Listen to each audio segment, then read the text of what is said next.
have to more or less hold it like this.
Click on it. This one, yeah. Hello, hello.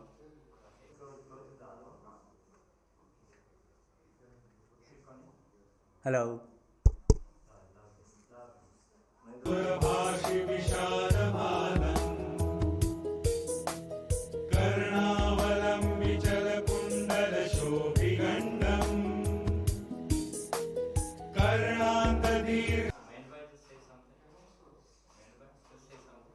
Namaste, namaste. Say something major. Namaste.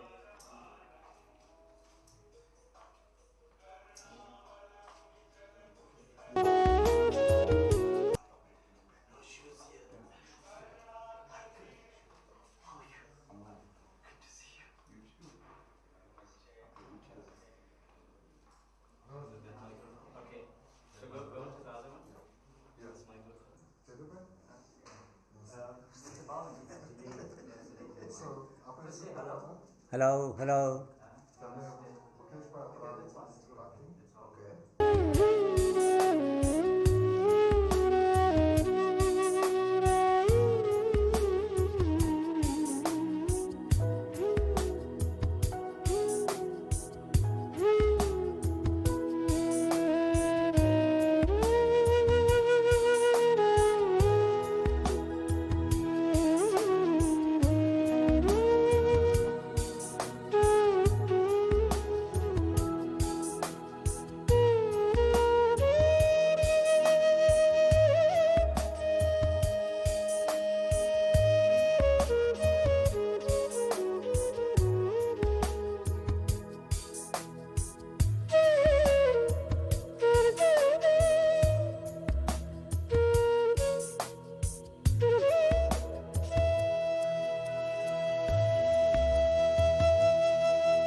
नमः शिरसि बृहति छन्दसे नमो मुखे श्रीकृष्ण परमात्मा देवतायै नमो हृदये ब्रह्मबीजाय नमः गुह्यै भक्ति शक्तये नमः पादयोः ज्ञानवैराग्यकिलकाभ्यां नमो नाभौ विनियोगाय नमः सर्वांगे।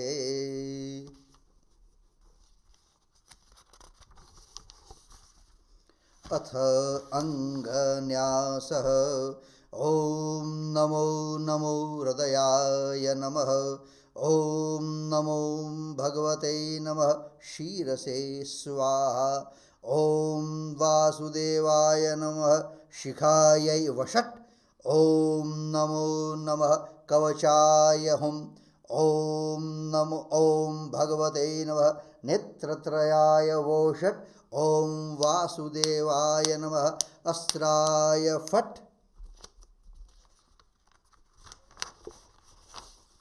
अथ ध्यानम्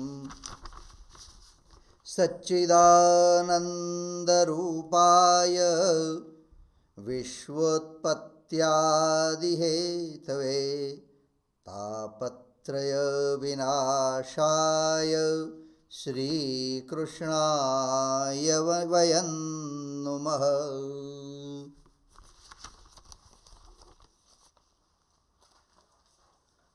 Dhanyavad Sri Shukadeva Shukla. The actual event of the unfolding of the Shrimad Bhagavatam took place at what is today called Shukrital, some distance north of Delhi. The area surrounding it has been converted into a temple which sees thousands of pilgrims going there annually. We're very fortunate to be in contact with the resident priest at Shukrital. Excuse me. His name is Sri Vikasji. And this morning, right now, we're connecting live with Sri Vikasji at Shukrital through a video call on WhatsApp. And Sri Vikasji from Shukrital will be giving us blessings from the temple itself. This is very auspicious indeed. The connection has been made, and Jedivai will be coming back now. Please bear with us that we haven't sorted out the technology, so we'll be holding the camera close to the webcam so that all can partake in the blessings that is forthcoming from Sri Shukrital itself. Thank you. नमस्ते विकास जी, राधे राधे। राधे राधे प्रभु, राधे राधे। अच्छा जी, पहले तो हमें मंदिर के अंदर ले चलिए। जी जी जी। क्या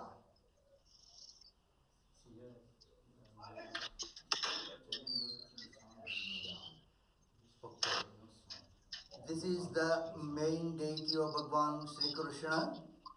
Please, all of you take darshan. That is in the Shukrital, which is situated in northern India, where the first Bhagavad Katha was narrated. Okay. और अब सुखदेव जी की ओर ले चलिए। या सुखदेव जी तो न मुख पर ले जाइए, अब ठीक है। Okay, this is the Sukhdev ji Maharaj who has narrated Bhagavat to King Parikshit. अच्छा विकास जी, अब जो ऋषि जिन्होंने शाप दिया था शमीक जी, नंदा या अच्छा नहीं परीक्षित जी, अच्छा अच्छा अच्छा। So this is king, no जन्म घुमाइए, या ठीक है, अब ठीक है। Okay, this is king Parikshit who was, you can say, the first listener of Shrimad Bhagavat. Okay. विकास जी, अब जिनके गले में वो जो सर्प पड़ा था वहां ले चलिए।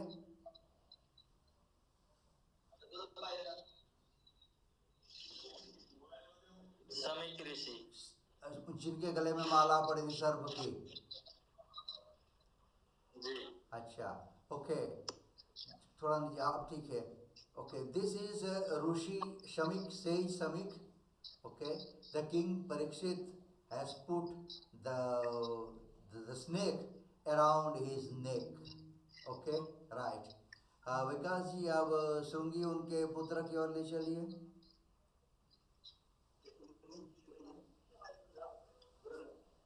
Okay, this is Shrungi Rishi, who is the son of Shamik, and having seen that the snake in his father's neck, he has cursed king that he is going to die within 7 days. Okay, विकास जी नवाब व्यास जी की ओर ले चलिए.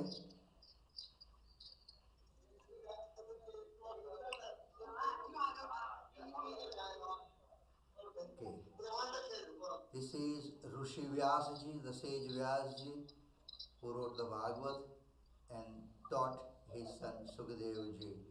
विकास जी अब वो बरगद के तले ले चलिए बाहर. इधर इधर इधर वशिष्ठ जी हैं, विश्वामित्र जी भी हैं. अच्छा अच्छा अच्छा. Okay, this is sage Vashishtha ji. Okay, Vishwamitra की ओर ले चलिए. This is sage Vishwamitra. For those who do not know, Vishwamitra Rishi has given that the swar to the Gayatri mantra. हो गया. अब वहाँ बाहर ले चलिए बरगद की ओर.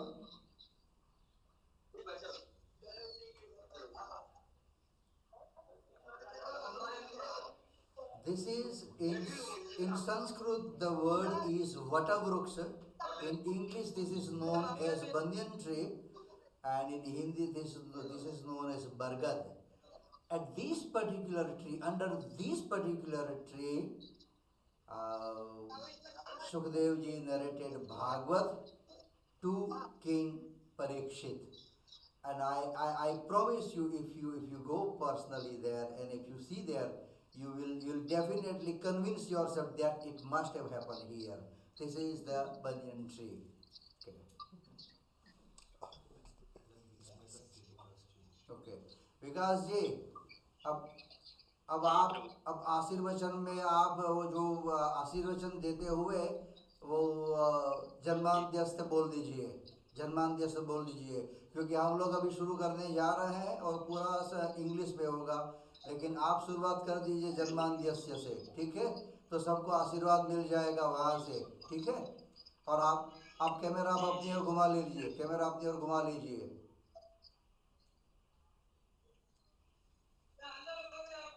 जन्मांत्यस्य. ओम श्री गणेशाय नमः. श्री सरस्वत्यै नमः. श्री वेद पुरुषाय नमः.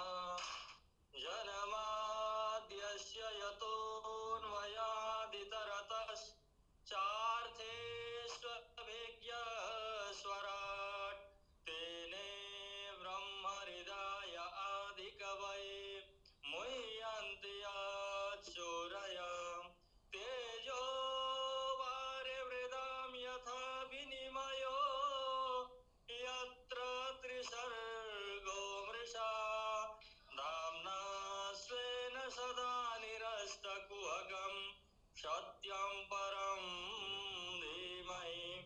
धर्मप्रोज्झितकेतौत्र परमो निर्मत्सराणां शतां वैद्यं वास्तवमत्र वस्तु शिवदं तापत्रयोन्मूलनम्. श्रीमद्भागवते महामुनिकृते किं वा परेरीश्वर सद्योरेद्यवरुध्यतेऽत्र कृतिभिः शुश्रूषतु हि तत्क्षणात्.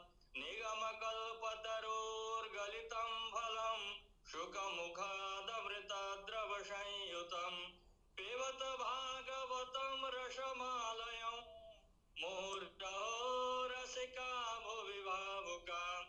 षोडशवर्षकिशोरमूर्ते श्यामवरणदिगम्बरं घुङ्गरवालिकेशझलके शुकमुनिचरणप्रणम्यहं.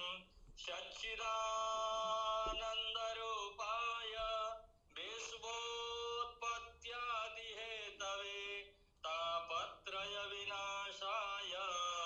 श्रीकृष्णाय वयं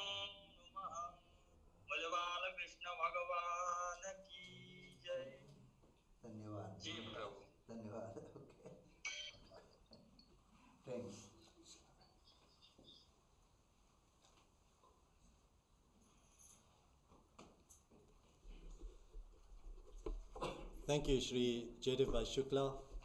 Thank you, Sri Vikasji. Most auspicious indeed for us to get the blessings directly from Sri Shukrital, where the Shrimad Bhagavatam took place. We are truly blessed. Thank you.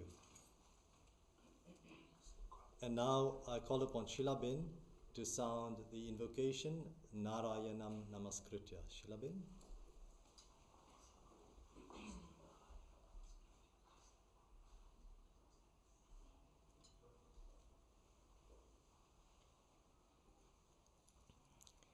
Pranam.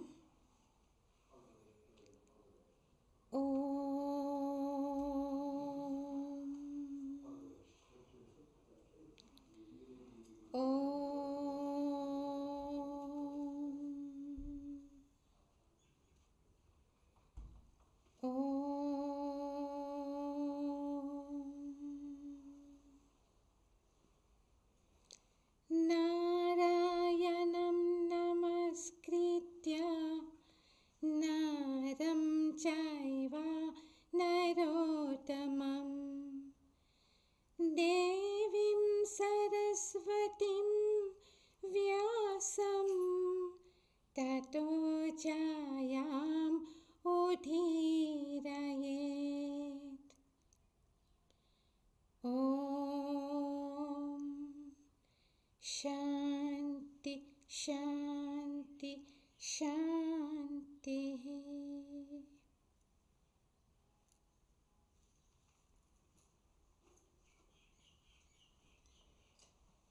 Thank you, Shilabin. We now begin with Book 1, Chapter 1, Verse 1. We switch over to the second camera and formally begin. Thank you. Om Shrimad Bhagavatam Prathamaskanda Atha Prathamodhyaya. Sages at Naimisaranya. He from whom the creation, sustenance and dissolution of the universe take place, who is both the material and instrumental cause of it, who is omniscient, who is the only one having self-mastery, being the one independent entity, who illumined the mind of Brahma for the Vedic revolution, whose wisdom is the wonder of even the greatest sages, in whom the worlds, the manifestation of the three gunas, subsist in reality without in the least affecting him, just as the combinations of material elements like fire, water, and earth subsist in their causes without changing their elemental nature, in whose light of consciousness there is no place for anything false. On that truth supreme we meditate. In this glorious text, the Bhagavata, which is a composition of the great sage Vyasa, the topic discussed is the Dharma, or the law of life, of holy ones who are free from the passions of the heart, like lust, anger, jealousy, and the like, and who have abandoned all the false values of the world. The teaching it imparts is concerned with the supreme truth that brings about the good of all and removes the threefold suffering of man.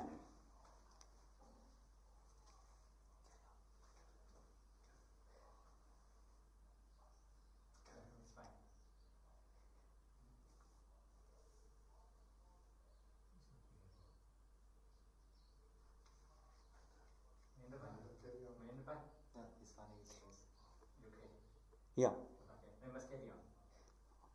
When a scripture like this is available, what is the use of other texts? For this text is itself sufficient to fortify faith and devotion to God in the minds of men who hear and study it with attention. O connoisseurs, O devotees, quaff to inebriation this nectar that is a Bhagavata, the nectar of the fruit of the tree of the Vedas, flowing from the mouth of the great parrot, Sri Shuka, perched on that tree of wisdom and pecking at its fruits. Rishis approaching the sutta for instruction. Saunaka and other rishis desirous of attaining to the realm of Mahavishnu, honored and sung about even by the denizens of heaven, had started a Brahma Shatra, a fire sacrifice of 1,000 years' duration, in the holy place known as the Naimisharanya, which is sanctified by the constant presence of the Lord, the unwinking witness of everything. One day, these sages, after finishing their morning sacrificial rites, reverently questioned Sutta, who was sitting there duly honored and at ease. The rishis said, "O stainless one, you have learnt and have been expounding all scriptures like the Puranas, Itihas, traditional history, and Dharma Sastras, law codes.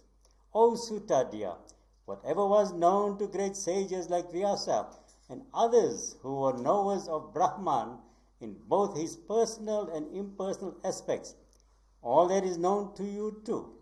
For they, like all noble teachers, must have imparted to you, the dear disciple, all the knowledge they had acquired, including the most esoteric. O long-loved one, of that vast knowledge, impart to us whatever you think is essential for man to attain salvation. O noble one, in this age of Kali, men are short-lived. They are also lazy, dull-witted, and unlucky, and therefore it is difficult for them to grasp the true import of scriptures. Vast and varied are the scriptural texts which expound in detail the numerous duties to be performed. With your genius lift up from that ocean the knowledge forming its essence, and impart the same to us who are endowed with faith in it. May we also be helped thereby to attain supreme peace." The 5 questions of the rishis. O Sutta, may good befall you. We deem that you know why and for what purpose the Supreme Lord, the protector of devotees, took birth as the son of Vasudeva by the wife Devaki. To us who are desirous of hearing you, please narrate the story of his descent as a God incarnate, which must have been meant for bringing eternal bliss and worldly welfare to all beings. By resorting to his name, be it even in a mood of distress and helplessness, one entangled in the cycle of births and deaths would at once get released, for even the god of death is afraid of him. By clinging to his feet without break, the sages who have attained to eternal peace become endowed with the power to purify instantly everyone and everything by their very presence. On the other hand, even Ganga, supposed to be the greatest of sanctifying agencies, can purify one only through long and continuous contact. For Ganga has left the holy feet of the Lord, while the holy men are in continuous touch with him through constant remembrance. Which person, desirous of purification, will not be intent on listening to the glories of the Lord, glories which attract the praise of all holy men, and which efface the evil effects of the iron age of Kali? Also narrate to us, who are full of faith, his noble deeds, the subject of many a wise man's hymns of praise, in his special manifestation as the Kalas, Brahma, Vishnu, and Maheshwara, for purpose of creation, preservation, and dissolution. O wise one, speak to us also of the auspicious Leela Vatras, or sportive descents of Sri Hari, the Lord of all, which he assumed by his mysterious power, Maya, for the purpose of play. As for ourselves, never are we tired of hearing about the glories of the Most Holy One, for the more a true connoisseur of the sentiment of divine love hears it, the more does his taste for it develop. What were those superhuman deeds that Keshava, along with Rama, performed when he assumed a human body, hiding from the eyes of the ignorant the secret of his being the Lord of all? Noting that the age of Kali has started, we have assembled here in the sacred Vaishnava center of Naimisharanya, intent on performing a Brahma Satra of 1,000 years duration and of listening to the glorious narratives of Hari during the period. To us who are desirous of crossing this formidable sea of evil called Kali, Kali who destroys all the spiritual tendencies in man, you have come verily as a pilot sent by Providence himself. Please answer one more question. From where did Dharma, spirituality, gain support when Sri Krishna, the Lord of all yogas, the lover of holy men, and the protector of spirituality, finished his earthly play and assumed his eternal abode?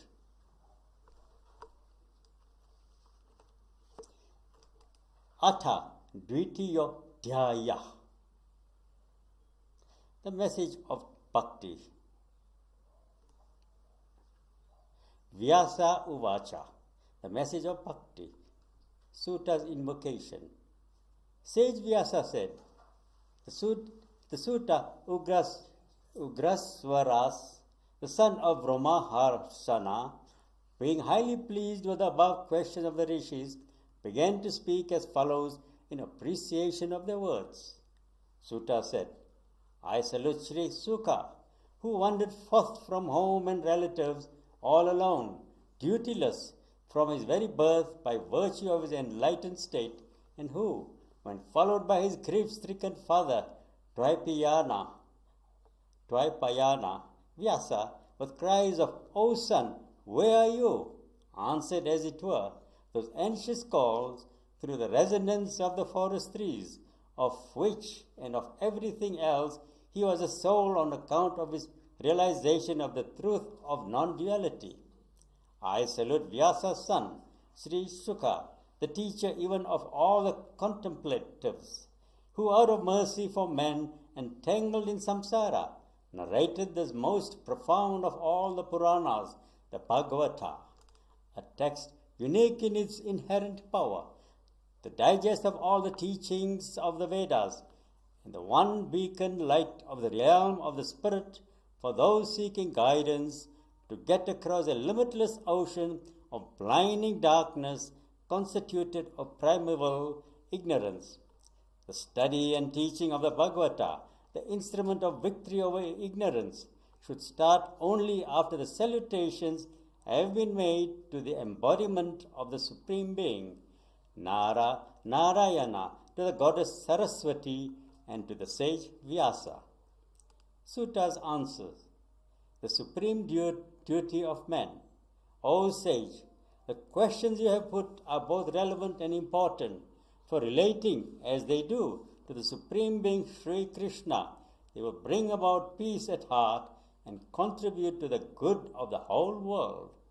The highest duty of man consists in doing that which generates devotion, bhakti, to the Supreme Being, devotion which is motiveless, which is unyielding to any obstacle, and which fills the heart of man with peace after erasing all the body-based instincts and tendencies. Devotion to Vasudeva quickly generates abhorrence for sensual life and bestows the transcendent knowledge which is beyond the grasp of logical controversies. Karma, ritualistic and social duties, however well performed, have to be deemed as mere labor wasted if it fails to generate in men a delight in hearing about the sportive manifestations of the Supreme Being in his cosmic activities. But there are others who maintain the Dharma for acquiring wealth and prosperity here and heavens hereafter. That wealth is meant for the fulfillment of karma, desire, and that karma is to be sought for sensual enjoyments. Such a view is incorrect and deserves to be abandoned. Dharma, understood as the supreme good of man, can never have wealth as its reward, nor has wealth, understood as an aid to the achievement of Dharma, been conceived as an aid for the attainment of karma, sexual desires. Karma in its turn is not a call to indulgence in sensual pleasures, but a mere inducement implanted by the Creator to make life unbroken. And as for life, It has a quest of the supreme truth at its end, not certainly karma, example, that is, performance of rituals and social duties for the attainment of wealth, prosperity here, and heaven hereafter. The supreme truth to be sought after is described by the enlightened ones as non-dual consciousness. It is variously called as Brahman by the Vedantins, as Paramatman by the votaries of Hiranyagarbha, and as a Bhagavan by the Bhaktas. The contemplatives endowed with faith, renunciation, and other virtues leading to enlightenment discover the Spirit in themselves through devotion generated and strengthened by the hearing and studying of scriptures. Hence, O Holy One, the attainment of the grace of Sri Hari is a true end of the proper discharge of duties, sacred and secular, ordained according to the Varnashrama, social system, the progress of devotion. Therefore, man should with one pointed mind hear about, praise, worship, and contemplate upon the Supreme Being, the Master of all devotees. The constant contemplation of his deeds is a veritable sword for cutting asunder the bondages of self-centered tendencies of work, which only go to strengthen the knot of egoism in man. Which man of insight will not feel attractive to these accounts of his deeds that are endowed with such potencies? By resorting to sacred precincts, one gets an opportunity to associate oneself with and serve holy men. Such service strengthens one's faith in spiritual matters, increases the desire to hear more and more about the Lord, and gradually generates an instinctive delight in such hearing. Krishna, the friend of devotees, purifies the hearts of those who take his name. He manifests in the hearts of those who hear the account of his deeds and erases all the evil tendencies blocking their spiritual development. When the obstructing evil tendencies are mitigated through constant application to the service of holy men and the study of holy scriptures, one develops a steady and unshaking love of the Lord, of unbounding glory and grace. With the growth of devotion, the mind is freed from agitations of instinctive passions like greed and sexuality, the products of rajas and tamas, and gets established in the peace and poise of sattva.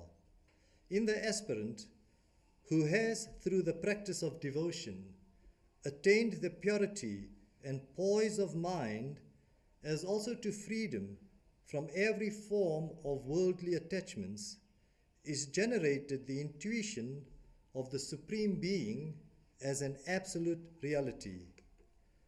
When the Supreme Soul is thus intuited within oneself, the knots of the heart that make one feel oneself as an ego, one with the body, are severed. The doubts of the mind are dispelled, and all the accumulated karmas of the past, as also those in the offing, are liquidated.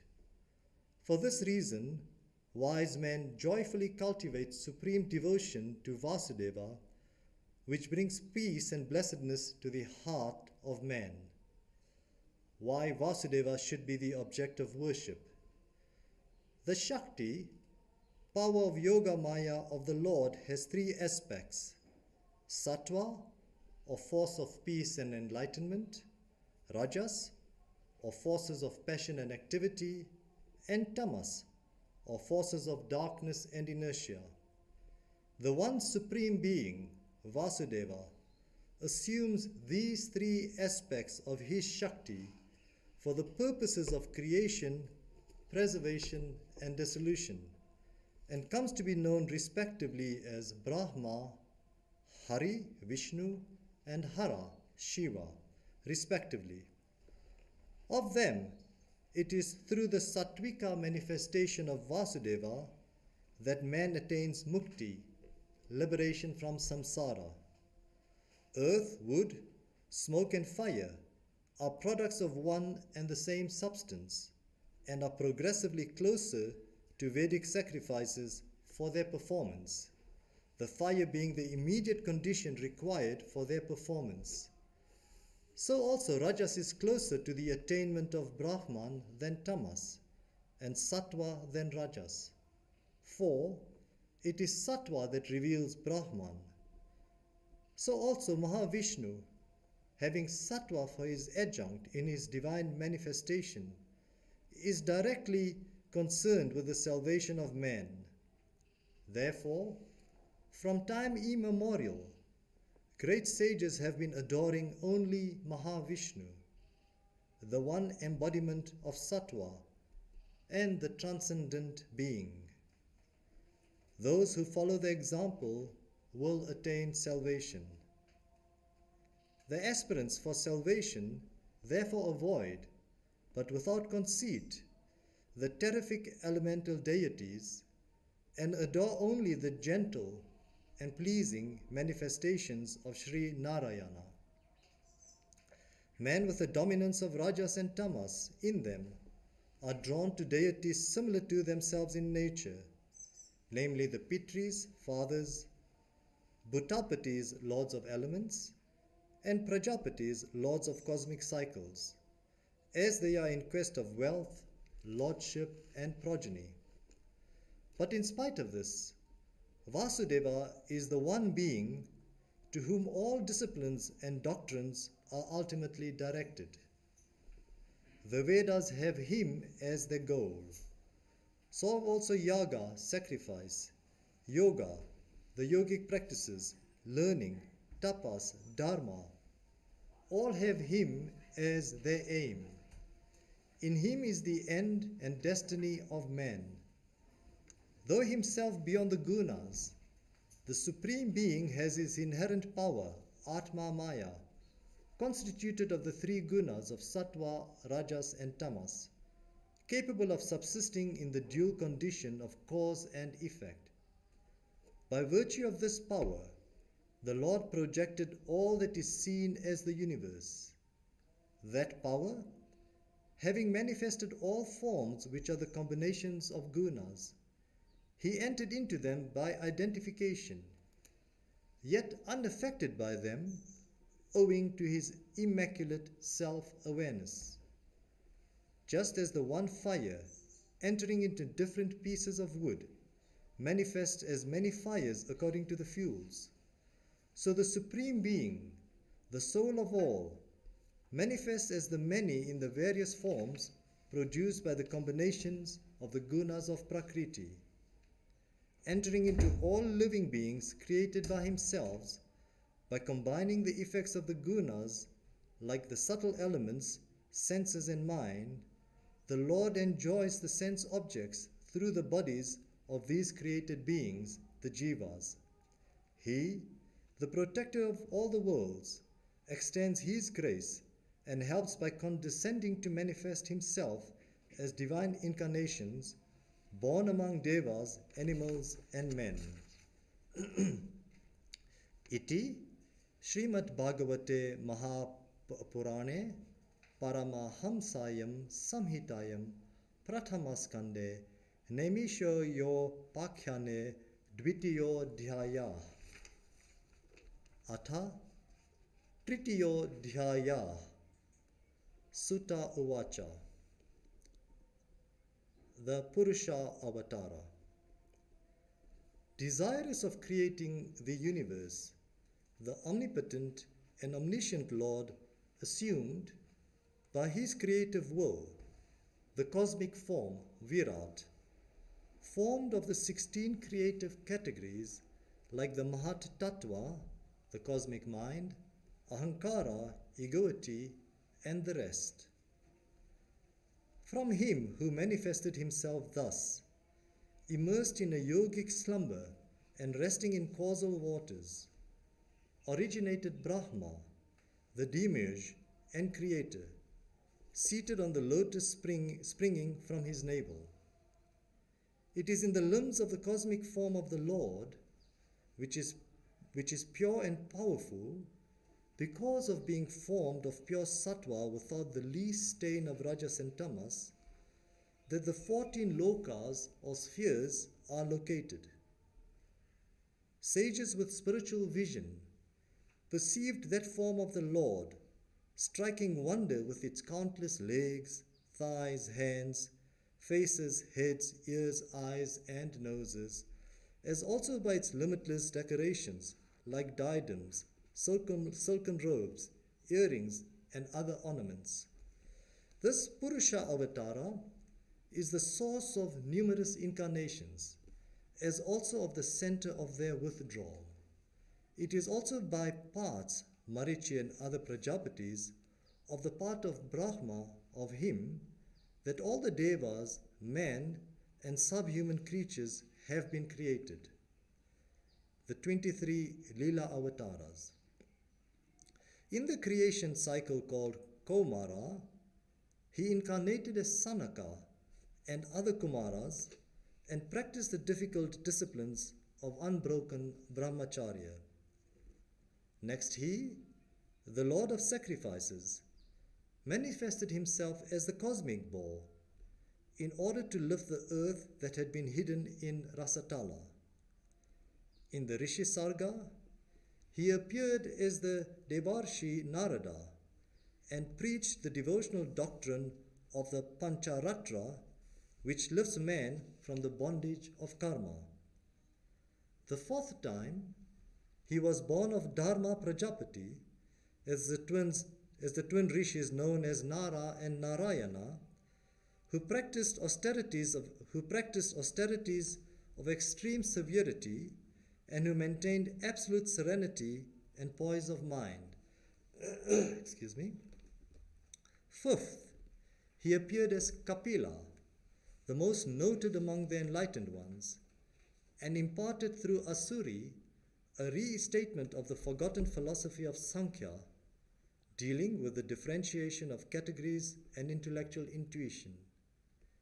The 6th time, he incarnated as Dattatreya, the offspring of Atri by Anasuya, and instructed Alarka, Prahlada, and others in the knowledge of the Atman.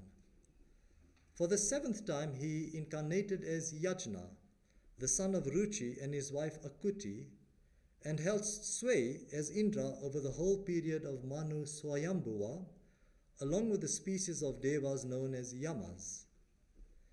The 8th incarnation was that of Rishabha, the son of Nabi and Meru, for demonstrating the way of the Paramahansas, superior to all states of life.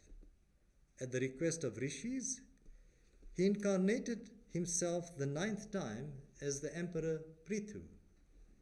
This incarnation is noteworthy for the fact that as Prithu, he milked out of the earth all her hidden resources. When the deluge took place in Chakshuksha Manvantara, he took the form of the divine fish and saved Vaivasvata by hauling the boat whose shape the earth had taken and in which Vaivasvata was seated. His 7th incarnation was as the tortoise, on whose back rested the Mandara mountain, used as the churning rod when the Devas and the Asuras churned the milk ocean.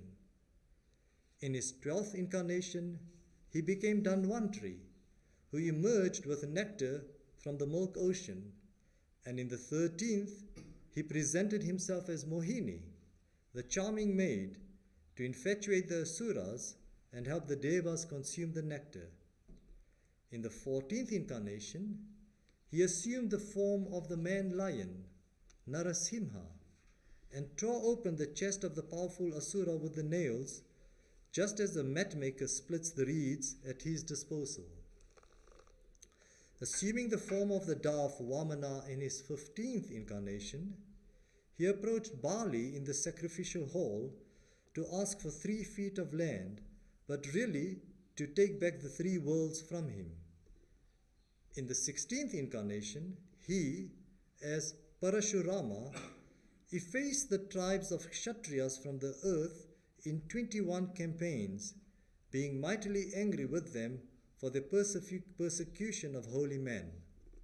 Next, born of Parashara in Satyavati as Vyasa, he, in his 17th incarnation, divided the tree of Vedas into several branches to suit the diminished intelligence of man.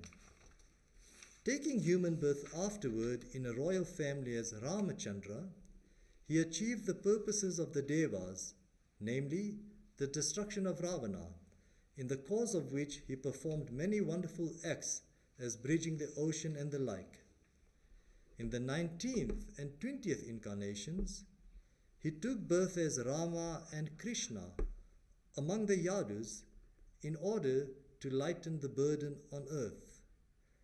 Then, when the iron age of Kali advances, he will be born as the Buddha in Gaya, in the land of the Kikatas as the son of Ajna, in order to delude the enemies of the Devas.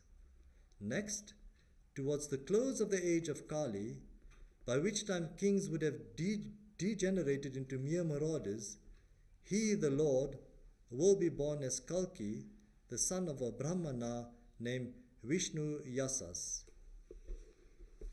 There is no limit to the number of avatars. Innumerable are the descents, avatars of Hari, who is absolutely pure in his essence. They are as numerous as waterways streaming out of a perennial lake. The rishis, manus, the sons of manus, and the powerful prajapatis, all are kalas or particles of Hari. While all these are the parts and particles of the Supreme Being, Krishna is He, the Bhagavan Himself. Krishna is the full revelation of the Lord, while the others come from age to age for the relief of the world from the sufferings caused by particular sets of asuras. Whoever reflects devotedly on this most inscrutable mystery of the manifestation of Hari as incarnations will attain freedom from the misery of samsara, the mystery of the one and the many. In the Supreme Being, who is a pure and formless spirit, his own power Maya fabricates all form with the evolutes, like Mahatattva and the other categories, just like passing clouds against the sky and formations of dust against the wind. Objectivity, of which one's own gross body is a part, is attributed to the pure subject by the ignorant. Distinct from the gross body, there is the jiva, the transmigrating spirit, whose form is made of the subtle essence of matter and is therefore imperceptible to the senses, yet which has to be accepted as transmigrating from life to life, providing a form to the pure spirit. When both these bodies, the gross and the subtle, fabricated on the Atman by ignorance, are sublated through the awareness of their base, that is the realization of Brahman. It is when Maya, the power of the Lord, which functions as both avidya and vidya for binding and liberating, is pleased to function as vidya, that the jiva attains to the supreme enrichment, which is nothing but abiding in his own glory as a spirit, the pure being consciousness bliss.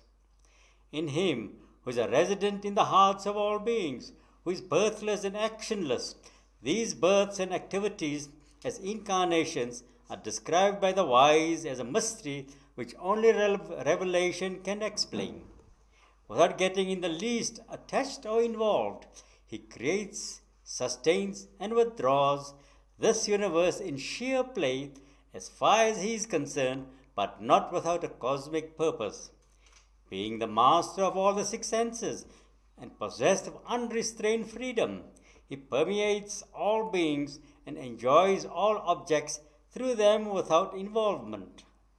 Just as an ignorant spectator is not able to recognize the actor behind his makeup, so also no one, having a limited and perverted intelligence, depending on his skill in logic, can understand the mystery of the Creator's manifestations into countless names and forms. It is only the man who is without duplicity and who serves the Lord of limitless might continuously in love and submission that comes to realize him in truth and in reality. You noble sages, you are indeed blessed, for you are wholeheartedly devoted to the Lord, the Master of all that exists, attaining whom man is freed from the fear of the recurring cycle of birth and death. The origin of the Bhagavata. The great sage Vyasa produced the text known as the Bhagavata, which is the equal to the Veda itself, as it deals with the deeds of the most exalted being. For the supreme good of the world, he taught this holy and blessed gospel to his son Sri Shukha, who was supreme among the illumined ones, containing, as it does the essence of all the Vedas and the sacred traditions, Itihas. Sri Shukha imparted it to the Maharaja Parikshit. Maharaja Parikshit was then lying on the banks of the Ganga, surrounded by holy men, on a vow of fast unto death. O holy man, sitting by that sage of great prowess, as he narrated the glorious accounts of the Lord, I too happened to hear it, and by the grace of that great one, what I learned from him, I shall now narrate to you as far as my understanding would permit.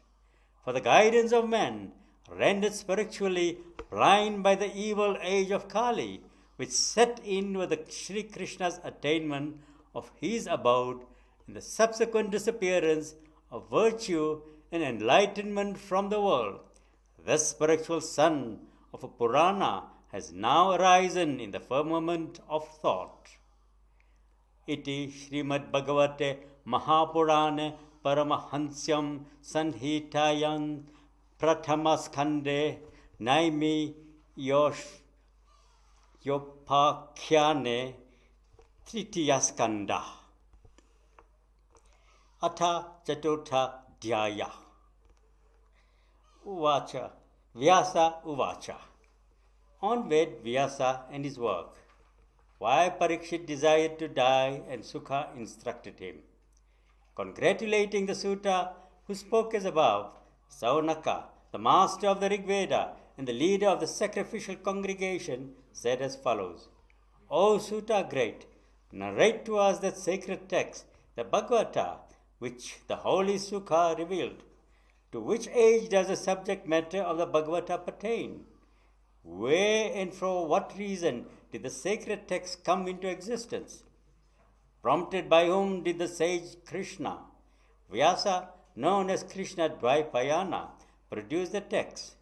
Sri Shukha, the son of Vyasa, is a great yogi, established in equanimity and in the consciousness of the Absolute, established in oneness and awakened from the sleep of ignorance. Sukha hides his greatness, passing for a dull man. While following his son Sri Shukha, who was going ahead stark naked, the sage Vyasa came across a bevy of heavenly nymphs engaged in water sports. Seeing the sage, they put on their robes, though they had not done so when the young Sukha had passed that way earlier. When questioned by the sage on the reason for this strange conduct, the damsels replied that he, Vyasa, still retained the sense of differences between men and women, but not so his son, who was endowed with absolute purity of outlook, arising from the perception of the same Atman in everything.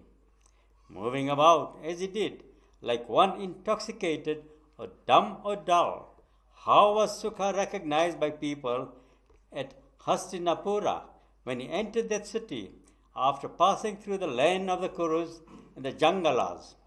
What was the occasion for this conversation between the great sage and Raja Parikshit, the grandson of the Pandavas, which conversation, you say, led to this revelation of the doctrine of devotion called the Bhagavata?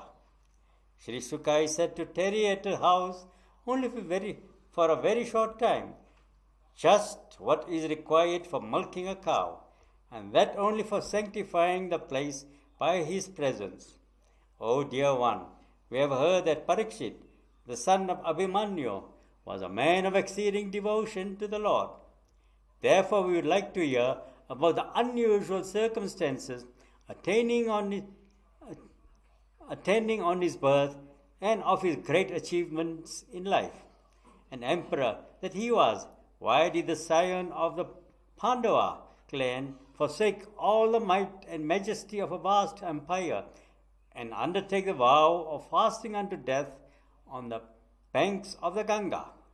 He at whose feet even the enemies took shelter with all their wealth, why did a king, so young and so mighty, think of abandoning all the good things of the world and even life itself so dear to men? The devotees of the Lord of noble fame live in this world not for their own sake, but for the good and prosperity of the world. Such being the case, why did the young devotee of the type of Parikshit, even if he were full of spirit of renunciation, think of abandoning his body, which was a support and a shelter for all the worlds? Please give proper answers on all the matters about which we have questioned you. I consider you as deeply versed and therefore superior to me in all the branches of learning except that relating to the Veda. Veda Vyasa's re-editing of the Vedas and composing of the Purana. Sutta said, towards the close of the Dwapara Yuga, calculated as a third among the four Ved Yugas, was born the Maharishi Veda Vyasa, an incarnation of a part of Vishnu as a son of Parasara by the daughter of the fisherman Vasu, known as Satyavati. He, Maharshi Vyasa, was sitting at daybreak all alone at a solitary spot on the banks of the Saraswati, after having taken his bath in it. That Rishi, who had an insight into everything past, present, and future, perceived the great transformation brought about by time's imperceptible flight in man's sense of values and conditions of life. Seeing the fast decline in man's health and strength, as also his loss of shraddha, resolution, intelligence, longevity, and good luck, the merciful sage of unclouded insight began to think of securing the future good of men of all classes and orders. He, re-editing the Veda, which was a single unit originally, by dividing into four, so that the sanctifying institutions of Vedic yajna, performed by four officiating priests, may not disappear from the human society. He then revived the Veda by editing it into four books, the Rig, Sama, Yajus, and Atharva, and he also brought into existence the Itihas and Puranas, the sacred traditional histories, and the ancient sacred law known as the fifth Veda. Had it not been for this work of the great Rishi, man with his deteriorating intellectual capacity would have forgotten all this massive sacred heritage. Of these, the Rig Veda was mastered by the Rishi Paila. The musical chanting of the Sama was learned by Jaimani of deep insight, and the far-famed Rishi Vaisampayana took to specializing in the Yajur Veda.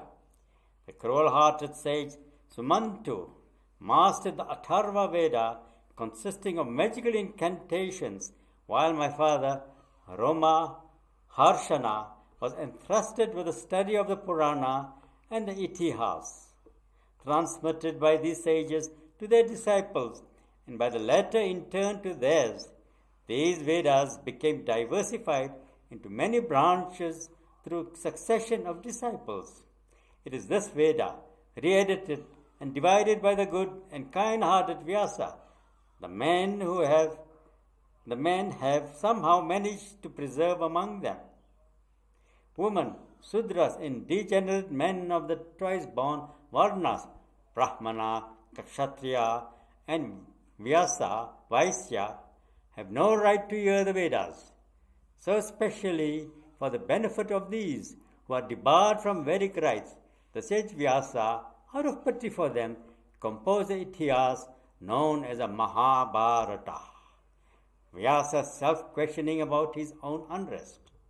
O holy man, the sage Vyasa experienced great dissatisfaction and unrest, even though he had been wholeheartedly devoting himself to the welfare of all beings. So with a distressed heart, that sage, versed in sacred law, was one day sitting in a sequestrated spot on the holy banks of the Saraswati and cogitating as follows within himself. Observing all the vows and in absolute sincerity, I have devoted myself to Vedic studies, service of the teachers, and the adoration of the sacred fires. In the guise of the Mahabharata, I have also made available to people debarred from Vedic study the truth contained in the Vedas, namely the knowledge of the fourfold meaning of life: Dharma, virtue; Artha, wealth; Kama, desire; and Moksha, liberation. Still, alas, I, who am considered great and perfect among those with the lust of spiritual refinement, fail to feel that enrichment and joy of the spirit. Is it that I have not given an adequate exposition of the laws of divine life, Bhagavata, Dharma, which are so dear to the Paramahansams, men of the highest enlightenment, as also to the Supreme Being Achyuta? As he was thus cogitating, there arrived sage Narada and the hermitage of Vyasa, who was enwrapped in grief owing to a sense of unfulfillment in his life mission. Knowing that the guest newly arrived was no other than sage Narada, adored even by the Devas, Vyasa got up at once and received him with due decorum. Purane Paramahansyam Sanhitayam Prathamaskande Naimishiya Yopa Khyane Chaturtha Dhyaya. Atha Panchamo Dhyaya. The story of Narada. Narada diagnosing the cause of Vyasa's unrest. Being seated comfortably, the fair-famed Devarshi Narada, who constantly moves about the world singing the Lord's name on his veena, addressing Vyasa with a smile, Narada said, O son of Parashara, O highly souled one, is your good self happy in mind and body? For composing the Mahabharata, a unique and encyclopedic work dealing with all the four Purusharthas, ultimate values of life, you must be considered as one with the mastery of Dharma in its practical and theoretical aspects. You have also completely mastered the eternal Veda and propagated it among your disciples. Still, how is it that you look like one frustrated and grieving? Sri Vyasa said, I am aware that I have all those excellences you have referred to. Still, I feel no joy or satisfaction within. The cause of it is not very clear to me. You are the son of Brahma and possessed of infinite knowledge. Deign to find out and tell me the cause of my sorrow. You are endowed with the knowledge of the subtlest and the most secret of all things. For you have achieved the devout and intimate communion with the Supreme Divine, the control of the whole universe in its manifestation and dissolution, who by an act of his will creates, sustains, and dissolves all the worlds and yet is unattached. You travel all over the world like the sun itself, and like the air penetrate everything. You can get into the hearts of all and be the witness of all their thoughts. So, deign to look into the state of my mind and find out what my sin or omission is. For I have accomplished all that man can accomplish by the study and practice of the truth revealed by the Vedas and by observances of the rules of virtues and austere living. Sri Narada said in reply, "You have not adequately described the unsullied glory of the Supreme Lord. I consider as imperfect all those philosophies which fail to please the Lord because of the lack of devotional exuberance, which alone can give full satisfaction to Him. You have not expounded on the greatness of Vasudeva with that exhaustiveness with which you have treated the Vedic rites and the fourfold end of human life, consisting of Dharma, Artha, Kama and Moksha, that is, virtue, wealth, desire and liberation. Works of pure literary artistry that nowhere describes the sanctifying glory of the Lord are eschewed by the holy swans, Paramhansas, who are ever accustomed to sport in the Manasa lake of Sat, Chit, Ananda alone. They discard such compositions, considering them only as dirty mud puddles fit for the bath of crows of sensual worldlings. Literary compositions, which are characterized by the presence of words indicating divine attributes and glories, destroy the sins and evil tendencies of people, even if there are mistakes in every one of their lines. Holy men hear the exposition of such texts and themselves expound and sing them. Supremacy of Bhakti. Knowledge, characterized by purity, does not shine with dazzling brilliance if it is devoid of the fervor of devotion to the Supreme Being. What then to speak of mere karma work with motive or even without it, if the same is not dedicated to the Lord? Therefore, O high-souled one, you who are endowed with unerring insight, famed for your holiness, ever devoted to truth and established in sacred vows, do, through samadhi, concentrated absorption, recall the memories of the wonderful deeds of the sportive Lord and expound the same for the salvation of all mankind.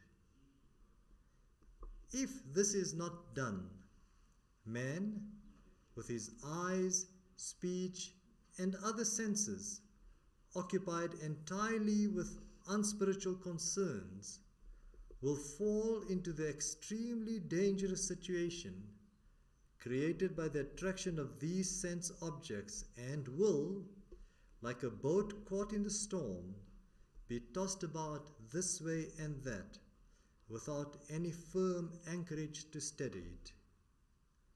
It has indeed been a great transgression on your part to have declared the desire-motivated ritualistic rites of the Vedas as dharma to the materially minded and sense-bound man. For, established on the strength of your declaration, in the faith that Vedic ritualism is dharma, they will not heed to their deprecation in other shastras or even in your own works.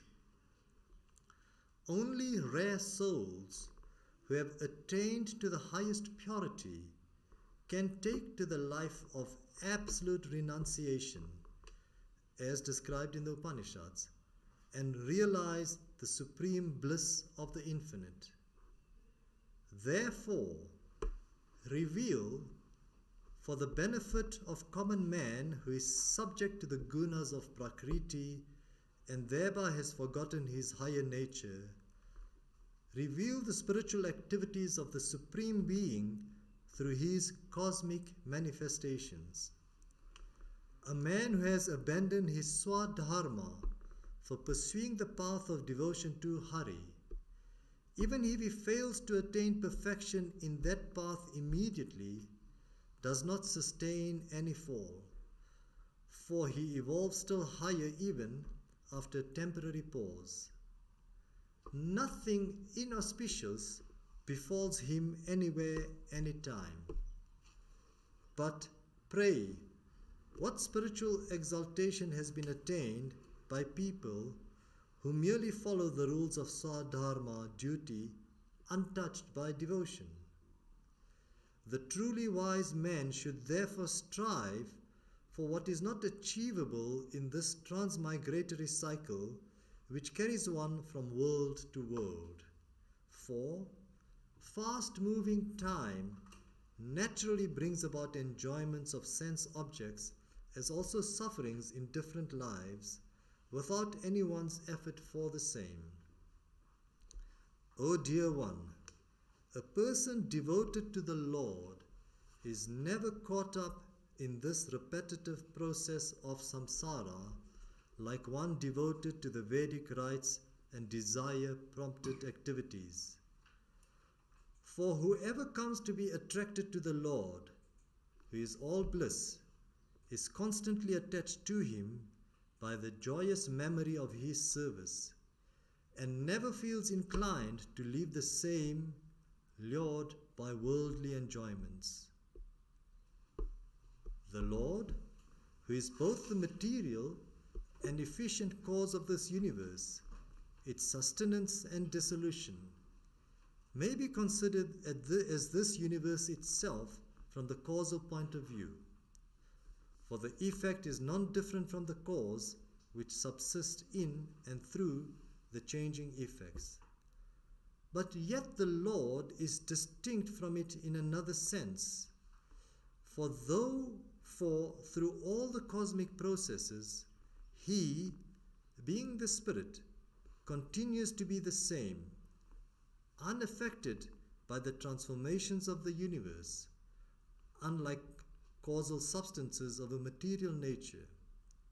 And besides, He subsists independent of the effect universe, as the cause remains even if the whole of the effect universe is sublated.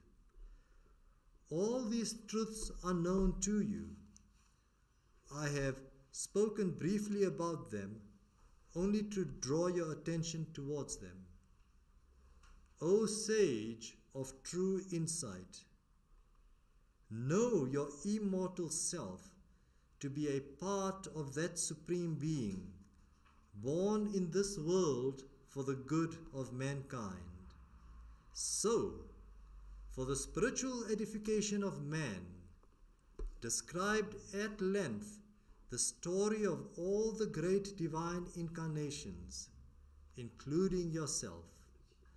Great men have established that the supreme, imperishable consummation of all spiritual disciplines, be it austerities, scriptural study, sacrifices, japa, gifts, or discrimination, consists in the development of keen interest in contemplation and exposition of the glories and attributes of the most exalted being.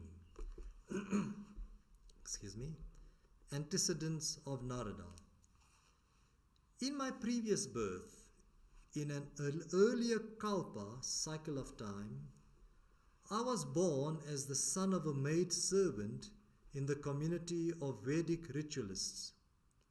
I was, therefore, from boyhood, engaged in attending on yogis who gathered at the place for the Chaturmasya, the retreat during the rainy season. Those holy men, though even-minded in their outlook, were mightily pleased with my services, especially seeing how I, though a mere boy, was devoid of all fickleness and boyish playfulness, was disciplined and brief-spoken, and attended on them with dedication and understanding of their needs.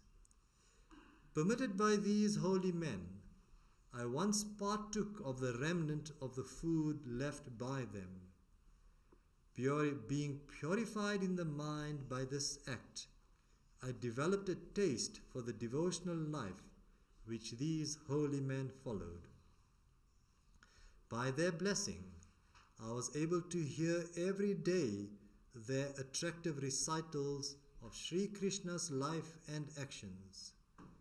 Hearing every syllable of those recitals with faith and attention, I developed the feeling of delight in the Lord, whose glories are charming to contemplate. After I developed this delight in the Lord, my mind would never disengage.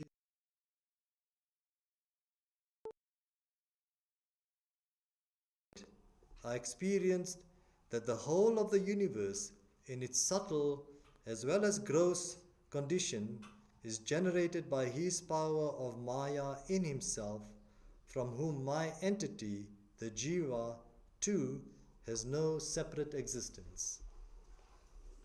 Listening continuously all through the spring and the rainy season, at the 3 sandhyas of the day, to the recitals of the Lord's sanctifying glory by these holy men, they sprang up in me all the powerful devotion which obliterates all traces of tamas and rajas. When dispersing after the Chaturmasa period, the kind-hearted and merciful holy men imparted to me the transcendent knowledge of the Supreme Divine, which he himself had revealed to them. For, though a boy, they found in me a fit recipient, as I was loving, humble, sinless, attentive, self-controlled, and obedient. By that knowledge, I was enabled to obtain the grace of the Maya of Vasudeva, the omniscient and omnipotent Lord, by which the Jiva attains to his being. The glory of karma blended with bhakti. O holy men, what is implied by this story of mine is that karma, work, dedicated to the Supreme Person, who is the master of the worlds and the all-comprehending being, tends to destroy the threefold misery of man. It may be asked how karma, which is the cause of bondage, can liberate man. See how ingredients like ghee, which cause dis-ease in men, when taken by themselves, do not do so when they are medicated with curative herbs.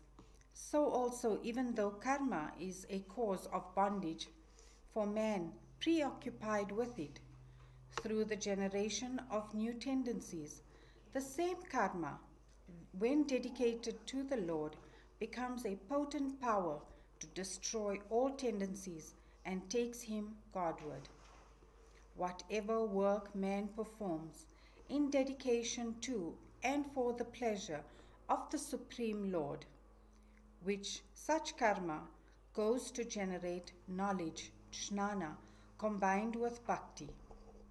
When work is done according to the teaching of the Lord, as contained in the Gita, for example, his names and excellences are always remembered, simultaneously with karma.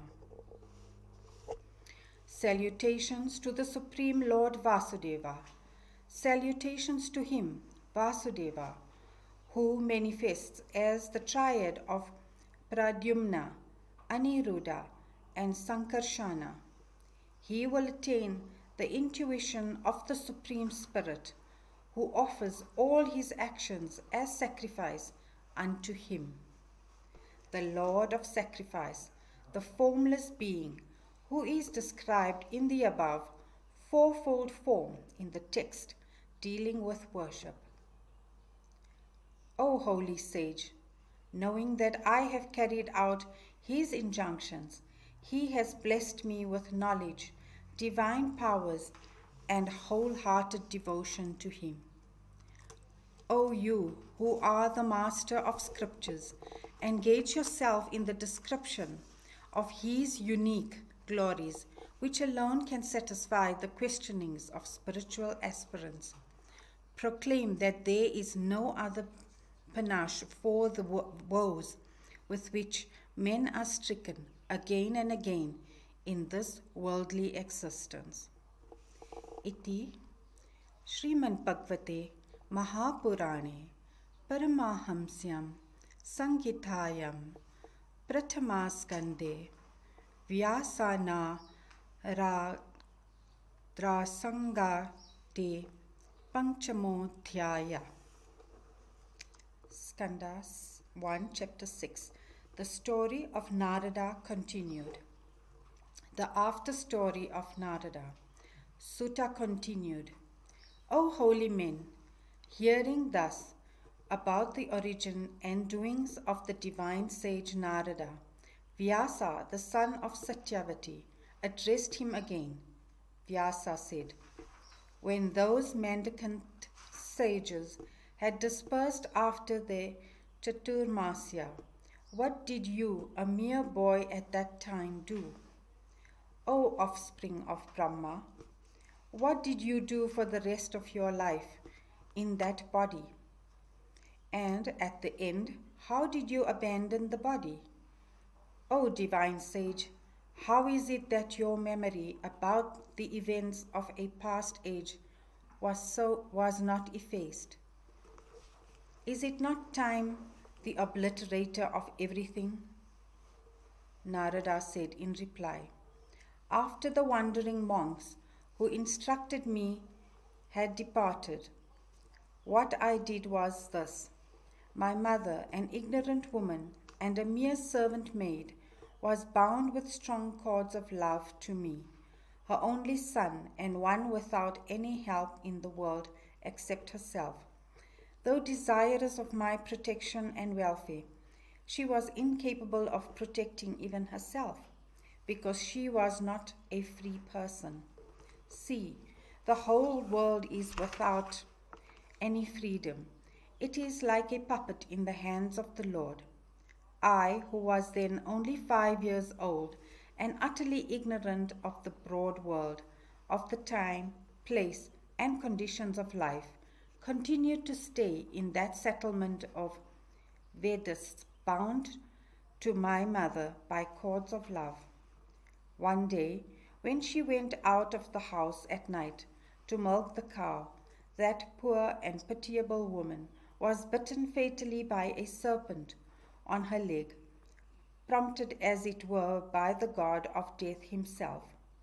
Considering this as a blessing in disguise bestowed on me by the Lord, who knows what is good for devotees, I started from that place in the northerly direction, passing through the prosperous countries with towns, villages, dairy farms, mines, through agricultural regions, villages situated in plains and mountain valleys, through groves of flowering trees, jungles and forests, through the mountain ranges strewn with trees, rent asunder by roaming elephant herds and endowed with plentiful mineral wealth, and by the side of freshwater lakes resounding with the cooings of birds and hummings of bees, hovering over the expanses of lotuses and water lilies. I at last reached a dense and extensive forest region that was impenetrable and forbidding by the world, and thick growth of reeds, bamboos, and varieties of trees, and providing a playground for serpents, owls, jackals, and other fierce wild animals. The divine vision of Narada and after. hungry and thirsty, tired in body and limbs, as I was, I refreshed myself by bathing and drinking at the forest stream. In that solitary forest, without any trace of human being, I sat under a banyan tree and began to meditate on the Supreme Being, immanent in oneself, as instructed by my teachers. Little by little, Sri Hari revealed himself in my heart as I meditated on his lotus feet, with a mind rendered still by devotion and eyes brimming with tears, born for the intensity of aspiration. With horripilations all over the body generated by intense love, with mind freed from all woes and steeped in bliss, I was merged in samadhi, in which the dichotomy of the seer and the seen disappear. When the form of the Lord, which thrills the mind and destroys all sorrows, suddenly disappeared from my vision, I got up from my seat, most distressed in mind. Eager to have his vision once again, I concentrated my mind in the heart, but I could not regain the vision any more, and I became anguished with frustration. While I was thus striving again in that solitary place to assuage my grief, as it were, the Lord, who is beyond all words, spoke the following words in a voice that was both sweet and powerful. In this birth of yours, alas, you are not eligible to have my vision. I cannot be seen by yogis who are not completely free from all passions of the heart. O sinless one, my form was revealed to you just once to increase your longing for it. One who has a longing for me gradually abandons all other desires from his heart. Abandoning this impure body of yours, you will become an attendant of mine, as your mind has been firmly established in me through this service of holy men, though for a short period. Nothing can distract your intellect from intellect that has been established in me. By my blessing, this conviction and recollection of yours shall not be obliterated, even in such cosmic catastrophes like dissolution and creation. Bodiless but yet manifesting himself as sound through Akasha, that great being, the Lord of all, now stopped, having said this much, and I, who was thus the object of divine mercy, bowed my head in salutation before that being, whose transcendent greatness surpasses everything great by human standards. Eschewing pride, jealousy, and other passions of the heart, I bided the approach of the end of my lifespan, engaging myself meanwhile in loudly proclaiming the names of the infinite being, without any sense of shame, I constantly remembering the sanctifying and mysterious doings of the Lord, and in wandering from place to place, free from sorrow and joy in all situations of life. O Holy One, to me, whose pure mind was thus steeped in the contemplation of Krishna, excluding all worldly desires, death came all of a sudden one day, like a streak of lightning appearing in the sky. When that Bhagavati Tanu, the divine body of Suddha Sattva, fit for the service of the Lord, was generated in me, my body of the gross material elements fell dead on the exhaustion of that quantum of my karma, responsible for the previous embodiment, prarabdha karma. Transformation of Narada. At the end of the creative cycle, when everything was withdrawn into the causal condition and the Supreme Narayana lay floating in cosmic slumber on the causal waters, I too was withdrawn into him through Brahma, the demiurge who sought rest in him at the end of his creative duties. After the lapse of 1,000 divine years, Brahma woke up and again started the creative activity, when out of Brahman I too emerged along with the rishis like Marichi and Atri. I, who am devoted to the uncompromising observance of the vow of continents, who have been endowed with Mahavishnu's grace, with the power to go about unobstructed everywhere within the three worlds, as also beyond it to the transcendental realm. Playing on this veena, given by the Lord himself, and possessing the power of automatically producing the various musical notes, I go about the world singing in tune the excellences of the Lord. When his excellences are sung, he, the supremely holy Lord of enduring fame and sanctifying feet, makes his presence felt in my heart, as if promptly responding to a call by one's name.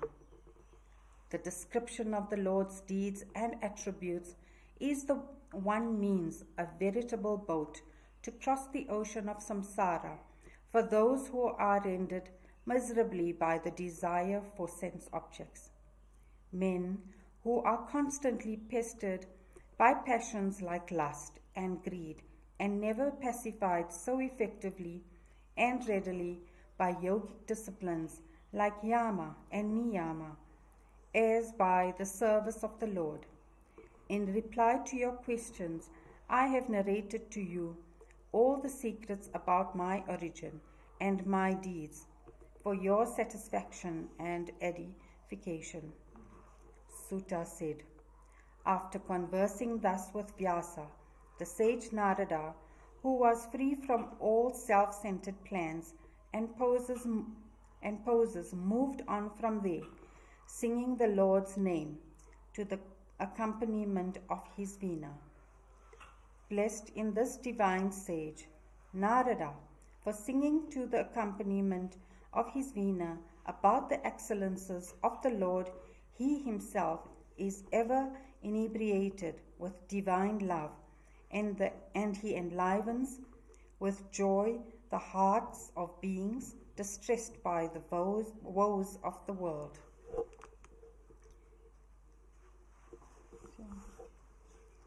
Iti Shrimad Bhagavate Mahapurane Paramahamsyam Sanghitayam Pratamaskande Vyasa Narada Samvade Pashtamodhyaya. Atha Saptamodhyaya. Shonaka Uvacha. The aftermath of the war. Sonaka said, what did the great and holy sage Vyasa do when Narada had departed after giving him advice? Sri Sutta said, on the western banks of the Saraswati, which is the resort of many holy men, there is a specially sacred spot called Samya Prasa, most suited for spiritual retreats. Sitting in his ashram at that spot, beautified by groves of badari trees, the sage Vyasa entered into samadhi after observing the purificatory rites. In his mind, purified and made concentrated through divine love, he had the perfect vision of the Supreme Being and the power of Maya dependent on him. It is by the power of Maya that Jiva, though he is in reality the free spirit, mistakenly considers himself as body, the product of the three gunas, and invites all the sufferings of the life of samsara. Sage Vyasa also realized that the panacea for those sufferings caused by avidya, ignorance generating aspects of Maya, is devotion to the Lord. That illumined sage therefore composed the Bhagavata Purana, known also as the Satvata Samhita, scripture of devotion, for the benefit of man groveling in the ignorance of his spiritual nature, to teach him that bhakti is the one means by which the darkness of ignorance can be dispelled and the spiritual glory of the jiva restored. Even by starting its study or by listening to it, the mind of man develops bhakti or devotion to the Supreme Lord, which destroys all his sorrows, infatuation and fear. What then to speak of devotion? What then to speak of devoted application to its study or hearing? After composing the Bhagavata and carefully revising it, the sage taught it to his son Sri Shuka, who was renunciation purified. How and why Sri Shuka learned the Bhagavata? Sri Shaunaka said, Shuka is a contemplative par excellence, a thoroughgoing renouncier who is not interested in anything but absorption in the self. How did he take to the study of this very extensive scripture? Sri Shuta said, it is true that sages who are absorbed in the self are not in need of book learning, but they are endowed with spontaneous devotion, motivated by no self-centered desire. Such is the inherent attractiveness of Sri Hari that even such contemplatives steeped in Atman consciousness are drawn to him. Because Sri Shuka, the son of Badarayana, that is, Sri Vyasa, was extremely fond of devotees and their company, and because he was strongly fascinated by the excellences of the Lord, he took the trouble of learning the extensive literature so that he might serve the Lord and the devotees by expounding it. The revenge of Ashwatthama. I shall now narrate to you, as a background for Sri Krishna's life story, an account of Rajarshi Parikshit's birth, activities and death, as also of the departure past return of the sons of Pandu. When the heroes of the clans of the Kauravas and Pandavas had attained the consummation of a hero's desire, that is, dying in the field of battle, when Suyodhana, the son of Dhritarashtra, was laid low with his thighs broken by the mighty Vrikodara Bhima's mace, then did Ashwatthama, the son of Drona, desirous of doing what he thought would please his master Suyodhana, stealthily cut off the heads of the 5 sons of the Pandavas by Panchali as they slept in their bivouac at night. But when he presented these heads, even Suyodhana was not pleased with it, for none would be pleased with such an extremely heinous act. Panchali, when she heard of the very brutal way in which her young boys had been slaughtered, was overwhelmed with grief and began to weep and wail with torrents of tears flowing from her eyes. Thereupon, the hero Arjuna, the one with the wreath-adorned crown, tried to console her thus: when I have reaped the head of that despicable Brahmana, the murderer Aswatthama, with arrows released from my bow Gandhava, and put it before you, and when sitting on it, you have attended to the cremation of your sons, and after its completion, taken your ritual bath, then, O good lady, then alone shall it be time for me to wipe the tears of your sorrowing self. Thus, somehow comforting his dear wife with such a flow of words, pleasing and flowery, Arjuna, having Krishna as both his friend and charioteer, started in pursuit of Ashwatthama, the son of the preceptor Drona, holding in his hand the terrific bow Gandiva, and seated in his chariot with the figure of a monkey as its flag emblem. Seeing the fast approaching Arjuna from a distance, Ashwatthama, the murderer of babes, ascended his chariot with a trembling heart and fled as fast as he could for fear of life, as Brahma once did out of fear of Rudra. Ashwatthama of Brahmana parentage, finding his horses exhausted and himself helpless even to escape, now thought of the Brahma missile as the only means to save himself. Though not knowing the withdrawal of the Brahma missile, Ashwatthama, confronted as he was with an instant threat to life, now performed the necessary purificatory rites and the mental abstraction, and released that divine missile. Then, seeing the fierce and radiant energy spreading everywhere out of that missile and threatening his own life, Arjuna said as follows to Krishna: O Krishna, O thou the mighty armed, O the saviour of devotees, to men burning in the fire of samsara, thou art the only haven of safety. Thou art the origin of all, the all-comprehending being, the Lord himself transcending Prakriti. By the power of thy spiritual potency, Chit Shakti, thou art not affected by the material potency, Maya Shakti, that is thee.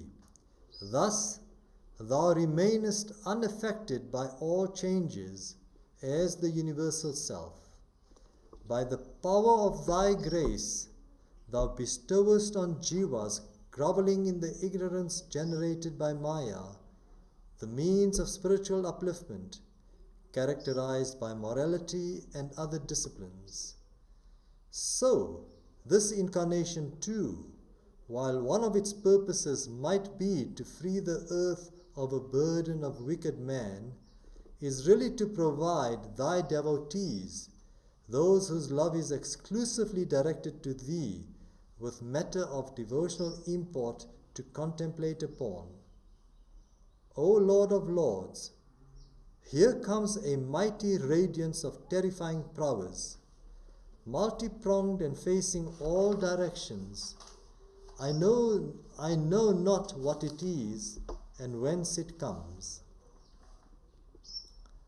The Bhagavan said, This is the Brahma missile, released by the son of Drona, frightened by the prospect of his own annihilation. He is not an expert at it, for he does not know how to retract it. There is no other missile that can counteract this Brahma missile. You are an expert in releasing and retracting these missiles. Now combat and destroy the might of this missile by yourself releasing a Brahma missile against it. The fate of Ashwatthama. Sri Sutta said, hearing the words of Lord Krishna, Arjuna, the terror of his foes, purified himself, circumambulated Sri Krishna by way of adoration of him, and then released his own Brahma missile to destroy the opponents. When the brilliant radiation of the two missiles joined in confrontation, that brilliance overcast all space, all the quarters and the sky, augmenting as the brilliance of the sun at the cosmic dissolution does when the fire emitted from the mouths of Adishesha joins with it. Seeing that brilliant heat burning all the three worlds, all who were affected by it thought that it was really the fire generated at the time of cosmic dissolution. Ascertaining the view of Sri Krishna, Arjuna retracted both the missiles, as they would otherwise cause great destruction and distress among living beings. Then Arjuna, his eyes red with anger, approached the cruel Ashwatthama and tied him up with ropes as if he were a sacrificial animal. With an air of anger, the Lord said to Arjuna as he dragged the rope enemy by force towards his bivouac. O Arjuna, this villain of the Brahmana deserves no pardon. Kill him. He has slaughtered mere boys, innocent and asleep at night.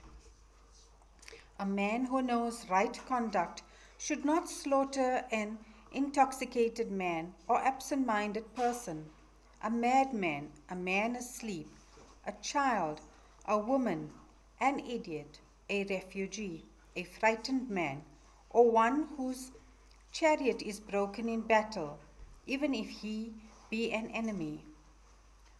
On a merciless criminal who seeks to thrive by the slaughter of others, death inflicted is but a boon.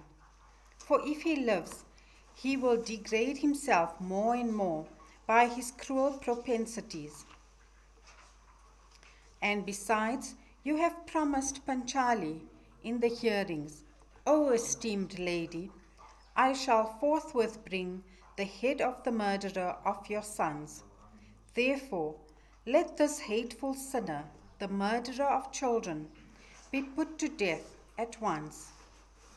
O shame to his own tribe, he has violated the sentiments of his master even. Sutta said. Still Arjuna did not like to execute Ashwatthama, the son of his own teacher Drona. In spite of the promptings of Sri Krishna, whose intention was to test Arjuna's sense of right conduct. Next, Arjuna, who had the divine Krishna both as his charioteer and friend, moved in his bivouac and informed his sorrowing wife of the capture of Ashwatthama. Seeing Ashwatthama in that condition, tied up like an animal and hanging his head ashamed of his own despicable act, the noble Panchali was overcome with pity. She made prostrations to the captive, as he was the son of their venerable teacher Drona.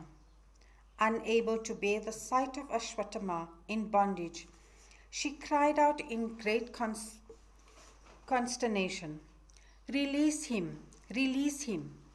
He is a Brahmana and also a venerated elder, being the son of our teacher, in the form of his son. Here stands before you Dronacharya himself, the one who taught you the whole of the science of arms, together with all the secret mantras connected with the release and retracting of the powerful missiles. Besides, his mother, Drona's wife, who is the sister of Kripa, has survived her husband and is still alive for the sake of her heroic son. My lord, you are well acquainted with the rules of righteous conduct. It is not befitting that the family of the Guru is put to suffering by you. On the other hand, it deserves your respect and adoration at all times. Let not his mother, the daughter of Gautama, and the faithful wife of Drona, weep and wail and have a tear-swept face like myself, owing to the death of her offspring. If the tribe of Brahmanas is provoked and enraged by the actions of unregenerate kings, these kings and their followers will meet with total destruction in the sorrow of those anguished Brahmanas. Sutta said, O Brahmanas, the king of Dharmaputra highly appreciated these words of Panchali, as they were righteous, lawful, merciful, sincere, balanced, and praiseworthy in every way. All others there, men and women, including Nakula, Sahadeva, Satyaki, Arjuna, and Lord Krishna, born of Devaki, appreciated the plea of Draupadi, Panchali. Then Bhima said in a very angry mood, execution is a better favor than release of a villain of this type, who through it served neither his masters nor his own purpose, still murdered the sleeping children for murder's sake. Hearing the words of Bhimasena and of the daughter of Draupadi, Lord Krishna, the four-armed, studying the face of his friend Arjuna, told him with a smile. Bhagwan Krishna said, even a degraded Brahmana should not be slaughtered. A villainous murderer should be killed. Both are my injunctions. Act in a way that will be in fulfillment of both. You have to fulfill the undertaking that you gave to comfort your wife, namely to bring the head of the Ashwatthama. You have also got to do what is pleasing to Bhimasena, to Panchali, and to myself. Act in a way that will accomplish all these. Sutta said, Arjuna understood what the Lord had in mind, and accordingly he sheared off his sword and head tuft of Ashwatthama, together with the crest jewel that was the natural feature on his head. Bereft of his spiritual aura by the sin of child slaughter and deprived of his physical brilliance by the loss of his crest jewel, Ashwatthama was sent away from the camp of the Pandavas. Execution for a degraded Brahmana consists in the shearing of the head tuft, confiscation of the prosperity and expulsion. The infliction of physical death is prohibited. Along with Krishna, the Pandavas, who were bemoaning the death of their children, next attended to the cremation and other rites. Iti Shrimad Bhagavate Mahapurane Paramahamsyam Pratama Skande Dronina Ni Graho Nama Saptamodhyaya.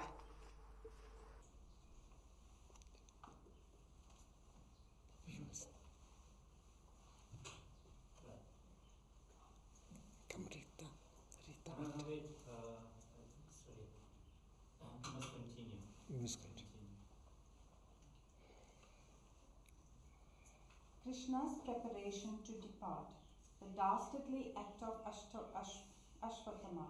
Sutta said, O sons of Pandu, the Pandavas, accompanied by Krishna and with their ladies at the head of the party, went to the Ganga to perform the water rites connected with the obsequies of their dead relatives.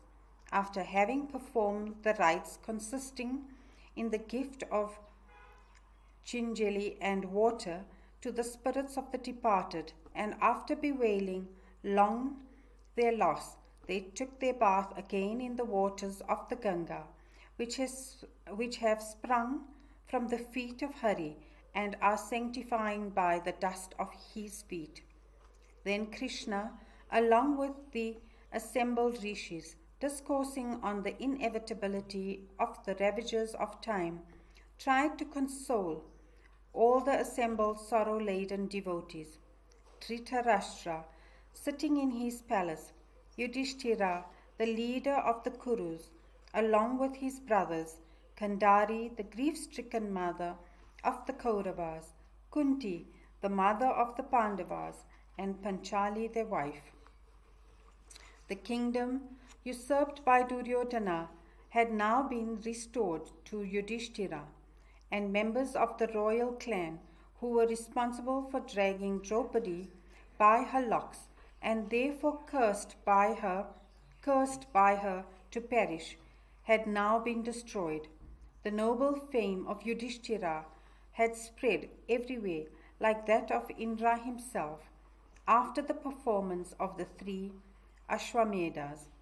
Having helped his devotees to achieve all these, Sri Krishna prepared himself to return to his city of Dwarka.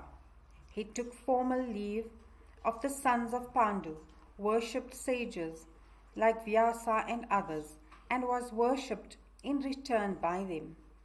He was now ready to get into his chariot, accompanied by his followers like Satyaki and Uddhava, when, O Brahmanas, he found Uttara rushing to him in utter fright.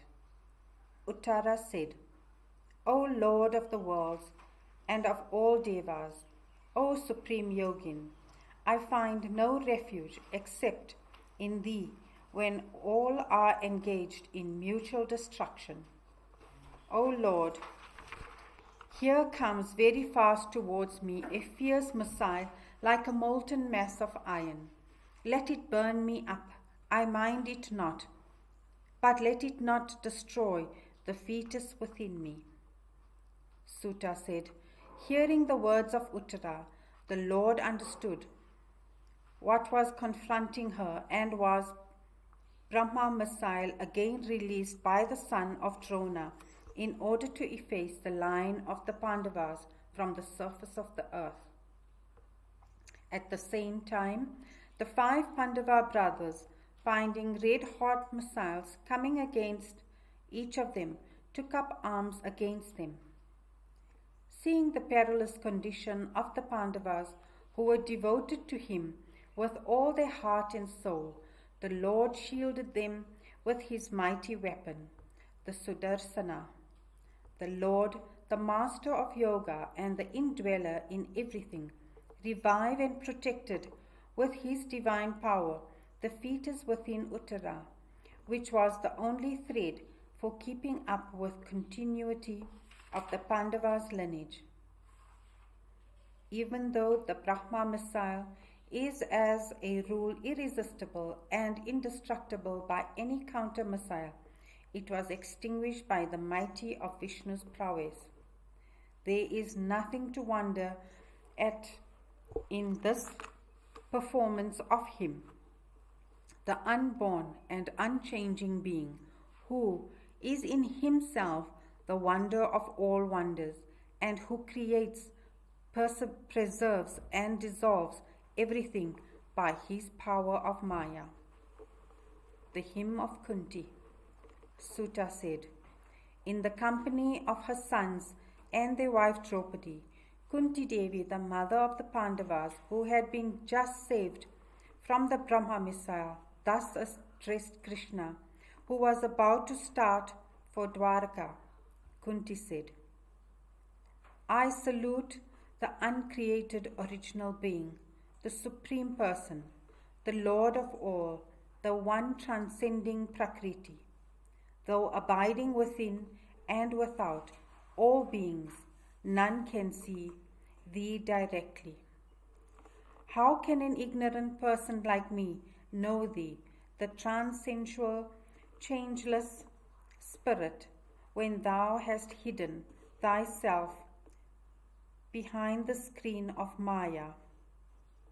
Thy mysterious power, as an ignorant spectator cannot recognize an actor in his theatrical costume, so art thou hidden from the vision of the ignorant man. That being so, how can we, women, understand thee, who has taken this incarnation to teach, through the sportive actions, the real important of communion through divine love, Bhakti, even to all-knowing Paramhamsas who have attained to transcendent purity. Salutations to Krishna, born of Vasudeva and Devaki. Salutations again and again to the Brahman of the Upanishads who has appeared in his sportive manifestation as the son of Nanda. Salutations to the one having the world lotus emerging from his navel. Salutations to the one who is lotus-eyed and lotus-garlanded. Salutations to the one with feet marked with the emblem of lotus.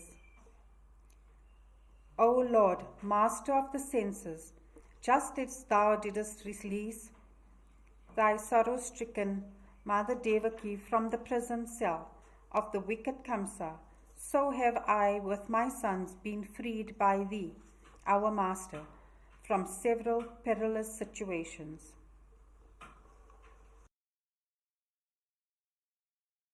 Situations from which thou didst protect us, from the murderous attempts to poison Bhimasena, from the incendiarism of the Kauravas, from the menace of horrible demons and Rakshasas, from the humiliation of the gambling meat, from the various perils of our feet, forest life, from the threat of weapons of great warriors in battle after battle, and now from the threat posed by the missiles released by the sons of Drona. O teacher of all worlds, let the perils face us ever and anon, for it is dangerous situation that we feel the presence of thee, whose vision bestows freedom from rebirth. Thou, whose vision is got only by ascetics who have no wealth except thee, cannot even be addressed by thy holy names by men who are infatuated by pride of birth, power, fame, wealth, learning, and the like. Salutations to thee, who art the wealth of those who have no other wealth. Salutations to one whom the workings of the three gunas do not affect. Salutations again to him who is absorbed in his own bliss, who is all peace, and who is the bestower of liberation to the jivas. I deem thee to be the time spirit, beginless and endless, irresistible, whose stream roller movement makes no distinction between anyone, good and bad, small and great. It is time process that brings about feuds among men, leading to the destruction of all. No one can understand the real intentions of thy sportive actions when thou dost simulate the ways of men in thy incarnations. None is specially friendly or inimical of thee. Thou comest only to redeem all jivas, and even thy destruction of thy so-called enemies is only to bless them and give them salvation thereby. Without understanding this, men attribute partially to thee. The apparent birth and activities of thine, the unborn and unchanging spirit, the soul of the universe, in thy incarnations among rishis, men, and subhumans and aquatic creatures, is indeed a grand mystery. When as a child thou dost the mischievous act of breaking the earthen curd pot, thy mother took a rope to tie thee to the mortar's punishment. When I think of thy face at that time, with eyes tremulous in fear and shedding copious tears that washed down the collyrium from them, I am wonderstruck and mystified, and remembering that thou art the one of whom even death is afraid. As thy ways are inscrutable, men speak of the purpose of thy incarnation voraciously. Some say that thou, the unborn, a word born in the line of virtuous Yadus, in order to enhance the reputation of that royal house, even as a sandalwood on the Malaya mountains make its fame widespread. Others are of the view that thou dost take birth as the son of Vasudeva by Devaki because of the austerities and prayers that they had practiced in previous birth as Satapas and Prishni, for the privilege of being thy parents, and that by taking such birth thou couldst work for the welfare of the world by eliminating the wicked from it. There are some others who say that thou didst take birth at the request of Brahma to relieve the earth of its burden, the wicked and unrighteous man, and save it thereby, as a boat that is about to capsize is saving by throwing away its superfluous contents. Still others maintain that the purpose of thy incarnation is to provide men struggling in samsara, the chain of cause and effect consisting of ignorance and desire, of desire-prompted action, followed by repeated births and death, with material suited for the devotional disciplines of hearing and remembering, in the shape of accounts of thy sportive action. It is those who always hear about, recite, praise, remember, and delight in thy sportive action that quickly attain to thy lotus feet, which put an end to the cycle of births and deaths. O Lord of all, thou who indulgest in the sportive action for the edification of thy devotees, art thou not going to abandon us, who are thy friends in dependence? Alas, except thy feet, we have no strength to sustain us against the anger and might of various royal house who entertain enmity towards us. Without thee in our midst, what will be the condition of us, the Yadus and the Pandavas, who have attained to reputation and prosperity by thy presence amongst us? It shall be like the condition of the organs when the soul has departed from the body.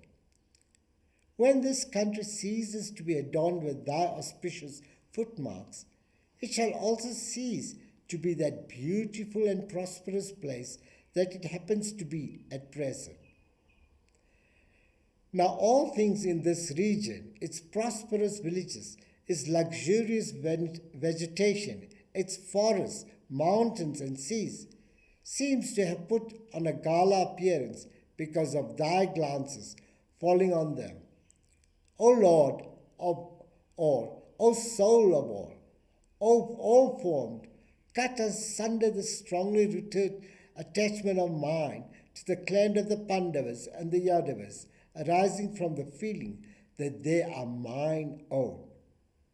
O dear Lord, just as the Ganga is a continuous stream flowing towards the ocean, so may my mind, eschewing all other objects, become a continuous stream of love and attachment, with thee as its sole object. O Krishna, O friend of Arjuna, O leader of Rishnis, O the blazing fire, consuming the tribe of the evil and oppressive rulers of the world, O one of inexhaustible power and energy, O Lord of Gokula, O protector of the weak and the holy, O master of yoga, O spiritual guide of mankind, O the Lord of all, salutation again and again to thee. The depression of Yudhishthira. Sutta said, when Kunti Devi had finished hymning his glory in sweet words, Sri Krishna cast his bewitching smile on her, and he blessed her, so that as prayed for her, she would attain to loving devotion of the Lord. Then he entered Hastinapura, took leave of all the royal ladies, and was about to leave for his city of Dwarka, when he was detained by Yudhishthira with a loving request to stay on for some time more. In spite of being consoled and instructed by the divine sages like Vyasa, and even by Krishna himself, with several quotations from the ancient traditions, Yudhishthira, sorrow at the total destruction of which he was the cause, could not be assuaged and his conscience cleared. This was indeed due to the will of Krishna, whose ways are mysterious and unfathomable.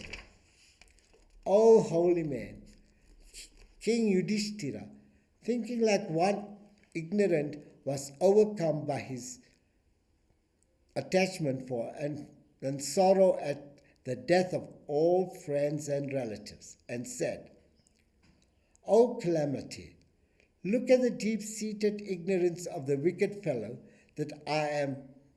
For the sake of this body, which is going to be the food of jackals and vultures, I have caused the destruction of armies and the countless men comprising them.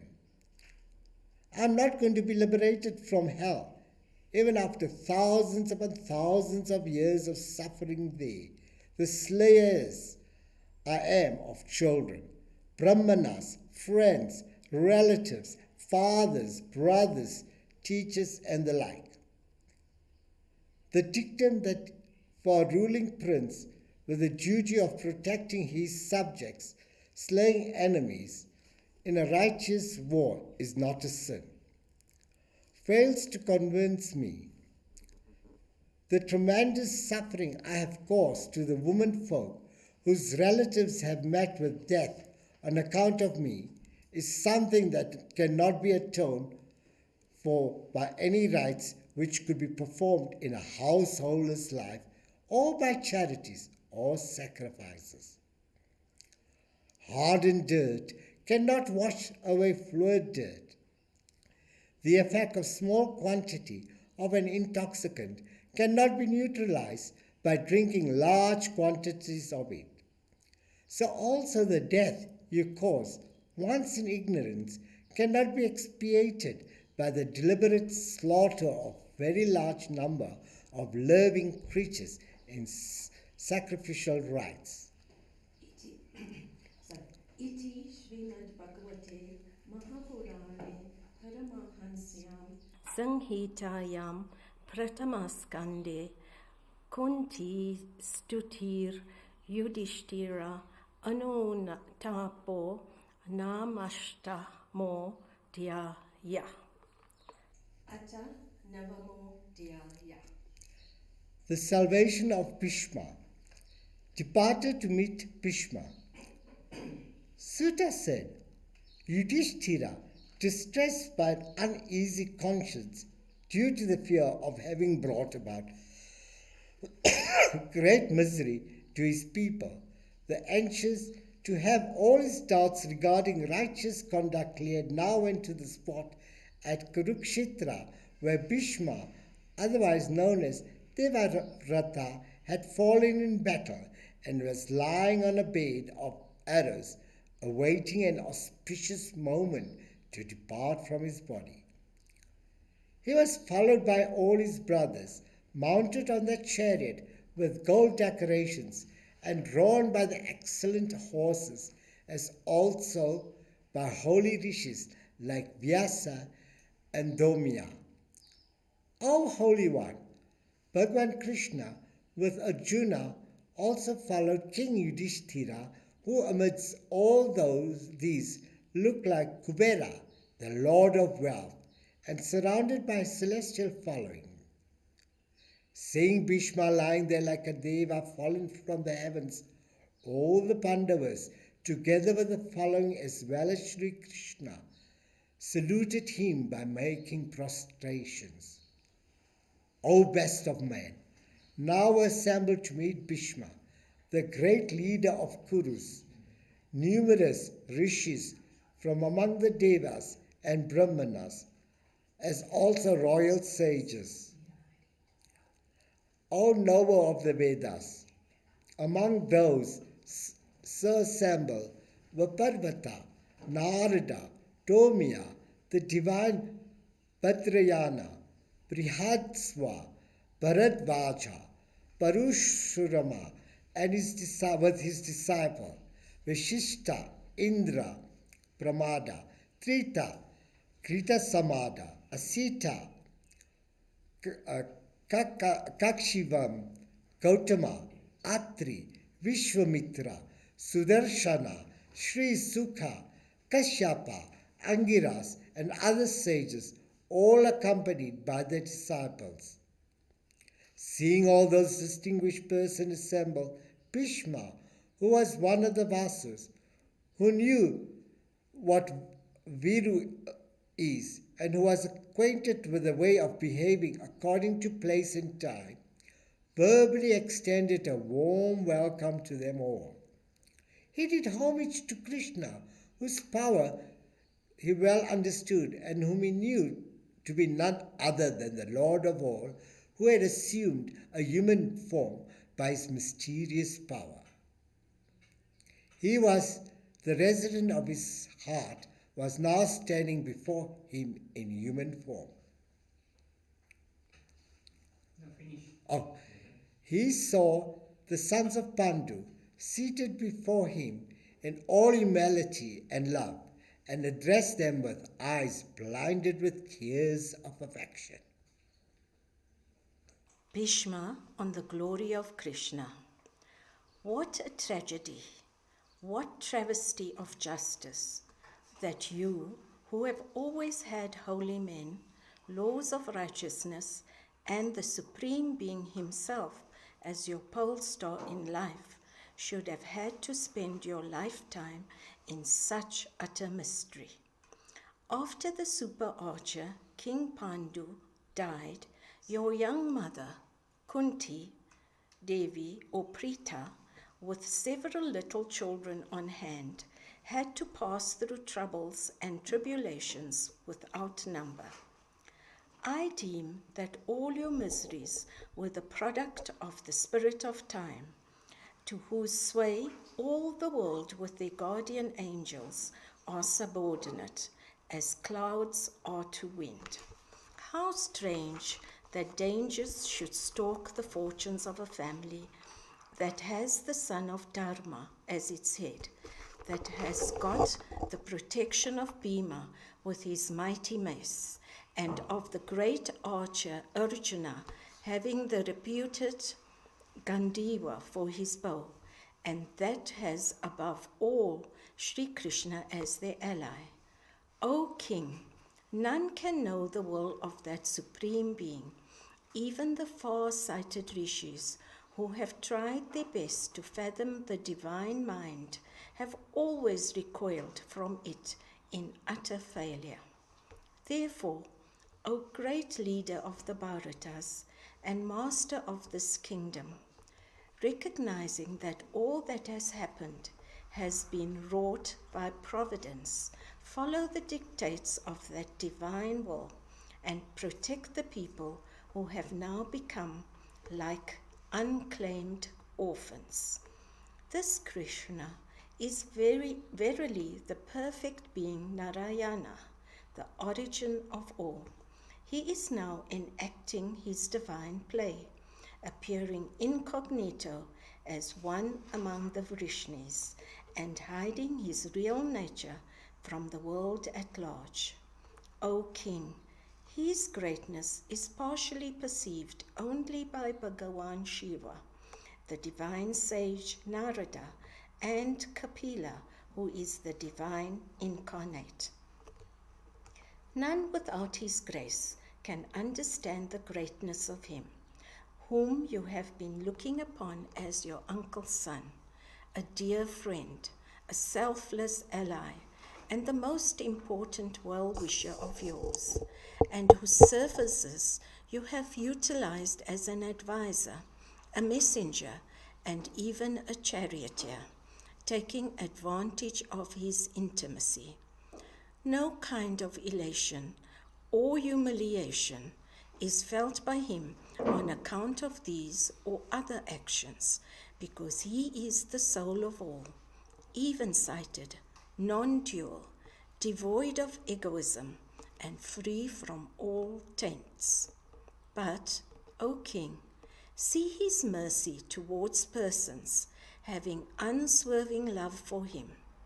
For when I am about to abandon my vital energies and pass away, here has Sri Krishna come by my side to bless me with his vision. By concentrating one's mind on whom with intense devotion, and by reciting whose names and glories with one's lips, a dying aspirant is liberated from the bondage of desire and duty.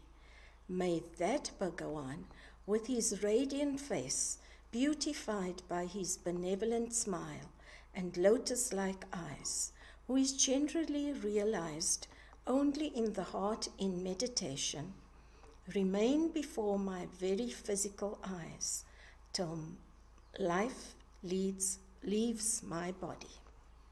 Sutta said. Then Yudhishthira asked Bhishma, who was resting on a bed of arrows, many questions relating to virtue in the hearing of the assembled rishis. Then that truth knower, Bhishma, expounded in brief and in detail, with illustrations drawn from ancient traditions, a variety of themes, the duties of men in general, their duties according to their varna and ashrama, the twofold code of conduct laid down in the Veda for attaining worldly prosperity and salvation, rules of charity, kingly duties, duties of one seeking liberation, duties of women, duties of one pursuing the path of devotion, the life's values of virtue, wealth, pleasure, and salvation with the means of their attainment, and so on. While he was expounding these profound spiritual themes, he neared the time for him to end his life. The Uttarayana, the northern solstice of the sun, which yogis like Bhishma, who die only when they will, generally wait for their departure. Bhishma's hymn to Krishna. That great warrior who could meet 1,000 combatants single-handed now stopped his speech.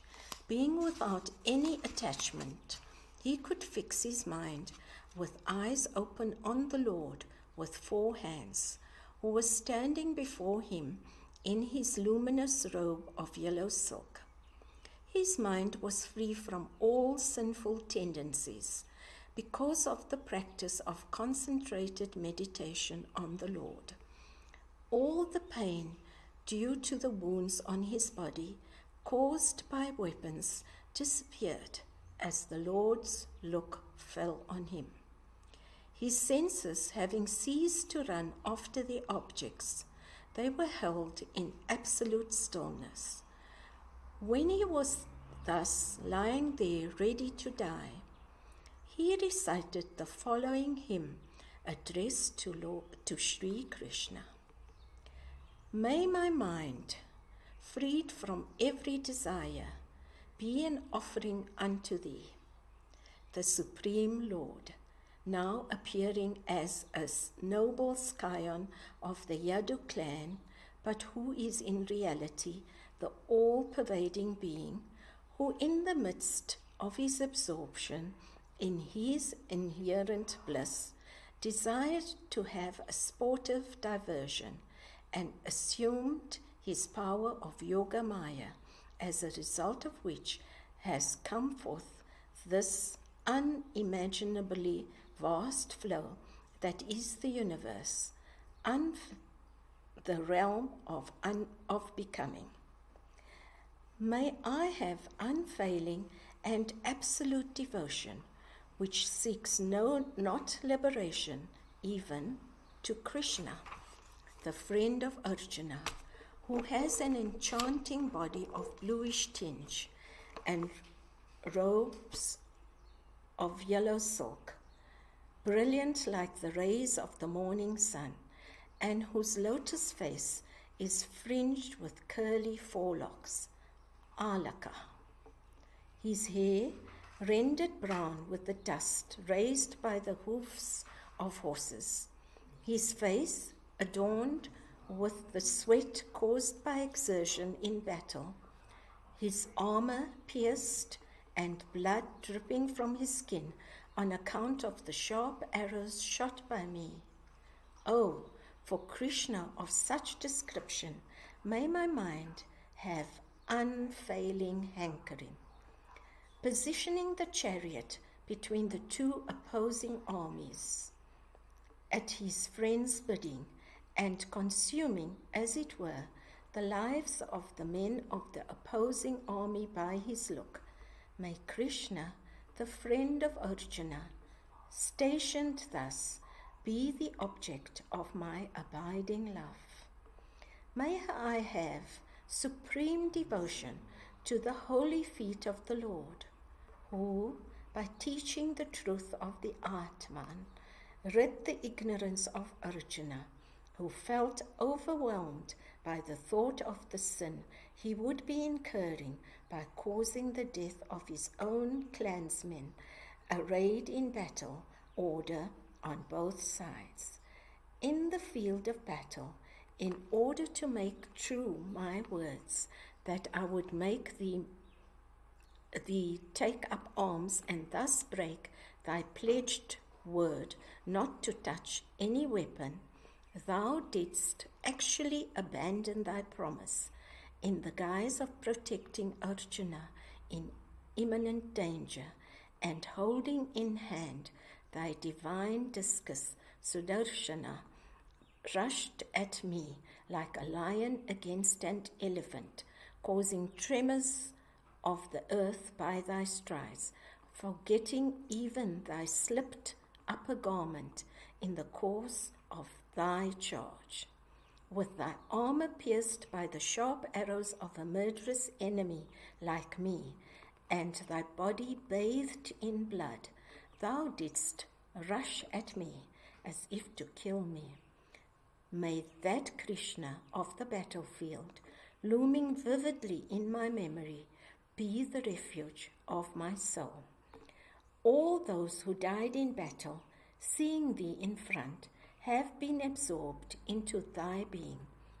O thou, charming resident of Arjuna's chariot, with the reins and horsewhip in hand, may this mind of mine, about to face death, attain to the highest delight in thee. May my mind attain to delight in him whom the Gopikas worshipped with their comely gait, play, sweet smile, and lovelorn looks, and as a consequence become overwhelmed with his love and began to imitate his doings in the infatuation of love, and ultimately attain to oneness with him. There shines clearly before my eyes that divine being, the soul of my soul, who was looked at with wonder and intense delight by all in that grand assembly of sages and royalty gathered at the Rajasuya sacrifice of Yudhishthira, while he received the honor and worship of preeminence accorded to him by the master of the sacrifice. Just as the one sun appears variously as the light in the eyes of everyone, so though one, he resides as if separately in the hearts of all beings he has created. Rid of the delusion of multiplicity, may I now become one with that unitary being. Sutta said, when Bhishma breathed his last, uniting himself with Bhagavan Krishna, the Supreme Self, with his vital energies suspended, and his mind, speech, and sight directed to him in a unified mental mode. All those assembled remained mute, like birds at dusk, knowing that the great Bhishma had dissolved into the Supreme Being, Brahman. Then there arose, at the announcement of this great event, the sounds of the kettle drums of men, as also of the gods. The good and righteous among royalties cried hail, and the rain of flowers fell from the heavens. Then Yudhishthira performed all the obsequies according to the code and observed mourning for a while, though Bhishma, who had attained to the highest state, required none of these. The overjoyed holy men all sang the praise of Krishna, couched in the most sacred and meaningful expressions, and afterwards departed to their respective ashramas with their minds deeply engrossed in Krishna. Afterwards, Yudhishthira and Krishna went to Hastinapura to console the sorrow-stricken elders, Dhritarashtra, the blind king, and his austere wife, Gandhari, who were grieving for their lost sons. The great Yudhishthira, with the consent and blessings of Dhritarashtra and the congratulations of Sri Krishna, then assumed the reins of government of the kingdom that had come down to him hereditarily, and administered it according to the laws of the land. Iti Shrimad Bhagavate Mahapurane Paramahansyam Sanghitayam Pratamaskande Yudhishthira Rajya Pralam Bo Nama Navamo Dhyaya. Ata Dashamo Dhyaya. Krishna after the Mahabharata war. Krishna's arrival at Dwarka. Sunaka asked, how did Yudhishthira, the greatest among the righteous, engage himself in the administration of the land along with his brothers, after he had destroyed the envious Suyadhana, who waged war to usurp this kingdom? Suta said, Hari, the protector of the worlds, by resuscitating the life of Parikshit in his mother's womb, saved from extinction the clan of the Kurus that was destroyed by the forest fire of fratricidal war. He was then pleased to install Yudhishthira in his own kingdom, formerly usurped by his cousin. Yudhishthira's mind was freed from all confusion as wisdom dawned on him through the advice of Krishna as well as Bhishma. With his mind always resigned to Krishna and assisted by his brothers, he began to rule his kingdom extending to the limits of the sea as Indra rules over the heavens. During his rules, the clouds rained according to need. The earth became fertile and high-yielding, and cows with swelling udders bathed their sheds with flowing milk. Rivers, seas, mountains, trees, herbs, and cultivated crops all became fruitful according to season. During the rule of Yudhishthira, his subjects were free from worries and diseases, as also from troubles caused by super-mundane causes. After having stayed in Hastinapura for some months to console his friends and satisfy his sister Subhadra, the wife of Arjuna, he bade farewell to Yudhishthira and received his permission to depart after mutual venerations and embraces. He then got into his chariot to go to his city, Dwarka. It was impossible for all the residents of the palace, both men and women, such as Subhadra, Panchali, Kunti, Uttara, Gandhari, Dhritarashtra, Vayushta, Kripa, Nakula, Sahadev, Bhima, Dwarma, Satyavati, and others, even to think of separation from Krishna without feeling shocked and bewildered. Spiritual aspirants who have the evil tendencies effaced by holy contact never stop reciting the Lord's excellence, having listened to them but once. Now, then came the sons of Pandu, stand separation from the very Lord with whom they have been living in utmost intimacy, always seeing him, touching him, conversing with him, and sleeping with him. Bound as they were to Krishna with cords of love, the thoughts were directed to him, and the eyes fixed unwinking on him, while they moved here and there about him. The royal kinswoman, whose intense sorrow at his departure brought tears into their eyes, somehow restrained its flow, thinking that such an inauspicious sign like weeping should not occur while Sri Krishna was starting home.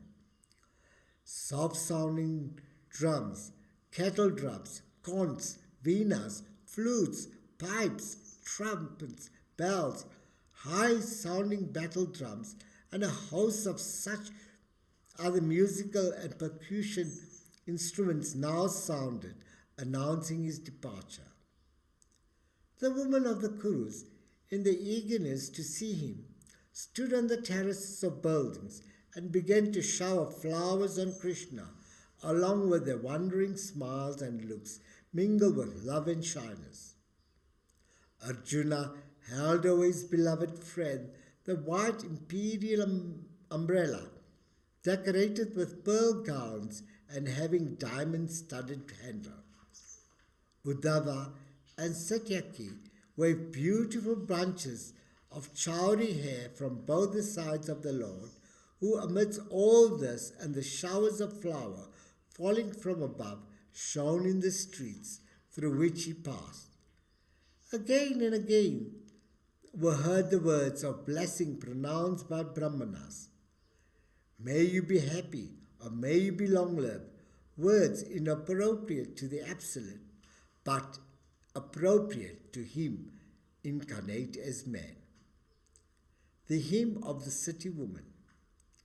The ladies of Hastinapura, the capital of the Kurus, whose minds were powerfully attracted to Krishna, began to chant as follows amongst themselves in sweet tone.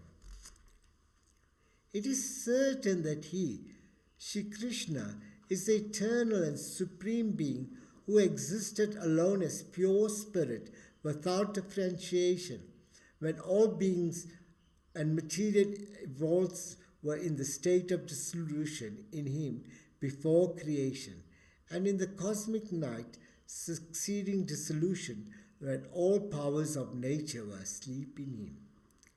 He, the revealer of Vedas, afterwards assumed his prakriti or inherent power, which causes self-forgetfulness to the jivas, which creates name and form in the nameless and formless Atman. This Krishna is a goal which sages who are masters of their senses and vital breath seek and realize with minds purified by the intensity of the God love. There is nothing except such devotion that can purify the mind.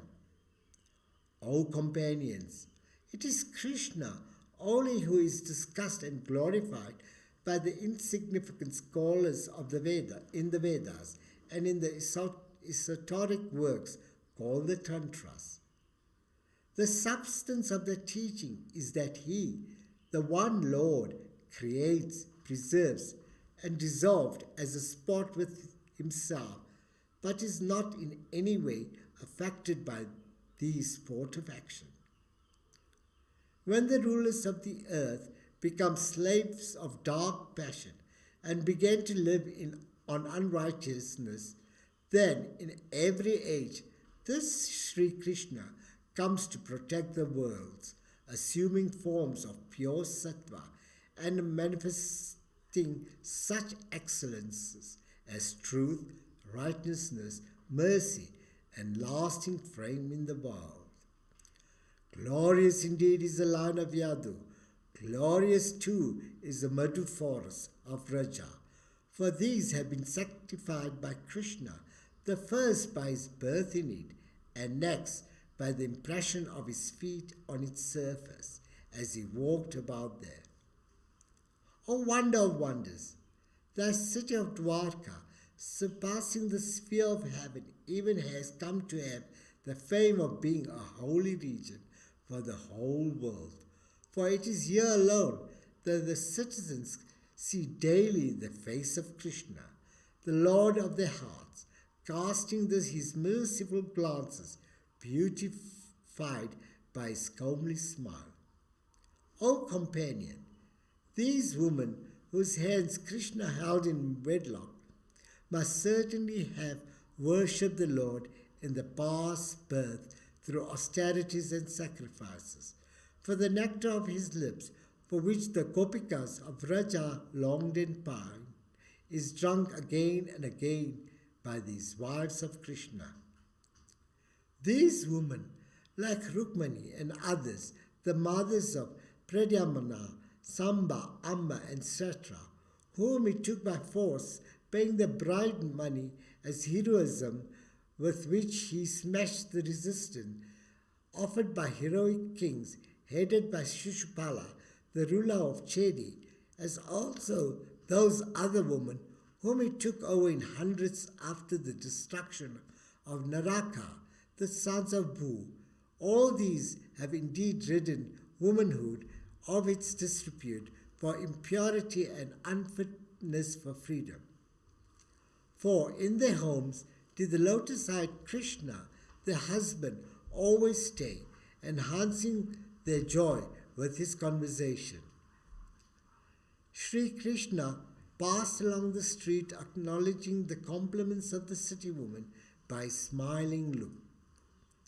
Yudhishthira, the one without a foe, sent a strong contingent of his army as bodyguard for Krishna, though he needed no protection from anyone. The Pandava brothers, who, out of love and sorrow of impending separation, accompanied the departing Krishna for a long distance, were somehow persuaded to go back by Krishna, who now proceeded to his own city of Dwarka with his dear ministers like Uddhava. He passed through the land of the Kurus, the Jangalas, the Panchalas, the Surashsenas, the region of Yamuna, Brahmavarta, Kurukshetra, the Matsya country, Saraswata region, the intervening desert, the Suvira and Abhirya lands, and reached the regions of Anarthas, where his horses were found a bit tired. Receiving from place to place the pious offerings of devoted men, he at last reached the western region, even as the sun too was setting in the west. Iti Shrimad Bhagavate Mahapurane Paramahansyam Sanghitayam Pratama Skande Naimishiyo Pakhyane Shri Krishna Dwarka Gamanam Nama Dashamo Dhyaya. Atta Ekadasho Dhyaya. Krishna, after the Mahabharata war, continued. Sri Krishna's arrival and reception at Dwarka. Sutta said, reaching his own land of Anartha, the Lord sounded his divine conch, Panchayana, to assuage the grief of his people caused by his long absence thence.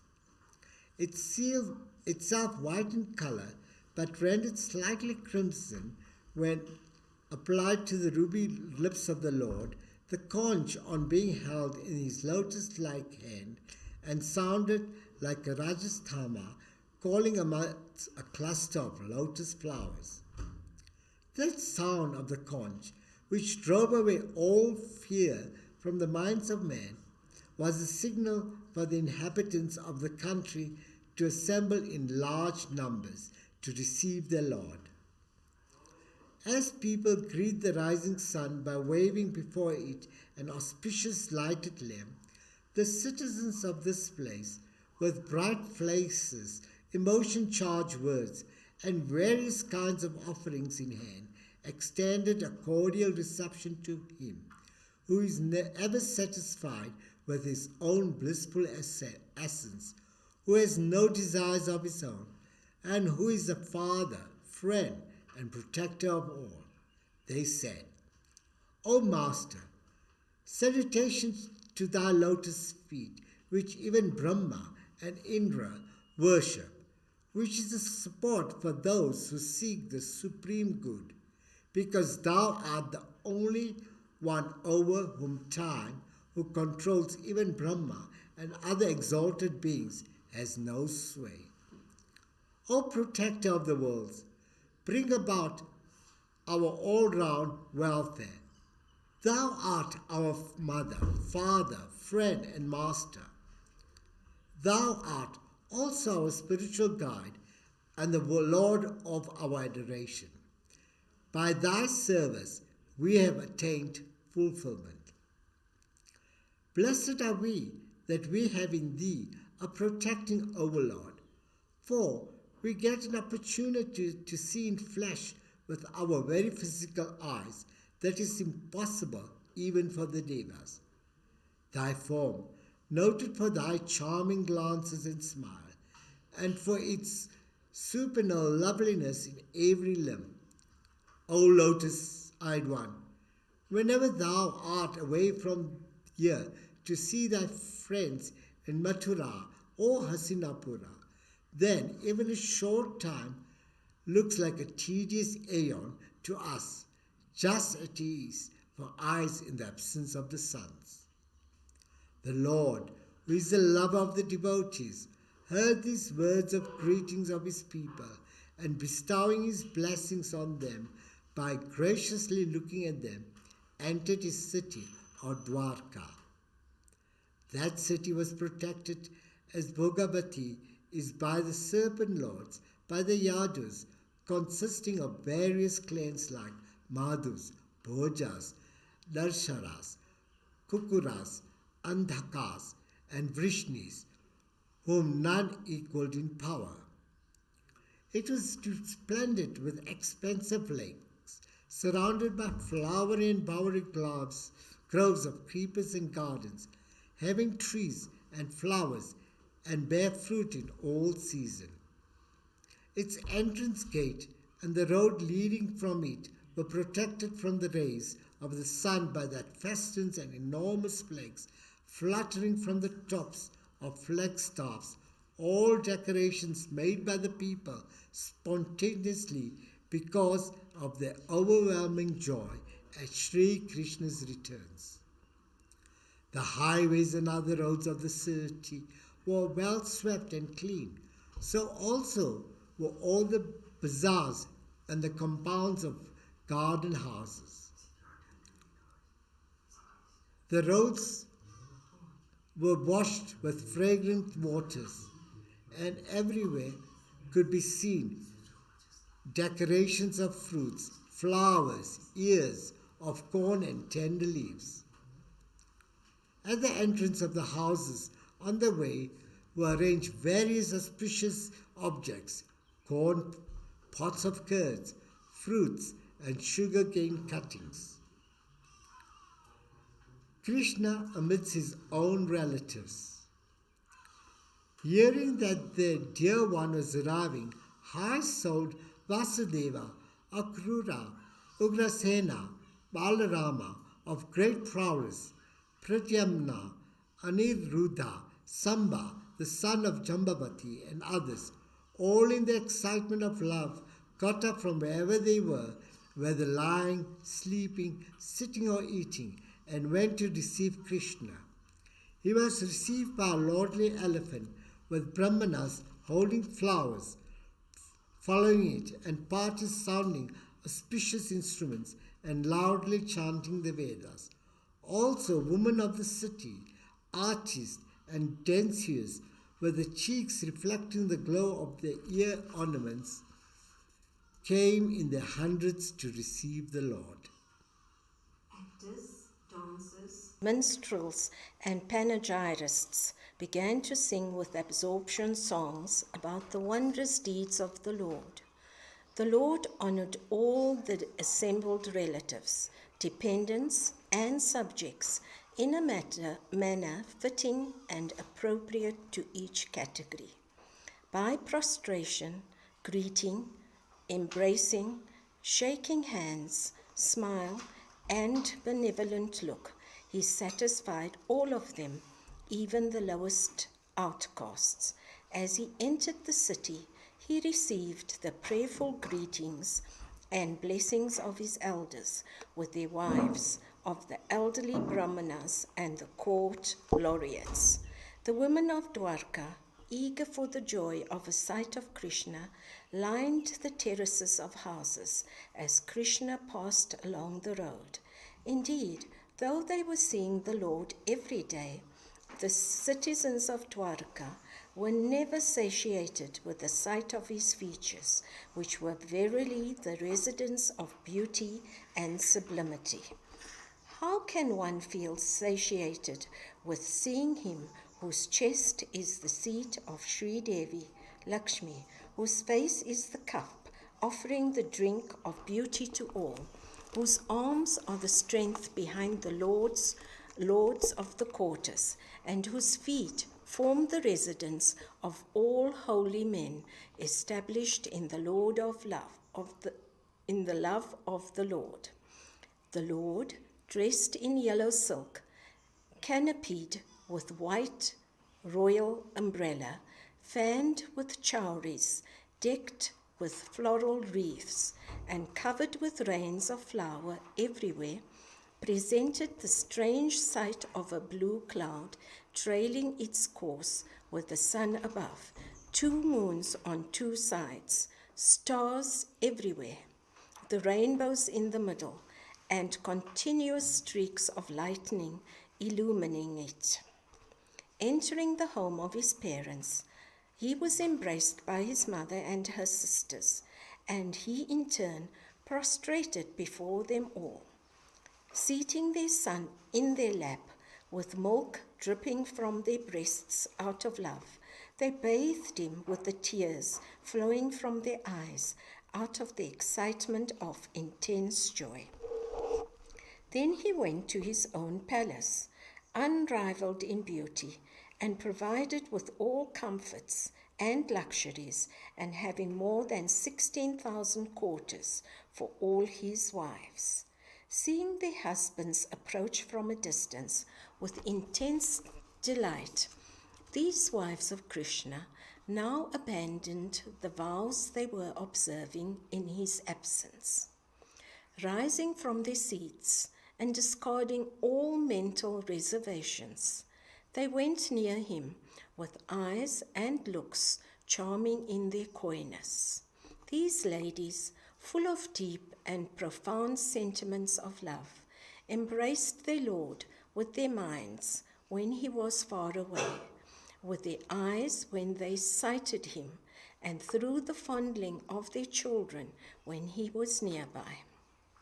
In spite of all their efforts to restrain them, tears flowed down from the eyes of those modest women due to the upsurge of their feeling.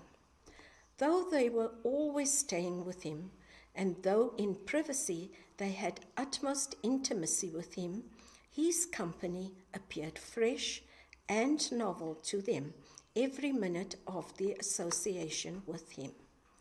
Who will ever be satiated with his company and wish to leave him, whom even Shri, A goddess noted for her fickleness never likes to desert. Thus, as the wind spreads a conflagration in a bamboo forest and destroys the same, so the Lord, by spreading mutual antagonism among the kids whose military power had become a menace to the land, devised their elimination by mutual destruction in war, while he himself remained unarmed. Having manifested as a human being in this world of men through his mysterious Maya, he seemed to enjoy the company of these beautiful women, just like any other common man.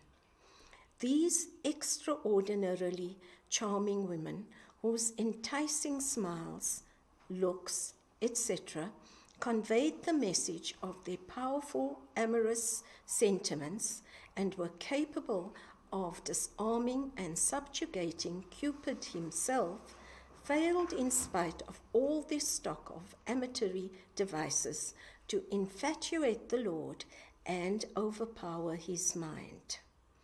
Yet the ignorant world considers him who is totally unattached and a human only in form as one among themselves, attached to the things of this world.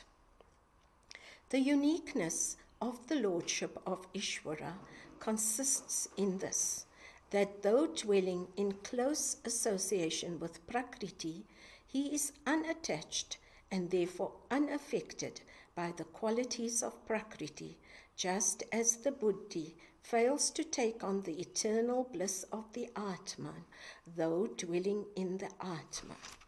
Just as the pseudo-I of man, Ahamkara, considers the witness I, Ishvara, as involved and identified with all its modifications, so these women, who were ignorant of the real nature of Krishna, their husband, looked upon him as an uxorious man under their thumb in privacy.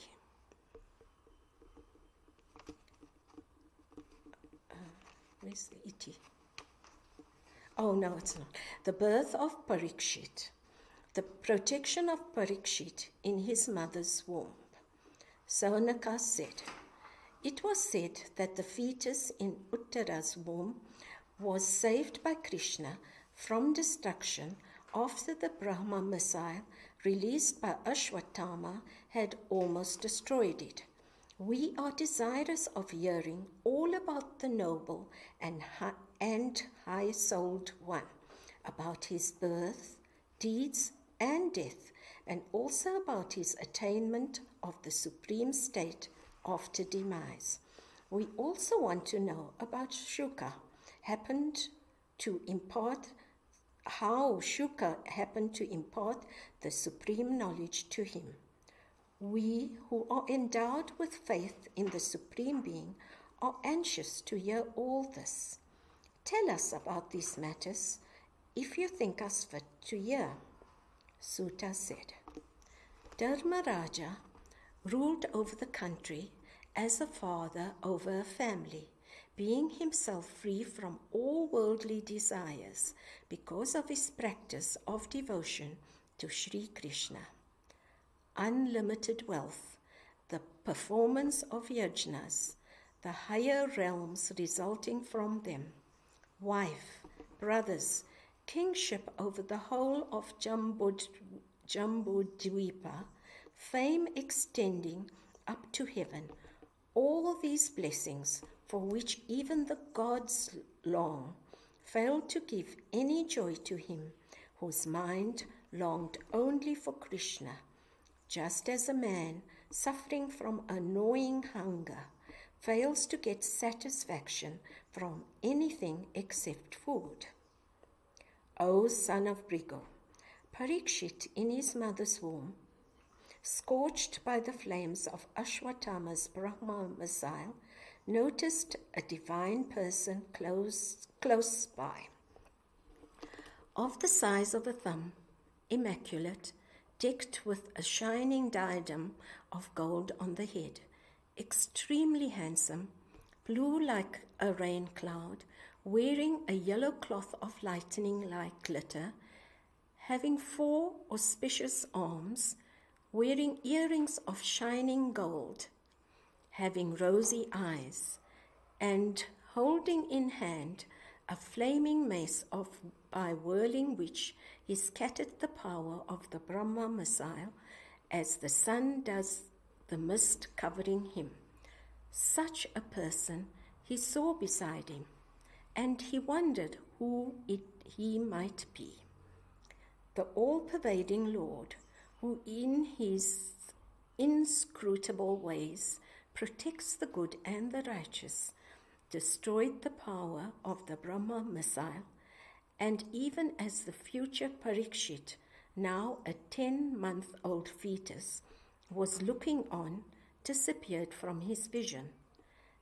Then, at an auspicious moment, when all the planets stood in favorable positions, was born Parikshit, the sustainer of Pandu's line, whose natural majesty made one think that the great Pandu himself was reborn in him.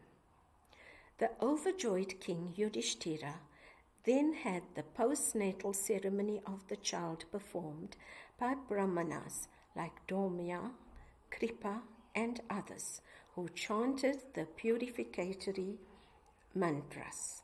Yudhishthira, who knew the value of gifts on important occasions in life, now gave away at this most auspicious occurrence of the birth of a great grandson in the family countless gifts to brahmanas, consisting of gold, milch cows, lands, villages, elephants, and horses, and treated them to a splendid feast. Highly pleased with the humble and cordial behavior of the king, the brahmana said, "O leader of the Pauravas, when this sprout of the righteous Kuru race was destroyed by the inevitable consequences of past karmas, he was saved by the all-powerful Vishnu as a bounty to you from him. Therefore, he will become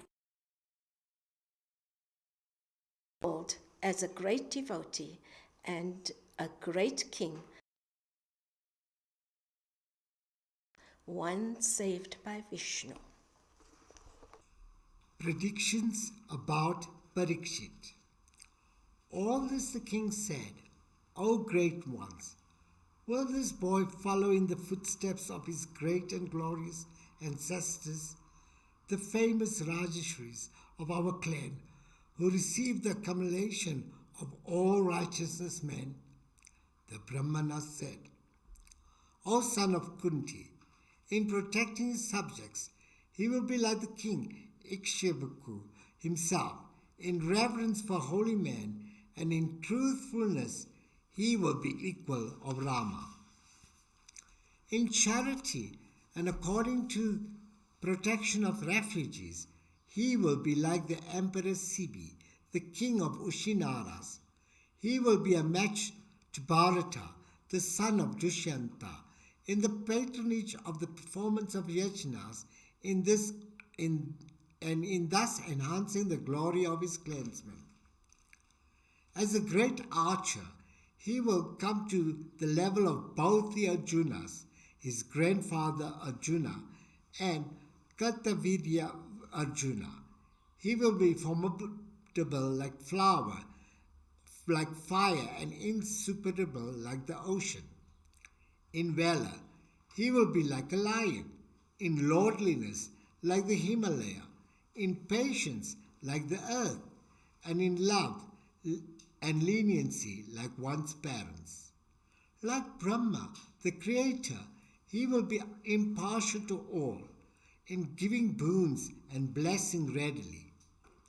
He will be like Maheshwara, and in affording protection to all, he will be like Vishnu himself. In being the focus of all virtues, he will resemble Krishna himself. He will be liberal in gifts like Rantideva, and in righteousness like Yayuti. In firmness and courage, he will be like Bali, and in the exuberance of devotion to Krishna, he will be Prahlada. He will perform many Ashwamedhas and will be the pillar to the elders. He will be the father of Rajashris like Janamajaya. He will be the punisher of all evildoers. For the sake of earth and Dharma, he will arrest Kali, the evil spirit of the Iron Age.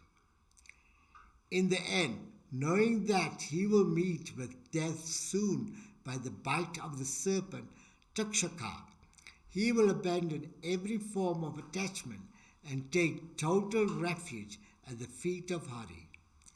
O King, enlightened about the truth of Atma by the sage Sukha, the son of Vyasa, he will abandon his body on the banks of the holy Ganga and attain to the state beyond all fear. All those Brahmanas who were masters of astrology and horoscope reading advised the king thus, and receiving rich presents from him, returned to their abodes. He will become famous in the world as Parikshit, because he will be always testing Parikshita, whether the form he saw in the womb was the same as was manifesting in all men as the indweller.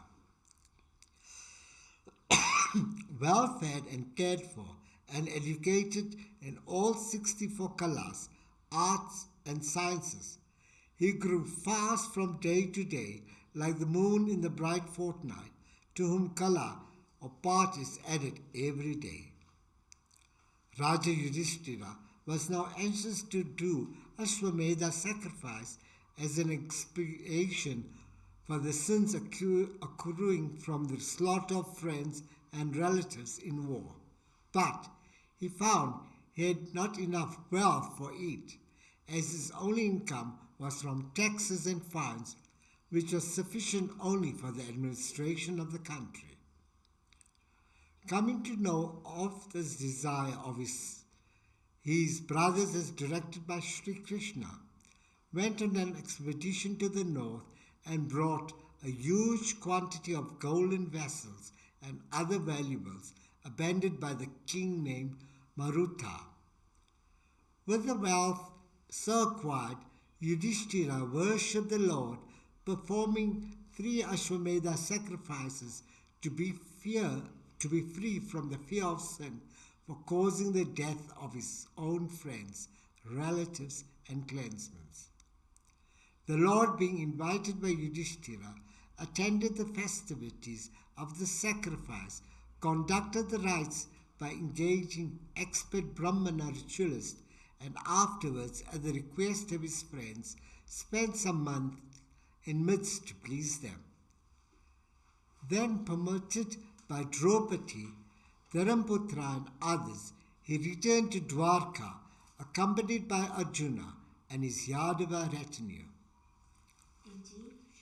Bhagavate Mahapurane Paramahansyam Sanghitayam Pratamaskande Naimishiyopakyane Parikshit Janmadyut Karsho Nama Dwadasho Dhyaya Ata Triyodasho Dhyaya.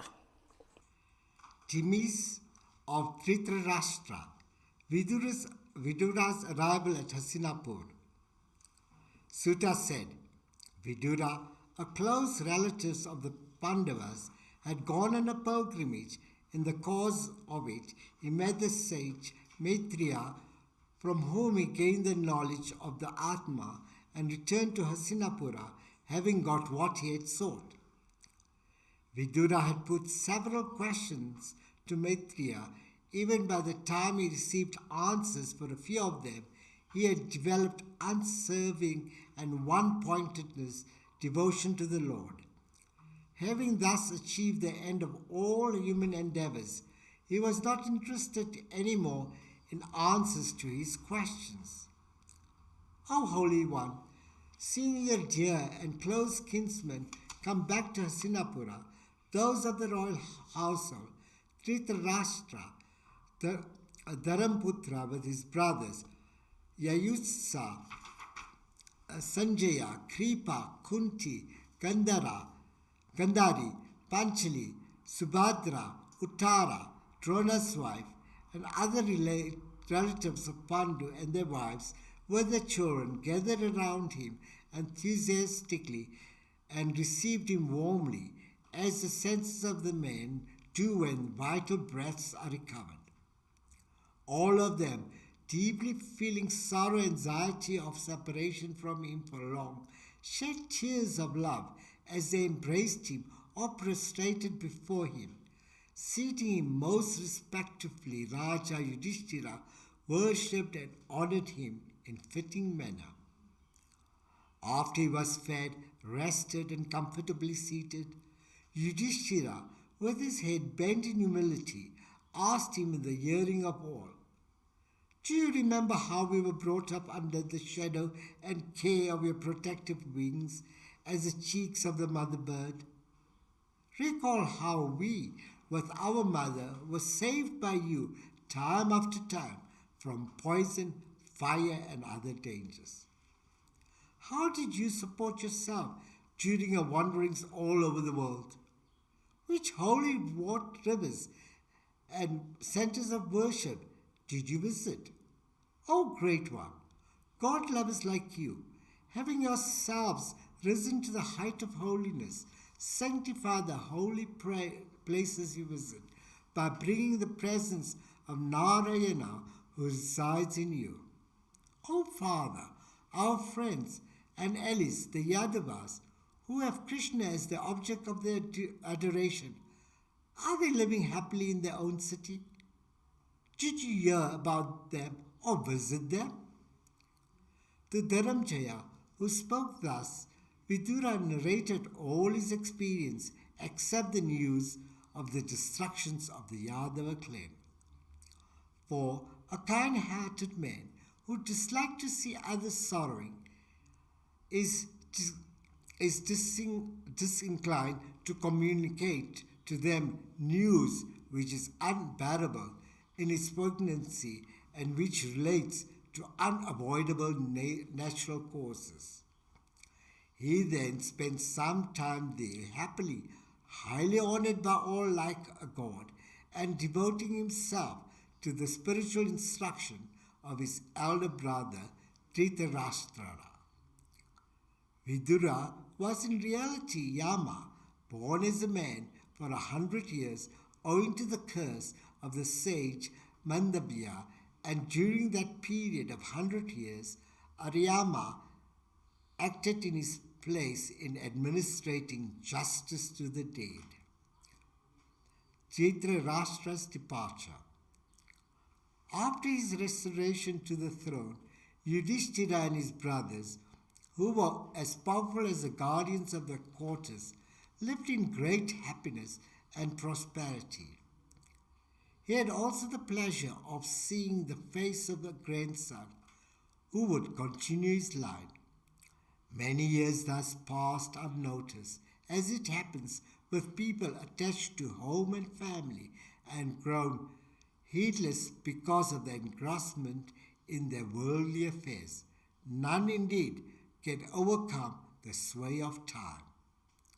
Vidura, who was conscious of all this, one day addressed his brother Dhritarashtra. "O king, bad times are ahead. Leave home and possessions and come into the open. The time spirit as death, whom none can counteract or ward off, is fast approaching all of us. Overcome by time's inevitable hour, men have to abandon their very life breath, so dear to them, at a moment's notice. Then, what to speak of other coveted things like wealth and possession? Look at yourself. Father, brothers, sons, and friends have all been killed. In age also you are far advanced. Grey hairs have covered your body, and you are practically living in another man's house, supported by him out of mere goodwill. Wonder of wonders, how strong man's clinging to life is. See how prompted by it, you are living here like a dog on balls of rice thrown to you by Bhima with contempt. What is the good of living at the tender mercies of those very people whom you and your sons have persecuted in every way, setting fire to their house, poisoning them, humiliating their wife, and usurping their kingdom and wealth? Though you are thus pitiably clinging to your body with intense desire to keep it alive, see how, in spite of it, it is getting worn out by nature's process of aging, even like a piece of cloth. He who abandons hearth and home for an unknown destination, goaded by spiritual renunciation and the absence of any sense of self-satisfaction with anything, and cast off this body, which has become incapable of serving any human purpose, is called a wise man with settled understanding. He is the best among men who, having installed hurry in his heart, wanders forth from home, armed with renunciation and self-control, born naturally in himself or by the advice of others. Therefore, you now wander forth in the northern direction, without letting your relatives know about your whereabouts, for the age about to dawn is one that leads to the degeneration of man's character. The blind Dhritarashtra, being thus advised by his younger brother Vidura, broke away the strong cords of attachment with which he was tied to his relatives, and walked away from the palace along the way shown by Vidura. Gandhari, the daughter of Subala, the virtuous and devoted wife that she was, accompanied her husband to the region of the Himalayas, which is delightful and inviting to all renouncing Paramahamsas, as a fierce battle is to courageous warriors. Next morning, when Yudhishthira, after performing his morning rites, fire ritual, and worship of holy men with presents of cereals, cows, and wealth, went to the palace of his elders to make obeisance to them, he did not find Dhritarashtra and his wife there. Seeing Sanjaya sitting there in a depressed mood, he said to him, "O Sanjaya, where is our blind father Dhritarashtra? Where is mother Gandhari, who has been grief-stricken due to the death of all her sons? Where is our well-wisher and uncle Vidura? Has the worst happened? Have they, out of resentment for anything that a slow-witted person like myself might have unconsciously done, drowned themselves in the Ganga in their present mood of extreme grief for the death of all their near and dear ones? Where has our uncle Vidura gone, the uncle who befriended us and protected us after our father Pandu died, leaving us helpless children?" Sutta said. Sanjaya, who was intensely faithful and loving towards his master Dhritarashtra, was thoroughly depressed and grief-stricken at his disappearance, and remained silent for some time, incapable of giving any answer.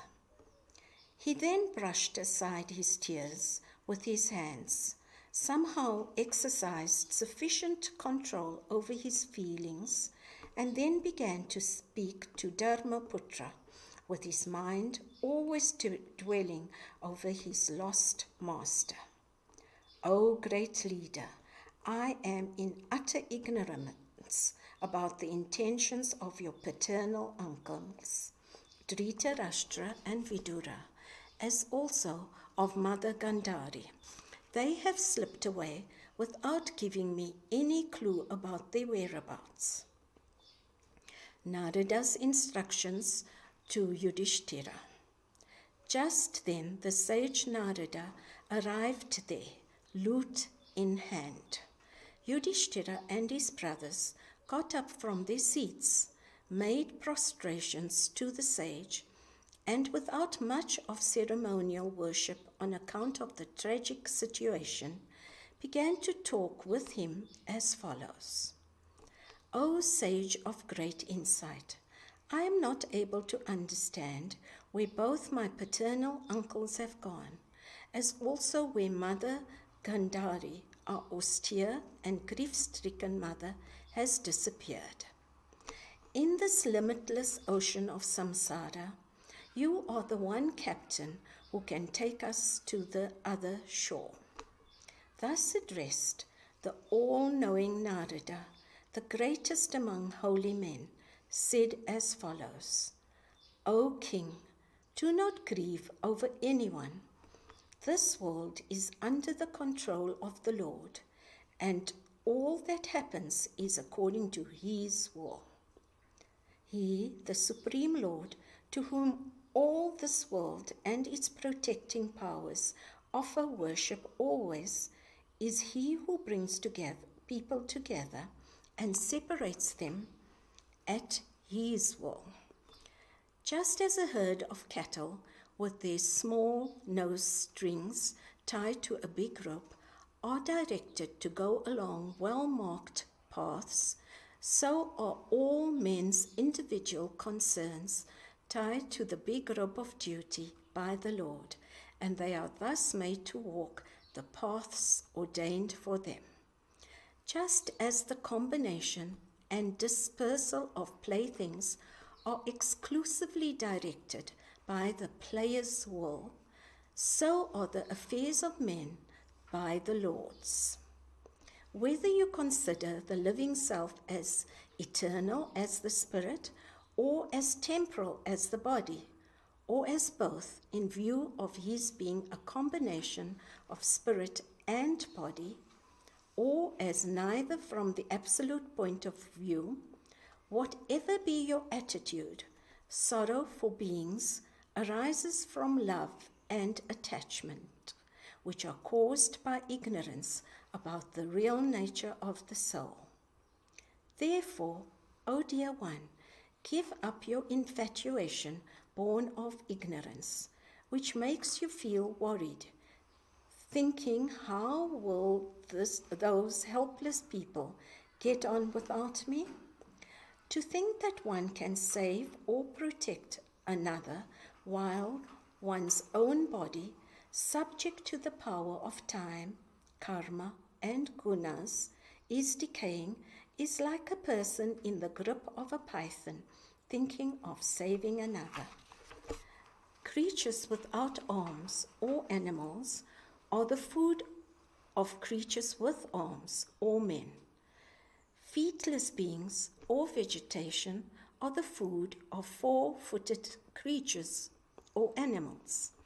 Even among these, the smaller creatures are the food of bigger ones. Thus, one kind of living being is the food for another. In this wise, nature has made ample arrangement for food for all, and you need not be anxious about your relatives. All this universe is the Lord's alone. He is the soul of all souls, the self-revealing spirit, needing no other revealer, Swayam Prakasha. He is what shines as the within and the without. See how he has become the many by his mysterious power of Maya. That Bhagavan, the origin of all, is now amidst us as the divine incarnate functioning, as the all-destroying spirit of time, eliminating all evil doers. He has completed his work mostly and is awaiting the completion of the rest. You also be there, awaiting the Lord's completion of his mission. Know that Dhritarashtra, with his wife Gandhari and brother Vidura, has gone to a resort of great ascetics in the southern region of the Himalayas. They are now in the holy place called Shrotas, the spot where Ganga divides herself into 7 streams to please the 7 rishis, Saptarshis. Taking baths in the holy river, performing the sacrificial rites, subsisting only on water, and abandoning all attachment for wealth, family, and enjoyments year and year after, Dhritarashtra is now abiding in peace. Having established himself in a settled seat and controlling the pranas and the 6 senses, he has risen above the gunas of Prakriti by the practice of devotion to Hari. Identifying oneself with the intellectual self, resolving the same in the Kshetrajna, the witnessing psyche, and resolving that too in Brahman, the basis of everything, like pot sky in the universal sky, he is now sitting motionless like a pillar, with all the natural tendencies of the mind overcome, with all the senses under control, and with no need for any food. Do not go there and cause any disturbance to him who has abandoned all duties and actions. Within 5 days from now, he will be abandoning his body, which will be burnt automatically in the fire born of yogic power. His wife Gandhari, seeing the yogic fire consuming her husband's body, along with their leaf hut, would follow him by entering into that fire. And as for Vidura, seeing all this and overcome both by sorrow and joy, sorrow for the death of his brother and joy for his attaining to the spiritual goal, he would go out into the broad world as a pilgrim. Saying this much, Narada left with his tambura in hand, and Yudhishthira, taking his word well to heart, recovered from his sorrow. Iti Shrimad Bhagavate Mahapurane Paramahansyam Sanghitayam Pratamaskande Naimishiyopakhyane Trayodasho Dhyaya Ata Chatur Dasho Dhyaya. Forebodings about Krishna's exit. Evil omens seen. Sutta said, about this time, King Dharmaputra had sent his brother Arjuna to Dwarka to get news about Krishna and the doings of that personage of holy fame. Even after several months, he did not find Arjuna returning, and what was worse, fear-evoking omens, foreboding some evil, also began to occur, indicating bad times, as it were. Seasons ceased to show their wanted features. Lives of men came to be more and more sinful, being dominated by anger, greed, and untruthfulness. They became deceitful in transactions and faithless in relationship. Mutual quarrels between parents, friends, brothers, and married couples were becoming the order of the day. Seeing these and other very adverse omens, besides the general degeneration of human character, King Yudhishthira spoke to his brother Bhima thus. Yudhishthira said, "We have sent Arjuna to Dwarka to give him an opportunity to renew his friendship with his numerous associates there, as also to get us all information about the doings of the Most Holy One, Sri Krishna. O Bhimasena, it is now 7 months since your brother Arjuna has gone. I do not know why he has not yet returned.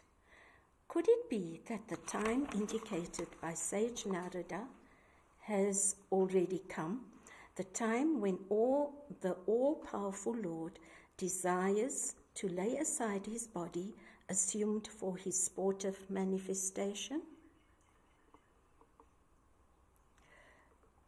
It is due to his grace that we have come to possess all that we have: kingdom, wealth, wives, our lives, our clansmen, our victory over enemy forces, and our subjects. Has he closed the chapter of this play of his on earth? See these terrific omens, physical, psychical, and spiritual, which indicate for certain the confused and fearful situation that is awaiting us. I experience frequent trembling of my left thigh, eye and hand. I experience palpitation of the heart also.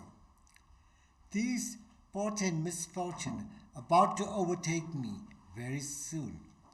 See how this female jackal is howling at the rising sun, vomiting fire at him from a mouth. Also see this dog glaring fearlessly at me and continuously barking at me. Superior animals like cows go round me anti-clockwise like the prohibited way, while inferior ones like asses take the clockwise course considered proper for circumambulation. This kapota, the black dove, is a messenger of death. The owl, its enemy, and crow are continuously screeching without stop, as if to announce the doom of the world. The quarters look barricaded by walls of smoke. The earth with its mountains quakes. Terrific thunder and lightning are occurring in the cloudless sky. Fierce winds are blowing, creating columns of dust, darkening the neighborhood, while clouds are raining blood-colored fluids everywhere. See how the sun has become dim, how planets seem to be fighting among themselves in the skies. Rivers and lakes are disturbed and turbid. The fire is not burning bright even when ghee is poured in it. I do not know what evil things these portend. The calves are not sucking at the mother's udder, nor are the cows yielding them any milk. The cows have a vacant look with tears flowing down their eyes, while bulls are found restless in their pens. The images of gods are weeping, sweating, trembling. All these habitations, villages, towns, mines, gardens, settlements of ascetics, etc., have been stripped of their joyous and prosperous look. What great tragedy is going to overtake us, I do not understand. I deem from these evil portents that the earth, now deprived of its former glory, has ceased to be trodden by Bhagavan Shri Krishna's feet, which bear the unique and auspicious fruitfulness possessed by no other individual. Arjuna returns in utter distress. O Holy One, while Yudhishthira was thinking about these evil omens with a troubled mind, they arrived at Arjuna back from his visit to the city of Yadus. As he fell at the king Yudhishthira's feet in salutation, the latter found him a different man from what he was before. He was grief-stricken, crestfallen, weeping, and abjectly faded. With his heart trembling at the sight of his brother in this tragic mood, and remembering the words of warning uttered by Narada earlier, the king, the kind Yudhishthira, spoke to Arjuna as follows in the midst of his friends and relatives. In Dwarka, situated in the lanes of Ananta, are all our allies, the Yadavas, consisting of the clans of Madhus, Bhojas, Dakshas, Sattvatas, and Andakas and Vrishnas, living in happiness and prosperity. In Sura, my worshipful maternal grandfather happy? Is my uncle Vasudeva with his several brothers doing well? Are his 7 wives, including Devaki, who are sisters, doing well with his sons and daughter-in-laws? Is King Ugrasena, who fathered the evil Kamsa, as also his brother, alive? Are not all the cousins of Krishna, like Ritika, Kritavarma, Akrura, Jayanta, Koda, and Sarana, doing well? I hope Satrudruj and Badrama, the most venerated leader of the Yadus, are living in peace and prosperity. Are not the greatest of car warriors, Pradayamna and Anarida, noted for his quick movements in battle, both doing well? Shushena, Jambavati's son, Samba, and other sons of Krishna, like Rishiba, as also the sons of these, are not all of them living happily? So also the Lord's followers, like Shrutadeva, Udhava, and other Yadavas, supported by the might of Krishna and Rama's arms, must necessarily find everything conducive to well-being. Bound to us by ties of love, do they all think of us and feel interested in our welfare? I hope Lord Krishna, the great lover of devotees and holy men, is living happily at Dwarka, surrounded by his friends and relatives. He, the original being, has appeared along with Balrama in the vast ocean of Yadu's race as the moon rises from the sea at the horizon for securing the protection of good of the whole world. Protected by the might of his arms, the Yadavas live happily in Dwarka, receiving the respect and regard of all people, as the followers of Mahavishnu do in the transcendent region of Vaikuntha. By virtue of the service of the feet of Krishna, as the chief activity, these 16,000 and more wives of his, headed by Satyabhama, have been able to defeat Indra and secure from his heaven such rare objects of enjoyment like Prarijata, which only Sachi, the wife of Indra and queen of heaven, could have. The heroes of the Yadava race, depending on the might of Krishna's army, having become fearless of anything and have brought under their control the whole of audience called Sudharma, fit for King Indra's use. Is not Krishna of such transcending greatness living happily at Dwarka? Oh dear one, are you not yourself doing well? How is it that I find you bereft of your usual sprightliness and self-confidence? Has such a long stay at Dwarka led to any coolness in their cordiality to you or to any positive insult?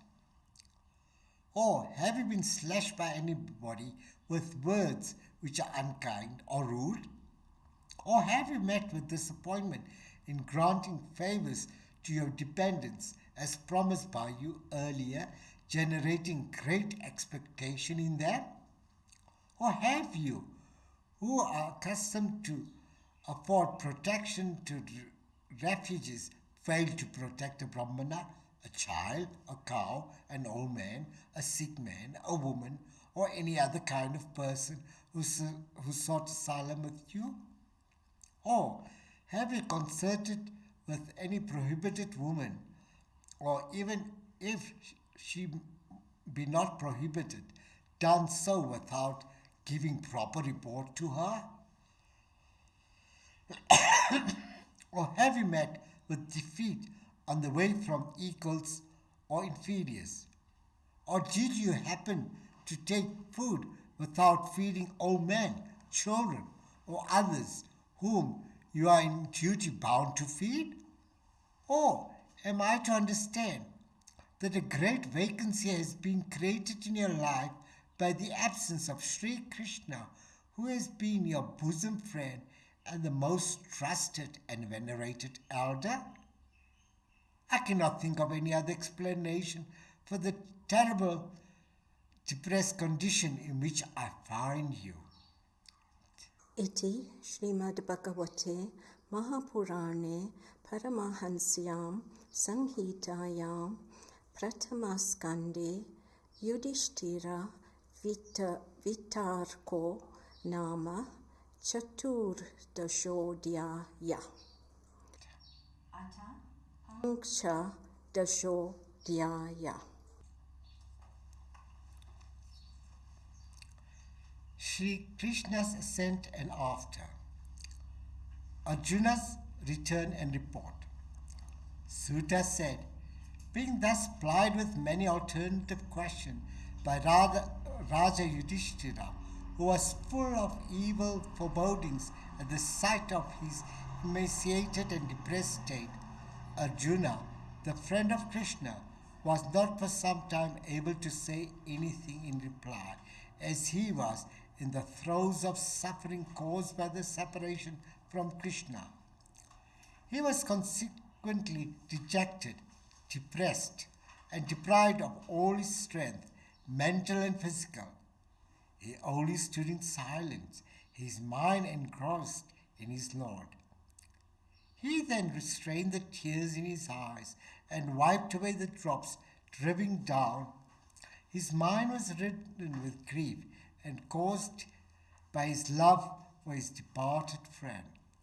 Revolving in his mind over Krishna's various acts of love, like agreeing to be his charioteer, and over his compassionate love and friendliness, Arjuna began to speak as follows to his brother, the king, with tears again flowing and voice trembling.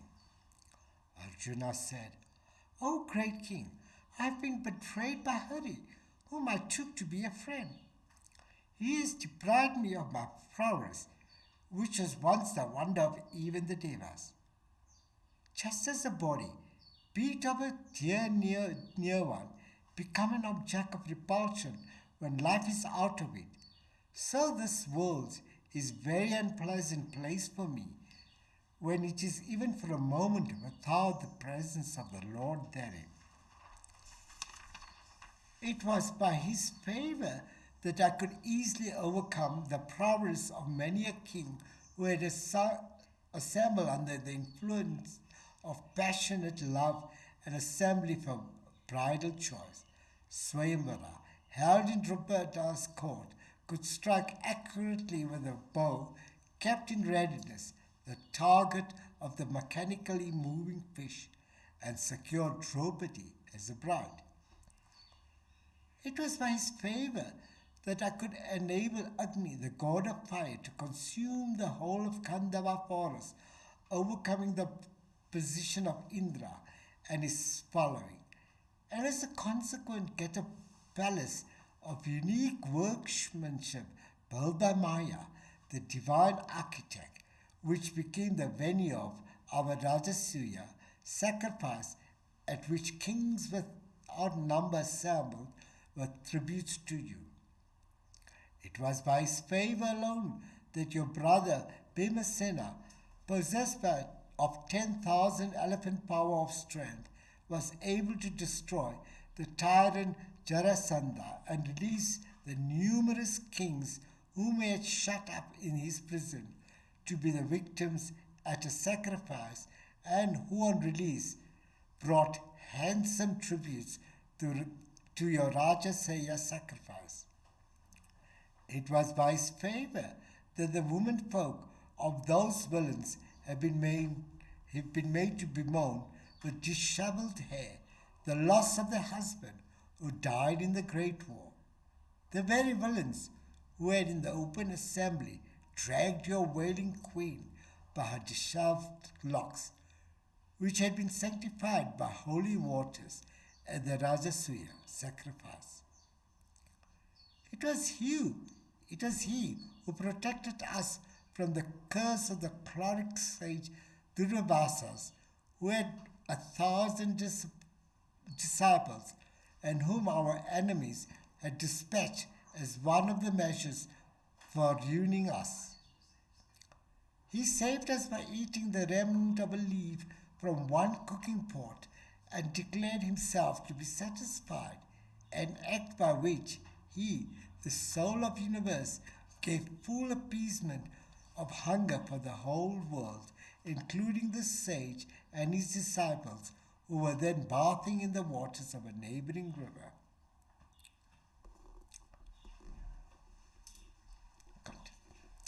It was he who endowed me with the prowess which I was able to astonish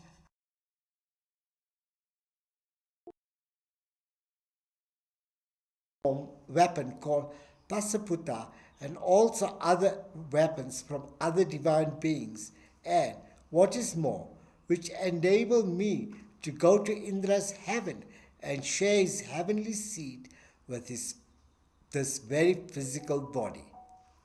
In Indra's heaven, the might of my arm, which consisted in Krishna's grace, and my bow Gandiva, was sought by Indra and the Devas for the destruction of the enemies. O King, he, that source of all our strength, has now deserted us. It was by his association that I was able single-handedly to cross the limitless and impassable ocean of Kaurava armies, and also to retake the cattle wealth stolen by the enemy, and along with that collect a vast booty consisting of their valuable begemmed turbans and diadems indicative of their power and glory. Sitting beside me as charioteer and moving in front of the enemy army, which was resplendent with the presence of numerous kings and was led by celebrated heroes like Bhishma and Drona, he took away from those great car warriors their life, mind, and prowess by his mere look. It was by the protection he afforded that I was not even scratched by the mighty and unimpedable weapons used against me by Bhishma, Karna, Salya, Jayadratha, Bhalika, and other car warriors, just as Prahlada was untouched by the weapons of the Asuras directed against him by his cruel father. He whom holy men worship for the attainment of moksha, who though the Lord of all bestows his very self to devotees, to him had I assigned the work of a charioteer. Nonetheless, it was by his prowess that the opposing kings in the battlefield were stunned and could not use their weapons against me as I stood on the ground while my tired horses were being given water. O King, my heart is distressed in the extreme when I recall how he used to joke with me, bathing me in his brilliant and charming smile, and how in serious conversation he was accustomed to address me as, O Partha, O Arjuna, O friend, O noble one among the Kurus, and so on. In the course of our close friendship, may be while resting, relaxing, eating or joking, whatever sarcastic or insinuating remarks I used to make, he bore with patience and magnanimity as a friend would do with friend and a father with a son. O great King, now that my heart is spiritless and weak because of the absence of that great one, my dear friend and well-wisher, I have met with defeat even at the hands of a few wretched herdsmen on the high road as I was guarding the evacuation of Krishna's family from Dwarka. The same bow, the same arrows, the same chariot, and I, the same occupant of the chariot, these are present now as they existed before, when even all royalties bowed their heads in submission. But alas, lacking the presence of the Lord behind these, all of them have been reduced to utter futility, like sacrificial offering made in ashes, an illusory castle built in the air, or seeds sown in a desert. O King, all those about whom you have made kind inquiries are no longer in the land of the living. Owing to the curse of holy men whom they insulted, they lost their sanity of mind, drinking inordinate quantities of liquor and forgetting even the identities of one another. They have all fisted themselves to death in a drunken brawl. Only 4 or 5 of those friends of ours are surviving. It seems to be a law ordained by the Lord that living beings destroy themselves by mutual feuds and prosper by mutual cooperation. It is found in nature that large creatures feed on small ones, strong ones on weak ones, and then the strong ones come into mutual conflict and swallow, that is, destroy one another. Even so, in order to lighten the burden of the earth, the Lord used the powerful Yadus to destroy other powerful clans, and finally made the Yadus destroy themselves by mutual conflict. My mind is seeking refuge in remembering again and again the instruction of Krishna, always suited to the time and place, and giving relief to the troubled mind of man. The great abandonment of the Pandavas. Sutta said, the mind of Arjuna, which was merged in Krishna under the powerful sentiment of deep friendship, became pure and got settled in calmness. By the power of devotion, now intensified by continuous thought of the Lord, Arjuna's understanding was freed from all impurities, and he once again recovered the remembrance of that saving knowledge which the Lord had imparted to him in the battlefield, and which was being obstructed from manifestation by the forces of time, karma, and worldly enjoyments. By the experience of the Supreme Being, he was now free from all the sorrow and doubts arising from the sense of duality. As he experienced himself as pure spirit, the hold of the gross and subtle body slackened, and he was ready for the state beyond return. Hearing about Krishna's departure from earthly life and destruction of the clan of the Yadavas, Yudhishthira made the firm decision of taking the vow of abandonment. Prita, the mother of the Pandavas, on hearing Arjuna's report on the destruction of the Yadus and the Lord's ascension, gave up her earthly body by uniting her spirit with the Supreme Being through one-pointed devotion to him. A thorn is taken from the body with the aid of another thorn, and after the work is done, both are thrown away. So also the Lord assumed a body for lightening the burden of the earth, and having done it, he threw away his body also. For the Lord, His body and the bodies of others are alike. He embodied himself as fish and other incarnations and abandoned those bodies, having fulfilled his mission. In the same way, he abandoned this body with which he lightened the burden of the earth. But in the midst of these changes, he remains the same, just like an actor who plays several parts without changing his identity. The very day when the Lord of abounding grace left this earth, that same day, Kali, the spirit of evil, which augments the degenerate tendencies of indiscriminating minds, strengthened his sway on earth.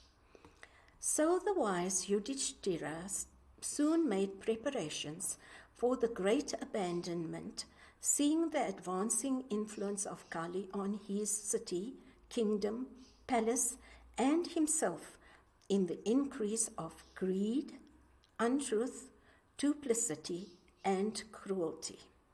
The Emperor Yudhishthira now performed the coronation of his grandson, Parikshit, noted for his modesty, and also possessed of excellences equal to his own, and made him the ruler of the whole land, girdled by the sea, with Hastinapura as his capital. At Mathura, he enthroned Vajra, a grandson of Sri Krishna, as the king of the Sura Senas. Then he performed a Vedic fire sacrifice in the name of Prajapati, and afterwards he withdrew into his self the three fires, the Ahavaniya, the Garhapatya, and the Dakshina, symbolic of his having thereafter abandoned the external performance of fire sacrifices. There itself he abandoned his silk dress and golden ornaments, abandoning his ego sense and the bondage of the world. He sacrificed speech in the mind in the prana in the apana in death, and death in the material body. In other words, he controlled all the senses, realized that death, etc., are only applicable to the body, and was established in the conviction that he is the Atman, not subject to the sixfold changes. He then dissolved the gross body into the gunas of Prakriti. The gunas in Mula Vidya, or primal ignorance, everything in the self, Atman, and the self in Brahman, the universal self. Dressed in bark cloth, without food, speechless, with hair disheveled, resembling one senseless or inebriated or ghoulish, without casting even a look back, deaf to all sounds, with mind completely absorbed in the thought of Brahman, he started from home in the northern direction, along the path of no return, which all the great men in the past had trodden. All the other Pandava brothers, too, seeing the evil influence of Kali spreading among their subjects, followed the footsteps of their elder brother with firm determination. They, who had lived their lives in the light of truth and righteousness, realized that the feet of the Lord were the only ultimate support, and withdrew their mind away from all worldly objects.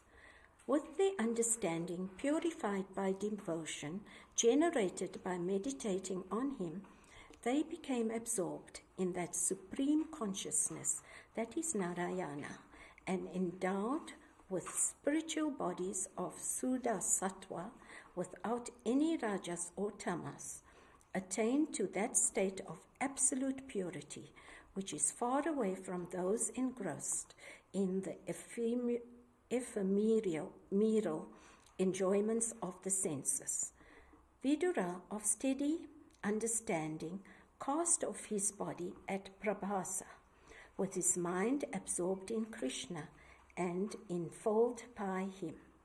As Vidura was the descent of Dharmaraja, the presiding deity over departed spirits, he resumed his original state to perform the duties that the Lord had placed on him.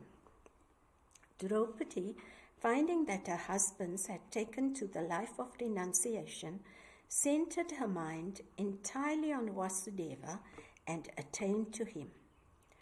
Whoever hears with a devout heart this esoteric and inspiring account of the great abandonment of the sons of Pandu, who are extremely dear to the Lord, will be blessed with devotion to the Lord and attain to liberation.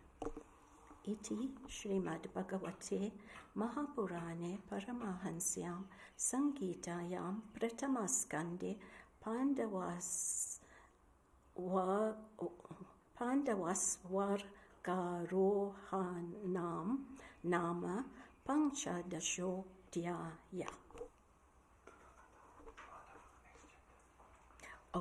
Ata Shodasho Dhyaya. Parikshit and the advent of Kali.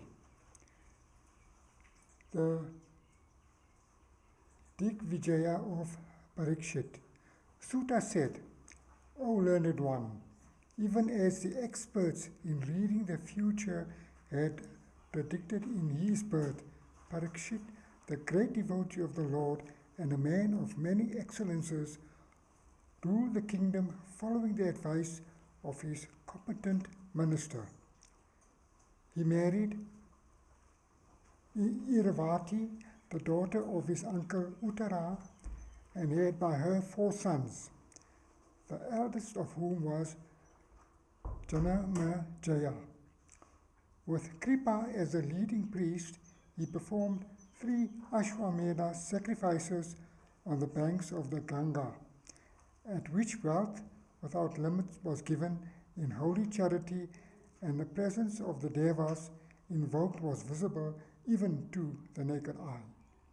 Once the heroic Parikshit, in the course of his tours of victory, came across the evil one, Kali, sporting the insignia of a man of royal caste, but torturing a cow and a bull by kicking at them mercilessly. Seeing that, Parikshit inflicted severe punishment on Kali.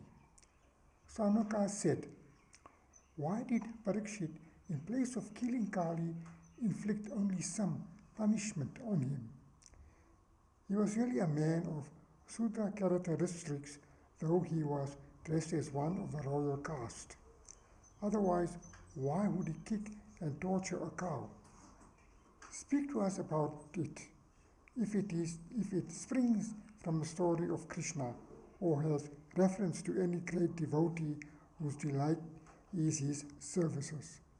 O dear one, what is the use of other vain talks?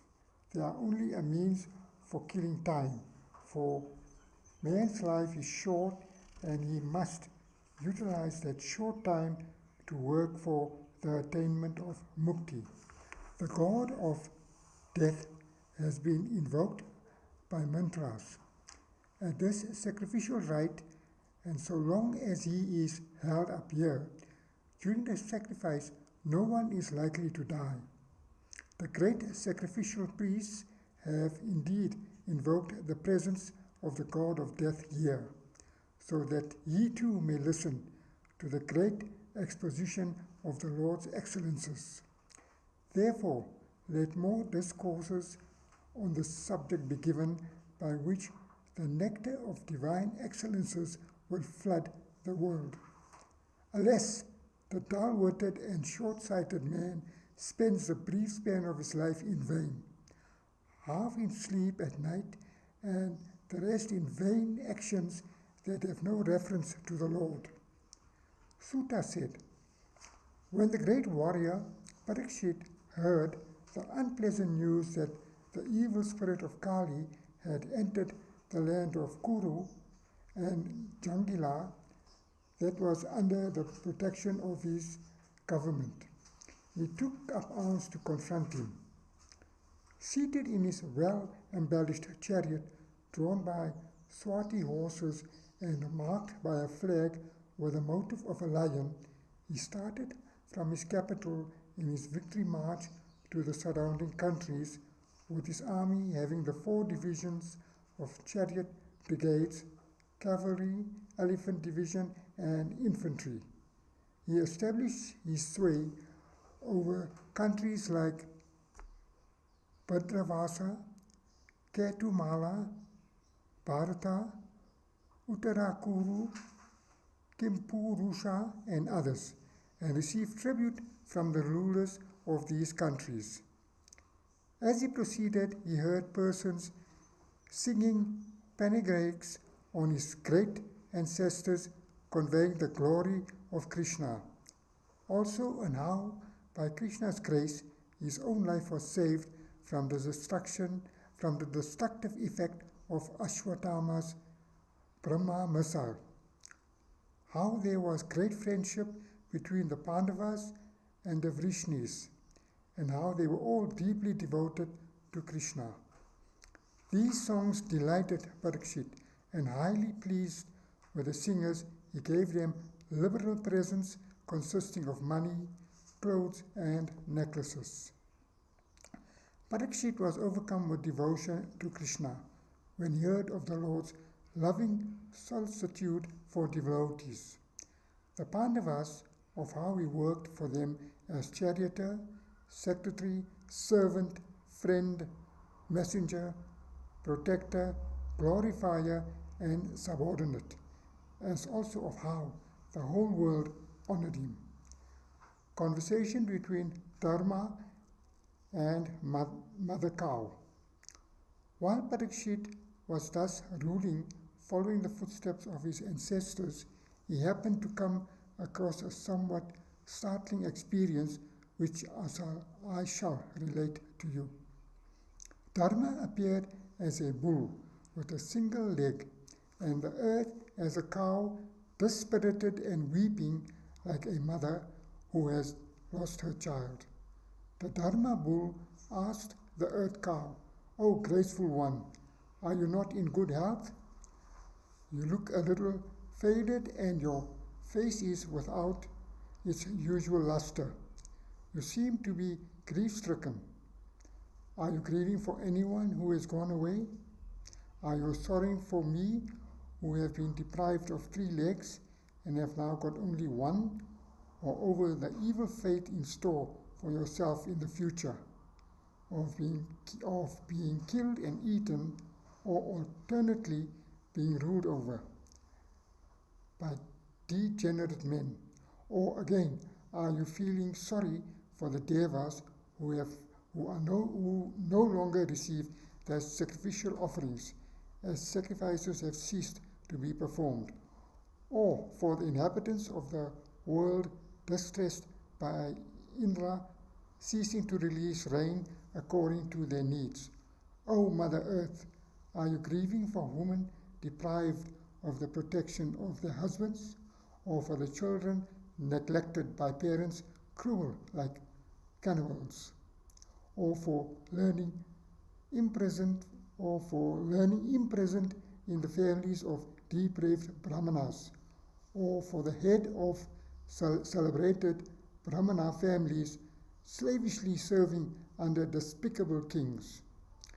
Again, are you afflicted by the thought of those decadent Kshatriyas, kingly caste, who have been polluted by the evil spirits of Kali, or of the countries that have been ruined by their misrule, or for the people in general who are interested solely in eating, drinking, mating, decorating themselves, and other such physical concerns? and that too without any discrimination.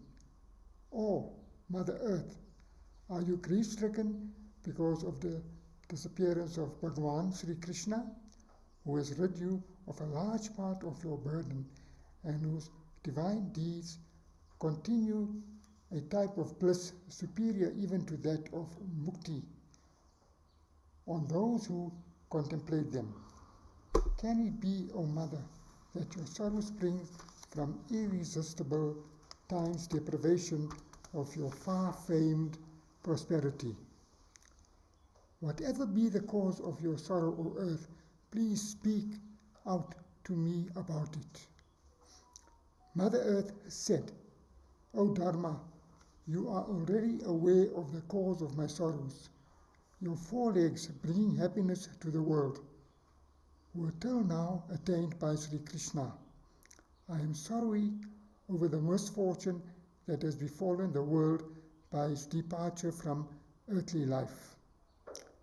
I grieve for this world which is in the grip of evil spirits, of that evil spirit Kali.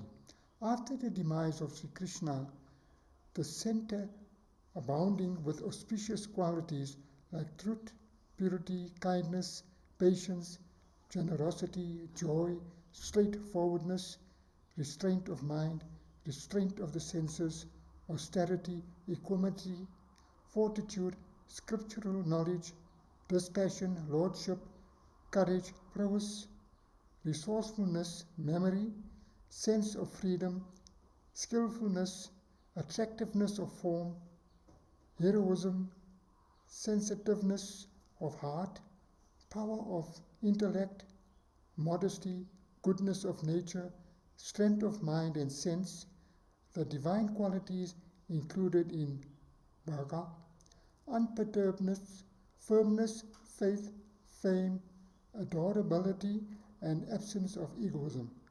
These and several other allied qualities which all good and great people desire to cultivate were naturally present and therefore never subject to any diminution in Krishna, the resident of Shri.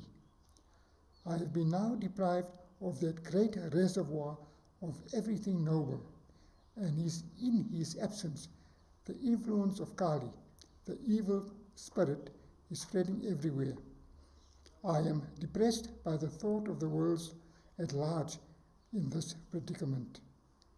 It is not only about the world at large that I am mourning, but of the fate of myself, your divine self, devas, pitris, holy men, and all the varnas and ashramas. Sri Devi, for whose favorable glance Brahma and other divinities perform austerities, that Sri, becoming wholly resigned to the Lord, left her abode of the lotus forest drawn by the love of the Lord, and became a permanent resident at his lotus feet in order to enjoy his beauty. The sacred footprints of that Lord were the marks of lotus, thunderbolt, gold, flag, etc., used to adore my body and endow me with divine grace that excelled everything in the 3 worlds. Alas, he has now abandoned me, who was exulting in my privileged position.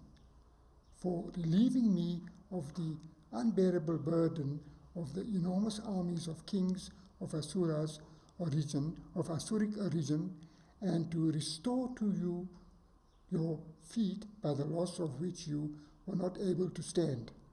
He was born among the Yadus with an enchanting form.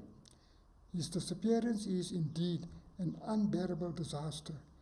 He whose sweet looks, comely smiles, and intriguing speech at once overcame the wounded pride and mental stupor, stabda, of his consorts in their amorous dalliances with him, and whose footsteps on my body caused in me a festivity of horripilation in the shape of luxuriant vegetation. With Dharma and Mother Earth with us talking, the Raja Rishi Parikshit reached the banks of the caste flowing Sarasvati at Kurukshetra.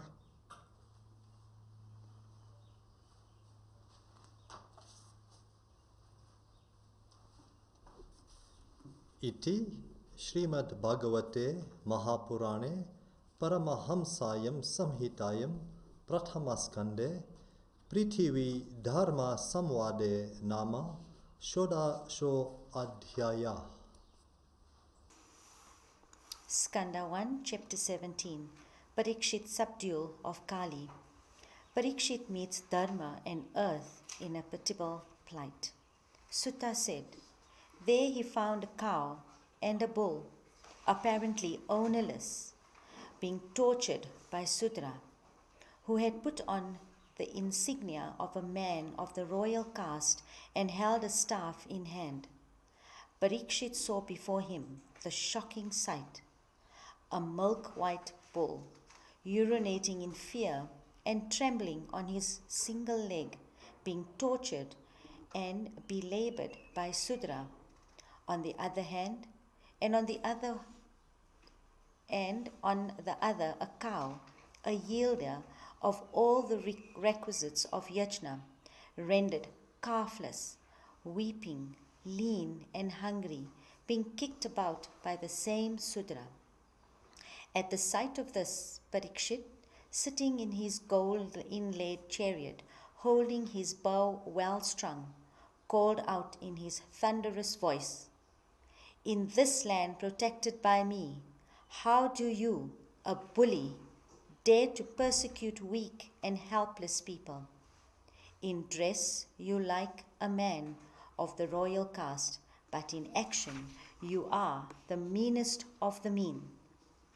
Who are you that, as soon as Krishna, along with the heroic Arjuna, had disappeared from the earth, you have tremity or torture innocent people at such a lonely spot?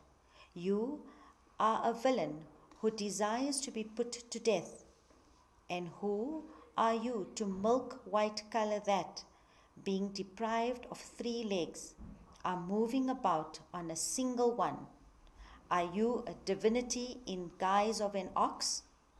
In this land protected by the might of a decadent of Puru's light, there is not a single creature other than you, whose tears are dropping on the earth. O son of Subhadri, sorrow not, you shall have nothing to fear from this villain. And, O mother, when I am here to punish the wicked, you need not weep like this. If all the subjects of a king happen to be oppressed by wicked men, the reputation, the lifespan, the good fortune, and the like of all persevere ruler will all be destroyed. It is the most important duty of a king to assuage the sorrows of the afflicted. I shall therefore kill this mean fellow who thus indulge in the torture of other living beings. O son of Subhadra, who is it that cut off your 3 legs? In this land ruled by kings devoted to Krishna, such ataristics cannot be allowed to be perpetrated. O bull, there shall be shelter afforded to harmless and innocent creatures like you. Tell me, who has mutilated you in this way, bringing ignominy to Pandavas and their progeny? I am the dreaded of all those who oppress the innocent. Only if the wicked are put down can the good prosper. I shall cut off the arms up to the shoulder of anyone, be it a deva, if he found to inflict wanton and unrestrained sufferings on the innocent. For the prime duty of the king is to administer punishment to those who, except in times of extreme danger, fail to keep to the path of duty ordained for them and take to prohibit ways. it is incumbent also that he should protect those who keep to the path of duty. Dharma said, such words of solace and protection to the oppressed are indeed benefiting a decadent of the Pandavas, for their virtues were so transcendent that the Supreme Lord himself undertook to do such humble services to them as acting as their messenger and charioteer. O great King, we are not really able to apprehend the root cause of all our troubles, for he who is the cause of it is described in absolutely different terms by different secretaries. Some rationalities, adventants, say that the maker of one's destiny is oneself. Others say it is the planets. Still others, like Mimikska, maintain like it is karma. And there are materialists who find in nature the cause of it all. Some few have settled conviction that everything has its cause in Ishvara, Supreme Being, who is more than reason can comprehend or descriptions indicate. O royal sage, please decide with your intellectual powers which of these is the moral acceptable.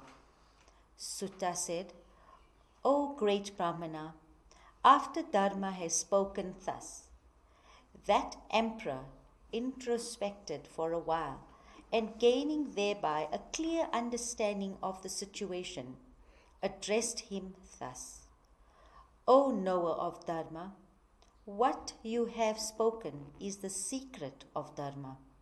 So you are verily Dharma, come in form of an ox. It is prohibited even to describe a Dharma, for one doing so in a way passes through the same experiences as one committing it. Also, the mental and descriptive capacities of men cannot penetrate into the misery of the Lord's power of Maya. Austerity, purity, fellow feeling, and truth are the 4 qualities of Dharma, represented by the 4 feet of your bull form. Your 3 feet have been cut off, O Dharma, by the 3 forces of adharma, austerity by egotism, purity by attachments, and fellow feeling by blinding passions. O Dharma, now there remains only one of your feet, namely truth, to sustain you. The evil spirit of Kali, flourishing on untruth, is now out to cut off that foot also. And look at this Mother Earth. Till the other day, freed from her burdens on account of the destructions of the wicked by Sri Krishna, she was shining sanctified and bedecked by his footmarks, and now deserted by him. She, though a lady of purity and faithfulness, is shedding tears on being enjoyed by Kshatriyas, impostors of Sudra origins, who have no respect from Brahmanhood. Parikshit marks out 5 places for Kali. Conforming Dharma and Earth in this way, the great hero Parikshit drew his sharp sword against Kali, the protectionist of all adharma. Thereupon Kali abandoned his royal makeup and fell at the feet of Parikshit, trembling all the while with the fear of impending death. The kind-hearted king, always considerate to those who seek asylum with him, had no heart to kill Kali, lying abjectly at his feet. He spoke to him as fellows with gentle smile on his lips. No harm will befall you, now that you have submitted and made obedience to me, who follow and keep up glorious traditions set up by Arjuna, my grandfather. But there is one thing that you have to observe. Never enter my territories, for you are ally of adharma.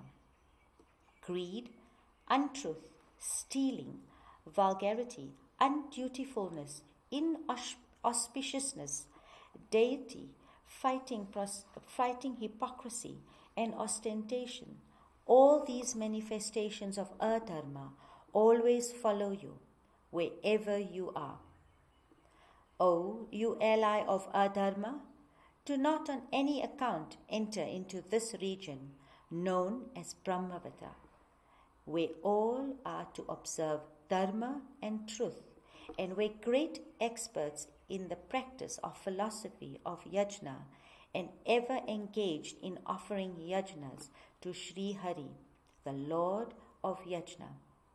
Being worshipped by yajna, the Bhagavan, who is one of the form of yajna itself, grants all desires and all happiness to worshippers. He who pervades everything without and within, like the air, is the indwelling soul of those deities worshipped in yajna. And so all the worships offered to the deities goes to Hari, and blessings too come from him. Sutta said, as Parikshit said these words, with the unsheathed sword in his hand, he looked like Yama, the god of death himself. Kali, standing before him, trembling all over with fear, submitted thus: O Emperor, I am willing to stay wherever you order me, but in every place I dwell, I am sure to see the spectre of you armed with bow and arrow. O greatness of righteous man, it behoves you now to specify the place where you would like me to stay. I shall certainly confine myself to that place. Sutta said, being thus besieged by Kali, he gave him 4 places to stay in. Those are the places where gambling, drinking of intoxicants, debauchery, and slaughtery take place.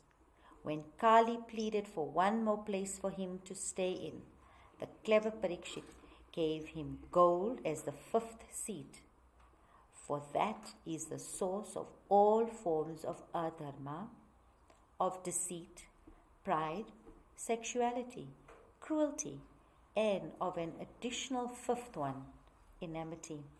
Kali, the hotbed of all adharma, took his abode in these 5 centers, obedient to command of Parikshit, the son of Uttara.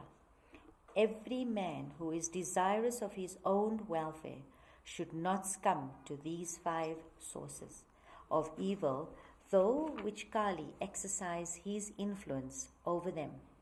Especially should these be avoided by a righteous king who has to instruct others in right living. Further, Parikshit restored to Dharma, embodied as bull, his 3 lost feet, austerity, purity, and fellow feeling, and also comforted the earth and made her prosperous. It is that heroic Parikshit that till now being sitting on the royal throne on which he was installed by his grandfather Yudhishthira when he set off after his great abandonment. With the same splendor of the Pandavas and with fame spreading everywhere, that fortunate Parikshit has been ruling on the throne of Hastinapura as the emperor. Such is the prowess of Parikshit, the son of Abhimanyu. It is because of the conditions obtaining in his reign that you have been able to start this long-lasting Brahmasatra. Shrimad Bhagavate Mahapurane Paramahamsayam Samhitayam Prathamaskande Kali Nigraho Nama Saptadasho Dhyaya Atha Ashtadasho Adhyaya.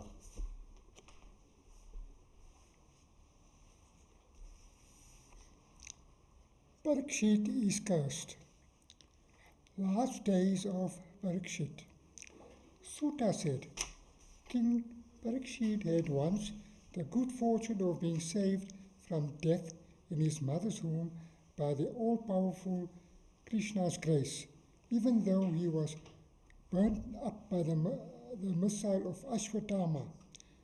By resignation to Krishna, he was able also to rise above all fear at the time of his death, which he met with through the bite of the serpent Takshaka, occasioned by the curse of a Brahmana. Becoming a disciple of Vyasa's son Sukha, he cut off all attachments for worldly things and attained to the knowledge of the Lord before he abandoned his body in the Ganga. Those who always speak and hear about the excellences of the Lord and who seek refuge at his feet remain unperturbed even at the time of death.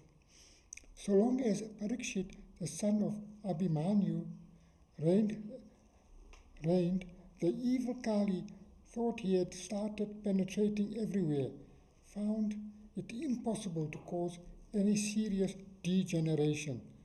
No doubt Kali, the cause of all adharmas, had made his entry into the world the moment Sri Krishna left it.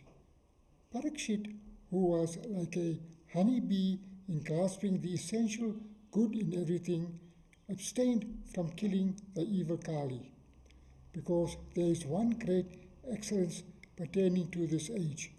Whatever good you do, it fructifies immediately, but not so in the evil deeds. And besides, in Kali's age, sin accrues only to sinful deeds and not to sinful thoughts. Kali is like one who is cowardly before the brave, but brave before the cowardly. He holds no fear for the good, but like a wolf, he is always vigilant and alert to pounce upon those who are thoughtless and unobservant. As questioned by you, I have now described to you the sacred story of Parikshit, which is intimately connected with the life and doings of Sri Krishna. All people who desire higher evolution should drink deep at the spring of the excellences of the Lord, revealed in its numerous actions that are fit to be remembered and comprehended. The Rishi and Sutta on the greatness of the Lord. The Rishi said, O Sutta, gladdener of our hearts, may you have 1,000 years, for you are broadcasting the excellences of Sri Krishna, which confer immortality on men who hear it. To us who are engaged in this long sacrificial rite of uncertain results, a rite which has made our bodies coal black from the smoke of the sacrificial fires.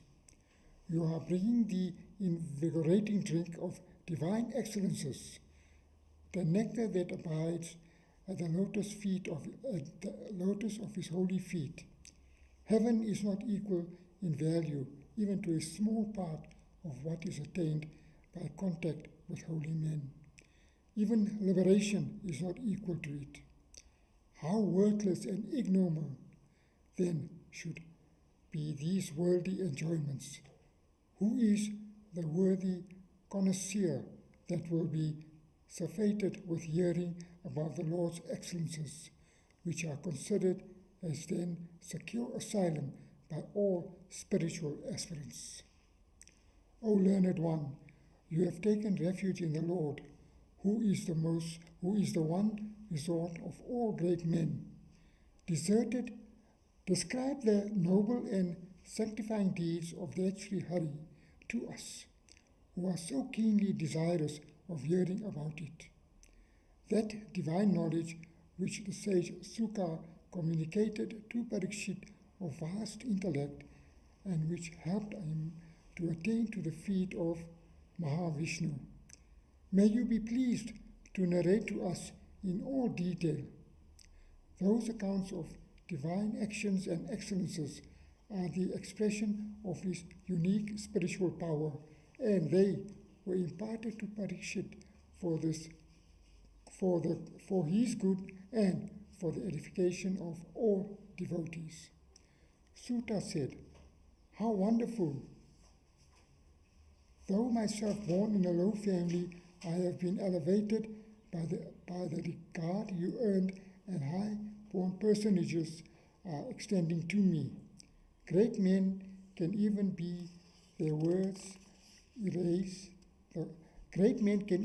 their words erase the worrying fears generated by the inferiority complex of a low birth. How much more must be the purifying and enlivening effect of repeating the divine name of Him who is infinite and omnipotent, who is called the Endless, Ananta, because He causes the manifestation of endless graces in His devotees, and who is the only support that holy men seek." Enough has been said just to indicate His excellences, which nothing can equal or eclipse. Imagine rejecting the suit of Brahma and other powerful deities who were made after her, Shri, the goddess of all wealth and good fortune, felt attracted by His excellences and sought the humble service of His feet, although he cared not a jot for her. The water which Brahma poured at His feet and which followed down, washing His nails, became the holy Ganga, sacred enough to purify even Maheshwara, Shiva, who, other than that Mahavishnu, the granter of all liberation, deserves to be addressed as the Bhagwan. By intense devotion to His feet, introspecting sages easily overcame the deep-rooted attachment to the body and attained to the state of a Paramahamsa, which is the finale of all spiritual endeavor, and is characterized by universal love and peace that passeth understanding. O great Vedic servants, in response to your question, I shall tell you what little I know of the subject.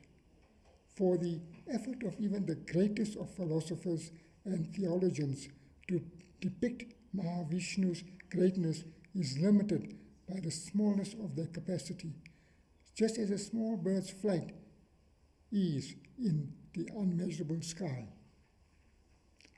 Indiscretion of Parikshit. Once Parikshit went hunting in the forest. After chasing wild animals for a long time, bow and arrow in hand, he became very much exhausted by hunger and thirst.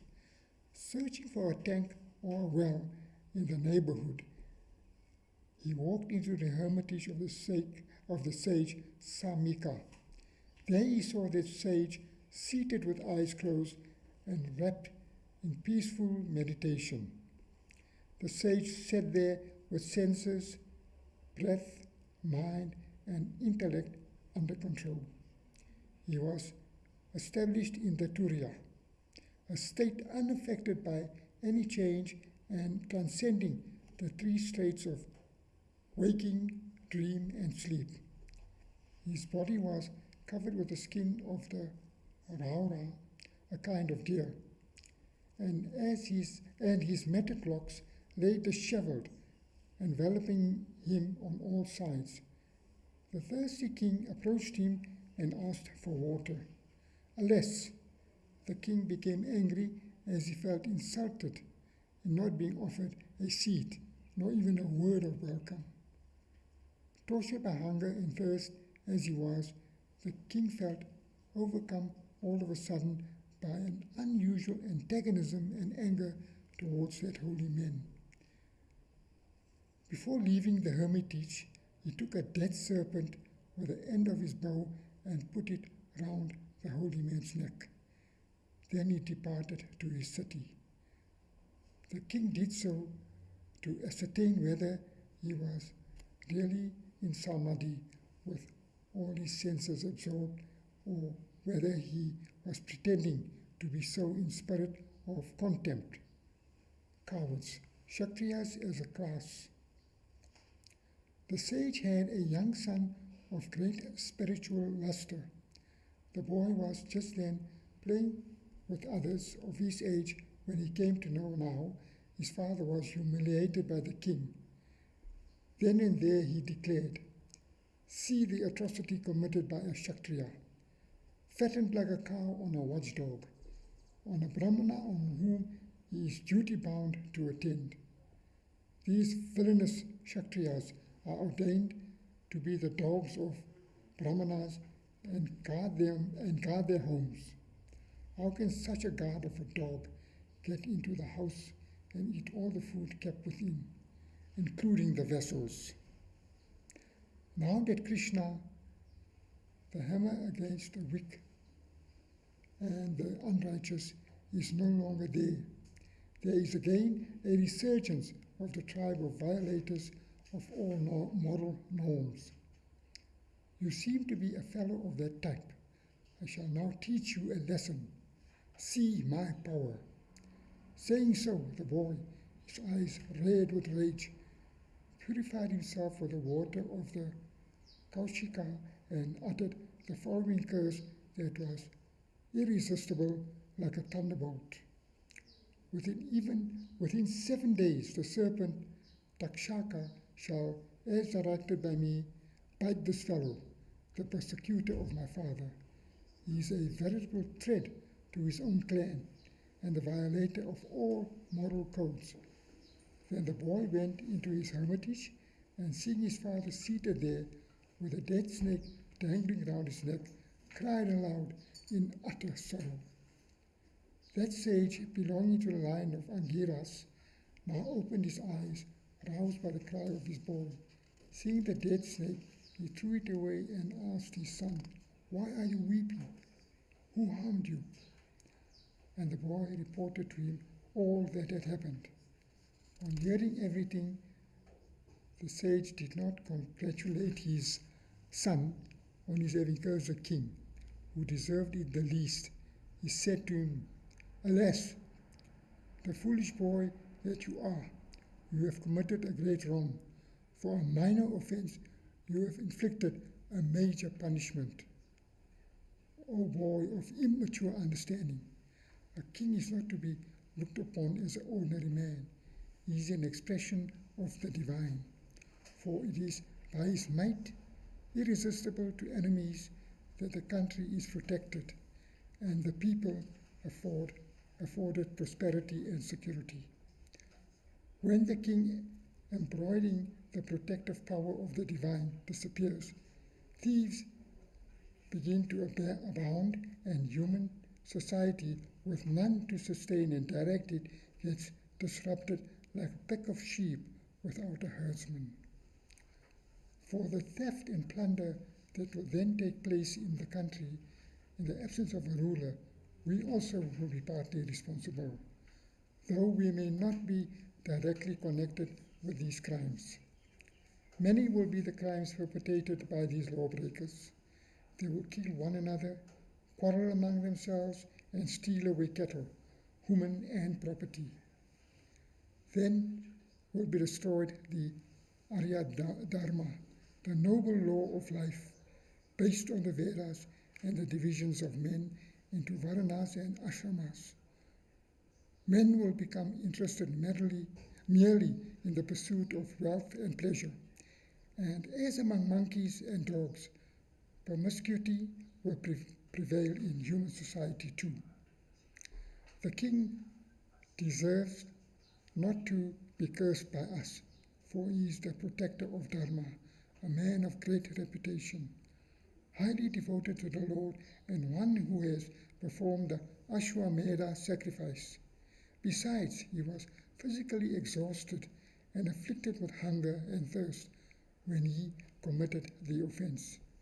May the Lord, the soul of all, pardon this boy of immature mind for the sin he has committed by inflicting punishment on an innocent servant of the Lord. A true devotee of the Lord, though he might be endowed with power, will never retaliate for an injury done to him, be it insult, deception, curse, belittling, or beating. So though the sage thus expressed his regret for the sin committed by his son, he did not even once think of the insult and injury that the king had inflicted on him personally. Holy men do not feel any elation or depression in either happy or adverse experiences of life, for the Atman is not dependent on the gunas of Prakriti.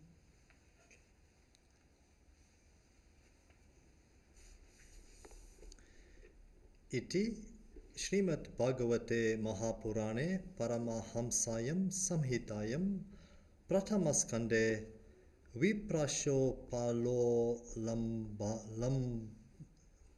Viprasho Popa Lambanam Namastado Dasho Adhyaya Ataiko Nai Visho Adhyaya. 1 Chapter 19, Parikshit Resolve and Sutta's Arrival. Parikshit's repentance and resolve. Sutta said, the king now began to repent on the heinous act he had done and thought, alas, I have perpetrated this ignoble crime on this innocent Brahmana, possessed of the subdued lustre of one living a true spiritual life. The sin of insulting a holy man will before long bring some calamity and suffering on me. Let that punishment fall on me soon in such a way that it not only washes away the sin, but turns the mind away from from such misdeeds. Let the flame of Brahmana's anger burn up even today my kingdom, my army, and my overflowing treasury. But may not my impure mind hereafter ever turn in this sinful direction against Brahmanas, Devas, and cows. While engaged in such reveries, he heard that in accordance with the curse of the sage's son, death would approach him in the form of the serpent Takshaka. Reflecting the threat of the fiery poison of Takshaka can generate renunciation even in men with strong. He had even before arrived in discrimination at the conclusion that this world and the next are both trifling things fit to be renounced. Abandoning the desire for both of these and looking upon the service of Krishna as the highest consummation that man can achieve, he now resorted to the banks of Ganga and took a vow to fast unto death.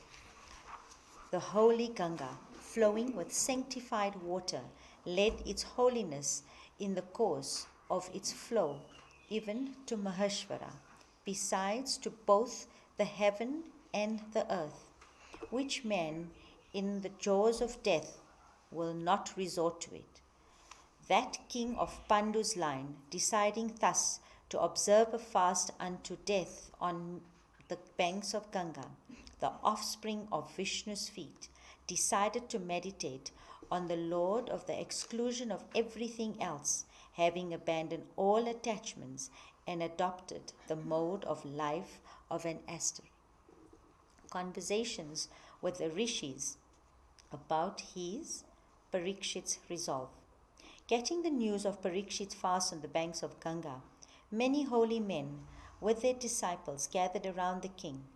Such sages, who are in themselves centers of holiness, visit holy places in the guise of pilgrimage only to enhance the holiness of these places.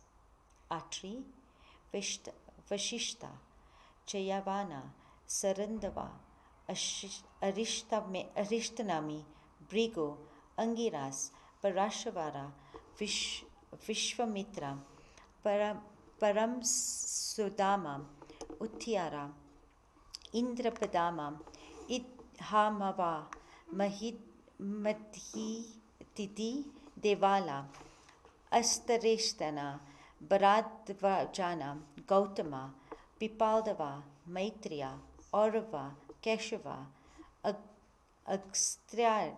Agastya, Dvaiparvana, Bhagavana, Narada, and several others, including large numbers of Maharishis, Raja Rishis, and Devarishis, had all assembled there. The king respectfully received them and bowed at their feet. After they had all sat down comfortably, the king made due prostrations to them again, and then, standing before them with hands held in salutation, conveyed to them his ideas as follows. I am indeed the most fortunate among kings, because I have become the object of the blessings of all of you great men, men of the royal caste, who have to do many reprehensible acts, like objects cast off even further away than the water flowing from the feet of the Brahmanas at their ablutions. To me, a sinful man of that type, intensely attached to home and its affairs, the great Lord of all, has now come to the form of Brahmana's curse, only to generate renunciation in me. For when death is near at the hand, even a man with great worldly attachments will be filled with fear and become prone to accept an attitude of devotion and renunciation. May the holy men and the sacred Ganga accept me, now devoted entirely to the Lord, as their servant. Let the treacherous Takshaka, promoted by the Brahmana's curse, inflict his fatal bite on me. I care not for it. If you, holy men, are pleased to recite to me the sacred law conveying the excellences of Mahavishnu, the all-pervading being. Salutations to the holy ones. Whatever embodiments I am going to have in future, may I have in every one of them love for the Lord, faculties for association with devotees, and a feeling of harmony with all life. Deciding thus and placing the reins of government in the hands of his son, Parikshit established his seat facing north of the southern bank of the Ganga, on the bed of kusa grass arranged with the tips of the grass pointing eastwards. When the king thus started fasting, the thrilled devas showered flowers on the earth in his honor and sounded their drums again and again. All those great rishis assembled, who had the power and the will to bless people, heartily congratulated Parikshit, possessed in divine qualities, on the resolution he had taken. They spoke extolling Sri Krishna to Krishna of holy fame. The rishis said, O royal sage, this great act of renunciation is nothing strange in you and others of your dynasty who are always devoted to Krishna. For see how your great ancestors abandon a trifle their throne and crown in order to attain the Lord. And the rishis among themselves, he is one of the greatest devotees of the Lord. We shall all stay here itself till he abandons his human body and attains those realms that are untouched by change or sorrow. Hearing the words of the sages, which were well balanced, sweet, summoned, and sincere, Parikshit, more eager than ever to hear about the Lord, replied with profound expressions of respect. Just as the Vedas appeared in Satyaloka in an embodied form, so have you all, great men, come here, leaving your own station. Personages like you have no mission here in the higher worlds, other than that of blessings others with spiritual illumination. O learned ones, O self-controlled ones, putting all my confidence in you, I would like to ask you what I should now do, especially one like me with death imminent should do. Please tell me your considered view. Arrival of Sri Sukha. While they were discussing among themselves the question put by Parikshit, there arrived by chance Sukha, the son of Vyasa, who was habituated to wander about aimlessly, who sought or depended on nothing external, who bore no insignia of any caste or order, who went about as avaduta, and who was ever merged in the bliss of Atma, and who was surrounded by a crowd of women and children. He looked as one only 16 years old. His feet, arms, thighs, hips, shoulders, and cheeks were proportionate and attractive in their formation. His neck, with auspicious lines, resembled a conch. His eyes were long, his brows charming, his ears equal, and his nose high. His broad and well-formed chest, his shoulders having collarbones well covered with flesh, his long arms, his deep navel, his abdomen with the auspicious folds were all both beautiful and imposing. The quarters alone covered the nakedness of his shining blue-tinged body, while his curly locks cascaded on all sides. Looking young, attractive, and glowing, with a commonly smile on his lips, he always drew the attention of women. Seeing him approaching, the rishis, who could perceive his hidden spiritual glory through its external signs, got up from their seats to honor him. Parikshit too received the honored guest by prostrating him before him in complete resignation. The thoughtless women and children who surrounded him now left, and duly worshipped, he took the seat of honor. Surrounded by the group of Brahma Rishis, Raja Rishis, and Deva Rishis, Sukha, the greatest among men, looked like the moon amidst planets and stars. The devoted king, after prostrating him at the feet of the great sage, who was calm and whose spiritual insight could not be dimmed by any circumstances, now spoke to him with palms joined in salutation. O lumined sage, it is wonderful to contemplate how a long Kshatriya has today been honored by so many great men. Owing to your mercy, you have sanctified me, coming here as my guest. Even the mere resemblance of the holy men like you purifies homes of devotees. Much more sanctifying it must be to have an opportunity to contact you and to physically serve you. O great yogin, by your very presence, even great sins of people are destroyed, just as asuras are in the presence of Mahavishnu. Shri Krishna loved the sons of Pandu dearly and befriended all members of their clan. I hope that for the satisfaction of his father's sister's children, that is, the sons of Pandu, he is extending his mercy to me, whom am descended from them. Otherwise, how could men, especially one like me, on the threshold of death, get the opportunity of meeting an enlightened personage like you, whose movements are mysterious and who has come in readiness, as it were, to all my doubts.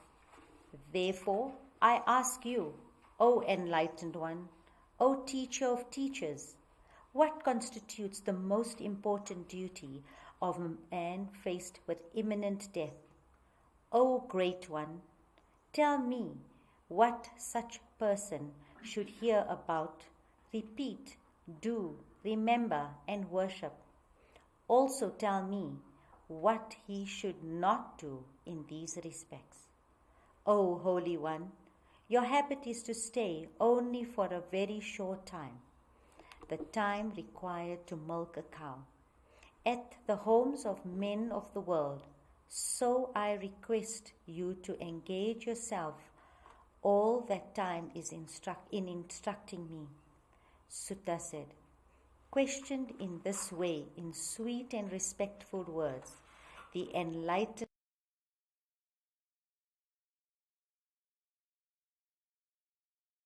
Narayana began to speak as follows in reply.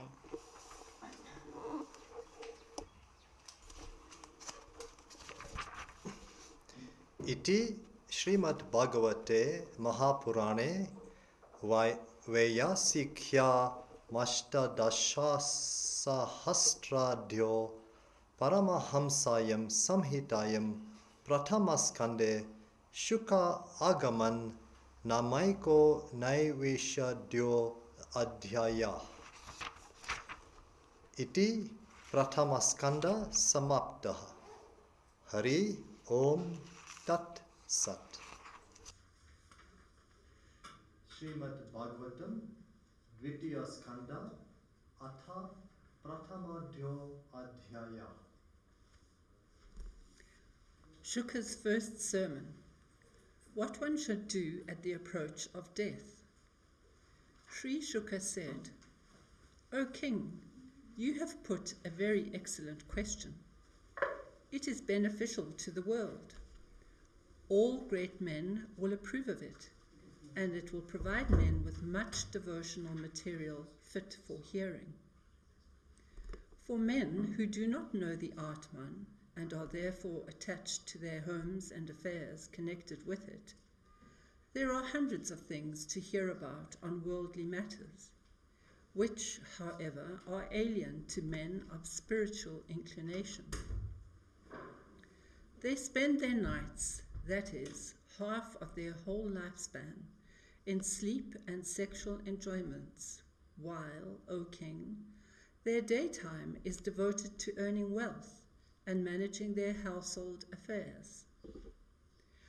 Though his body, children, wife, wealth, and other appurtenances of his physical life are found to perish, man fails to perceive their perishable nature as also of himself, owing to attachment and infatuation caused by it.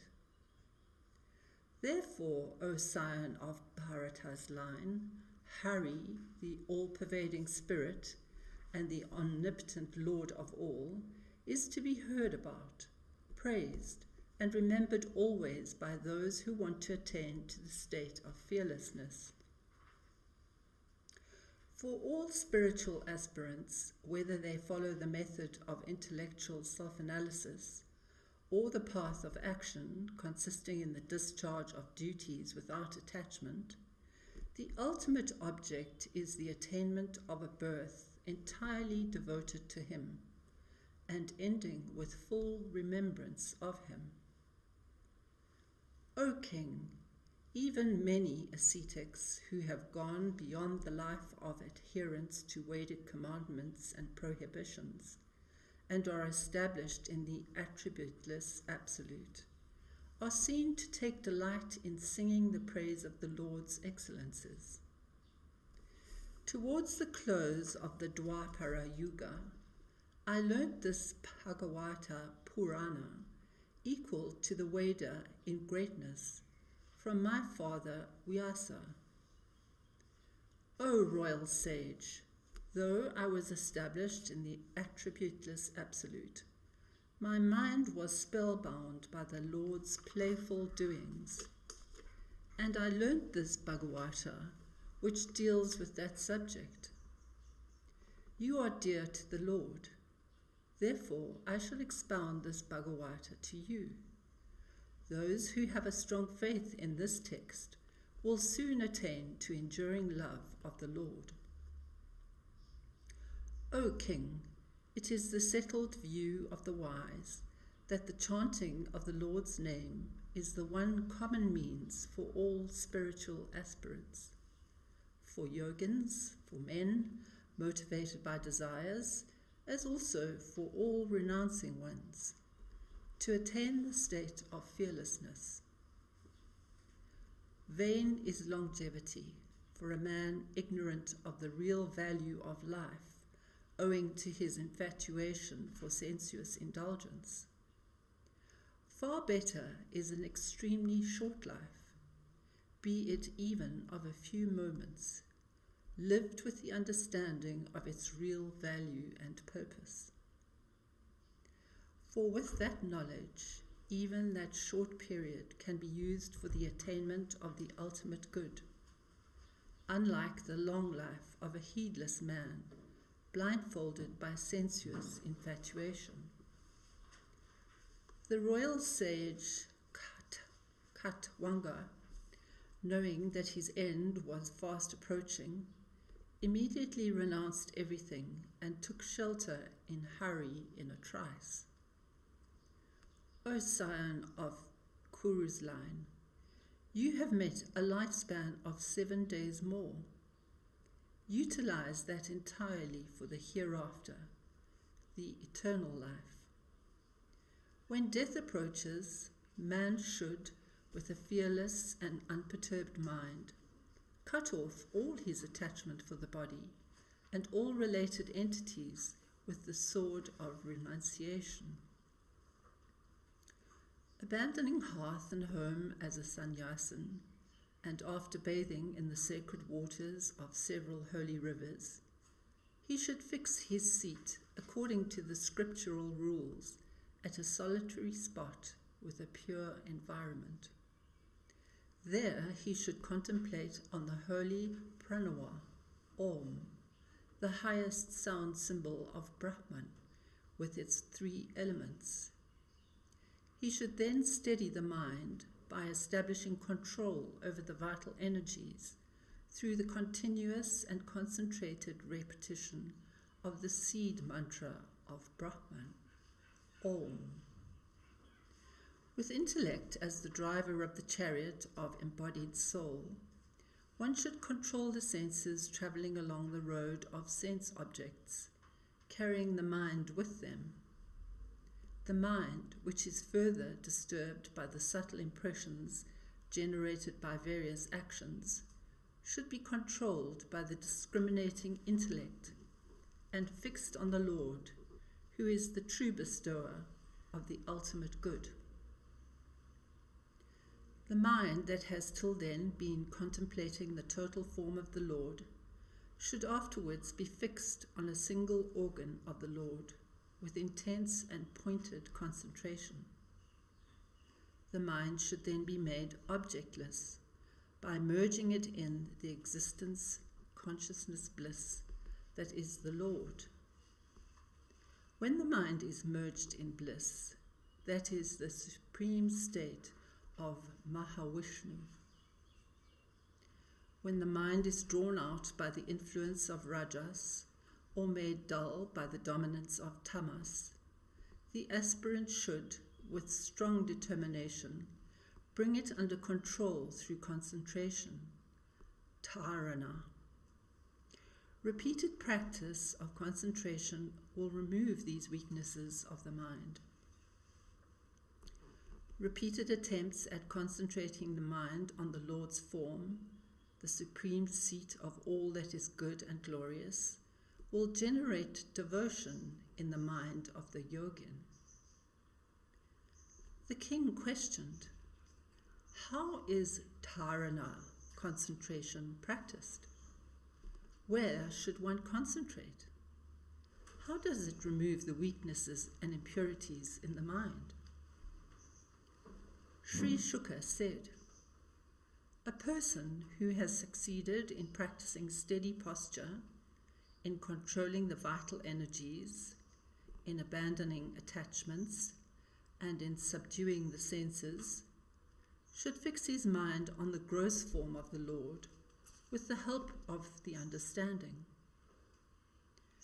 This universe, which is the grossest of the gross entities, is the form of the Lord. In this cosmic form, all the past, the present, and the future subsist.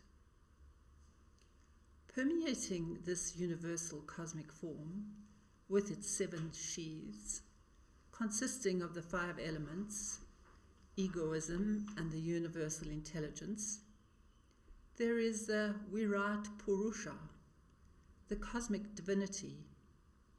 He is the real object of concentration. Meditation on the cosmic form. Patala is the underside of his feet. The heels and the upper part of the feet constitute Rasatala. Mahatala is the ankle of the Creator, and Talatala, his foreleg. The 2 knees of the cosmos-formed deity is Sutala, and the 2 thighs are Vitala and Atala, while, O king, his hips constitute the Bhu, or the earth sphere, and his deep navel, the sky.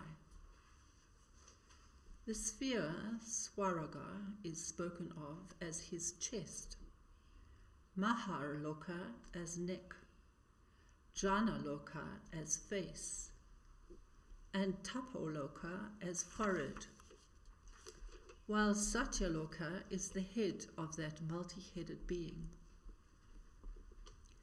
Indra and the Devas are identified as his arms, the quarters as his ears, the sound as his organ of hearing, the Ashwins as his nose, smell as his organ of smelling, and the burning fire as his mouth.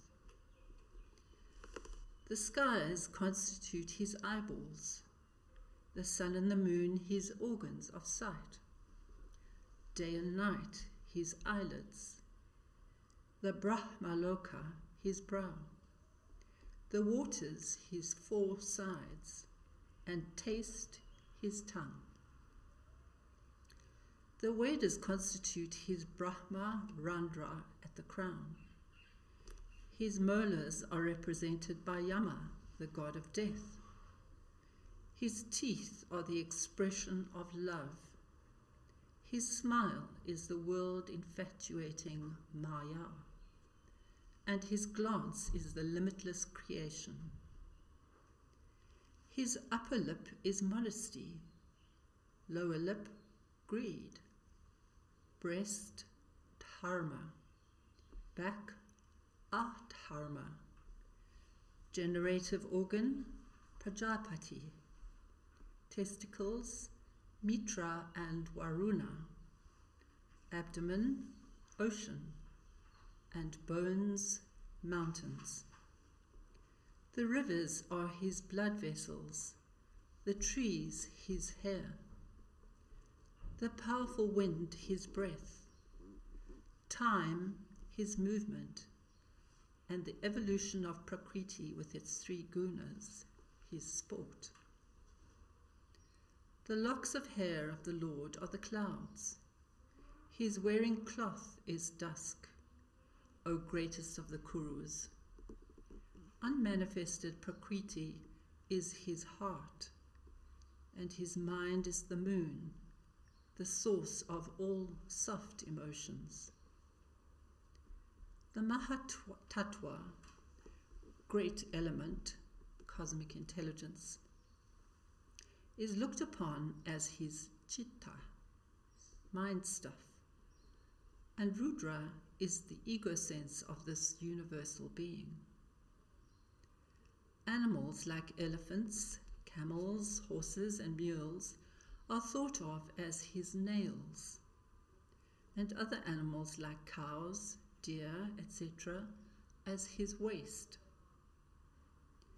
Birds with splendorous colors, shape, and powers are exhibitions of his wonderful craftsmanship. The first Manu is his intelligence, and man his abode. The celestial artists like Gandharvas, Vidyaharas, Charanas, etc., are his musical tunes, while Asuras constitute his prowess. The Brahmana in his face, the Kshatriya his arm, the Vaishya his thigh, and the Shudra his feet. The sacrificial rite, invoking many divinities and requiring a great many ritualistic ingredients, is the work approved by him. What I have described to you is the location of the limbs and organs of the all-comprehensive cosmic being. The spiritual seeker tries to concentrate exclusively on this gross cosmic body of the Lord, outside which there is nothing more in this manifested universe. Just as the single dream ego enjoys a variety of dream objects through the different dream figures projected by itself, so he, the one and only Lord, enjoys all objects of the world through the mental modifications of all beings. Worship that Lord, who is truth and bliss.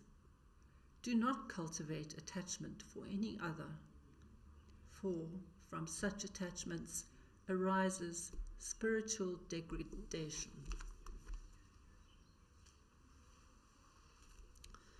Iti Shrimad Bhagavate Mahapurane Paramahamsayam Samhitayam Dvitiyaskande Mahapurusha Samstha Anuvarnane Pratamo Dhyaya Atha Dvitiyo Dhyaya.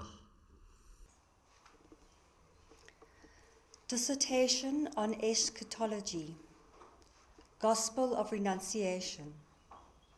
Sri Shuka said, in times gone by, it was through such dharana concentration that the Creator Brahma propitiated Sri Hari, and by his blessing recovered his memory that was lost at the time of Pralaya. He again created the worlds, having become unfailing in insight and unwavering in understanding through his grace. Vain is the faith developed by man in Vedic ritualism and in the meaningless, flowery descriptions of heavenly enjoyments gained through them.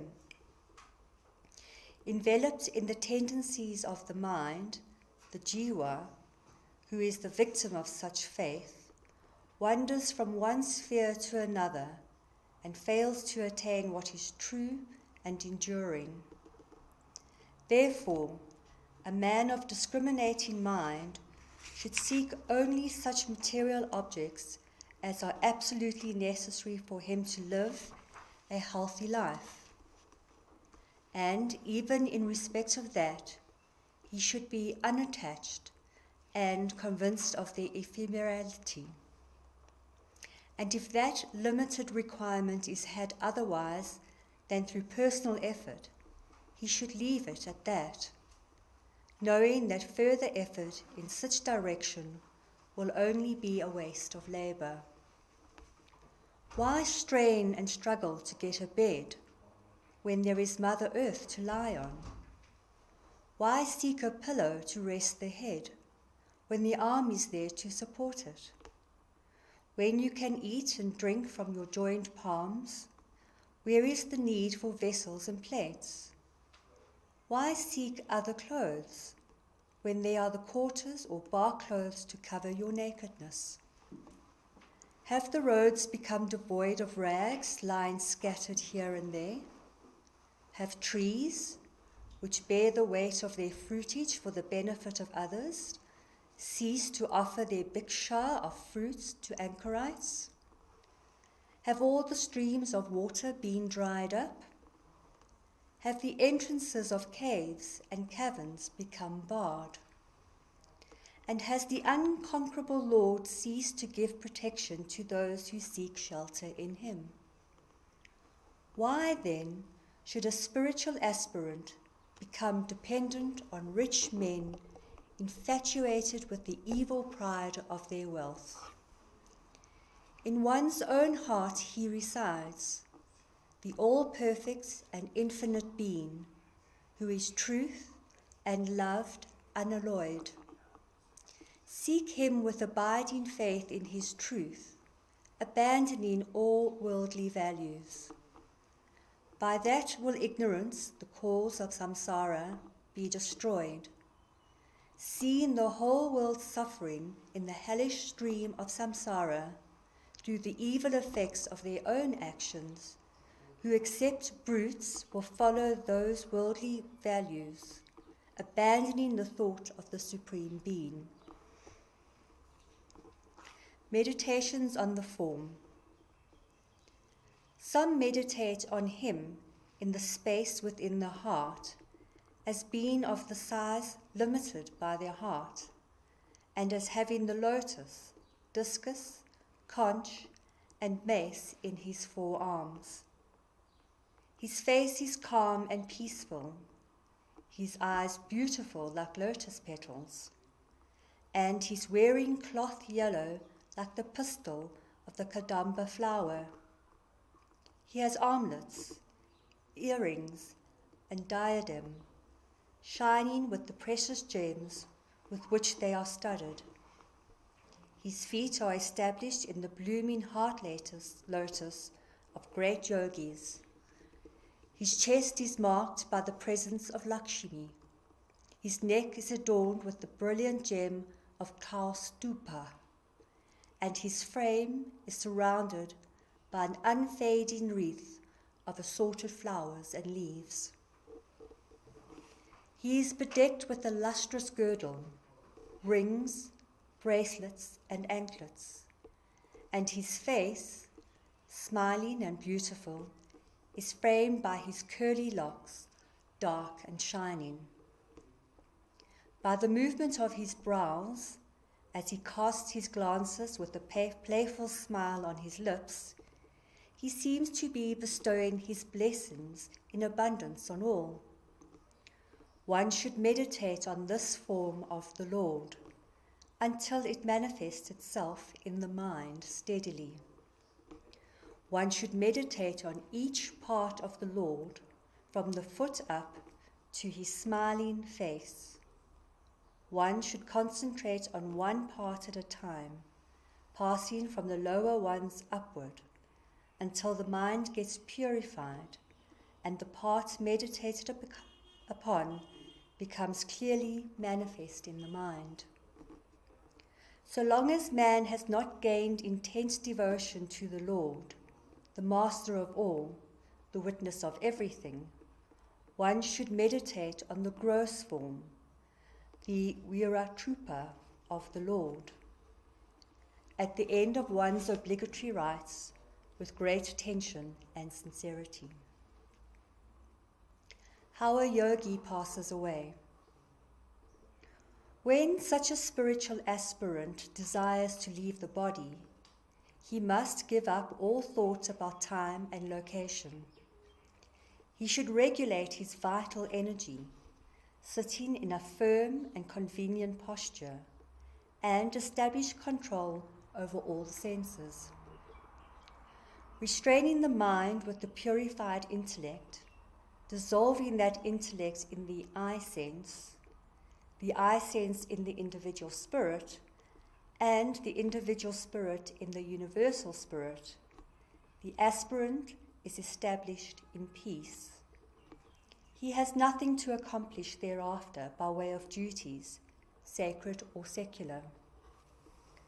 Where time, the master of even the Devas, has no sway, how can there be any place for deities who control the destinies of the worlds? That state transcends Prakriti and all its aspects and evolutes like Sattva, Rajas, and Tamas, as well as Ahankara, I sense, the Mahatattva, great principle. Abandoning all ephemeral entities with the denial, this is not the reality, this is not the reality. Overcoming the identification of the self with the body, becoming established in exclusive love of the Supreme Being, and embracing the Lord's feet, one understands the supremacy of that state related to Vishnu, the all-pervading being. Withdrawing oneself from everything objective with the help of the refined understanding obtained through the study and practice of spiritual philosophy and disciplines, the sage abandons his body thus. Pressing the anus with the heel in order to restrain the vital energy known as apana from its downward course, he should, without strain, raise the vital energy little by little through the 6 centers known as Muladhara, Manipura, Anahata, Vishuddhi, Ajna, and Brahmarandra. The vital energy that resides at the navel, Manipura center, should be raised further to the chest, Anahata center, and united with the aspects of vital energy known as prana residing there. Then from there, the aspirant should, with the help of his willpower, carefully raise the energy little by little to the root of his neck, Vishuddhi chakra, and unite it with Udana, the vital energy residing there. From that point, the energy should be raised to the root of the tongue, which is the upper limit of the Vishuddhi chakra. From there, the energy should be raised to the level of the middle of the eyebrows, Ajna chakra. The 7 orifices, that is, orifices of the eyes, ears, nose, and mouth, should be restrained to prevent the escape of the energy through any of these. If one is without any desire, one stays there for a moment with his spiritual insight fully uncovered, and then, piercing the Brahmarandra at the top of the crown, one leaves the body, realizing oneness with the Supreme Being. How a yogi transcends different spheres up to Brahmaloka. This world of becoming, which is the product of the combinations of the 3 gunas of Prakriti, has several levels or regions. If the yogi is desirous of any of these, like the Brahmaloka or the region of the Siddhas, then he leaves the body along with the Indriyas, organs, and manas, mind. The movements of the masters of yoga, who have become subtler than even air, are unrestricted both within and without this cosmic sphere. Those who are devoted to Vedic ritualism cannot gain the exalted goal of those aspirants who are endowed with knowledge, austerity, yoga, and samadhi. Passing through the luminous orifice of Sushumna and traversing the path of Brahman in the spiritual firmament, the liberated jiva of the latter type first attains the sphere of Agni. Freed from all impurities caused by desires, he then attains to the luminous Sishumara sphere, or the sphere of the shape of a crocodile, of Sri Hari. Transcending this Shishumara sphere, which is like a hub of the universe, he attains to an extremely subtle body with which, unaccompanied by any deity, he attains to Mahaloka, which is the most venerated abode of those who contemplate on Brahman, and where sages like Prithu, with a lifespan of eons, abide. When, at the time of Naimittika Pralaya, intermediate dissolution, the fiery heat emanating from the mouth of Adishesha burns up all the three worlds. The yogis, halting at Topolaka, leave it and migrate to the still subtler and more transcendent region of Brahma, which is resorted to by the most highly evolved jivas, and which lasts for 2 paradas, an immense stretch of time which constitutes the life of a Brahma. There is no sorrow in that realm, no death, and no kind of suffering, except the one, the sorrow which arises from sympathy for the jivas subject to endless sufferings due to their not understanding the merits of divine service.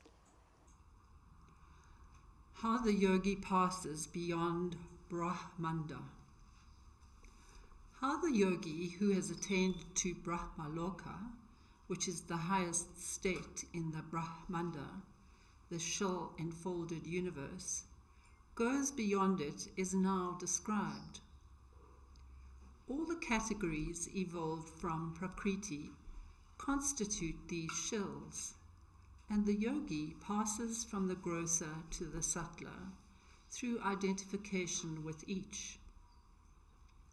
Untouched by any element of fear, he, with his linga sharira, subtle body, attains to oneness with the earth, Prithivi, element. From that, with its cause, the water, Apa element, from that, with its cause, the fire, Anala element, from that, with the wind, Vayu element, and from that, with the space, Akasha element, which is a symbol of the all-pervading Brahman.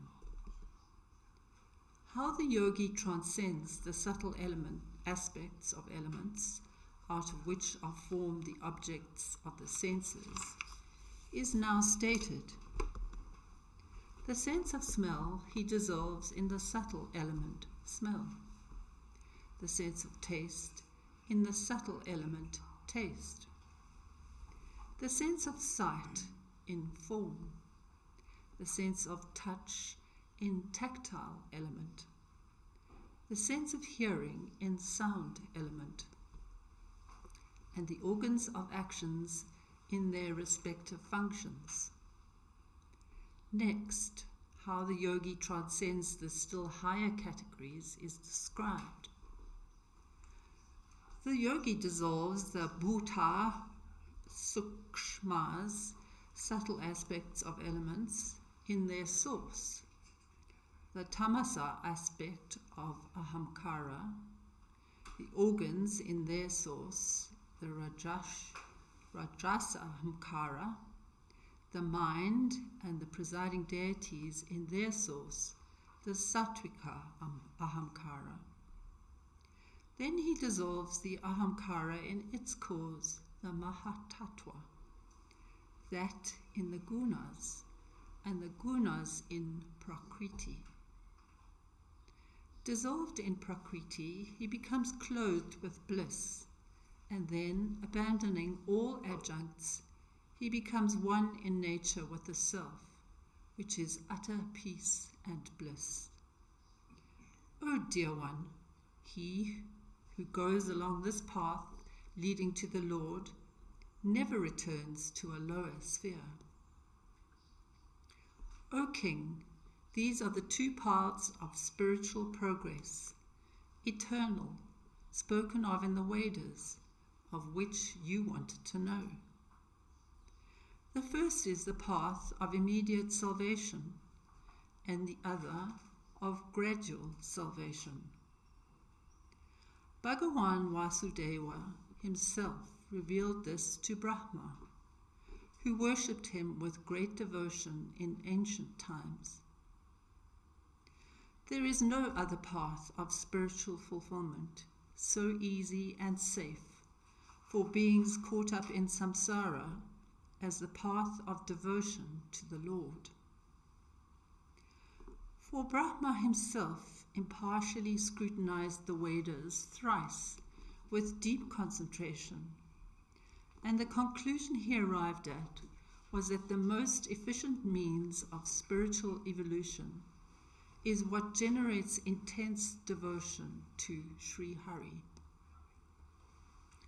From the workings of the inherently inert entities, like the buddhi, the senses, etc., in an intelligent and purposive way, and from such other aids useful for inference, it can be seen that Sri Hari dwells as the indwelling spirit and witness in all beings. Therefore, O King, man should always hear about, praise, and remember the all-perfect Sri Hari in all contexts, in all seriousness, and with deep attention.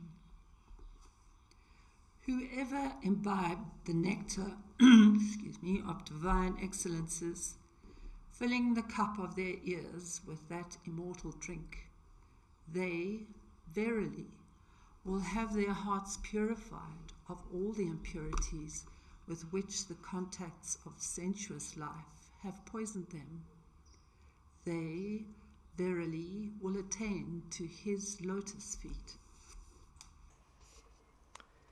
Iti Shrimad Bhagavate Mahapurane Paramahamsayam Samhitayam Dvitiya Skande Purusha Samstha Avarananam Nama Dvitiyo Adhyaya Atha Tritiyo Dhyaya. Devotion, motivated and unmotivated. The Supreme Being alone is worshipped through all deities. Sri Shuka said, I have been answering your question. What is it that thoughtful men, especially those who are approaching death, should bestow their serious attention upon? One who desires to have the luster of Vedic learning should adore Brahma, from whom the Vedas have come. Those who seek power of the senses should worship Indra, and those who desire progeny, the Prajapatis. The seeker of wealth should worship Sri Devi, of brilliance, the deity Agni, of wealth, the Vasus, and of power, the Rudras. The seeker of foodstuffs should worship Aditi. Of heaven, the 12 Adityas. Of kingdom, the Wishway Devas. And of popularity, the Sadhyas.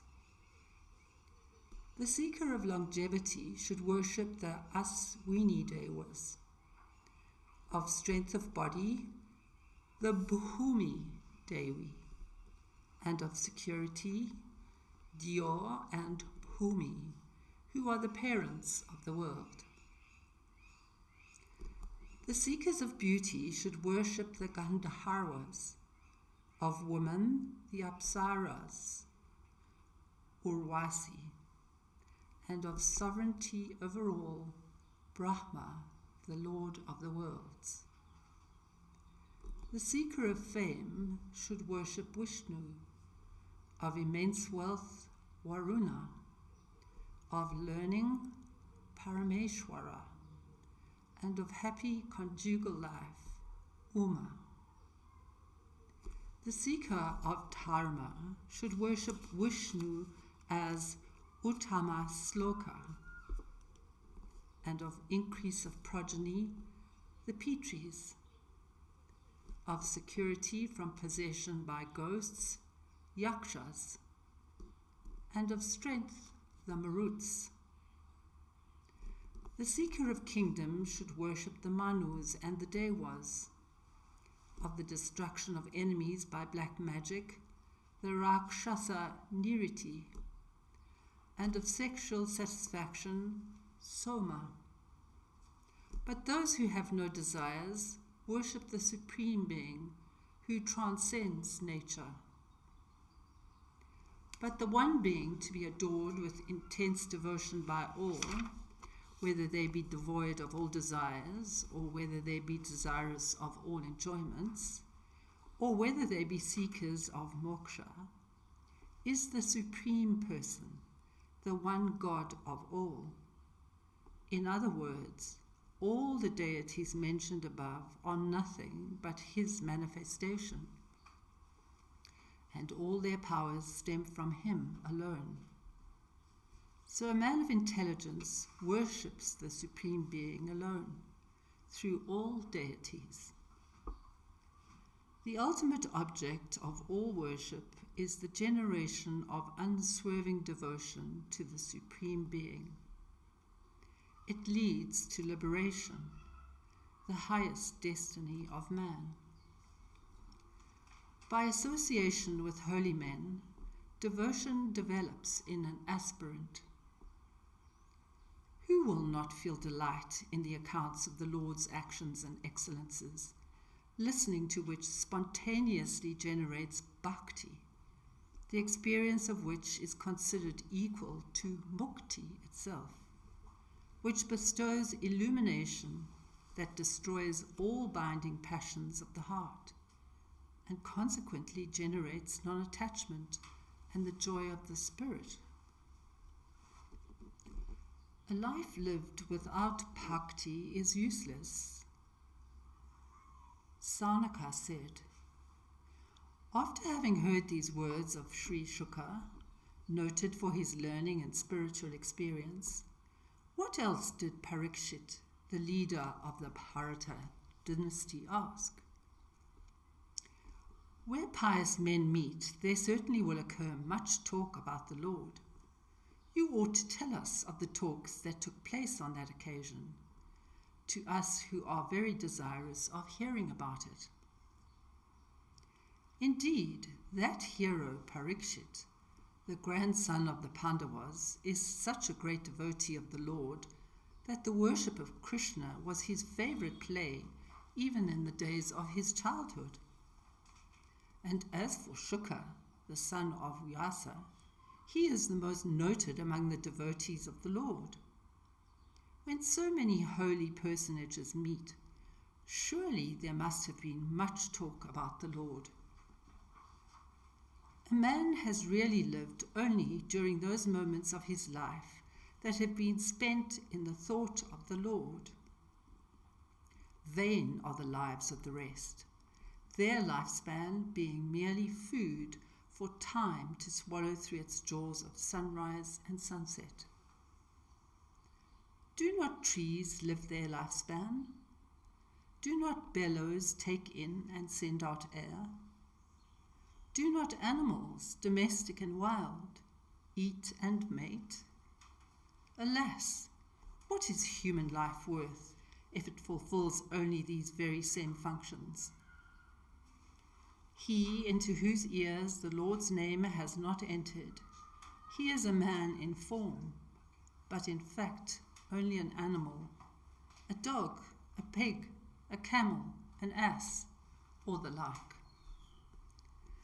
That ear into which words dealing with the Lord's excellences have not entered is a mere cavity and nothing more.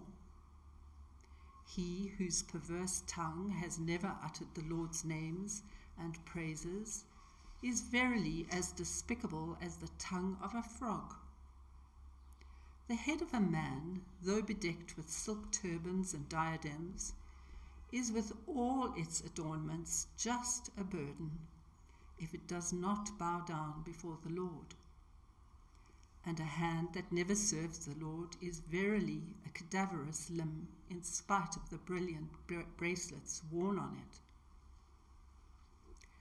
The eyes that are not accustomed to see the images of the Lord and holy men are as purposeless as the eyes in the center of peacock feathers. And the feet that never tread the way to holy centers of his worship are no better than those of trees that cannot move.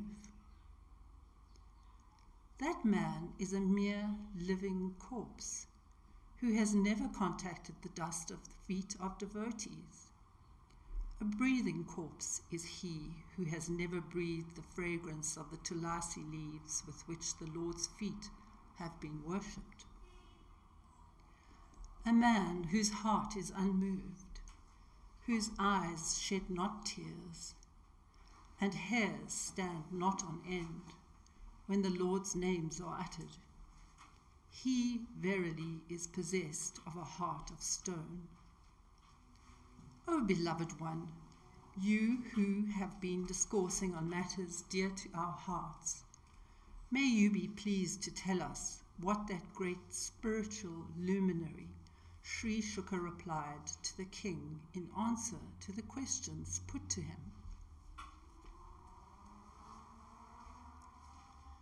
Iti Shrimad Bhagavate Mahapurane Paramahamsayam Samhitayam Dvitiyaskande Tritiyo Dhyayaya Atha Chaturtho Dhyaya. Shuka's Hymn to the Divine. Parikshit's questions on the divine mystery. Shuta said, hearing the words of Shuka devoted to the determination of the truth of the spirit, Parikshit, the son of Uttara, directed his mind to Sri Krishna, with the conviction that he is the only one to be loved and served. He abandoned root and branch his hitherto firm sense of possession of and identification with his body, wife, son, house, properties, wealth, relatives, and prosperous kingdom. O holy ones, the very question you are asking me was put by that high-souled king who was intent on hearing about the deeds and excellences of Sri Krishna. Recognizing the imminent approach of death, he abandoned all worldly concerns and clung to the Lord as his very soul and support. He thus questioned the sage Shuka. The Raja said, O great sage, O purity embodied, your all-knowing self has spoken the right thing. Listening to your exposition of Sri Hari's excellences, the hold of ignorance on me seems to slacken. How does the Lord, with the power of his Maya, accomplish the creation of the world, which is a mystery even to all deities? With the help of what power does he sustain it and then dissolve it? Like one sporting, how does he manifest himself as many? I wish to hear about all these matters. O Holy One, even the wisest of men are not able to have an inkling of the mystery surrounding the doings of Hari of wondrous deeds. How does the Lord, who is one, manifest in several incarnations? Is it by assuming the gunas of Prakriti all together at once, or gradually, little by little? Be gracious enough to tell me that which will clear all these doubts of mine. You are as great in learning as you are in spiritual experience. Shuka's hymn to the Lord. Shuta said, being so questioned by the king on the topic of the Lord's glorious deeds and excellences, Shuka began to speak, remembering the Lord all the while. Sri Shuka said, salutation to the Supreme Person, the boundless being, the wielder of his triune Sakti for his sportive manifestation in creation, preservation, and dissolution, the indwelling spirit within all beings, and the unseen director of everything. Salutations again unto him who dispels the sins of the good, who destroys the wicked, who manifests as the various pure divine forms, and who bestows on the all-renouncing truth-seekers the blessings they seek.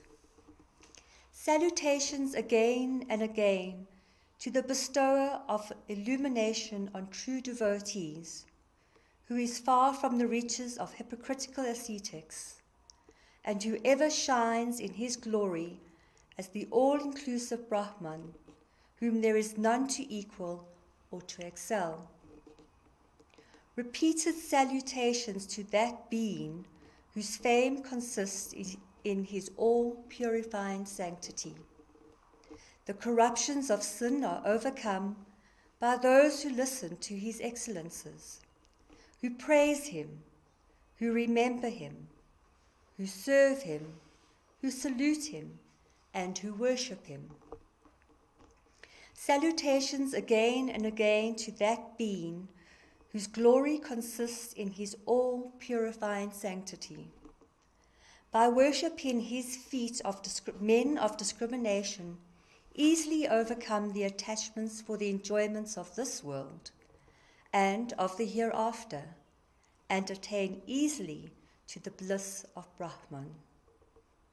Salutations again and again to the being whose glory consists in his all-purifying sanctity, without worshipping whom with the fruits of their practices, aspirants who devote themselves to austerity, charity, yoga, repetition of mantras, etc., can never attain to the spiritual summum bonum.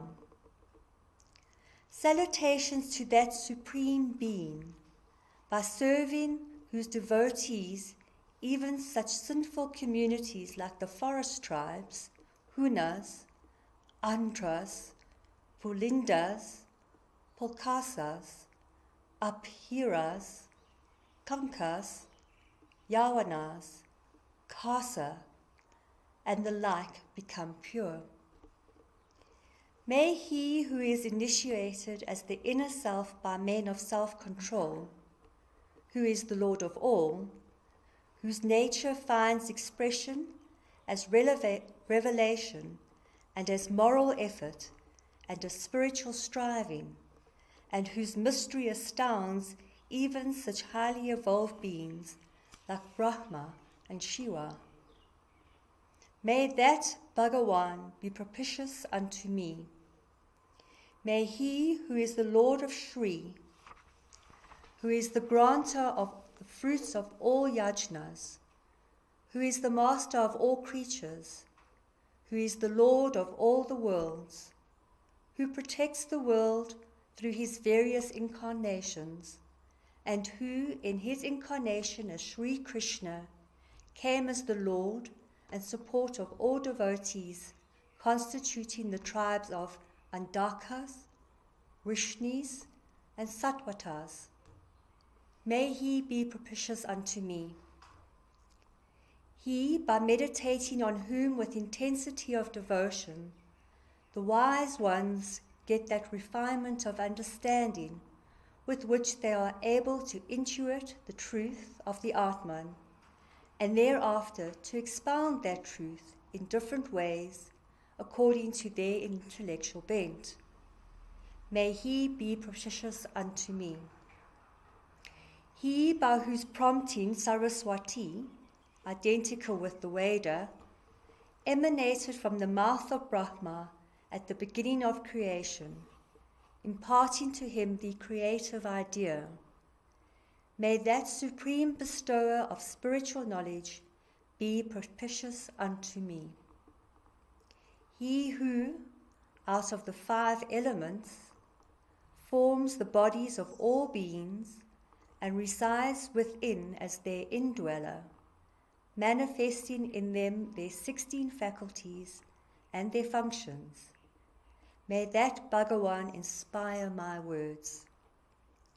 Salutation to the Bhagavan Vyasa of unlimited spiritual puissance, whose nectarine words constitute the immortal drink of divine knowledge for all devotees to imbibe.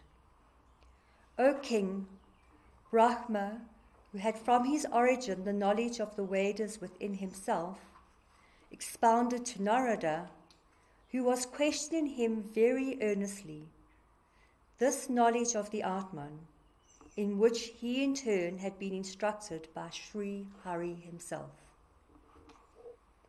Iti Shrimad Bhagavate Mahapurane Paramahamsayam Samhitayam Dvitiya Skande Chaturthodhyayah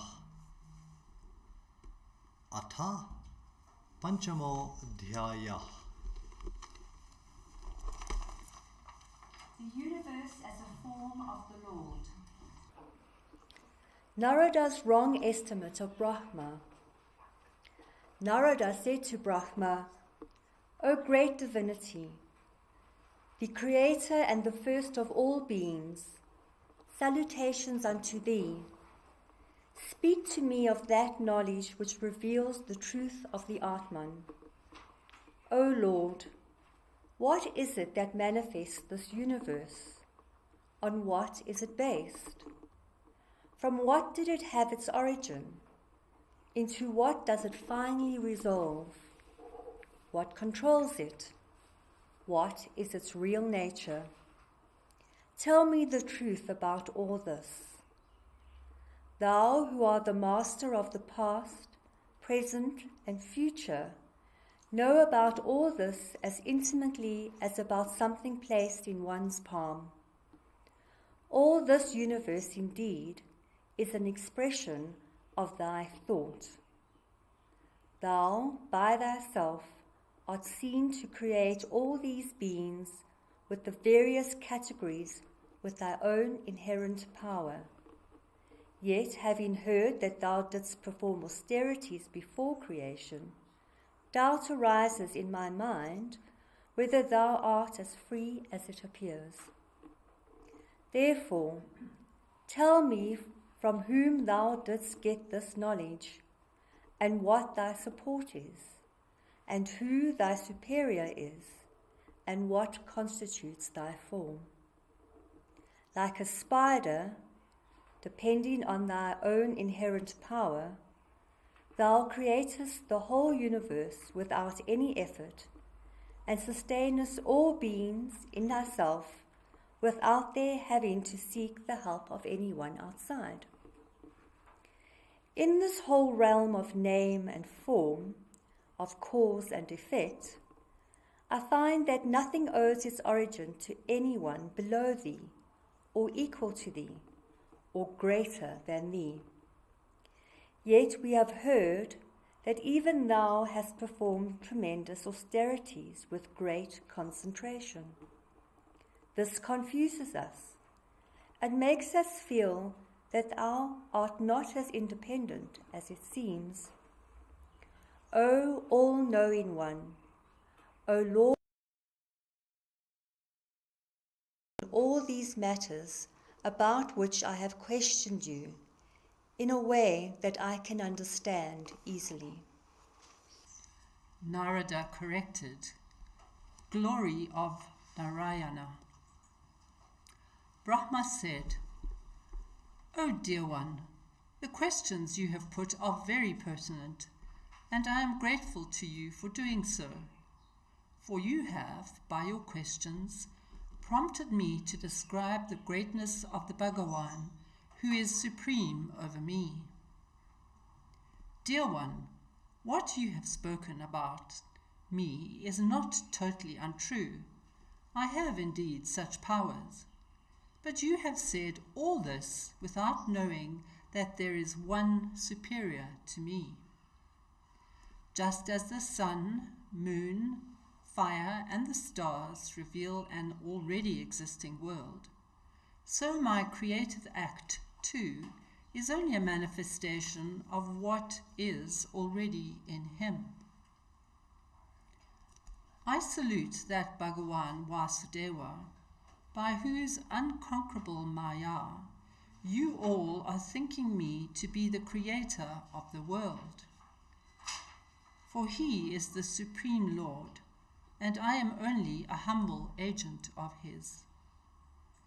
This Maya of his, by the infatuation of which perverse men are entrenched in their ego sense and speak of I and mine, is too bashful even to stand before him, as he knows her through and through as empty and insubstantial, and is absolutely unaffected by her.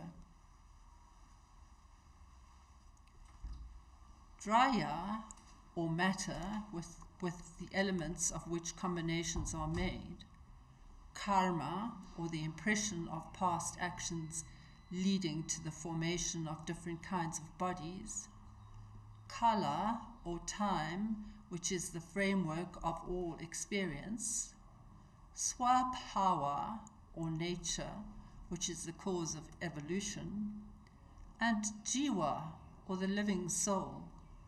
None of these have any existence of their own independent of the Lord. The Vedas owe their existence to Narayana. The Devas are all aspects of Narayana. All the worlds are manifestations of Narayana. All worship is inspired by Narayana. All yoga becomes meaningful in Narayana. Tapas, or austerity, becomes significant only due to Narayana. Knowledge is based on Narayana, and Gati, the final destination of all beings, is also Narayana. I am a creature of that one who is the ultimate seer, the eternal being, the Lord and soul of all. By his grace and by his command, I have become the creator and am doing the work of creation. The Supreme Being, over whom the three gunas of Prakriti have no sway, assumes these gunas of sattva, rajas, and tamas out of his inscrutable will, maya, for purposes of redemption, creation, and dissolution. Thus, he is the free spirit, lord and master of the gunas of Prakriti and all its evolutes. But the jiva, though an aspect of that free spirit, is however a victim of maya, and is in the bondage of these three gunas, on which are based all the factors causing bondage: the elements, the senses, and the divine powers guiding the functioning of the senses. Thus, though the Ishvara and the Jiva form the one free spirit, Ishvara is always free, the Lord of all, and everything is under his will, while the Jiva is spirit in bondage.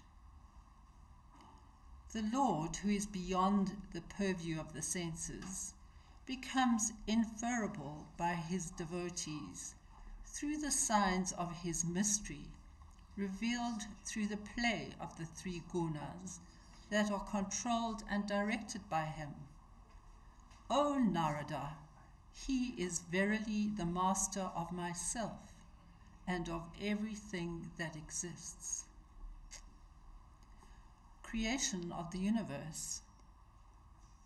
He, the Lord of Maya, being desirous of manifesting as the many by the power of that Maya, took up kala, time, karma, efficiencies of work, and swabhava, nature, that approached him without any effort on his part. Associated with the Supreme Being, time became capable of disturbing the equilibrium of the gunas, swabhava of evolving into categories, and karma of effecting the emergence of Mahatattva. From Mahatattva, caused by the preponderant urge of rajas and tamas, was produced ahankara, egoity, which is dominated by tamas, and which carries with it the sense of substantiality, sentiency, and movement. O Great One, ahankara was transformed into its three aspects, with the dominance of sattva, rajas, or tamas. Of these, the first, also known as Vaikarika, has the power of knowledge, jnana shakti. The second, known also as Taijasa, has the power of action, kriya shakti. And the third, the egoity of tamas, has the power of substantiality, dravya shakti. Out of the evolving egoity of tamas was born akasha, space, whose specific property is shabda, sound. Sound announces the presence of an object to a seer, subject. From the evolving akasha came vayu, wind, with touch as its specific property, and also with sound, the characteristic property of its own cause, the akasha. Vayu became prana, which supports the body, ojas, which energizes the senses, sattva, which strengthens the mind, and bala, which makes the body powerful. From vayu, evolving under the influence of kala, karma, and swabhava, arose tejas, fire, which has form as its specific characteristic, and has in addition touch and sound too, the characteristics of its causal categories. From tejas came ambha, water, with taste as its special characteristic, together with form, touch, and sound descending to it from the preceding categories. From the transforming water element arose earth, Prithvi, having its specific characteristic of smell, as also taste, touch, form, and sound, on account of the infiltration of the qualities of the earlier categories. Out of Karika, the egoity of Sattva, Sattvika Ahamkara, came Manas, mind, with its presiding deity, moon, as also the 10 presiding deities of the organs, Dik, Vayu, Surya, Varuna, Ashwins as the 5 controllers of the 5 organs of knowledge, and Angi, Indra, Upendra, Mitra, and Prajapati as the deities controlling the 5 organs of action. Buddhi, which manifests as intelligence, and prana, which generates the power of action, are both born of the Rajasa aspect of egoity, known also as Taijasa.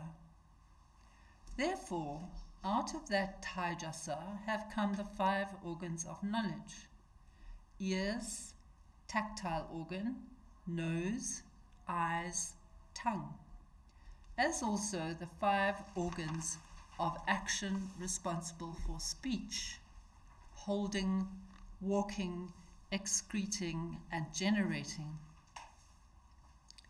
O sage, though all the above-mentioned categories required for creation had been evolved, they all remained separate, unable to come together and produce the combinations in the shape of the worlds and the bodies of beings. It was only when the Lord activized them by his will that they came into combinations of 2 types, the macrocosmic and the microcosmic.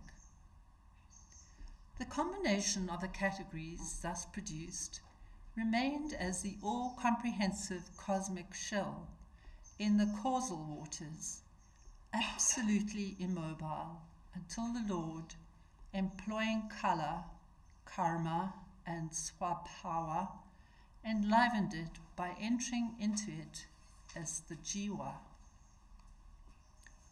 Breaking that shell from within, he came out as the universal form, with countless thighs, countless legs, countless arms, countless eyes, countless faces, and countless heads. The 14 worlds as the Lord's universal form.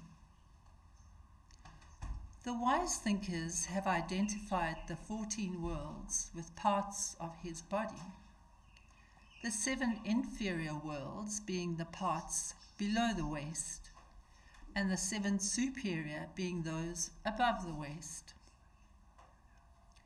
Out of his face came the Brahmana, out of his arms the Kshatriya, out of his thighs the Vaishya, and out of his feet the Shudra. The Bhur Loka is identified by his waist, the Bhur Valoka with his navel, the Swar Loka with his heart, the Mahar Loka with the chest, the Jana Loka with the neck, Tapo Loka with the 2 lips, and the Satya Loka with the head. But transcending all these is the eternal Brahma Loka, the Vaikunta, which is not included in the created world subject to change. Atala is his hip, Vitala his thighs, Sutala his knees, Talatala his forelegs, Mahatala his ankles, Rasatala the top of his feet, and Patala the underpart of his feet. Thus he became the worlds. The identification of the lokas, regions of the universe, can also be done in another way. His feet form the Bhur-loka, the navel the Bhurvar-loka, and the head the Satya-loka.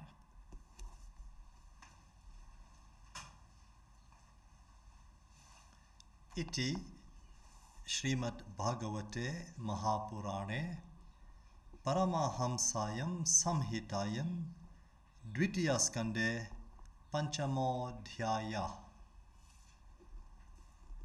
Atha Shashto Dhyaya.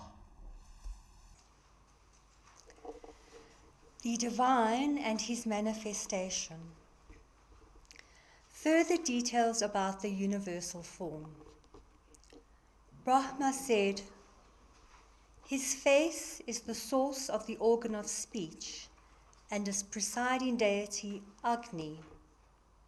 The 7 dhatus, basic bodily substances of his body, are the 7 Vedic meters beginning with Gayatri.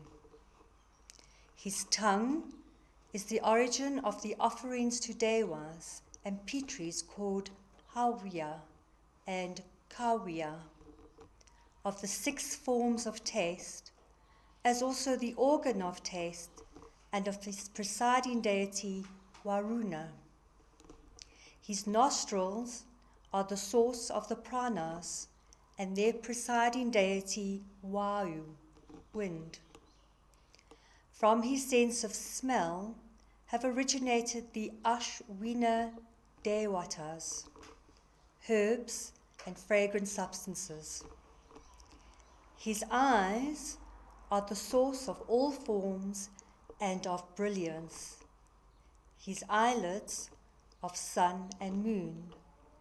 His ear orifices of the quarters and of holy waters, and his organ of hearing of the sky and sound. His body is the seat of the essence of all objects and of all beauty. His skin is the center of the sense of touch and of wind and of all yajnas. His hair may be regarded as the origin of all trees and plants concerned in the performance of yajna. His hair is the source of clouds, his beard of lightning, and his nails of rocks and petals. His arms are the seat of the Devas who protect the quarters. His 3 steps are the 3 worlds represented by Pu, Puwa, and Swa.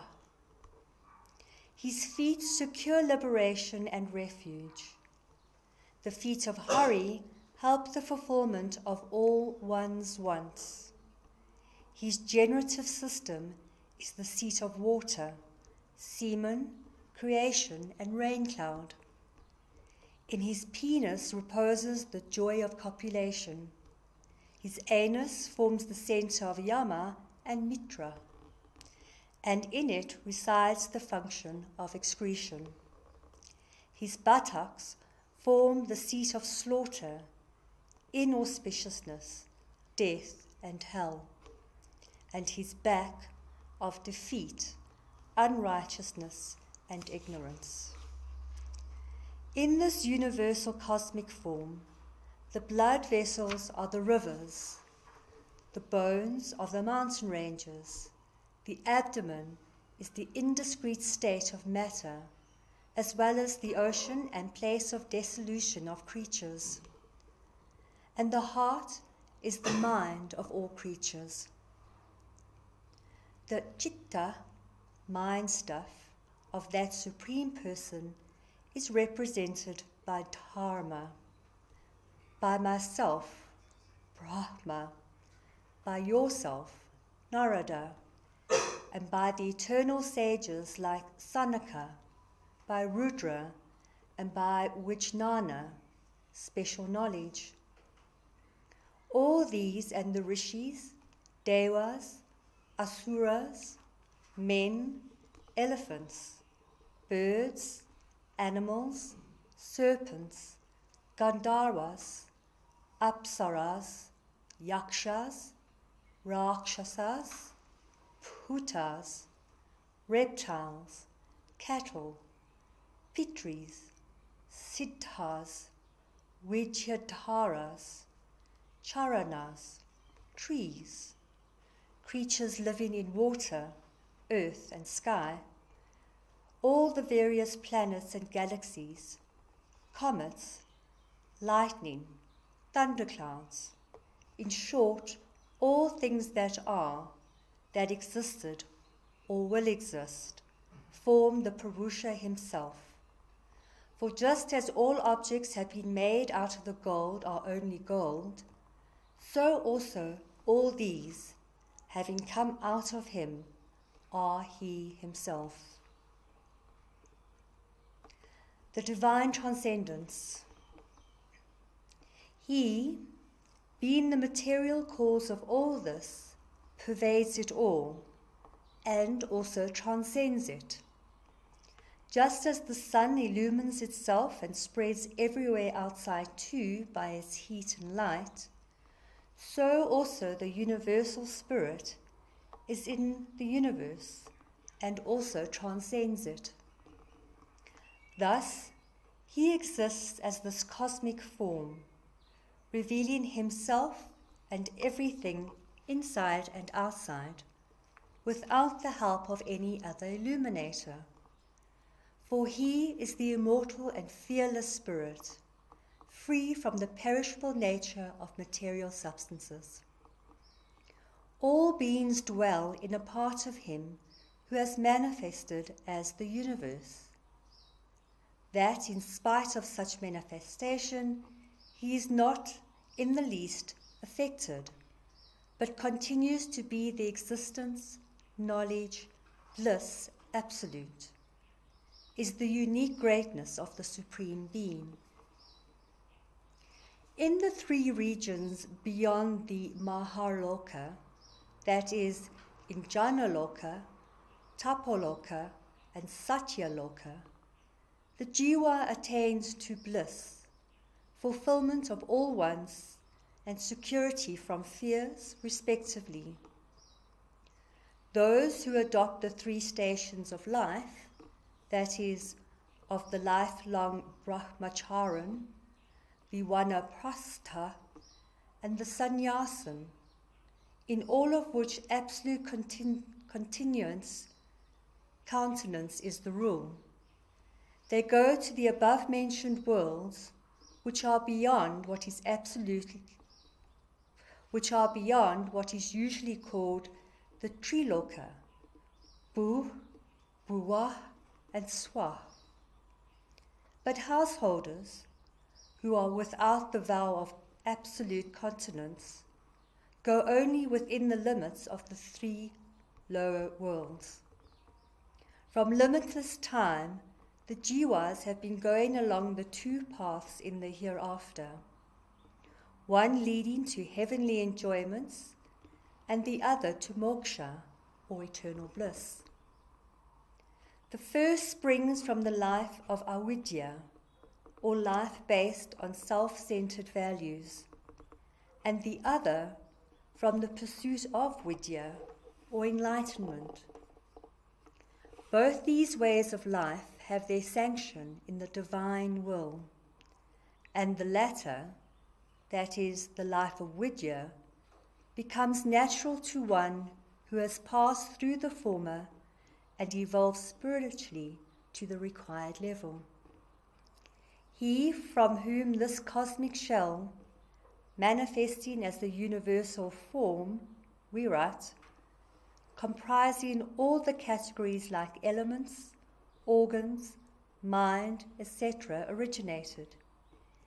He, the Supreme Being, stands above, transcending all and illumining all his manifestations, as the sun illumines and transcends everything in the world. The Yajna Purusha. When I, Brahma, emerged out of the navel of him who is the inner soul of universal form, Virat, are found nothing but the parts of that being for use as the various requisites for yajna, sacrifice.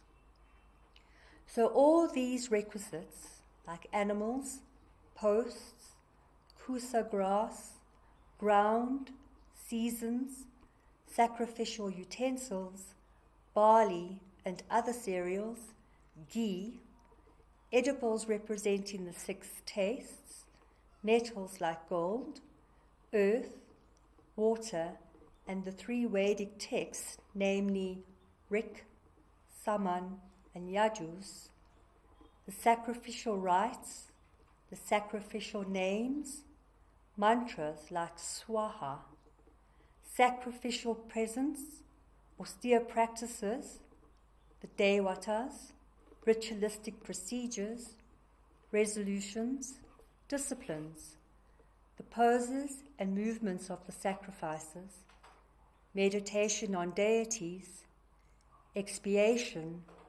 dedication. All these different factors of the sacrifice had to be identified with the parts of that being.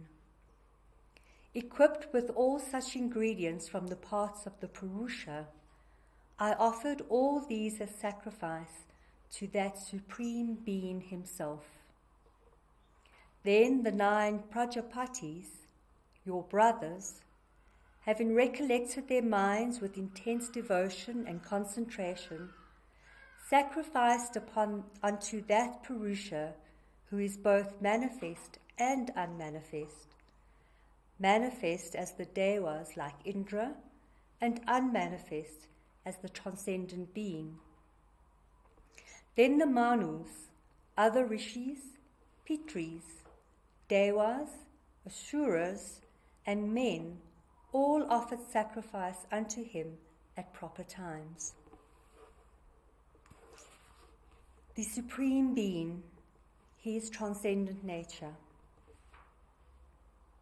All this manifested world is established in Narayana.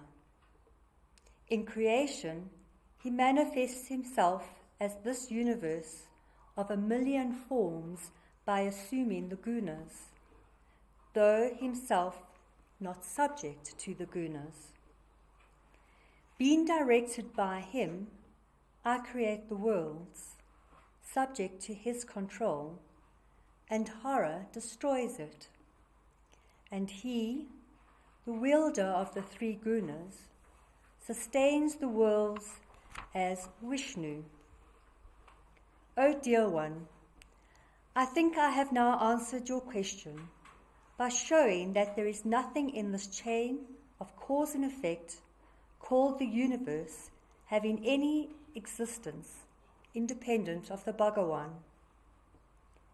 Because I bear Sri Hari in my heart with intensity of devotion, therefore my words never prove untrue, my mind never takes a wrong turn, and my senses are never attracted to evil ways. I have not been able to know anything about Mahavishnu, the Supreme Being and my source, though I am the very embodiment of Vedic learning and austerity, though I am the venerated master of all the Prajapatis, and though I have followed the path of yoga and attained to great concentration of mind.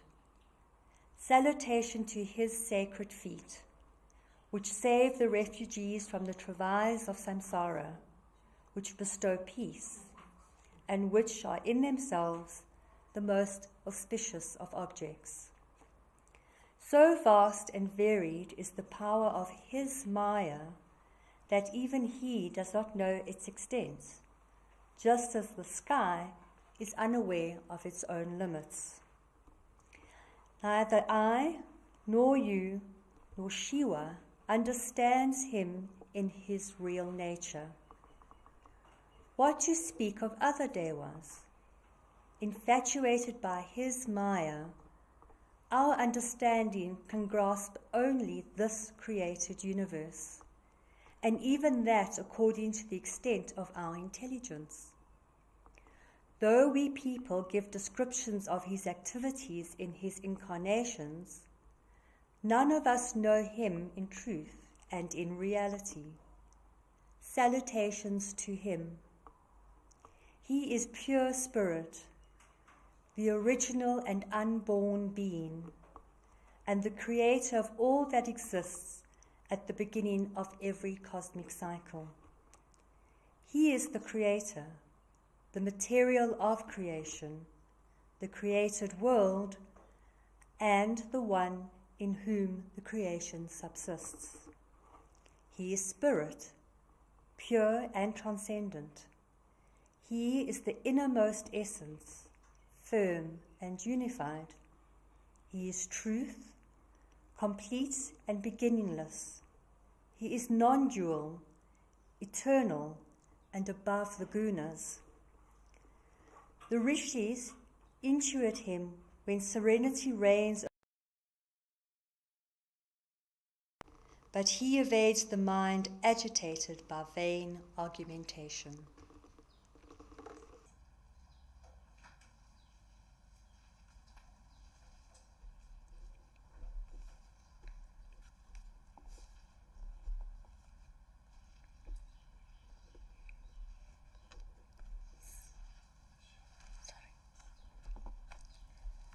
His manifestations, the primary descent or manifestation of that transcendent being, is the Virat Purusha, and everything distinguishable from him are his vibhutis, divine powers and attributes.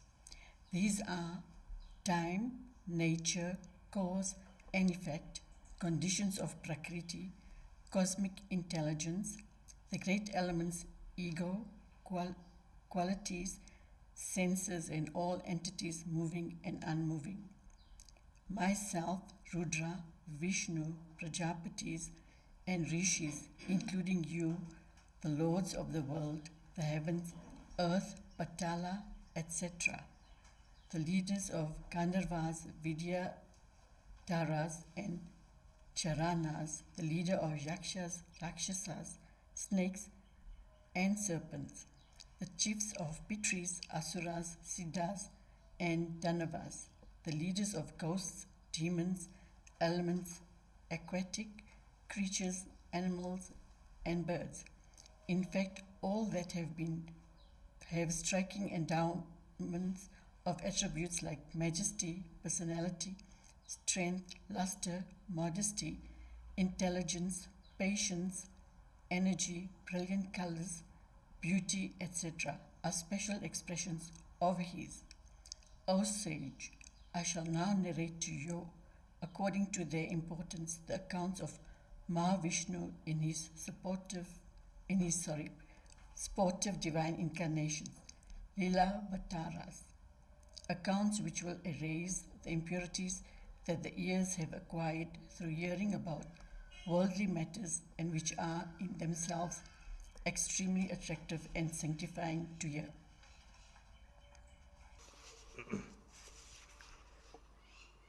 Iti Shrimad Bhagavate Mahapurane Paramahamsayam Samhitayam Dvitiyaskande Shashto Dhyaya Atha Saptamo Dhyaya. Bhagavata in brief. Brahma said, when the primal demon Hiranyaksha buried the earth at the bottom of the ocean, the Lord took the form of the cosmic bow, the embodiment of all yajnas. In order to lift up the earth, he tore that asura to pieces with his tusk. As Indra split mountains with the thunderbolt, as the son of Prajapati Rusi by his wife Akuti, the Lord took birth under the name of Suyajna and begot two devas named Suyamas and his wife Dakshina. In his incarnation as Suyajna, he erased the suffering of all beings in the three worlds. After this work, he was called Hari, the remover of misery by Swayambhuva Manu. He was born of Kadamba Prajapati and his wife Devahuti as Kapila, along with 9 sisters. He imparted the knowledge of the Atman to his mother, who, being thus cleansed of all impurities of the heart and the worldly attachments resulting therefrom, attained liberation in that very life and became one with the spirit that was embodied as Kapila. Being pleased with the sage Atri, who prayed to him for offspring, the Lord said to him, I have offered you myself, Tata, as your son. So he incarnated under the famous name of Dattatreya, by taking the dust of whose feet Yadu, the king of Yas, Katavir, Arjuna, and others purify their bodies and attain to both worldly enjoyments and spiritual bliss. In the beginning, desirous of creating all species of beings, I practiced concentration. As a result of my unbroken concentration and worship, the Lord was pleased to be born of my mind, as the 4 sages were the names beginning with San, Sanaka, Sanandana, Sanatana, Sanant Kumara. The knowledge of the Atma, which was lost to all living creatures at the time of the previous pralaya, dissolution, was revived by these 4, and this knowledge given by them was transmitted by generations of sages that came after.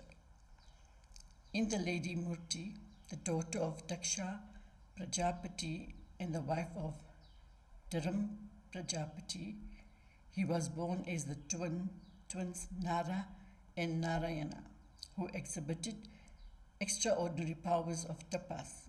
Seeing the charm of Urvashi, a paragon of female beauty created by the twins, Cupid's army of beauties were humiliated, and they realized their incapacity to fulfill the mission of breaking the austerity and continence of these by exhibition of their sex appeal.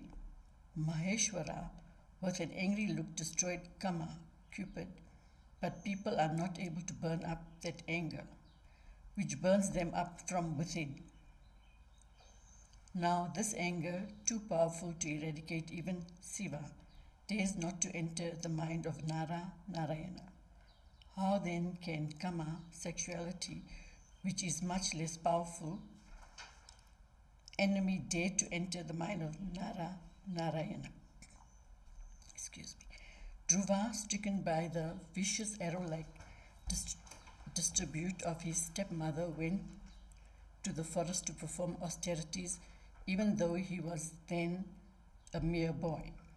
The Lord was pleased with him, and Dhruva, who was reciting the hymn in praise of him, the Lord gave as boon the imperishable state called the sphere of Dhruva, which receives the adoration of sages occupying regions above and below.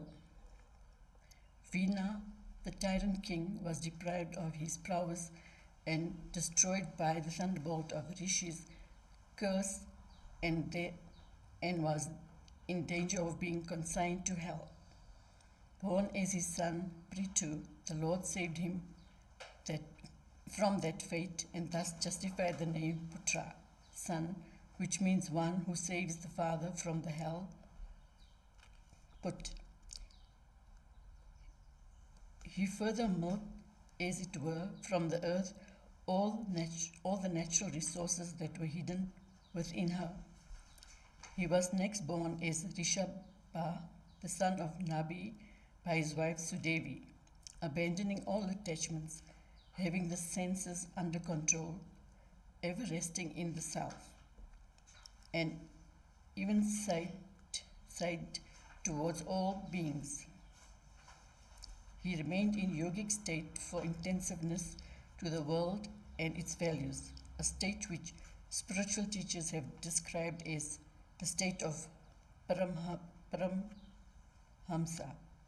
In the sutra I conducted, he appeared as Hayagriva, the horse-necked, who is the embodiment of yajna, who is Veda-formed, who is golden in color, who is the nature of immortality, who includes in himself all devatas, and whose breath is the effortless chanting of the Vedas.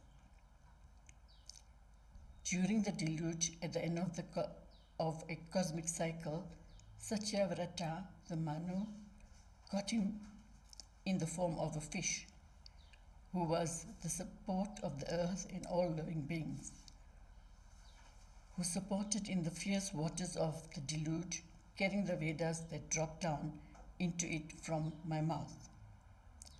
When the Devas and the Asuras started to churn the milk ocean, he appeared as a tortoise supporting the churning rod of mountain Mandara, the whirling of the enormous mountain on his back, serving only as a pleasant scratching that drove him to sleep. Assuming the form of man-lion, whose laughter caused great fear even in the hearts of denizens of the heavens, whose face was forbidding, fierce, with quivering of eyebrows and protruding fangs.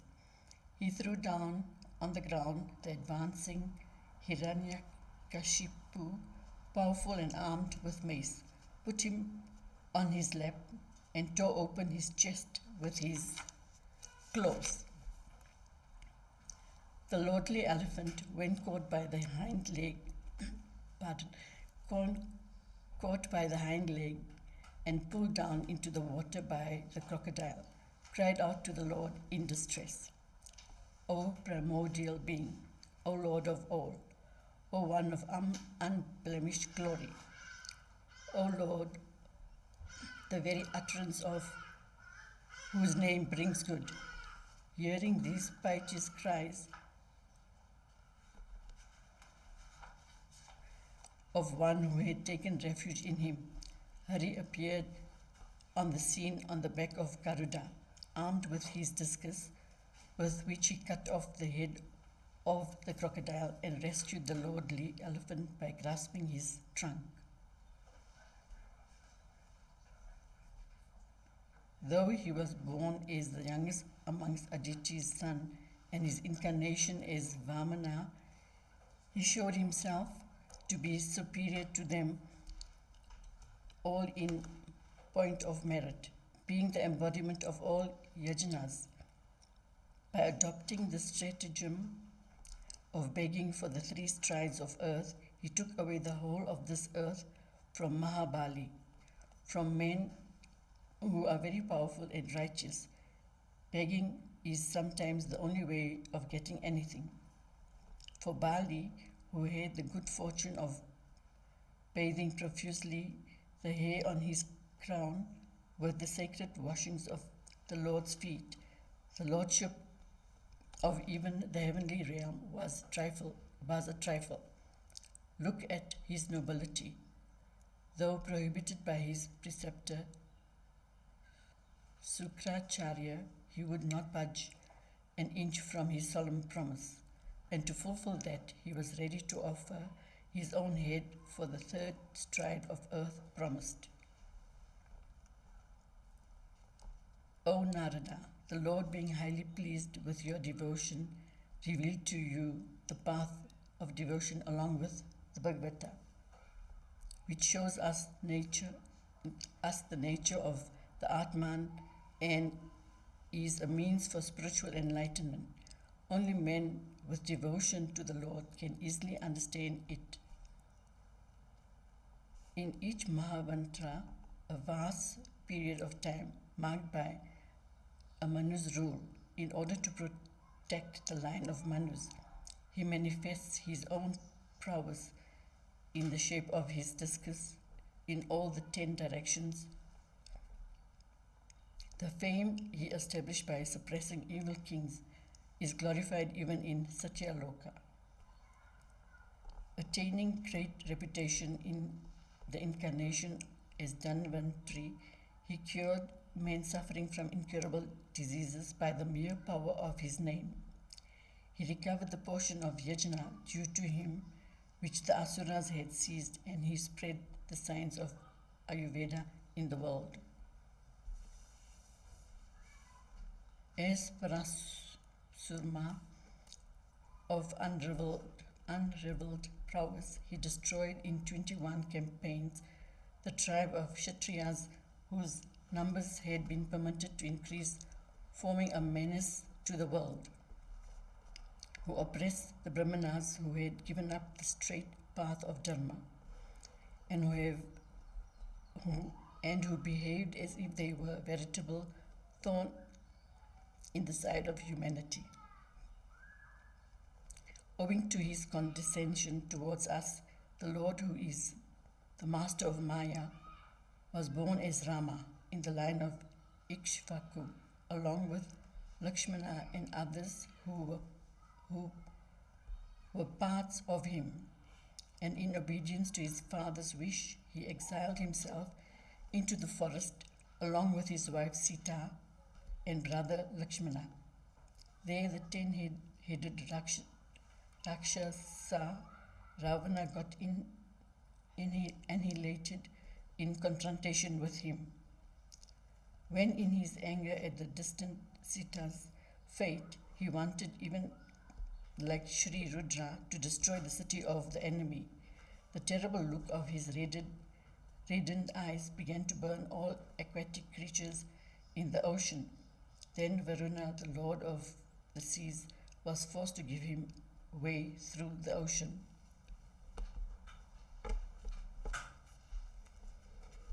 Ravana, his enemy and abductor of his wife, who rendered the corpse white by the radiance of the stumps of the tusk of the celestial elephant Airavata, still adhering to his chest, and who would walk about the battlefield in great pride and would be rendered lifeless even by the twang of his bow. Krishna incarnation. He will be born as Krishna, Sita Krishna Kesa, or one with the white and black hair, with Balrama as his Kala, or part in order to save the earth from the high-handedness of asuras born as kings, and he will perform actions revealing his superhuman glory in his own mysterious way, incomprehensible to the human intellect. Consider these wonderful happenings: the death of the female monster Putana at the hands of a mere infant, the upsetting of a huge cart by the kick of the feet of a baby 3 months old, the uprooting of a pair of huge skyscraping trees by the tug of a child crawling on all fours as it passed between these. Such things could not happen unless the child concerned is divine. He is reviving by the blessings conveyed by the shower of his look, the calves and the cowherds that would have died after drinking the poisonous-stained water of the Yamuna, and his purification of those waters by merely indulging in water sports therein, which had the effect of expelling the terrible poisonous and many-tongued Kalia, whose occurrences could not happen unless he were divine. That he, of unimaginable powers, would save the Gopas from a forest fire while they would be lying asleep on Yamuna's banks in imminent danger, and that he, along with Balrama, would again transport them and Masa from another forest fire, asking them to just keep their eyes closed meanwhile. Such acts must be surely be deemed divine. That his mother, Yashoda, would find that all strings and similar binding materials that she could lay hand on would be insufficient to bind him, and that she would be seeing all the world in his yawning mouth, at first with doubts about its reality, and then with full understanding of it. These are all indications of his divinity. That Nanda would be freed by him from the fear of the shackles of Varuna, that the Gopas would be set free from the cave in which Vyomasura and the son of Mayasura would be shutting them in, that at night the Gopas, fast asleep after the hard labor of the day, would be lifted to Vaikuntha. All these are indications of his divinity. When on the Gopas failing to make the due sacrificial offerings to Indra, the latter would send torrential rain to destroy the whole of the Vraja. The Lord, then at the tender age of 7, would be protecting the cowherd settlement by holding with a single hand the Govardhana mountain over them for 7 days, as if it were a mere mushroom.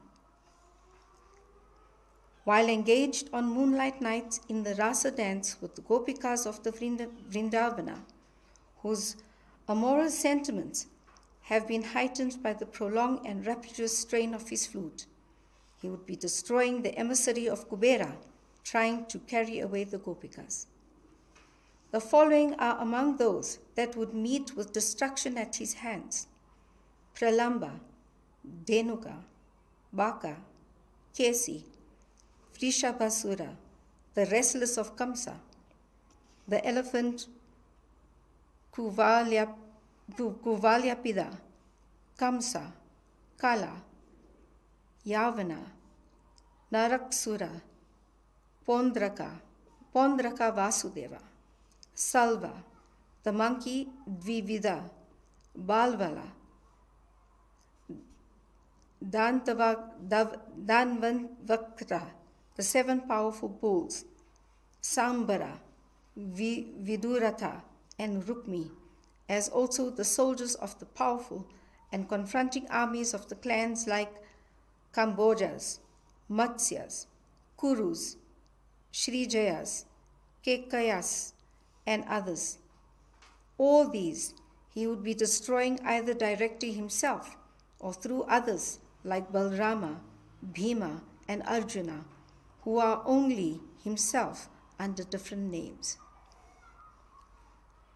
Seeing men become more and more stunted in intelligence and lifespan, and therefore less and less capable of comprehending his teachings, the Vedas, he would be born as Vyasa in Satyavati, and would divide the 3 of the Vedas into different branches to be preserved by the different sections of scholars. Other divine manifestations. Next, when persons of Asuric nature become strong adherents of the Vedic rites, and thereby becoming powerful and thus a menace to the world's welfare, like the Asuras possessed of the wonderful aerial vehicle built by Maya and used by them for destructive purposes, then will he be born as Buddha, with a form that will charm and attract the minds of those men of Asuric temperament towards him and to the aesthetic philosophies that he will be propounding in order to draw them away from the misuse of Vedic rites. Next, when even in the places of good men, the excellences of Sri Hari cease to be heard, when Vedic teachers turn to be aesthetics and Brahmanas begin to behave like Shudras, when Vedic mantras like Swaha, Swadha, and Vashat connected with the sacrificial rites cease to be heard anywhere, then the Bhagwan would appear at the end of Kali Yuga as Sasta for suppressing the evil spirit of Kali. In the function of creation, as Tapas, myself, Brahma, Rishis, and the 9 Prajapatis.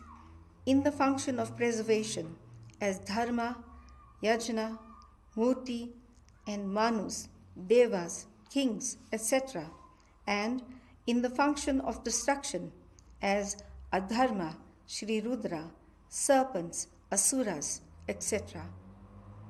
He, the possessor of infinite glories and excellences, manifests himself in various ways.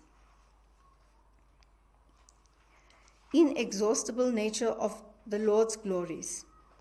It may perhaps be possible for an intelligent and capable man to count and calculate the number of dust particles on this earth, but not the powers and excellences of Mahavishnu. See how by his puissance he held together the whole universe in himself, while everything in it, from Pradhana, the rudimentary state of Prakriti, up to Satyaloka, the most highly evolved state, moved at a terrific speed by the irresistible might of his feet. Neither I, nor you, nor the great sages like Sanaka, who came into existence before you, know the extent of his mysterious power. How little of it could others know? Even Adishesha, who has been singing his glory with his 1,000 mouths through all time, has not reached anywhere near its end. To whomsoever the all-knowing and the all-powerful Bhagavan is gracious, they surrender themselves wholly and in absolute sincerity at his feet, and thereby overcome his deluding power of Maya, which others can never do. Such persons never entertain the idea of I and mine with regard to this body, which is food for dogs and jackals. O dear one, by his grace I have gained a little insight into his spiritual power, Yogamaya. You, Sri Rudra, Prahlada, Swayambhuva Manu, his wife, the children, Prachin Bharish, Ribu, Anga, Dhruva, Ikshvaku, Pururvas, Muchundas, Janaka, Gadi, Raghu, Ambirisha, Sagara, Gaya, Nahusha, Mandhata, Alarka, Satadhanva, Amurtaraya, Dilipa, Saurabhi, Uttanga, Sibi, Devala, Pipalada, Saraswata, Uddhava, Parasara, Burish Sena, Vibhishana, Hanuman, Sri Shuka, Arjuna, Arshti Sena, Vidura, Shrutadeva. All these have by his grace come to understand something about the play of the Lord's Yogamaya and have overcome it. Women, Shrudras, and even men of low birth like Hunas, Sabaras, and even the brute creations can overcome the Yogamaya if they, in life, follow the footsteps of the Lord's devotees. Then how much more can men who have chances of hearing about the spiritual philosophy from competent teachers attain it?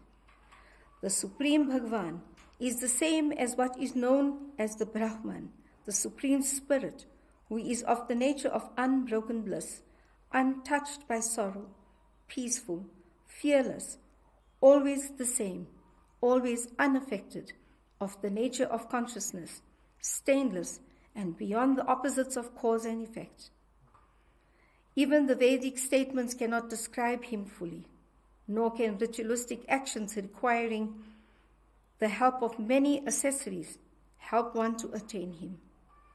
Maya, the cause of impurities, is ashamed even to stand before him.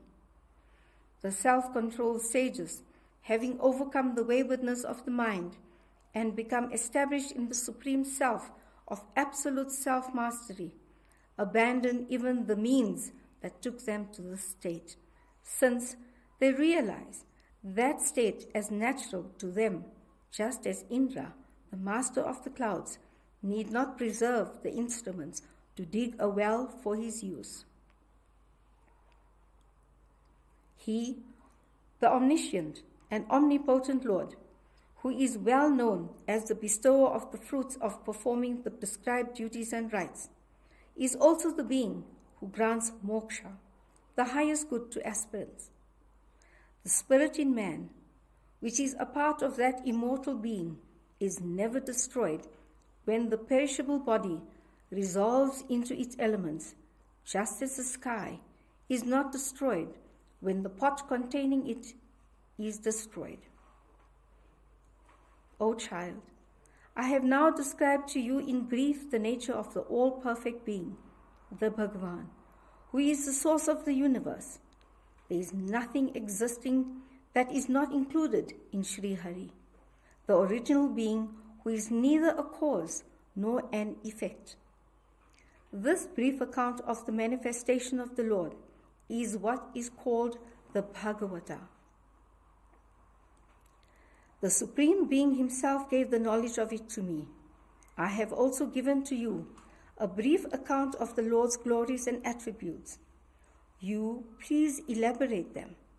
You elucidate it with the help of your imaginative power in a way that will generate devotion in the mind of men for Sri Hari, who is the soul and the support of all. Whoever describes and hears with faith this account of the Lord's Maya, or his mysterious manifestations of glory, and delights in so doing, will not be infatuated by Maya.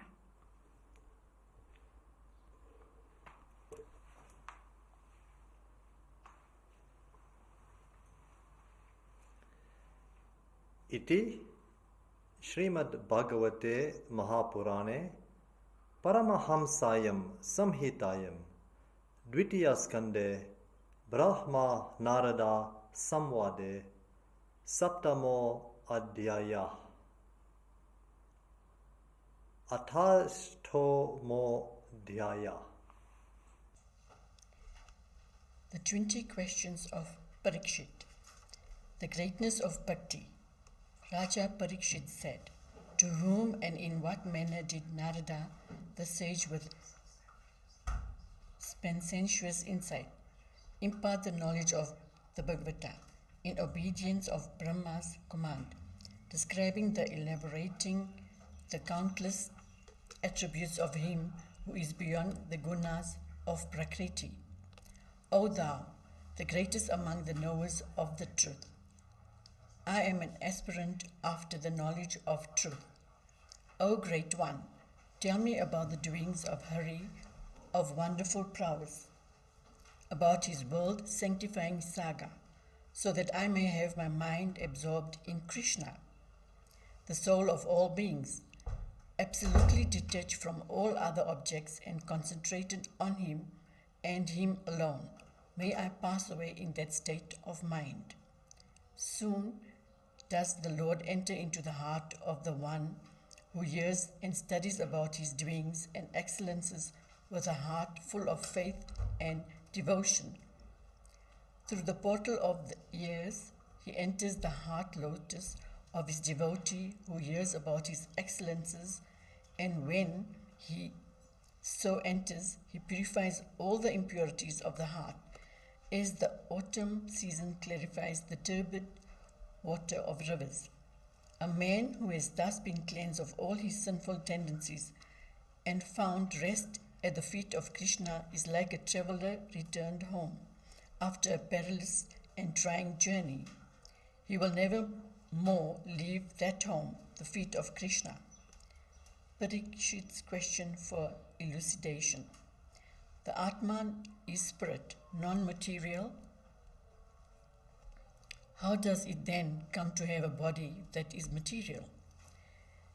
Is there any cause for this, or is it purely accidental? Man, it is seen, has so many distinct organs and limbs. Now the Supreme Person, from whose navel the world lotus is said to have emerged, is also described as having the same kind and the same number of organs and limbs. What then differentiates God from man? Brahma, the controller of all, is said to have come out of the navel lotus of the Supreme Being, and sitting there to have created all objects with his blessings. Surely there must be then a difference between that Supreme Being and the Jivas. He, the Supreme Being, who is the Lord of Maya and the indweller within all beings, is also the source from the creation, is also source from which creation, sustention, and dissolution takes place. In what form does he remain when he dissociates himself from his Atma, Maya, inherent creative power? We have heard it stated in two contradictory ways, that the worlds and their protectors are formed of his limbs, and also that the world and the protectors constitute his limbs. How are these contradictions to be reconciled? What are the lengths of times involved in kalpa, a full cycle of time, and in a vikalpa, intermediary cycle of time? How are we to understand time with its division into past, present, and future? What is the span of life of different types of beings like men, pitris, devas, etc.? You must tell me about the action of time in its micro and macro aspects. Also tell me what realms man can attain through his actions. For the jivas that are desirous of getting various embodiments as devas and others, all of which are formed of the gunas of Prakriti, tell me what combinations of karma lead to what kinds of births. Tell me also about the origin of worlds like Bhu, Earth, Patala, Neither World, etc., of the quarters of the sky, planets, stars, mountains, rivers, oceans, islands, etc., and of their inhabitants. You ought also to tell me about the internal dimensions of Brahmanda, the whole universe conceived as a shell, of which is beyond it of the lives of great men and of the stipulations about the Varnashrama ideal of society. Describe the wonderful actions of the Lord in his sportive manifestations as divine descents, incarnations, as also the yugas and the duties pertaining to particular yugas. What are the common duties of men, and what their special duties? What duties are to be followed by persons practicing different trades, by rajashis, and by persons facing emergencies? Tell me about the number of categories like Prakriti, Mahatattva, etc., and the nature, what effects they produce, about the way of worship of the Supreme Being, and about the practice of yoga with 8 steps. Inform me about the way that yogis progress in the hereafter, how the yogis destroy the linga, sarira, subtle body with which the jiva transmigrates, and the nature of scriptures like the Vedas, the subsidiary Vedas, the Dharma Sastras, the Itihasas, traditional history, and the Puranas. Speak to me about the creation, protection, and dissolution of all beings, of the ritualistic duties laid down by the Vedas and the Smritis of desire-prompted rites and rituals, and of the 3 ends of human life, namely dharma, religion, artha, wealth, and kama, desire. Speak also about the emergence of jivas lying latent in the power of the Lord, of the origin of atheism, of the bondage of liberation of the Atman, and the one's absorption in one's real nature. Tell me how the omnipotent Bhagwan, who is ever free, limits himself by his inherent power of Maya, his creative sport, and how in dissolution he abandons that Maya and remains as pure witness. O Great One, it behoves you to give proper answers to these explicit and implicit questions put by me who have taken refuge in your feet, at your feet. In these matters you are as much an authority as Brahma himself, for you are an authentic exponent of the gospel, being in the lineal descent of the spiritual tradition, starting from Brahma and passing down to you through Narada and Vyasa. All others here are only saying and doing what the ancients have said, without any direct initiation in the authentic tradition. O illumined sage, absorbing the nectarine drink of the Lord's excellences, my vital energy is not in the least affected by the hunger and thirst caused by the fast I am observing. The only threat it faces is from the curse of the angry Brahmana boy.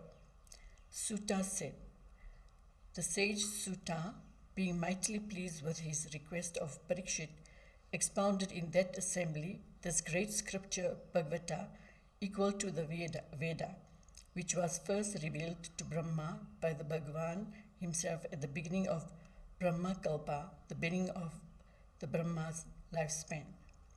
Whatever questions Parikshit, the glorious descendant of Pandavas, put, these were all answered by the sage one by one in the course of his exposition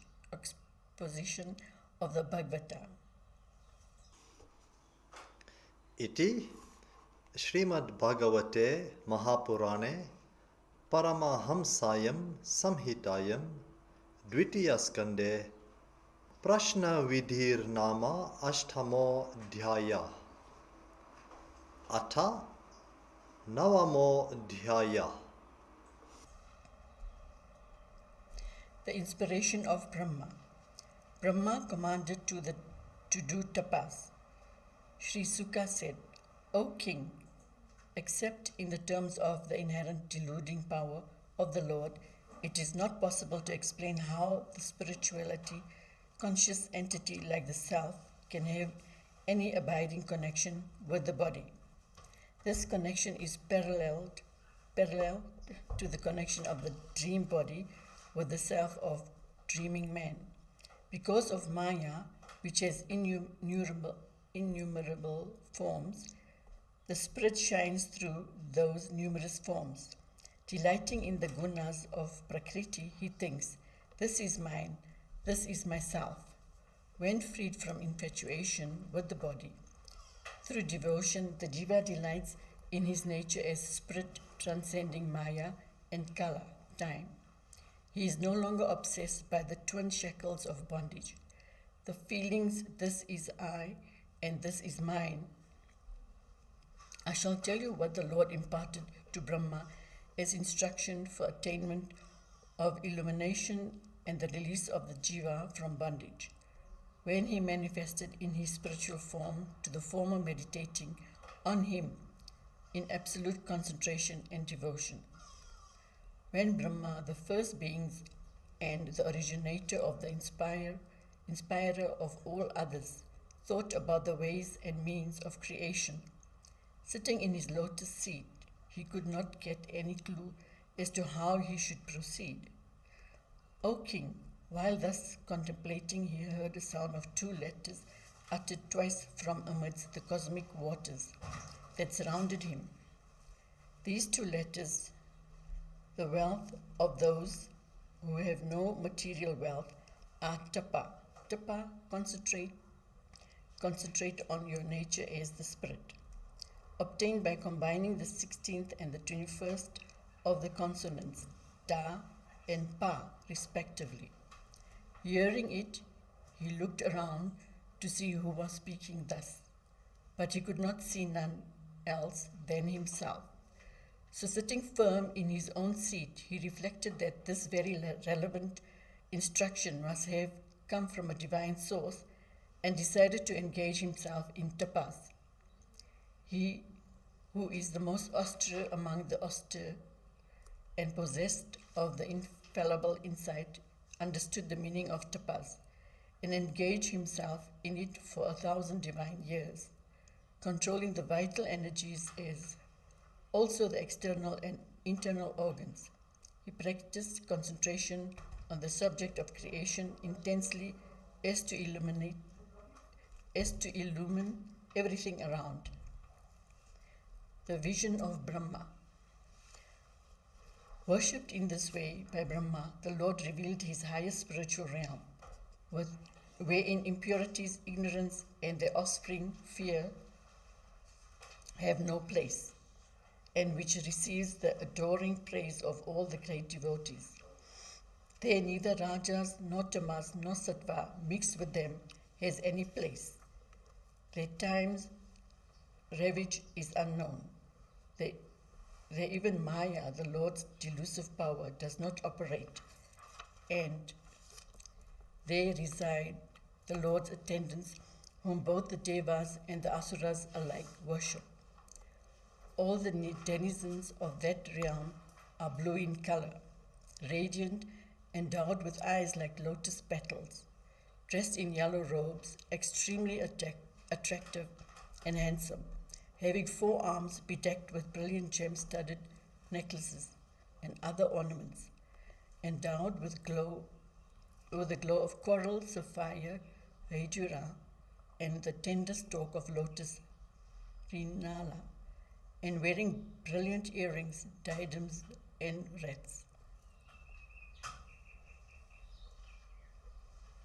As the sky is rendered glorious by the blue rain clouds, illumined by streaks of lightning, so is that divine realm, beautified by the rows of mansions of its heavenly residence, illumined by the explosive beauty of the noble women occupying them.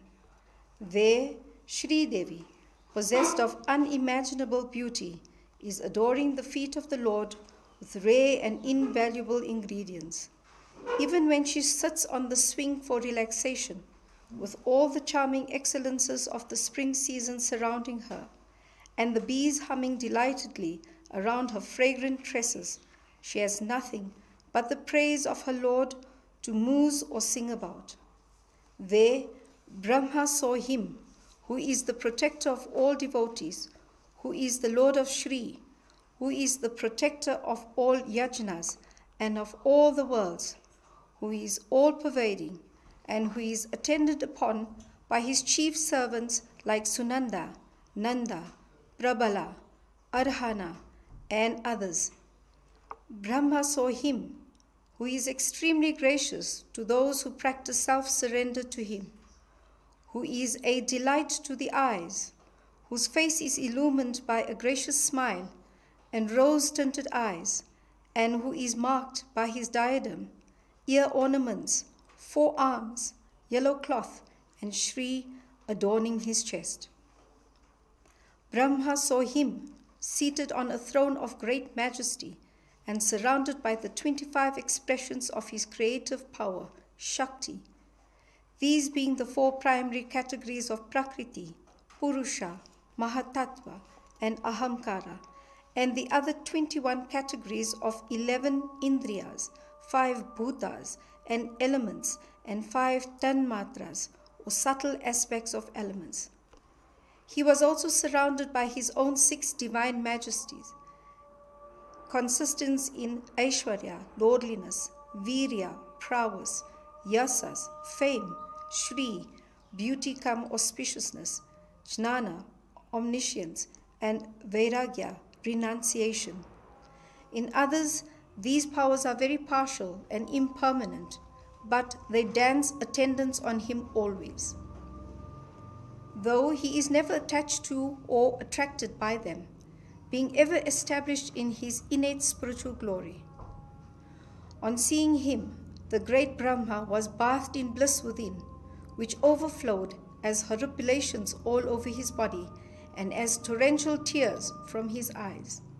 He fell down in prostration at his holy feet, which are attainable only through the highest form of devotion based on jnana, characteristics of Paramhamsas. Then the Lord, a veritable embodiment of love, took Brahma by the hand as an expression of affection and addressed him in words surcharged with graciousness of his face, while he, Brahma, the chosen one for the work of creation, stood before him with a heart overflowing with devotion. Brahma's request to the Lord. The Lord said, O Brahma, who holds the Vedas latent in you, I am highly satisfied by your long and concentrated meditation for enlightenment on the work of creation. The worship and prayers of perverted yogis never satisfy me in this way. O Brahma, may good fortune befall you. Ask of me whatever boon you want, for I am the granter of boons to all. But know for certain that there is nothing greater to be achieved than realizing me. Your attainment of my realm is because I willed it. It is not the result of your tapas, though it might be its occasion. That you were able to perform tapas, inward concentration, at my command, and was also the result of my will. When you stood utterly confused as to what you should do, it was I who directed you to perform tapas. Tapas is the core of my being, and the meaning of tapas is myself. In the beginning, I create everything by tapas, and by tapas I support everything, and by tapas I withdraw everything too. Tapas is my supreme prowess. Brahma said, O Lord, thou art the overlord, as also the indweller of all beings. Thou hast, by virtue of thy unerring awareness, an insight into the hearts of all, and a knowledge of what they yearn for. O Lord, still deign to grant me what I ask for. May thou be pleased to make me understand. How can I know thee, who art really formless, in forms, gross and subtle? O Lord of Shri, grant unto me that knowledge by which thou, of irresistible will, art able to bring out this multi-powered universe in sheer play. Sustain it and withdraw it into thyself as a manifestation of thy unique inherent power, Atma Maya. Just as a spider brings out from within and withdraws into itself its web with such ease. As ordered by thee, I shall perform the work of creation without any negligence. Equipped with that knowledge by thy grace, may I not suffer bondage by engaging myself in creation. O Lord, thou hast received me with cordiality, taking me by the hand as a friend would. But I am after all thy servant. So long as I am tirelessly discharging this duty of creations of beings, high and low, as thy servant, may I not develop the pride that I am Brahma, the unborn and independent being. Instruction on the supreme knowledge. The Lord said, learn from me that esoteric knowledge combined with experience, which is of nature of the highest devotion, along with the means leading to it. By my blessings you shall have that knowledge of my truth, what I am inherently, what my manifestations, my forms, attributes, and my activities are. Before creation, I alone was, there being no other existence of the nature of cause and effect, different from me. After the creative cycle ends, also I alone exist. For this universe, which seems to have a separate existence, is also myself, deriving its substantiality from me alone. And when everything is dissolved in its cause in pralaya, what remains is only myself. What is presented on the Atman without any substantial reality apart from it, and what fails to leave anything as residue apart from the Atman when it ceases to be presented, know that to be due to my divine power, Maya. Such presentation is like a reflected image, totally dependent on the object, and like darkness, which leaves no residue when it dissolves. The great basic elements of nature combine and constitute all objects, high and low, pure and impure. Though entering into these combinations formed by them, these elements do not lose their elemental nature and take on the qualities found in the combinations. They can thus be said to be in these combinations and also outside them at the same time. Similarly, I constitute these beings, and in that sense, I have entered into them, yet I have not entered into them, in the sense that my pristine nature is not affected by the nature and the experience of the combinations that make up the bodies of beings. What the seeker after truth has to grasp is that substance which persists always through all its transformations into its various effects and forms, but suffers no diminution in the process, as also when all these effects or forms are eliminated in the causal condition. The Supreme Spirit is that ultimate substance. Practicing the highest samadhi, or concentration absorption in me, perform my commandments. Then you will never be infatuated through all the cycles of creative activity in which you were asked to engage yourself. Origin of Bhagavata from Brahma. Sri Shuka said, commanding Brahma, the master of all creations, in this wise, Sri Hari, the eternal being, disappeared from the vision of the former, even as he looked on. Brahma, who had the germinal condition of everything in himself, then saluted Sri Hari with joined hands and began to create, namely, project all beings as in the previous creative cycles. Once Brahma, who was wholeheartedly devoted to the Lord, engaged himself in austerity, consisting in yama and niyama, desiring the good of all created beings. Then Narada, the most beloved of Brahma's offsprings, who was noted for his devotion to service, his introspective nature, and his love of God, approached Brahma to know the working of the cosmic power, Maya, of Mahavishnu, the master of Maya, after having pleased him, Brahma, by service, humility, and discipline.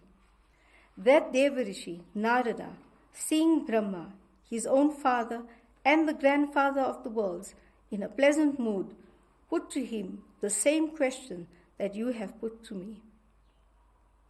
Then the Creator Brahma, pleased with his son, narrated to him this Bhagavata Purana with 10 characteristics as imparted to him by Sri Bhagavan Mahavishnu himself. Narada in turn imparted it to the sage Vyasa, of great spiritual prowess, and who, seated on the bank of the Saraswati, was absorbed in contemplation of the Supreme Being. 4. Your questions, beginning with how this world came out of cosmic form of the Lord, I shall give answers through the narration of this great text, the Bhagavata. Iti Shrimad Bhagavate Mahapurane Paramahamsayam Samhitayam Dvitiyaskande Navamo Adhyaya Atha Dashamo Dhyaya. The cosmic form of the Lord. The 10 characteristics of Bhagavata. Sri Shuka said, this Bhagavata is distinguished by the 10 subjects discussed in it. These are Sarga, Visarga, Sthana, Poshana, Uti, Manvantara, Ishanu Katha, Nirodha, Mukti, Ashraya. Great men, however, say that the first 9 of these topics are only for the clarification of the 10th, Ashraya, or the Supreme Being, who is the support of everything. His nature is described directly in the various hymns and indirectly through the purport of the narrators. The origins of the various categories from Mahatattva to the 5 gross elements, bhutas, by the loss of equilibrium in Prakriti caused by the divine will, and their formation into Viradrupa or cosmic form is called Sarga. The creation of various beings by Brahma is called Visarga. Sthana or Sthiti consists in the activities of the Lord for the maintenance of the world in proper order. Poshana is his granting protection to devotees who take shelter in him. Manvantara means the laws of righteous living as illustrated in the lives of great ones. Uti consists in karmic tendencies in latent and active form. Ishanu Katha is a description of Sri Hari's incarnations, supplemented by the accounts of his devotees and their deeds. At the same time of cosmic dissolution, when Mahavishnu lapses into yogic slumber, all jivas, retaining their bodies and tendencies in germinal condition, become dissolved in him. This is Nirodha, and Mukti is the jiva's abidance in his pristine state, abandoning all entanglements in forms foreign to his nature. He, out of whom the universe, including the jivas, emerges at creation, and in whom they are held in abeyance after dissolution. He, called by such names as Brahman and Paramatma, is the Ashraya. The Admika, that is the spirit that feels identified with the body and its sense organs, like the eye, is none other than the Adidevika, and that is the spirit whose manifestations the presiding deities over the senses like Aditya are. And the physical body which renders possible this distinction between the individual spirit and the presiding deities is the Adibhautika. In the absence of any one of these, that is, the individualized intelligence, the powers of the senses constituting its instruments, and the body that provides the field go together, and any one of them cannot be conceived in isolation. He who is the witness of all these three, that is, in whose presence they manifest, is the Ashraya or support, and he himself has no other support. He is the support of all.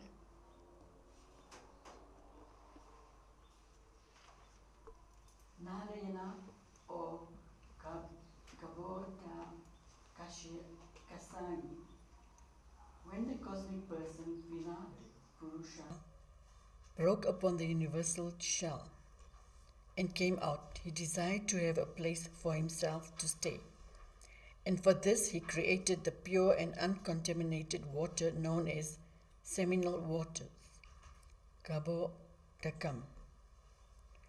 That cosmic person lay for several thousands of years in those cosmic waters created by himself.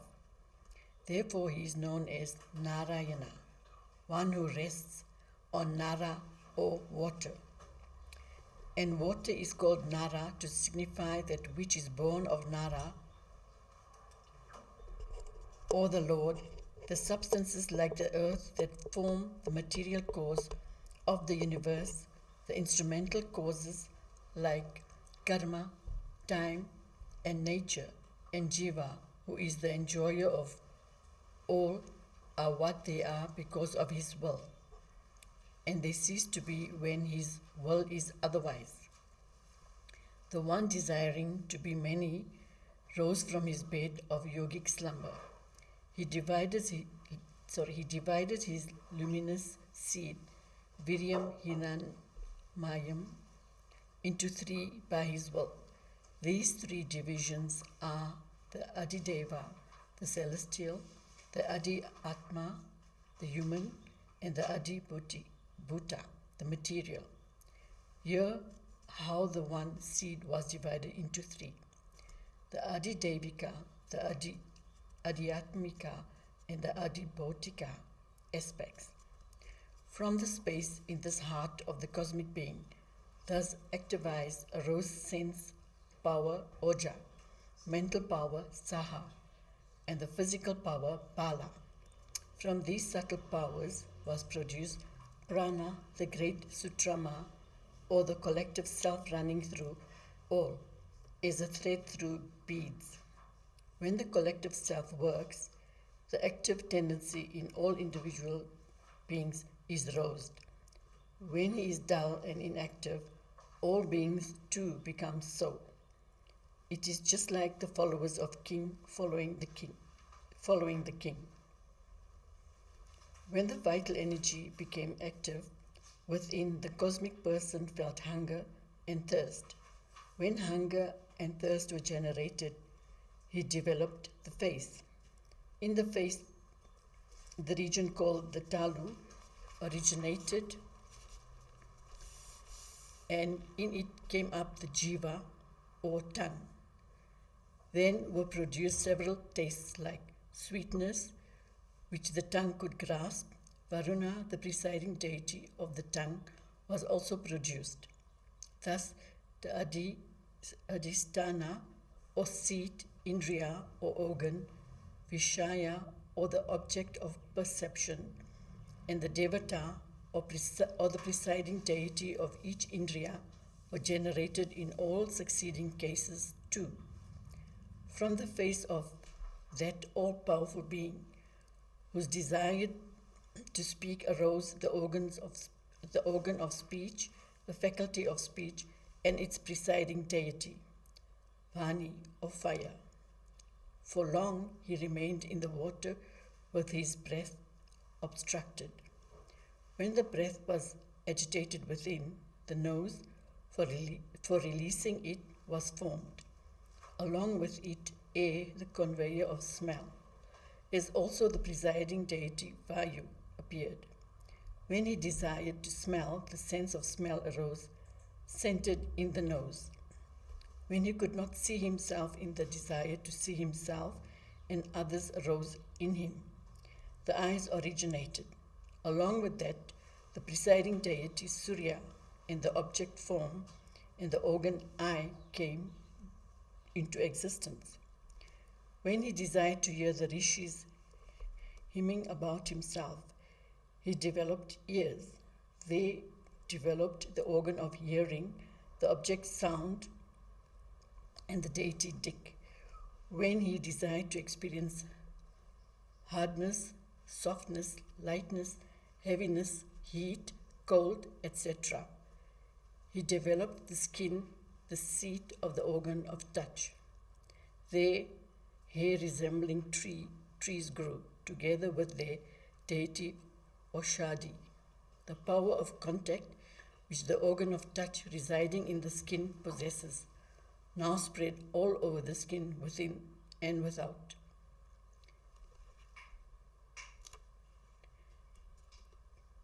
Desiring to do many works, the cosmic person developed arms. In the arms, the faculty of the strength, its deity Indra, and the object or power of grasping depended on the deity, and the faculty of strength originated. When he desired to move, legs originated. Yajna arose as presiding deities for the legs. By moving with the legs, man is able to get ingredients for offering yajna. When the cosmic person desired offspring and joy, sexuality and its expression, the sex organ arose and did its presiding deity, the Prajapati. Depending on these, the joy of sexual indulgence arises. When he desired to excrete the undigested residue of the food eaten, the excretory faculty came into being. Related to it is the organ anus and its presiding deity Mitra, and controlled by both its excretion of fecal matter. When he desired to pass from one body to another, the navel came into existence. There, the vital energy called Apana, the presiding deity death, originated. When he desired to have food and drink, the stomach and the intestines, as also rivers and oceans, came into existence. Depending on these are satisfaction and nourishment. When he began to think of his inherent power, Atma Maya, the heart came into existence. From that came faculty of mind and the deity moon and the object fancy, resulting in desire. Other aspects of the gross form: skin, membrane, flesh, blood, fat, marrow, and bones. These 7 substances are the products of combination of the elements earth, water, and fire, while the prana, vitality, is the product of the combination of akasha, water, and wind. The indriyas, senses, are the product of rajoguna, the objects of the senses like sound, and the products of the tamasha, ahamkara. Manas is the abode of all feelings and emotions. Buddhi is the nature of rational understanding. I have thus described to you the gross body of the Lord, having 8 layers of covering consisting of the 5 elements: Amkara, I sense, Mahatattva, the great element, and Prakriti, root matter. Manifestations from the other points of view. Different from the gross form the Lord described above is his subtle form behind the gross one and its cause. It is subtler than all subtlest aspects of Prakriti, is unmanifested to the senses beyond ordinary powers of speech and mind, and without any beginning or end. This is the causal form of which the gross is a manifestation. Both these forms of the Lord I have described are the projection of his power, Maya. The wise ones, therefore, do not accept them as final, but go beyond them. The Lord, who is both active and actionless, assumes the form of Brahma and projects beings as ideas and entities and as performing different functions. O King, some of his manifold creations are Prajapatis, Manus, Devas, Rishis, Pitris, Siddhas, Charanas, Gandharvas, Vidyaharas, Asuras, Guhyakas, Kinnaras, Apsaras, Nagas, serpents, Kimpurushas, reptiles, Matris, Rakshasas, Pishachas, Pretas, Bhutas, Vinayakas,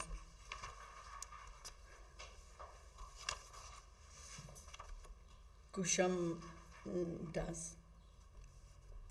Umadas, Vitalas, Yatudanas, Grahas, birds, animals, cows, trees, mountains, snakes, in fact, all creatures that can be classified as moving and unmoving, as also as born of womb, born of egg, born of moist heat, and born of earth. All these creatures, high and low, are created according to the effects of their past karmas. According to the dominance of the 3 gunas, sattva, rajas, and tamas, in them, these beings can be classified as suprahuman, sura, human, nara, and subhuman, naraka. O King, each of these classes is again divided into 3 classes by the mutual action of gunas on one another. The Supreme Being, as Bhagavan Mahavishnu, is the supporter of all the worlds. He sustains and augments these worlds by assuming the role of incarnations among devas, men, and subhuman creatures. And at the time of dissolution, pralaya, assuming the forms of death, fire, and rudra, he destroys these worlds created by himself, even as the wind disperses a mass of clouds. The Supreme All-Perfect Being is thus described in his manifestation, but the wise ones see him not as this manifestation, but as the transcendent being.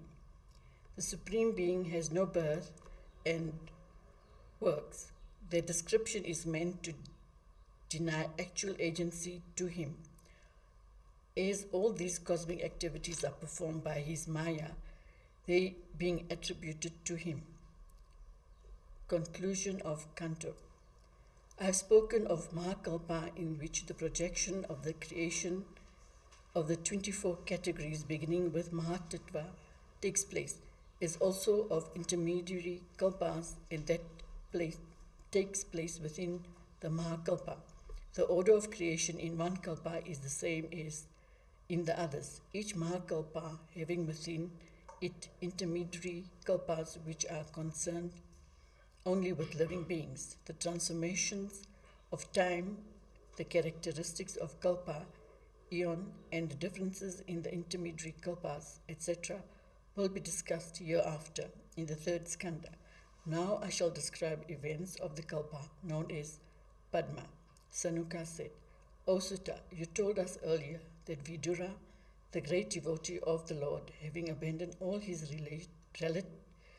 relatives, a difficult feat for anyone to accomplish, went about visiting various holy places in the country, and that he attained spiritual enlightenment by contact with Maitreya.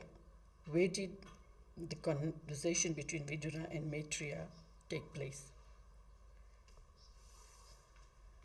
What spiritual instruction did Maitreya give to Vidura in reply to the questions he put? Tell us all about Vidura's movements, why he first left his relatives, and why he returned to them afterwards. Sutta said, listen, I shall tell you what Sukha said to Parikshit when the latter put these very questions to him.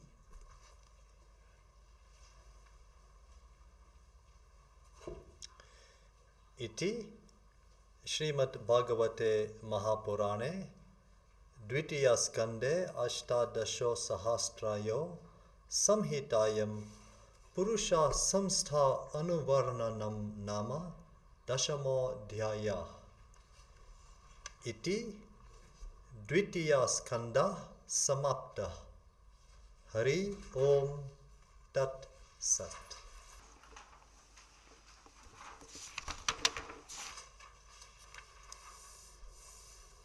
Shrimad Bhagavatam Tritiya Skanda Atha Prathamo Dhyaya. And Uddhava, their meeting. Vidura's exit. Sri Shuka said, after having left his home of plenty for the life of a hermit in the forest, Vidura put these very questions to the sage Maitreya. When the Supreme Lord Krishna went as the emissary of your forefather to Duryodhana's court, he rejected the latter's invitation to his palace, and he preferred to stay in Vidura's house, as he deemed it his own house. So holy and inviting was the home which Vidura now abandoned to stay in the forest. The king said, O great one, when did Vidura meet Maitreya? When did the conversation between them take place? Please describe all this to me. The question put by the pure-minded Vidura to so great a personage as Maitreya must necessarily be of great significance and fit to receive the serious attention of good and holy men. Sutta said, the most learned Shuka, on being thus questioned, began to reply highly pleased. Shuka said, when the Raja Dhritarashtra, bent on supporting his wicked sons by any unrighteous means, attempted to burn the helpless and orphan sons of Pandu in a house of Lak, the noble-minded Vidura may be said to have left the place in disgust. When the Raja Dhritarashtra cared not to prevent the most despicable act of his son, Dushasana, in dragging by the hair into the assembly Panchali, the queen of the Kurus, who was to him like his own daughter-in-law, while she shed copious tears flowing down her breast, dissolving the kumkum powder she had applied thereon. Then may Vidura be said to have left that place. When Yudhishthira, the most righteous and truthful one, who was defeated in foul play at dice, returned from exile in the forest according to the stipulation and demanded the restoration of his kingdom, and Raja Dhritarashtra failed to comply out of greedy infatuation, then may Vidura be said to have left the place. When the hapless Dhritarashtra would not give ear to the very acceptable and cordial message of compromise delivered by the world-honored Krishna, deputed as their messenger by the Pandavas, then may Vidura be said to have left his house for the forest. When his brother Dhritarashtra once called him Vidura, noted as a wise counselor, to advise him on some matter of great importance, Vidura gave him a piece of advice that has become famous among thoughtful counselors as Vidura's counsel. It is as follows. Give back his ancestral portion to Yudhishthira, who is even now behaving with infinite patience in spite of the offenses you have committed against him, offenses at which his brother Bhima is hissing like a provoked serpent and causing you immense terror. Bound to the sons of Prita as his own, there still resides in Dwarka Bhagavan Krishna, the leader of the Yadavas, and the master of the Devas and the holy men, and the conqueror of all the rulers of the world. An embodiment of evil and a denouncer of God, Duryodhana resides in your house. Hostile to Krishna and so deprived of all goodness, you are culturing this essence of evil, regarding it to be your son. If you desire the good of your clan, drive away that center of evil from your home without any more ado. Irritated by the speech of Vidura, a paragon of virtue, Duryodhana stood there with his lips quivering in anger. Along with his friends like Karna, Sakuni, Dushasana, and others, he insulted the virtuous Vidura. He said, "Who has introduced this fellow here? A rogue, a slave girl's son, treacherous to those who have fed him till now. He has turned antagonistic to them and is allying himself with the enemies. Push him out of the palace. Let us hear the fellow howling." Though thus struck with fierce wordy shafts at vulnerable spots, Vidura departed peacefully without any hatred in his mind, throwing his weapons at the door of the palace and looking upon the whole affair as the mysterious working of the Lord's Maya. Vidura, who was a blessing for the clan of the Kurus, thus departed from Hastinapura, and for securing the Lord's grace, travelled on pilgrimage to all the sacred spots on earth, sanctified by the different manifestations of Mahavishnu, and the washings of whose feet formed the sacred river Ganga. He visited all alone holy cities like Mathura, glades like Vrindavana, hills like Govardhana, bathed in the clear waters of rivers and lakes, and worshipped at shrines dedicated to multiform images of the Lord. Pure and disciplined in his ways of life, bathing in holy waters, lying only on the bare ground, unmindful of bodily needs, dressed scantily like an avaduta, and unrecognized by any of his own people, he travelled from place to place, observing vows pleasing to Sri Hari. Travelling all over the land of Bharata in this way, he reached Prabhasa by the time Yudhishthira, after the great Mahabharata war, had begun to rule the land, having brought the whole country under one army and one regal umbrella.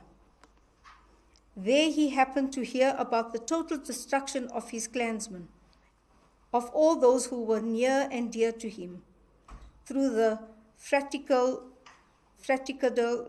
war, even as a bamboo forest is reduced to ashes by the conflagration caused by the violent friction between the constituent bamboo trees. Sad and silent, he walked towards the source of the river Saraswati.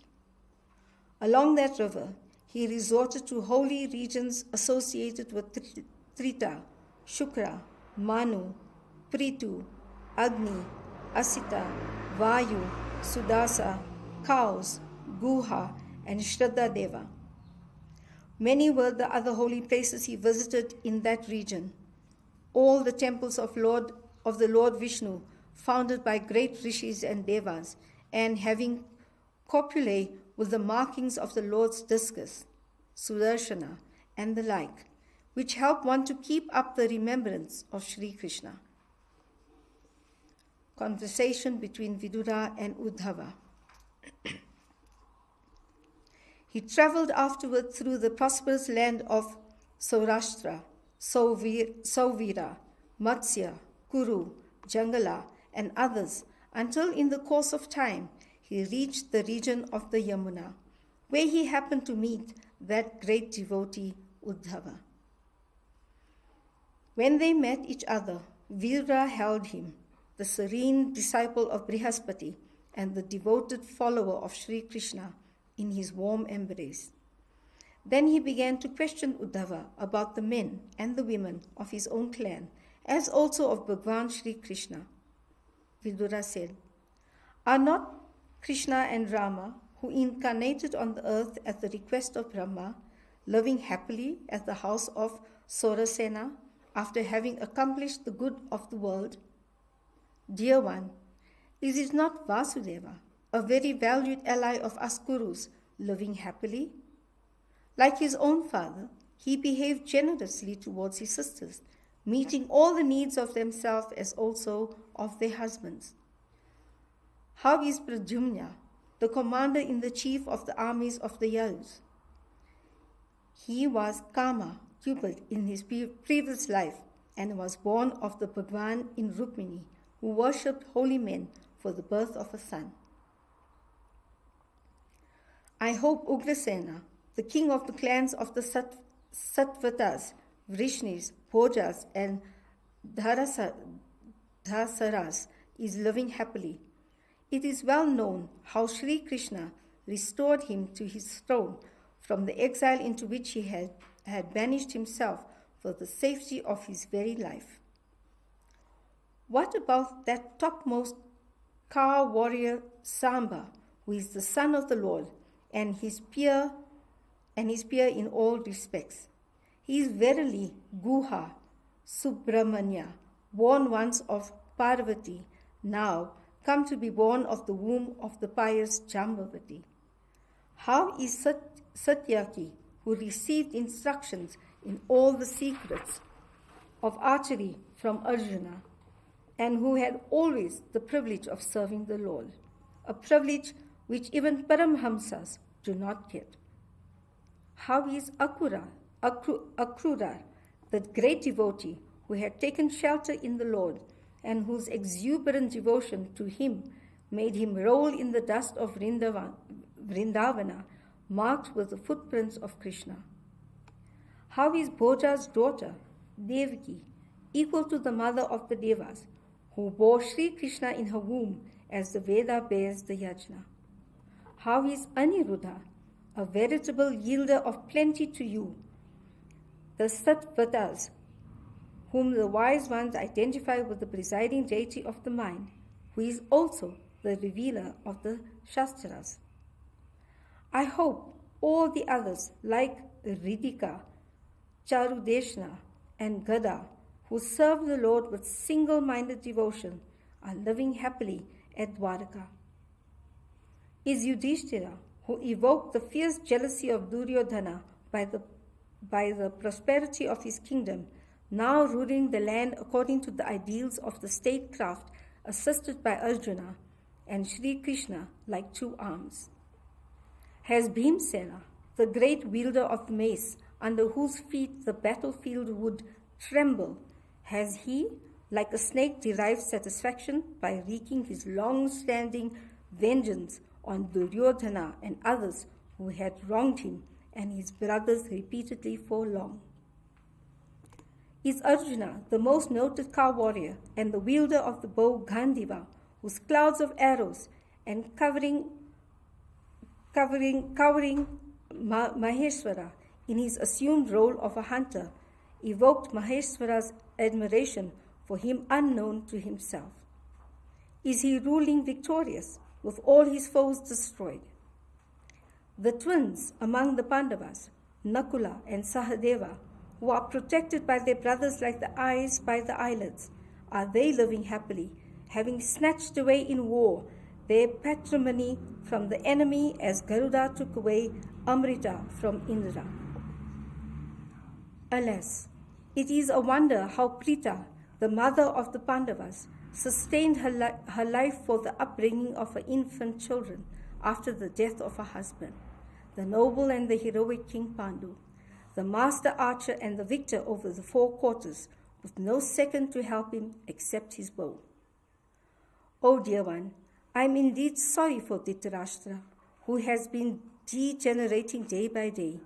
See how he has been persecuting his own dead brother by the persecution of his children. See how he had told the line of his own sons, however heinous their conduct might be, and see how he has driven me away from home, though I am the best of his well-wishers. By the grace of the Lord, who has been mystifying all his human roles as the incarnate, I am going about incognito, finding nothing surprising in any happening, as I discern the mystery of the Lord in everything. The Lord put up with the sins of the Kurus for long only as a step in affording relief to the good and the holy ones, by destroying all the kings who were proud and haughty with their wealth, power and blue blood, and under the constant march of whose armies the earth itself trembled.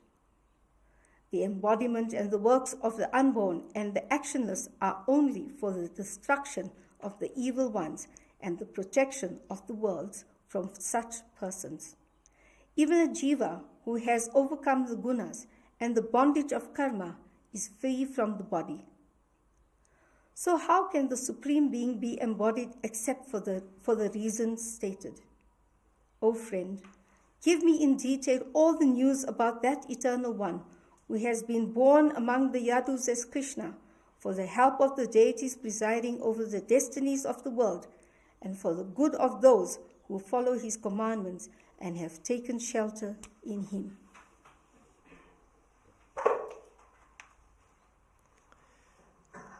Iti Shrimad Bhagavate Mahapurane Paramahamsayam Samhitayam Tritiya Skande Vidur Uddhava Samvade Prathamo Adhyaya.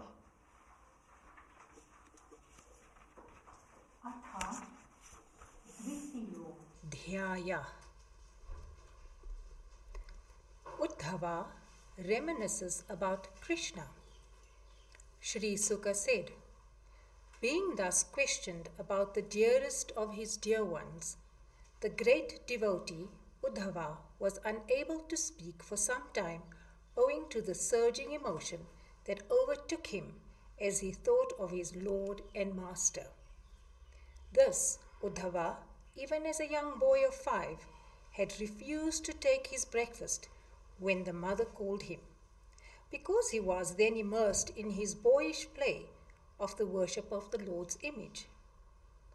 He is now an old man, having spent a whole lifetime in the service of that Lord, thinking, as he was, about that dear Lord and Master continuously.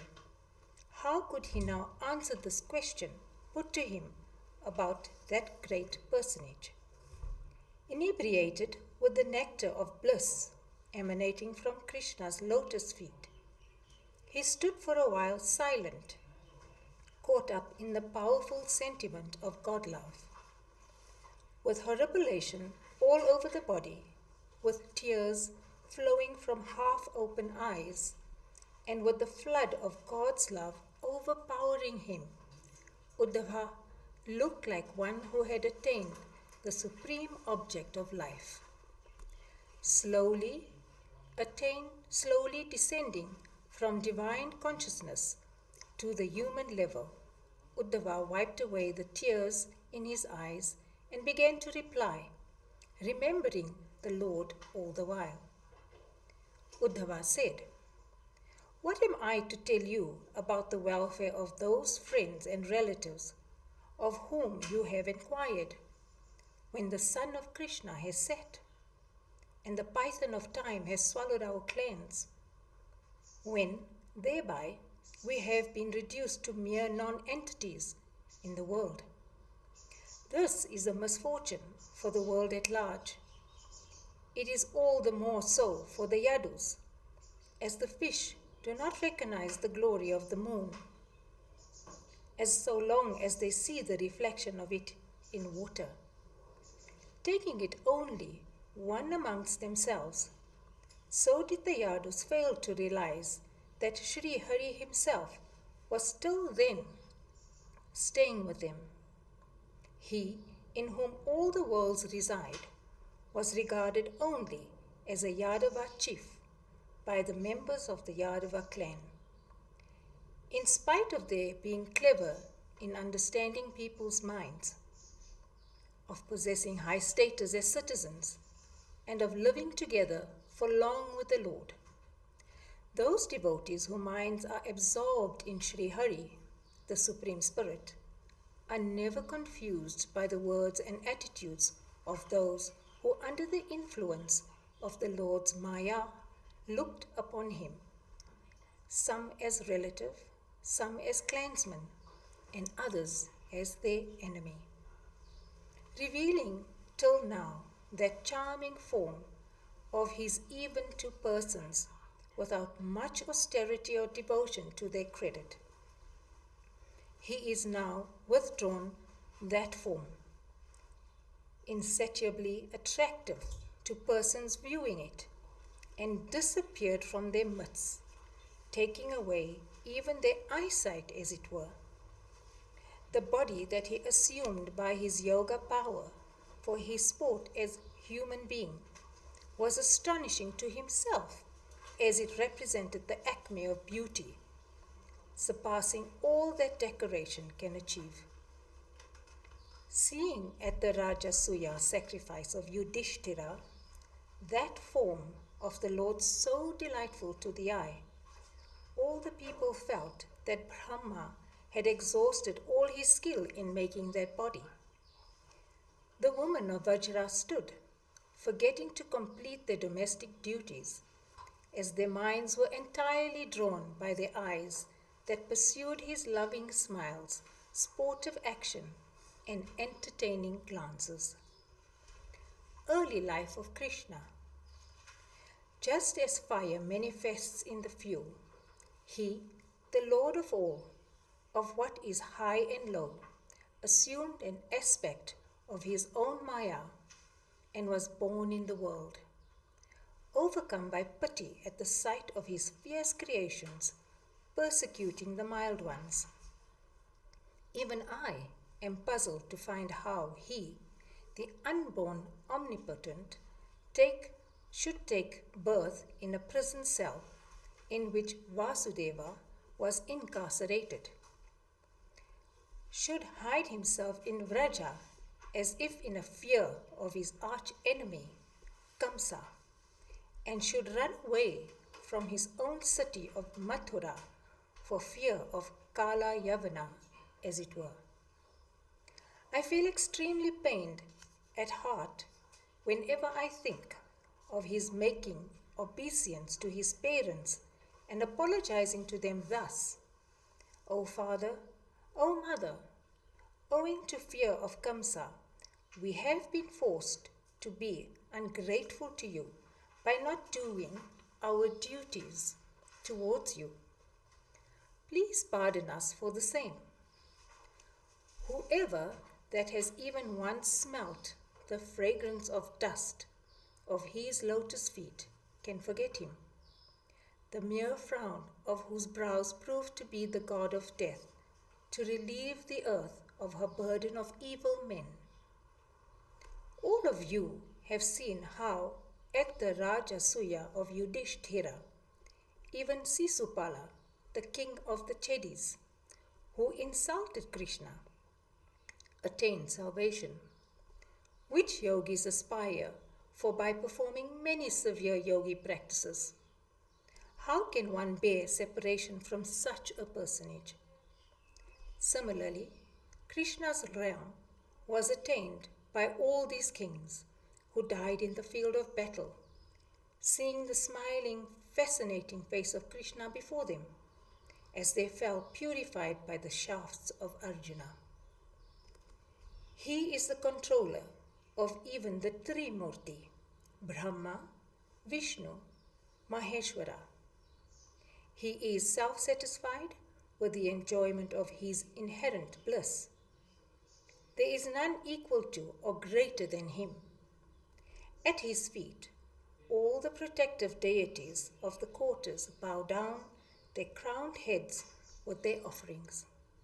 Yet, with what great humility befitting a faithful servant, did he stand before King Ugrasena and make submissions before him. As the latter sat on his high royal throne, we, the dependents of the Lord, are struck with sorrow to think of this humble role of a servant adopted by the Lord. In whom else will we take refuge except in him, the most merciful one? For lo, think how even that evil woman, Putana, attained to that high state to which his mother also is eligible for having suckled him, though in the case of the demoness, the suckling was with the intention of killing him. I consider as devotees even those asuras and wicked men whose mind attained to concentration on Krishna due to antagonism towards him. For in the field of battle they saw, as they fell, the Lord himself attacking them, discus in hand and seated on his eagle vehicle. Desiring the good of the world and prayed to by Brahma, the Bhagavan incarnated himself in the prison of Kamsa as the son of Vasudeva by his wife Devaki. Next, afraid of danger from Kamsa, his father took him to the cowherd settlement where he stayed along with his brother incognito, hiding his divinity till his 11th year. Herding cows accompanied by the cowherd boys, he sported in the thinly wooded pastures on the banks of the Yamuna, having trees full of chirping birds. Possessed of a lion's cub majestic demeanor, he delighted the inhabitants of the cowherd settlement by his charming looks, by his boyish pranks, and by his cries and laughter. As he grew up, he delighted with the strains of his flute. His friends, the cowherd youths, and who accompanied him as he tended the numerous white cows and bulls of that prosperous settlement of cowherds. The many asuras with magical powers and capacity to assume many forms, whom Kamsa sent against him, were all destroyed by him with ease as dolls by children. Reviving the calves and cowherd boys from the effect of the poisonous water of Kalindi that they had drunk, he punished the serpent Kaliya and dismissed him from those waters, which he freed from their poisonous nature and made drinkable by an act of his will. For the proper use of the increasing wealth of the cowherd settlement, he made Nanda, the head of the settlement, perform many sacrifices for the benefit of cows with the help of the Brahmanas. O friend, when Indra, enraged and smarting under insult, began pouring incessant rain, he protected the terrified inhabitants of the cowherd settlement by playfully holding the Govardhana mountain as an umbrella over them. In the moonlit nights of the autumn season, Sarat, he filled the place with the sweet strain of his flute, as he sported in the midst of women, enhancing their joy and praiseworthiness. Iti Shrimad Bhagavate Mahapurane Parahamsyam Sanhitayam Tritiya Skande Vidurodhava Vande Dvitiyo Dhyaya. Ata Tritiyo Dhyaya. Uddhava's narrations of Krishna's life continued. The latter part of Krishna's life, Uddhava said. Afterwards, for the liberation of his father, he, along with Balarama, went to the city of Mathura, and killing his enemy Kamsa by throwing him down with a lofty throne, he dragged his body over the ground. He mastered the Vedas with his auxiliaries by once hearing it from the Rishi Sandipani, and his farewell gift, Dakshina, for him, he restored his son to him by tearing open the stomach of Panchajana, who had devoured him. Many were the kings assembled, attracted by the beauty of Rukshmani, the very embodiment of Shri, all anxious to win her as wife. But Krishna, as if he was the only eligible person invited, took her away as his rightful possession, administering a kick on the heads of all those suitors, and married her by the Gandharva's right. Winning in the contest of controlling a team of powerful bulls without no strings, he won as wife Satya, the daughter of Nagnajit. Then, without sustaining even a single wound on his body, he, in confrontation with his heavily armed but stupid kings, destroyed them who, in spite of failure and disappointment, still desired to get that girl. He, the Lord of all, like a common worldly man, appeared to be prompted by his wife Satyabhama to get for her a branch of the Kalpataru from heaven. Indra then rushed in great anger to recover it. Lo, Indra is but a play animal of his women folk. Narakarsura, who covered the sky with his arrows in battle, was killed by him with his discus Sudarshana. Requested by Naraka's mother, the earth goddess, he returned his kingdom and properties to his son, and then entered the inner apartments. These inner apartments were full of young Kshatriya's girls whom Naraka had taken by force from their homes. On seeing Krishna, they all stood up and received him with looks in which joy, bashfulness, and love were mingled. Though they were all living in different apartments, he held the hands of all of them in wedlock, simultaneously taking forms suited to each by the power of his Maya. In each of these women, he begot 10 offsprings equal to himself, in order to demonstrate his mysterious power. Kala, Yavana, Jarashanda, and Salva, who besieged the city of Mathura with their armies, were killed by him through the instrumentality of others. He killed Sambara, Dvivida, Bana, Mura, Balvala, Dantavaktra, and the likes of, and caused many others to be killed. Afterwards, he managed to destroy all those armies that had gathered in the field of Kurukshetra, causing rumbling of the earth on the sides of the sons of your two brothers. He was not satisfied even after the total destruction of the Kaurava armies, along with Duryodhana, whose good fortune and lifespan were all forfeited because of his succumbing to the evil advice of Karna, Dusasana, and Sakuni, and who died on the field with his thighs broken in battle. Only a small part of the burden of the earth had been relieved by the destruction of his 18 Ashonihinis of troops by Drona, Bhishma, Arjuna, and others. There still remains the large armies of the Yadus, having invisible prowess, being led by Pradyamna and others born of me. There is no way to their destruction except that they be made to drink to total forgetfulness, to quarrel and fight among themselves, and thus to bring about mutual destruction.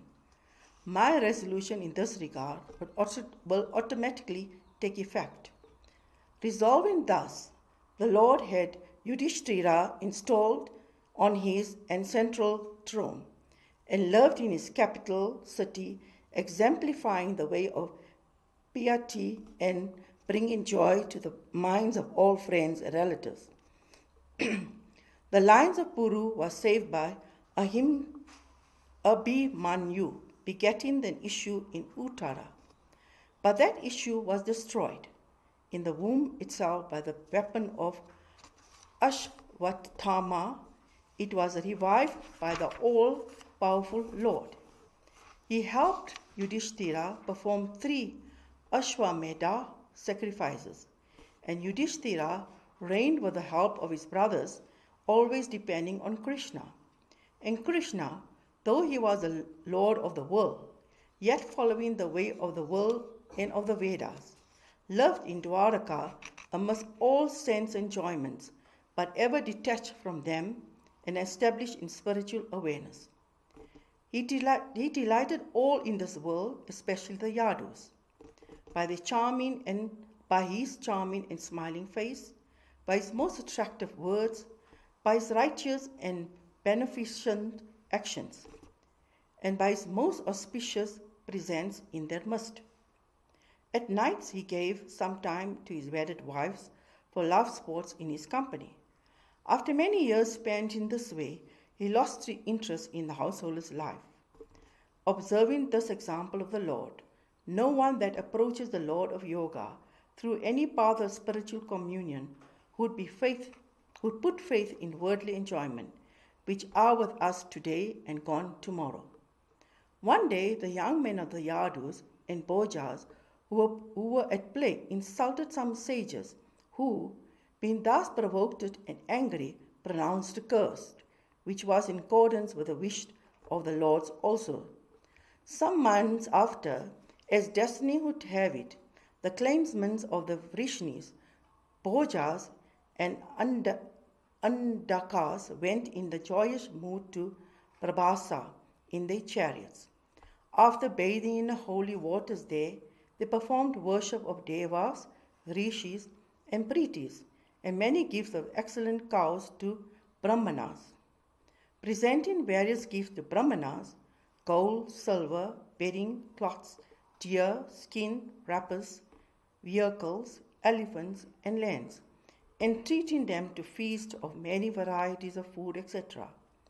In a spirit of offering to the Lord, these heroes of the Vrishni clan made low prostration on the ground. Iti Shrimad Bhagavate Mahapurane Paramahamsyam Sangitayam Tritiyash Kande Vidurodya Vasanvade Tritiyodhyaya.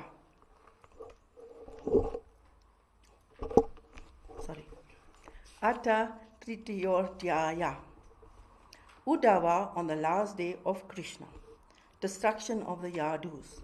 Uddhava said, afterwards, these Yadavas took their meal. Then they drank intoxicants. Losing their wits thereupon, they began to abuse one another in a most offensive manner. By sunset, the effect of intoxicants made them completely senseless and drove them into violent physical conflict like bamboos in a bamboo grove.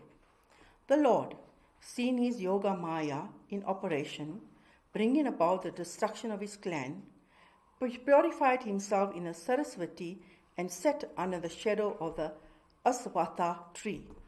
The Lord, the redresser of the sorrows of those who take refuge in him, had told me even at Dwarka, at the time he resolved to bring about the destruction of his clan, that I should go to Badari. Even after knowing the plans of the Lord, I, unable to bear separation from him, continued to follow his footsteps. Going after him, the abode of Shri, I found him, my dear Master and Lord, sitting alone on the banks of the Saraswati, absorbed in the consciousness of the Atman, blue in complexion, absolutely pure and calm, with serene eyes tinged red, distinguished by his forearms and yellow cloth, having his right leg placed over the left thigh, leaning against a small banyan tree. I found him seated, absorbed in Atman. After banning all worldly enjoyments and paraphernalia, just at that time there arrived by chance the sage Maitreya, a great devotee and a close friend of the sage Vyasa, in the course of the peregrinations all over the world. While that great sage stood there with his head bent in devotion and joy, the Lord spoke to me with a smiling face and loving looks in the hearing of that sage. The Lord said, being the resident of the hearts of all, I have understood all that you have in mind. I bestow on you that illumination of consciousness which people without devotion can never have. For in your previous birth you, a Vasu, worshipped me in a great yajna performed by Prajapatis and Vasus with a view to attain me. This birth of yours, in which you have become an object of my grace in its fullness, is your last birth in the cycle of birth and death.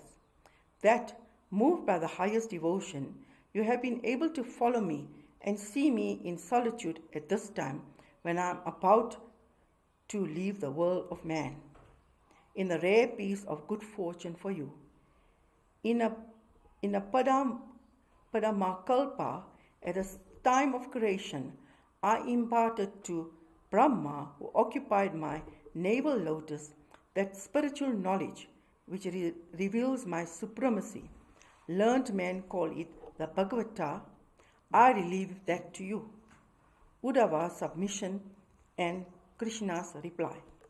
Hearing these words of the Lord, I, who am anxious to have this continuous grace, said in faltering words, the horripilations all over the body, and tears flowing from the eyes out of excessive devotion.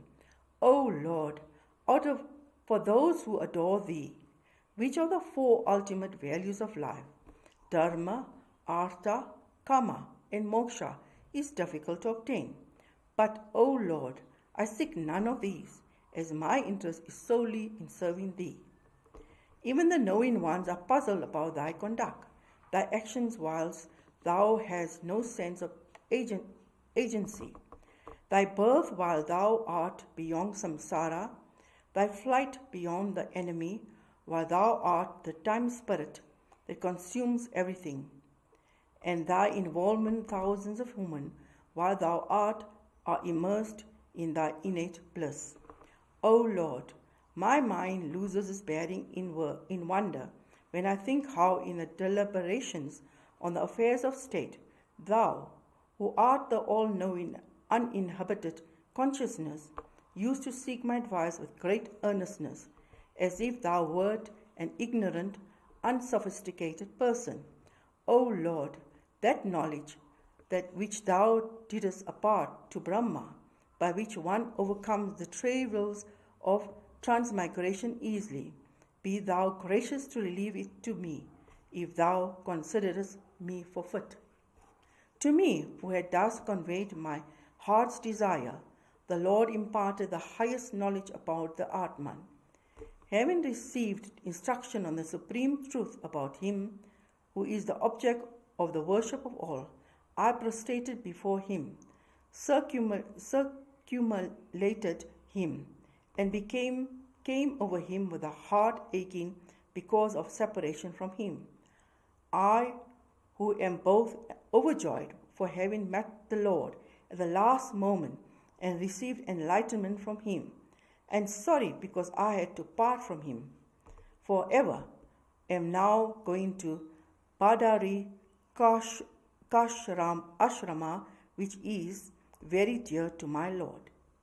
They are the Lord Narayana and the Rishi Nara, intent upon the good of the world, are performing tapas, beneficent in effect and intense in nature, lasting till the end of the kalpa, creative cycle. Parting of the Uddhava and Vidura. Sri Sukha said, Vidura was very much grief-stricken on receiving the unbearable news of the death of all his friends. But by his power of discrimination, he controlled that sorrow. Vidura thereupon said as follows, in great confidence to the highly devout Uddhava, one of those whom Krishna had made his own, and who was now on his way to Bhadari. Vidura said, please impart to me that supreme knowledge about the Atman which Krishna, the Lord of Yoga, revealed to you.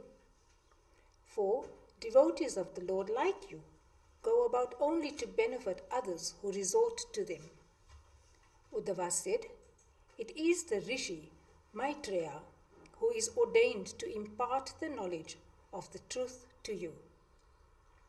Before the Lord passed away, while I stood by him, I heard him commanding the Rishi in that wise.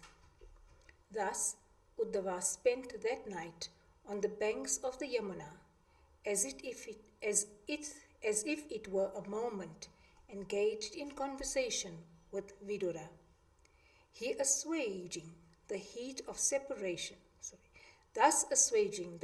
separation from the Lord by speaking about him and his nectarine excellences. The king said, while all the leaders of the armies of the Vrishnis and the Bhojas thus perished, and while even Hari, the lord of the Trimurtis, had to leave his human body, how is it that Uddhava, one of the chief of Vrishni commanders, alone survived? Sri Sukha said, when the Lord destroyed his own clan with his irresistible destructive power under the guise of Brahmana's curse, and was himself about to depart, he must certainly have thought in this wise. When I left this world, then Uddhava, the best of the spiritual men of this time, will alone be left as a competent recipient of the supreme knowledge concerning me.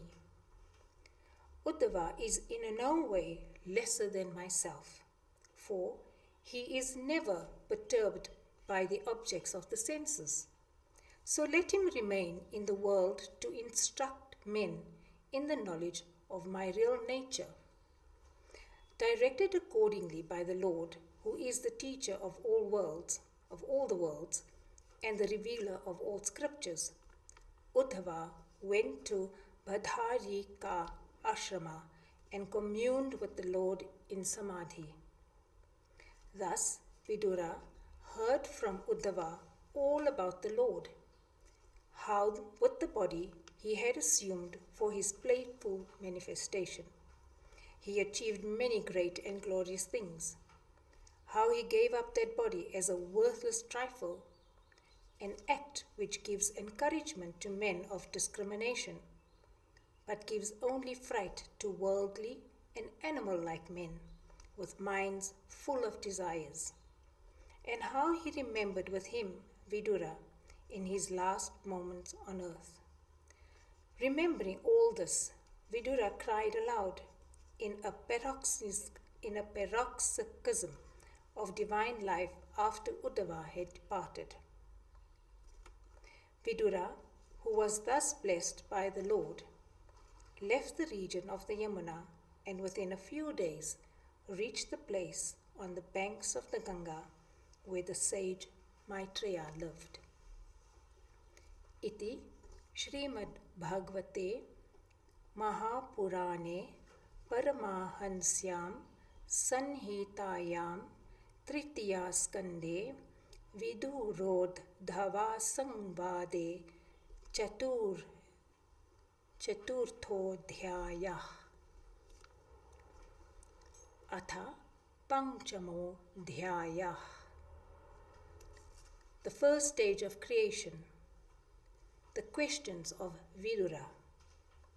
Sri Sukha said, Vidura, who had attained great purity of mind by devotion to Krishna, being highly attracted by the adorable personality of Maitreya, approached that great center of spirituality at his residence in Haridwara and put to him the following questions. In this world, people do various actions. From these, they neither get perfect happiness, nor are they able to get all over those conditions that produce unhappiness. On the other hand, from one set of actions done for overcoming unhappiness of one kind, only new causes of unhappiness are found to arise. Therefore, you, an all-knowing personage, should please tell us what is the best for men to do in life.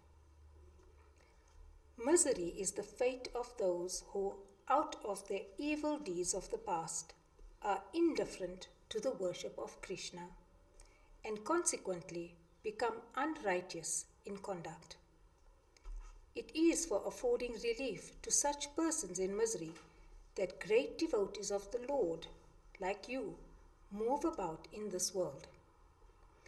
O holiest of holy ones, tell us about that noble path by which those who worship the Lord and have their hearts purified by devotion get enlightenment and knowledge of the eternal truth, inspired by the Lord who resides within them. Tell us how the Bhagavan, who is ever free and is the controller of even Maya, assumed forms as incarnations, how he, who is without any desire, created this world, and how he brought about settled conditions in it, with means of livelihood for everyone.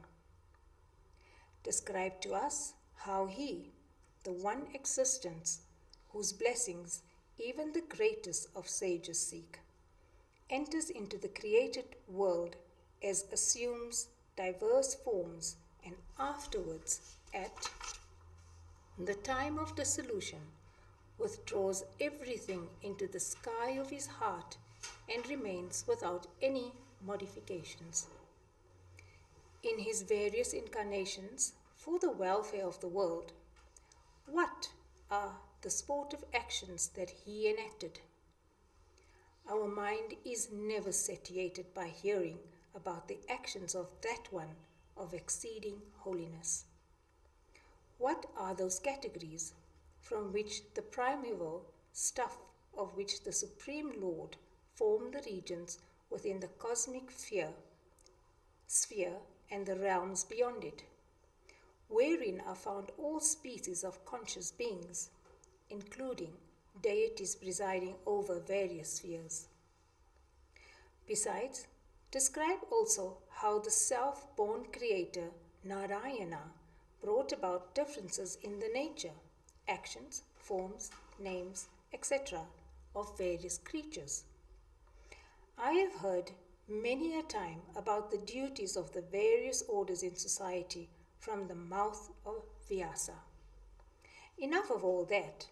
I no longer desire to hear anything concerning the worldly life.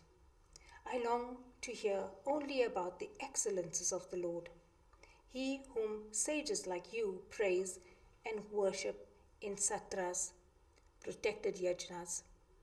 What man would be satiated by hearing about him and his excellences, which entering through the ears of men completely erase his worldly tendencies, leading to repeated births and deaths.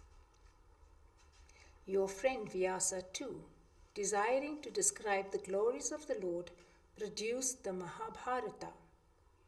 There, as a means to draw man's mind gradually to pure devotion, he has adopted the method of describing matters connected with worldly good of man at first.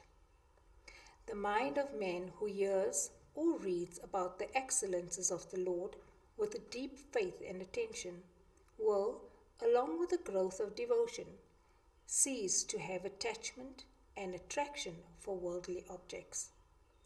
He who has developed delight in the thought of the Lord will be freed from all sorrows and sufferings.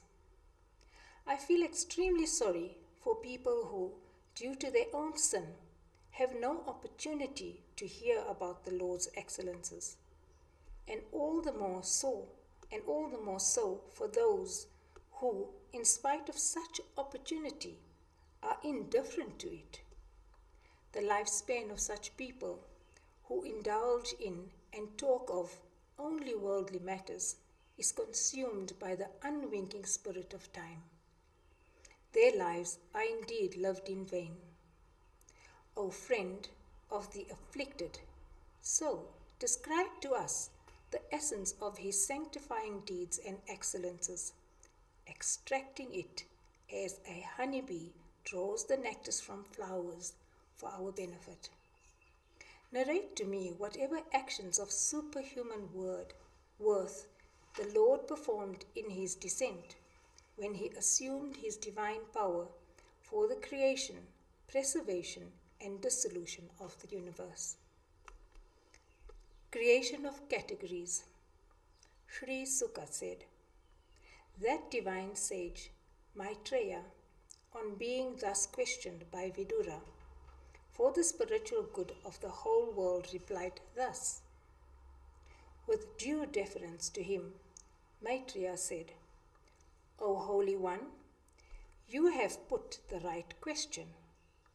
It will benefit all the world, and it will contribute to the fame of you who have dedicated your heart and soul to the Lord.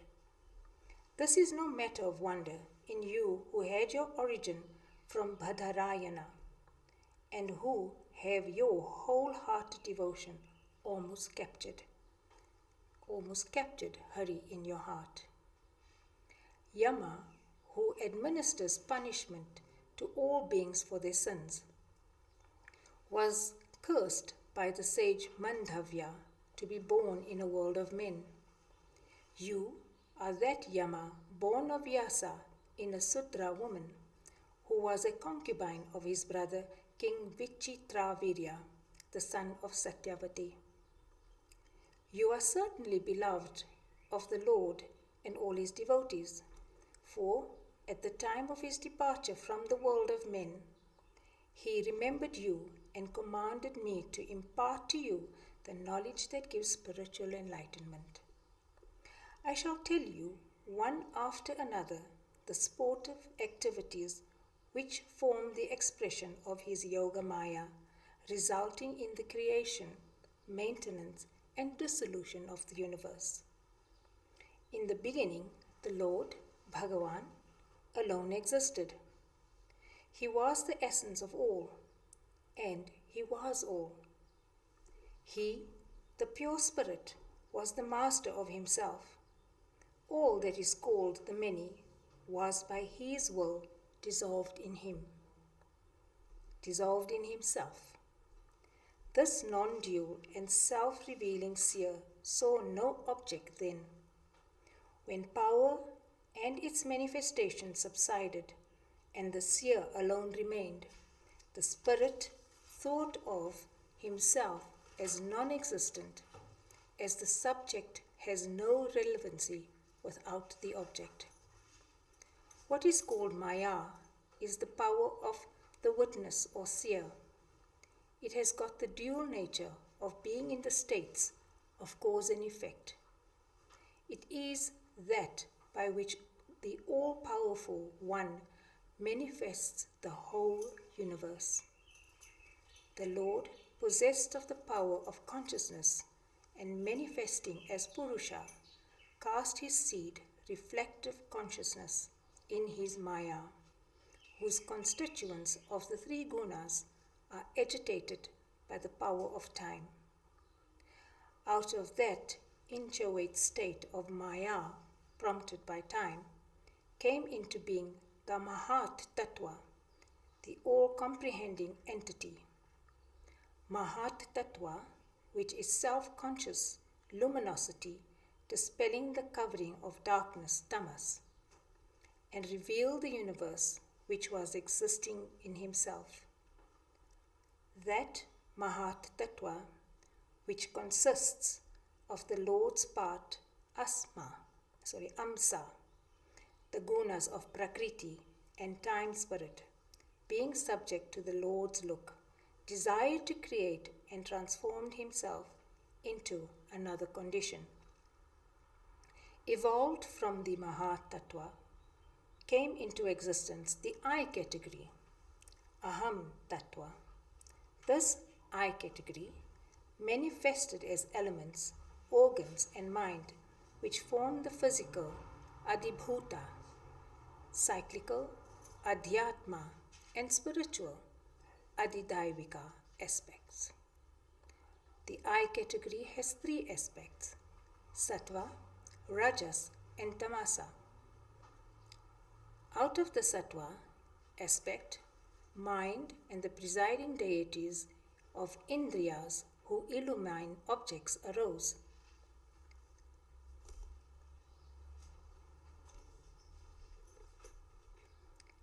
The Indriyas, organs of knowledge and action, are formations of the Rajasa aspect of I category. The Tamasa aspect of I category originates the subtle element, Bhuta Shukshma, of sound. Out of that sound came the element, Bhuta, Akasha, sky, which is considered the body of the Lord. Akasha, according to the will of the Lord, generated the sense of touch. Touch transformed under the influence of time, Maya, and the divine will became A. The powerful element A, supported in Akasha, generated the Tant Mantra subtle aspect, or Rupa, or form and color. From that came the element fire, which is at it is were the eye of the world. Fire, with air as its proximate category, transformed itself by the will of the Lord into water, with taste as its property and the influence of time, Maya and the divine presence. Water with fire as its proximate category, involved by the Lord's will and with the help of time, Maya and divine presence, producing earth having the quality of smell. O Vidura, in regard to these elements beginning with Akasha, those that succeed retain all the qualities of the earlier ones because of their having intimate connection with them. Thus Akasha has sound as its qualities. Vayu, both sound and touch. Fire, tejas, form, touch and sound. Water, taste, as also sound, touch and form. And earth, smell, as also taste, sound, touch and form. The hymns of the deities. The presiding deities of all these elements, all parts of Vishnu, though endowed with the capacity of change, projections, and movement, could not bring the element to mix into various combinations and produce the universe. So they prayed to the Lord, saluting him. The deity said, O Lord, Thy holy feet constitute a veritable umbrella to the weary travelers seeking shelter from heat of samsara. By so seeking shelter at thy feet, the spiritual seekers cross the ocean of samsara with utmost ease. To the lotus feet of the Lord, our salutations.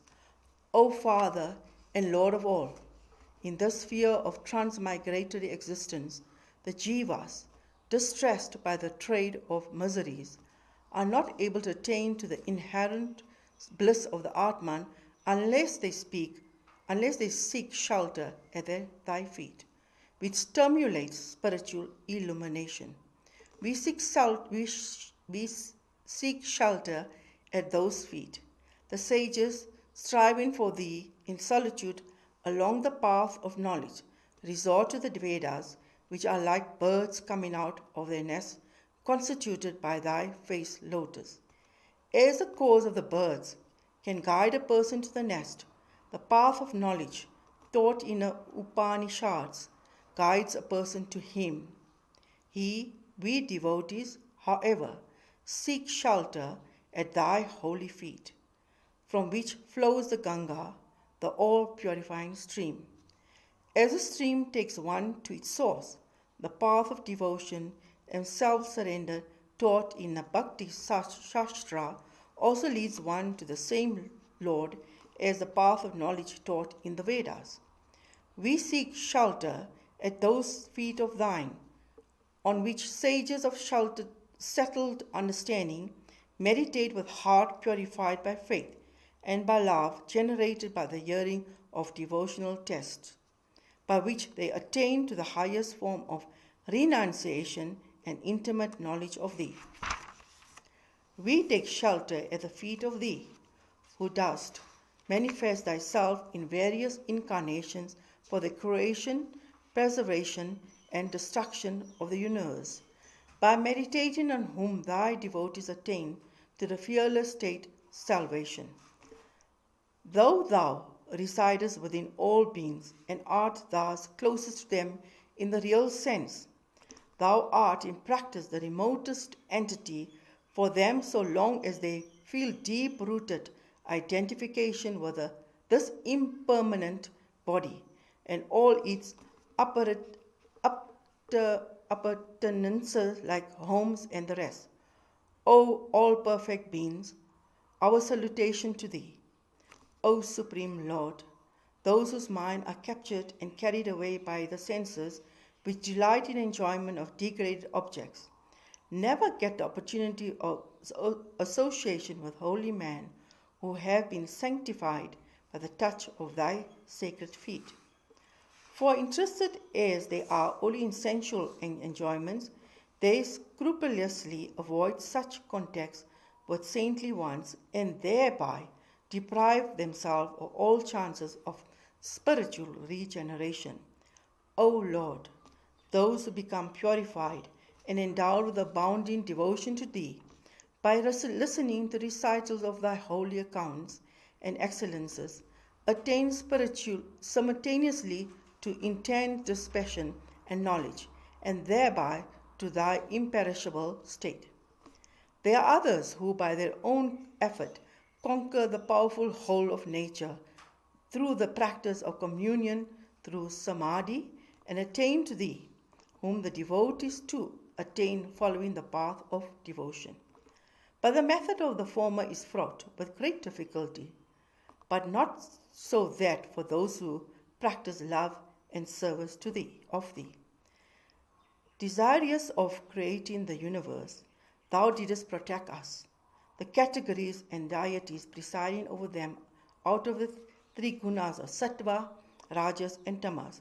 Now we find ourselves remaining in disjunction without the power to come into combinations required for the formation of the universe, which is to be the field of all thy sportive manifestations. It is only at the beginning of creation these worlds are formed that we could make our offerings to thee, namely, provide thee with the field of thy sportive manifestations. We too could get our food through the offerings of man only after the worlds are formed. It's only then that these beings can have fixed center from which they could make offering to thee and ourselves, and themselves make their food. Bestow on us, therefore, the power and understanding that would help us form the worlds out of the categories. Thou, the undecaying and eternal being, art the original source of us all, the categories and the devas. It is thou, the eternal one, that didst bestow on thy Prakriti the wound of gunas and actions, the seminal impulse which expressed itself as a collective soul, Mahatattva. O Lord, we the categories and their presiding deities have been brought into existence by thee in order to combine together the categories into various worlds and their resident beings. Bestow on us who depend solely on thy blessing the power and intelligence for taking up this work of creation. Iti Shrimad Bhagavate Mahapurane Parahamsyam Sangitayam Titri Yaskande Panchamodhyaya Atha Pashtodhyaya Shashtodhyaya. The Virat Purusha, the cosmic being. The origin of the Virat. Maitreya said, seeing this condition of his powers, the categories disjoined and incapable of evolving the universe latent in them, the impotent Lord assumed his powers called time and attained simultaneously into these 23 categories. Having entered those disjoint categories as a power of mobility and awakened the karmic tendency of the jivas latent in them, he helped them to come together into meaningful combinations. The 23 categories with a karmic tendency, awakened and directed from within by the Lord, generated the form of the cosmic being, Virat Purusha, out of the parts of their own substance. By the stimulation of the Lord who entered into them, these cosmic categories vibrated into their parts and combined together, thus forming the basis for the whole universe of moving and unmoving beings. That cosmic being, brilliant like coal, and containing all created beings in potentiality, laying in the causal waters for the 1,000 divine years, and folded in the cosmic shell, Brahmananda.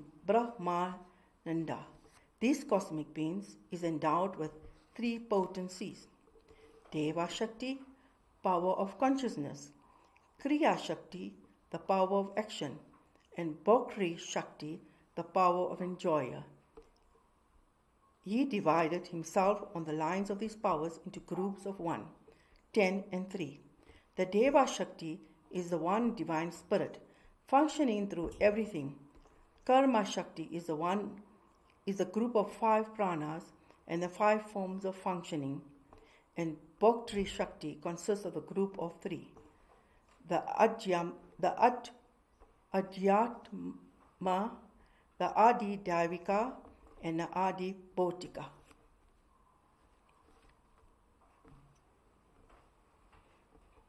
Thus, Virat, or cosmic being, is the soul of everything. He is a part of Paramatma and his first incarnation, for he is said to have entered into it. In him, all these living beings are created.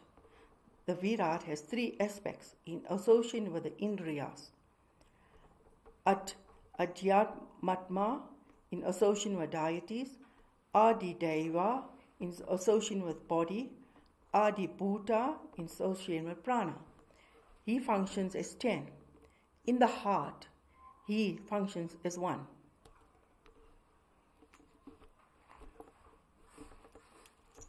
Diversification of the limbs of the Virat. Remembering a prayer of the various categories and the deities for being allotted places and functions, he activated the Virat for the accomplishment of this. When he thought like this, appropriate locations of these deities became available. Hear from me about them. The first is to develop when the Virat thought in this wise was the mouth. which became the residence of the guardian deity of the quarter, Agni, along with his power, the organ of speech. With that mouth, the capability of speech is produced. In the region of the palate, which was formed by the Virat, Varuna, with his power of tongue, took his place. With the tongue, people know taste. In the region of the nose, that was formed in the Virat, the Ashwins, along with their power of smell, took their place. With the nose, smelled is felt. In region of the eye that was formed in the Virat, the sun, the ruler of that region, with his power of sight, took his place. With his eye, forms are perceived. In the organ of skin that was formed in the Virat, air, the ruler of that region, with his power of touch, took his place, spreading all over the body, with the organ skin all feel touch. In the region of the ear, formed in a Virat, the deities took up their abode, along with their power of hearing, for that all hear sounds. In the organ of skin, formed in the Virat, plants in the form of hair took their place. From that itching is experienced. In that region of the reproductive system that formed in the Virat, Prajapati, with his power of copulation, took his place. With that sex enjoyment is said. When the Viraktam was formed in a Virat, Mitra, who holds sway over the world, took his place there with his power of excretion located in the anus. With that, the function of excretion is performed. When hands were formed in the Virat, Indra, who holds sway over the heavens, took his place in them along with his power of dexterity. With that, all earned their livelihood. When legs were formed in the Virat, Vishnu, who ruled the worlds, took his place there along with his power of walking. With that, all go to their destination. When a heart was formed in the Virat, the moon with his power of mind took his place in it. With that, all feel and imagine. When the eye scent was formed in the Virat, Rudra, with his power of will to do, took his place there. With that, all perform ego-centered works.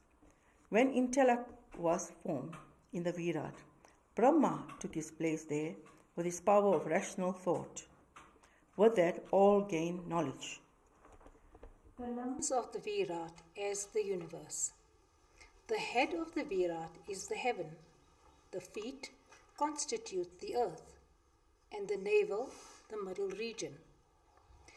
It is in these that all beings born of the three gunas, divinities, men, animals, and birds, live. Because of excess of sattva, some are devas inhabiting the heaven, men with rajas dominant, and other creatures associate with them, live on the earth. Because of the dominant tamas, the bhutas, forming the attendants of Rudra, occupy the region between the earth and the heaven, forming the Virat Purusha's navel region. O chief of the Kurus, out of the face of the Purusha, the Veda originated. From the face also came the Brahmana, who is the chief of the Varnas and the teacher of all. Out of the hands of the Virat arose the art and functions of protection, and also the Kshatriya, who follows it as his duty. A power of the Lord, the Kshatriya protects all from thieves and other evildoers. From the thighs of the Virat Purusha arose agriculture and other industries which bring prosperity in this world. The Vaishya, who generates wealth for the good of all, also arose from his thighs. The occupation called service arose from the feet of the Lord for the accomplishment of dharma. From his feet also arose the Sudra, by whose duty of service Hari is much pleased. He from whom all the Varnas thus originated, each with its special duty, that Supreme Being, Sri Hari, their father and teacher, do they all worship with their duties performed with faith and devotion for their self-purification. O Vidura, who can even conceive the idea, not to speak of accomplishing it, of describing this cosmic form of the Lord, wrought into existence by the power of His mysterious Maya, which includes the efficiencies of time, karma, and nature. Unlimitedness of the Lord's glory. Even though it be so, in order to purify my speech, rendered impure by talking about worldly matters, I shall speak on the glorious excellences of the Lord, according to my capacity and according to what I have learnt. Wise men say that the only advantage that man derives from his power of speech is that he can utilize it for describing the glories of the supremely holy being, and that his gain in having ears is that he can be dedicated to the hearing of the glorious accounts about him, sung and narrated by pious devotees and scholars. How much could even Brahma understand of the Supreme Being, even after struggling for 1,000 divine years with his intelligence that was perfected by the practice of concentrated meditation? The mysterious power, Maya, of the Lord stupefies the mind of even the greatest yogis. The extent of the power of his Yoga Maya cannot be determined even by himself. How then could others do? Therefore, salutation to the Lord, from whom words along with the mind fall back, unable to comprehend, whom even deities presiding over the categories cannot understand. Iti Shrimad Bhagavate Mahapurane Paramahansyam Sanhitayam Tritiya Skande Shashtodhyayah Atha Saptamo Dhyayah. Visarga, or secondary creation. Functioning of divine Maya. As if to please Maitreya, who concluded with the above remark, Vidura, the offering of Vyasa, said as follows. Vidura said, O great sage, how can attributes and actions be compatible with the Supreme Being, who is of the nature of pure consciousness, changeless, and devoid of the three gunas, even if it be in a sportive sense? A child can have a natural desire to sport, or it can be induced by others to play. In the case of the Lord, being ever self-satisfied, how can there be any desire in him, even to play? And pray, how can anyone else induce him, when there is none else beside him? Let it be that the Lord creates the world by his power of Maya, constituted of the three gunas, and that by it alone he sustains and dissolves it afterwards. The spirit, which is of the nature of unerasable consciousness, unerasable by space, time, or eternal conditions, how can he fall into ignorance? It is the Bhagavan alone who abides in all bodies as the Jiva, the living spirit. How can he be a subject to loss of bliss and to sufferings due to works? O learned one, my mind is agitated by this problem of Ajnana, deign to eradicate this great doubt of mine.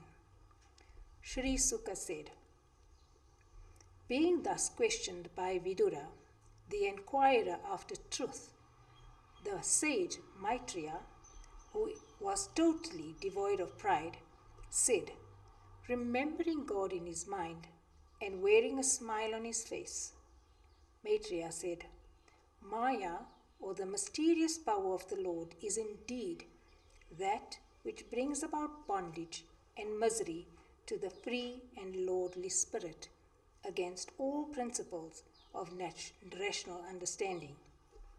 Just as in a dream a person can have the irrational experience of his own head being cut off, the Atman can experience a change of his nature without that change being factual. Just as the movement and other qualities of water are seen only in the reflection of the moon in water and not in the moon itself, so also it is only the Atman, the reflected self, that is, the self as identified with the body, that is subject to the defects of the body. This defect is gradually removed by the practice of devotion, by the dedication of all one's actions to God, and by the grace of Vasudeva, the soul of all souls. When the powers of the mind and body get concentrated and absorbed in the Supreme Being, Sri Hari, who is the seer in all bodies, then all miseries felt hitherto by one will cease as in deep sleep. Even the hearing of the excellences of Sri Hari is capable of assuaging the miseries of life. Then what to speak of the state of man who has attained to the state of loving devotion to delight in him? Vidura said, O Great One, like a sword, your words have cut asunder the tree of my doubt. My mind is now well established in the understanding of both the nature of Ishvara and of the Jiva. It has been well stated by you that the cause of the world lies in Maya, the mysterious power of the Lord. Apart from the Lord, it has no independent existence, and apart from him, it cannot be understood at all. Those who are given absolutely to physical life and do not think of anything higher, and those who have gone beyond the buddhi and obtained intuitive understanding, both these are happy, the first because they are incapable of any doubt, and the second because they have no attachments. The sufferers are those who stand in between these two extremes. Though objects contrary to the Atman are experienced, we shall discern their hollowness through discrimination and with the help of your worship, and thus renounce them completely. By the worship of devotees, I shall attain to the state of intense delight and attachment to the feet of him, the Lord of all the changeless being. By means of such attachment to the Lord, all sorrows are overcome. The service of holy men devoted to Mahavishnu is indeed difficult to get for those devoid of great austerities to their credit. It is only in the company of such holy men that you hear constantly about the Lord and his excellences. Visarga, or secondary creation. The Lord first projected all categories beginning with Mahat Tattva up to the Indriyas and Bhutas, and out of them he manifested the Virat, cosmic being, into whom he entered. The Virat, with countless heads, arms, etc., the support of all the discrete worlds, is his first manifestation. You describe to me how the Virat there came into existence, the triad of the Indriyas, their objects, and the presiding deities, besides the 10 kinds of pranas or vital powers, and the various varnas. Now, describe to me the further manifestation of his powers, which is known as Visarga. Tell about his power of manifestation, by which the world came to be filled with people related to each other as sons, grandsons, clansmen, etc. Who are the Prajapatis, progenited that Brahma, the master of all Prajapatis, created? What creations, intermediate creation, and Manus, or the lords of the period of time called Manvantara, did he create? O son of Mitra, tell me about their lineage and the histories of those belonging to those lines, as also about the worlds that exist beyond and below the earth. Describe their locations and their dimensions, as also the differences in creation and formation of various kinds of creatures, animals, men, devas, serpents, birds, and the like, who can be classified as born of womb, sweat, egg, and earth. Describe that noble might of Mahavishnu, by which he assumed the role of the three Gunavataras, Brahma, Vishnu, and Maheshwara, for creation, preservation, and dissolution. Describe also the divisions into varnas and ashramas on the basis of form, conduct, and character, the birth and actions of the rishis, and the division of the Vedas into several branches. Tell us about yajna and its performance, about yoga and gnana, along with their source, the Sankhya, about the Pancharatra Tantra, which had its origin in the Lord himself. Speak about the evils of atheism, about the retrogression of social order, and about the paths along which the jivas go in the hereafter according to their karma. Explain how the pursuit of the four aims of life, dharma, artha, kama, and moksha, can be made compatible, and what are the rules laid down about the Vaishya's duty of practicing trades, of the Kshatriya's duty of the use of force, and the Brahmana's duty of scriptural study and teaching. Tell us about the funeral obsequies, the origin of the preachings, about planets, stars, and galaxies, and about the wheel of time. Describe what the fruits of charity, of austerity, and of performance of ritualistic and philanthropic works, and what constitutes the duties of man living far away from home or in dangerous situation. What is the way of securing the grace of God, and to whom does he become gracious? Revered Sir, it is said that the noble-minded teachers instruct their faithful students in science, even on matters on which they have not raised any questions. So speak to me, even on questions which I have not explicitly raised. How many types of dissolutions of elements to their origin state are there? In a state of cosmic dissolution, what all entities will go into abeyance for the Lord? Who all will attend on him? Speak about the nature of the jiva and of Ishvara, of the knowledge relieved by the Upanishads, and of the need and the nature of the relationship between teacher and disciple. Tell me about the means of acquiring that knowledge recommended by great teachers. Can man get knowledge, devotion, and renunciation by himself, or is it the need of a teacher, inescapable, rendered spiritually blind by the power of the Maya, eager to know about the Lord and his works? I am putting all these questions to you, considering you as a close and dear friend of mine. Please speak to me on all these matters. The study of all the Vedas, performance of yajnas, charity, austerities, etc., cannot give even a little of that saving knowledge to one who seeks shelter from the travails of samsara. Only instructions by the competent teacher can do this, Sri Sukha said. Being thus questioned about the teaching of the Puranas by the leading members of the Kuru clan, the great sage was mightily pleased to have had opportunity to speak about the Lord, his doings and his excellences, and replied as follows with a gracious smile.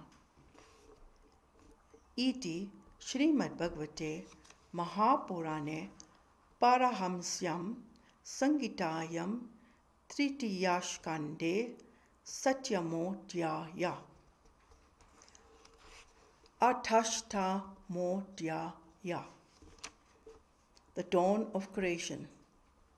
Another version about the original of the Bhagavata, Maitreya said, the royal line of the Puru will certainly receive the approbation of all good men, because great devotees like you are born in it.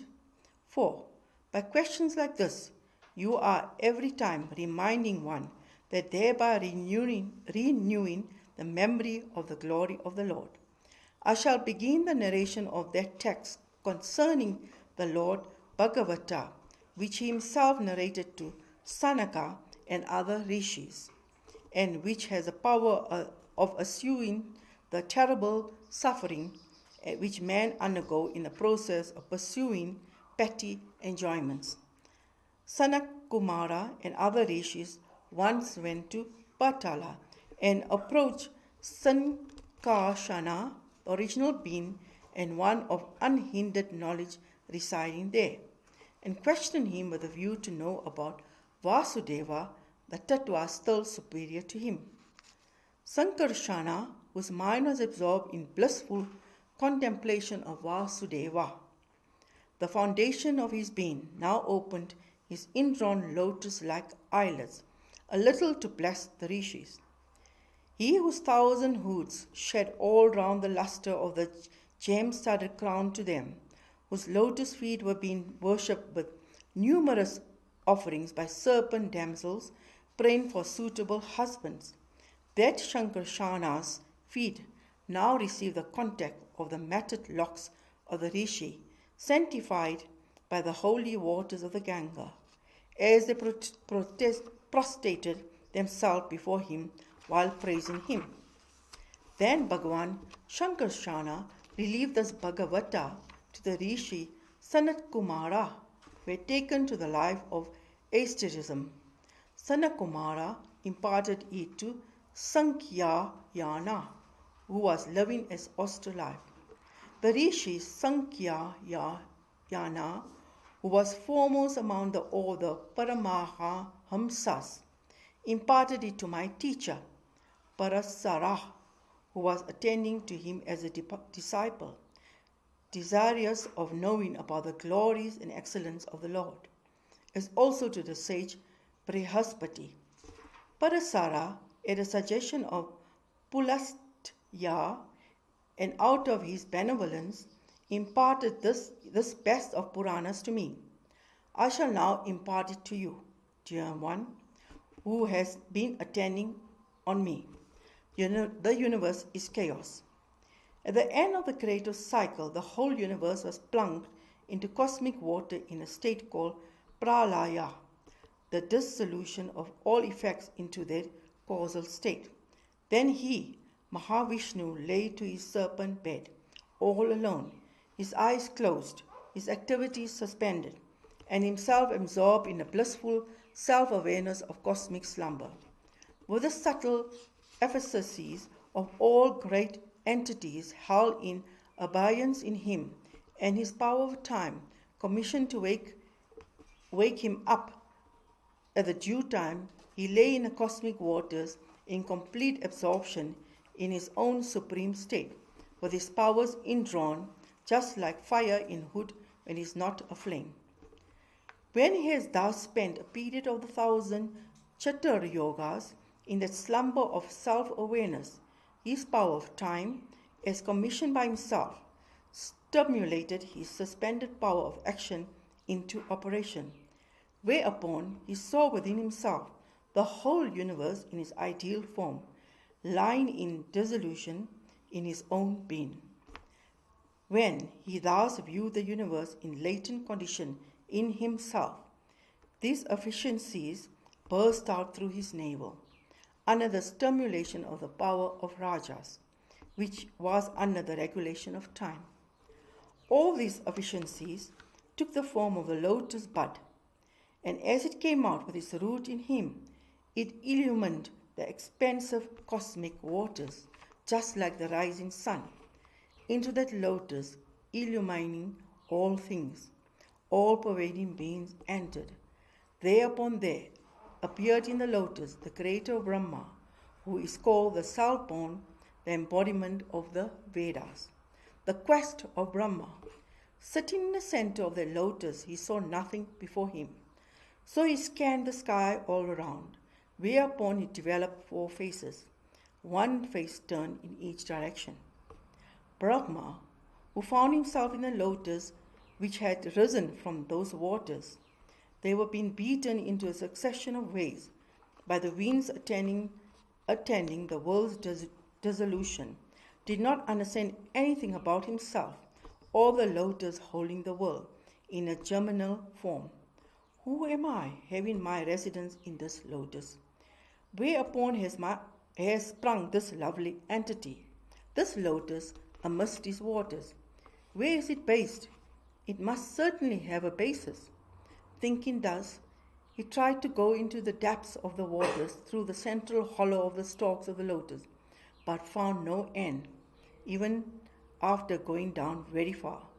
In that darkness of ignorance, Brahma searched for his origin for the vast period of time, the rolling wheel of the Lord, which terrifies all embodied beings by consuming the span of life. Defeated in his purpose, Brahma abandoned his quest outside and resumed his feet in the lotus.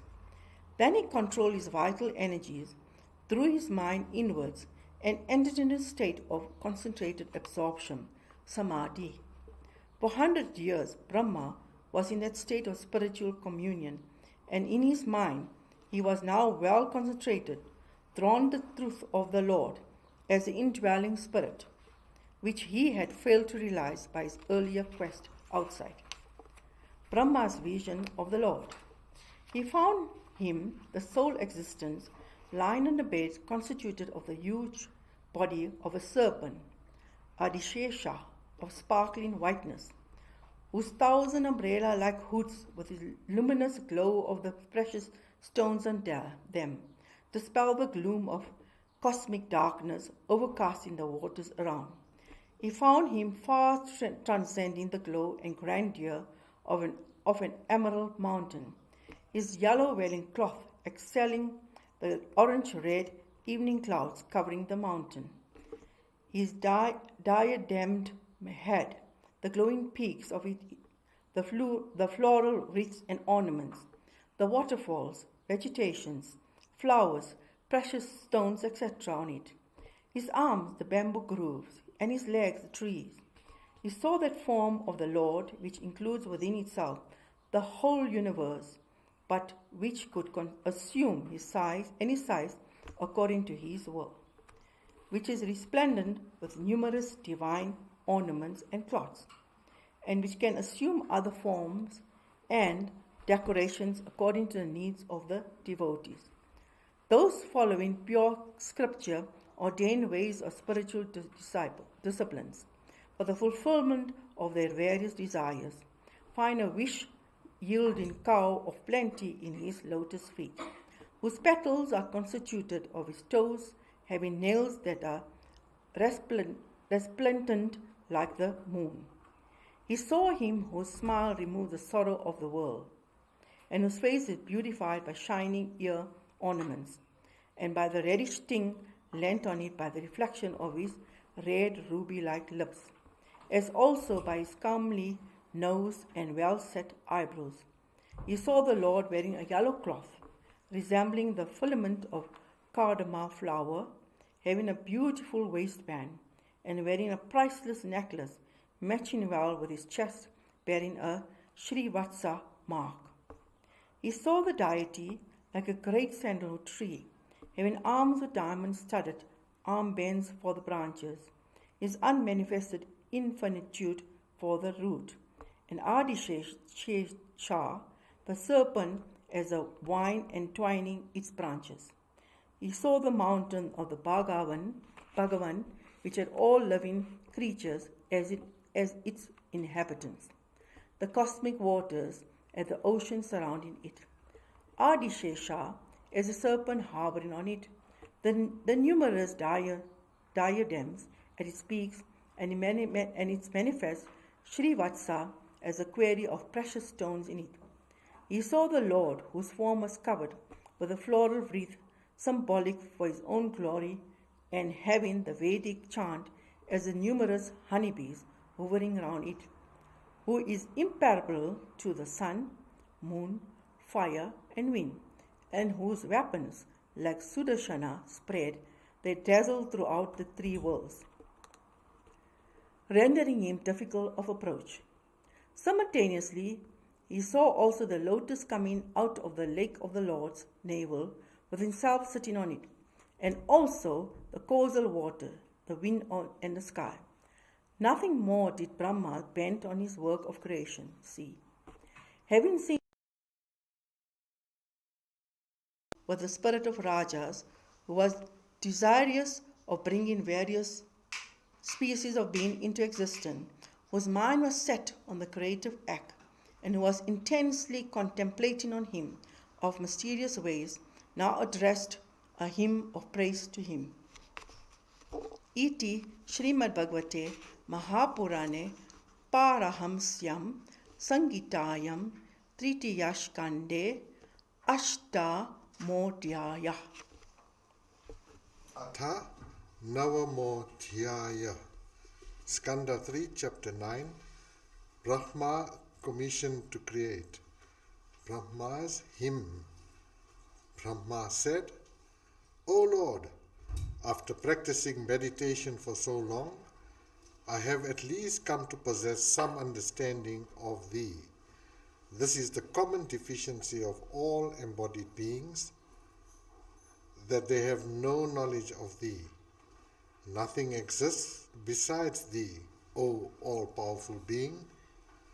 The many that seem to exist are not really separate from Thee as independent existences. They are only the products of Thy power, Maya, whose gunas are manifested as the world of multiplicity.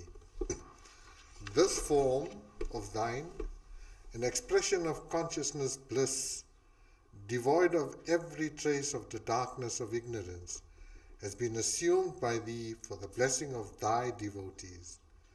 This, Thy original descent, Avatara, is the source of several others, of which I sprung from Thy navel lotus, am one. O Supreme Being, I find nothing higher than this form of Thine, which is constituted of pure bliss, which is changeless, and which is of unobstructed brilliance. Thou art the one existence and the creator of all, its instrumental cause and its material cause, constituted of the elements, senses, and other cosmic categories. And yet thou art the pure spirit, in whom the world manifestation makes no change. O the world's well-wisher, the form thou revealest to us, thy votaries, in meditation is verily this form, here lying in cosmic waters, and not an imaginary creation of the meditating mind. Only men corrupted by evil contexts and heading towards hell will reject it. My salutation to Thee again and again. The winds of holy scriptures convey the sweet fragrance of the lotus of Thy holy feet to the ears of Thy votaries, and through them to their hearts. Being held by them in the lotus of their hearts by the power of supreme devotion, Thou dost never leave them, Thy devoted servants. So long as man does not seek absolute shelter at thy feet, he will be dominated by the vile sense of I and mind, the root cause of all suffering, and as a consequence he will be subject to grief, desires, humiliation, and intense greed, as also to sorrows on account of wealth, properties, and friends. Those who feel a constitutional repugnance to the devotional associations centering on thee have indeed their intelligence stricken by their evil destiny. Afflicted by greed and seeking satisfaction of their trivial lustful urges, these miserable men engage themselves again and again in sinful actions. I shudder to visualize the miseries of beings that are going to be created, miseries arising from the affliction of hunger, thirst, disease, heat, cold, storms, floods, mutual strife, fiery lust, and insatiable anger. So long as man is entrenched in separateness, considering himself as distinct and a self-centered being, this samsara, which is the expression of the power of the Lord's Maya as senses and their objects, will not cease to afflict him. Karmas and the effects continue as a meaningless and endless succession of cause and effect, producing a series of experiences involving sufferings and enjoyments. O Lord, even rishis, learned in philosophies and sciences, are bound to go round and around the cycle of births and deaths if they are indisposed to contemplate on thy deeds and glories. For, toiling all through the day, they tire themselves out. At night, the agitation of mind caused by innumerable desires disturbs their sleep, and the failure of their worldly plans and ambitions due to the stroke of destiny engulfs them in disappointments. O Lord, discernible through the descriptions of thy glory in the devotional scriptures, thou abidest in the heart lotus of devotees, purified by loving devotion to thee, for thee. O thou whose glory is being sung everywhere, thou dost manifest for the blessing of thy devotees, in whatever form they contemplate on thee. Thou, who art the friend of all beings and the indweller in everything, dost never feel so highly pleased with complicated ritualistic worship, be it performed even by devas with a plethora of offerings, if the performer's mind is loaded with selfish desires, as thou art pleased with universal benevolence, born of a sense of divine presence in everything, which unregenerate and unholy men, without any devotion to thee, can never obtain. Works of every kind, whether they be elaborate Vedic sacrifices, charitable gifts, mortification, or observance of the spiritual disciplines, all become meaningful and worthwhile if they are offered as worship unto thee. For only offerings made unto thee never perish. Thou, in the luminosity of whose essence there is no place for the infatuation of separateness, thou whose intelligence consists in total and undivided awareness, thou who art the highest of all beings, thou whose sport consists in creation, preservation, and destruction of the universe, to thee, the Lord of all, my salutation. By chanting whose holy names and remembering whose attributes and activities in his various incarnations, even if this is done in a state of distress and depression, dying men, purified of all their long acquired sins at once, attain to truth unveiled in that birthless being. In that birthless being, I take refuge. Thou who, interpenetrating Prakriti, thy own Shakti based in thee, didst manifest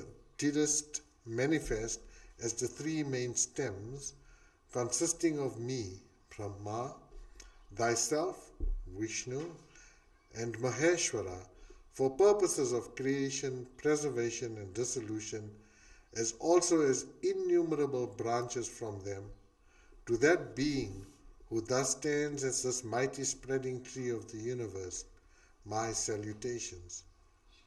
As long as men are intent on unethical actions and are negligent in respect of thy great teaching, that all work should be done as offering unto thee, so long wilt thou, as time, cut off their powerful longing to live on, by inflicting death on them without warning.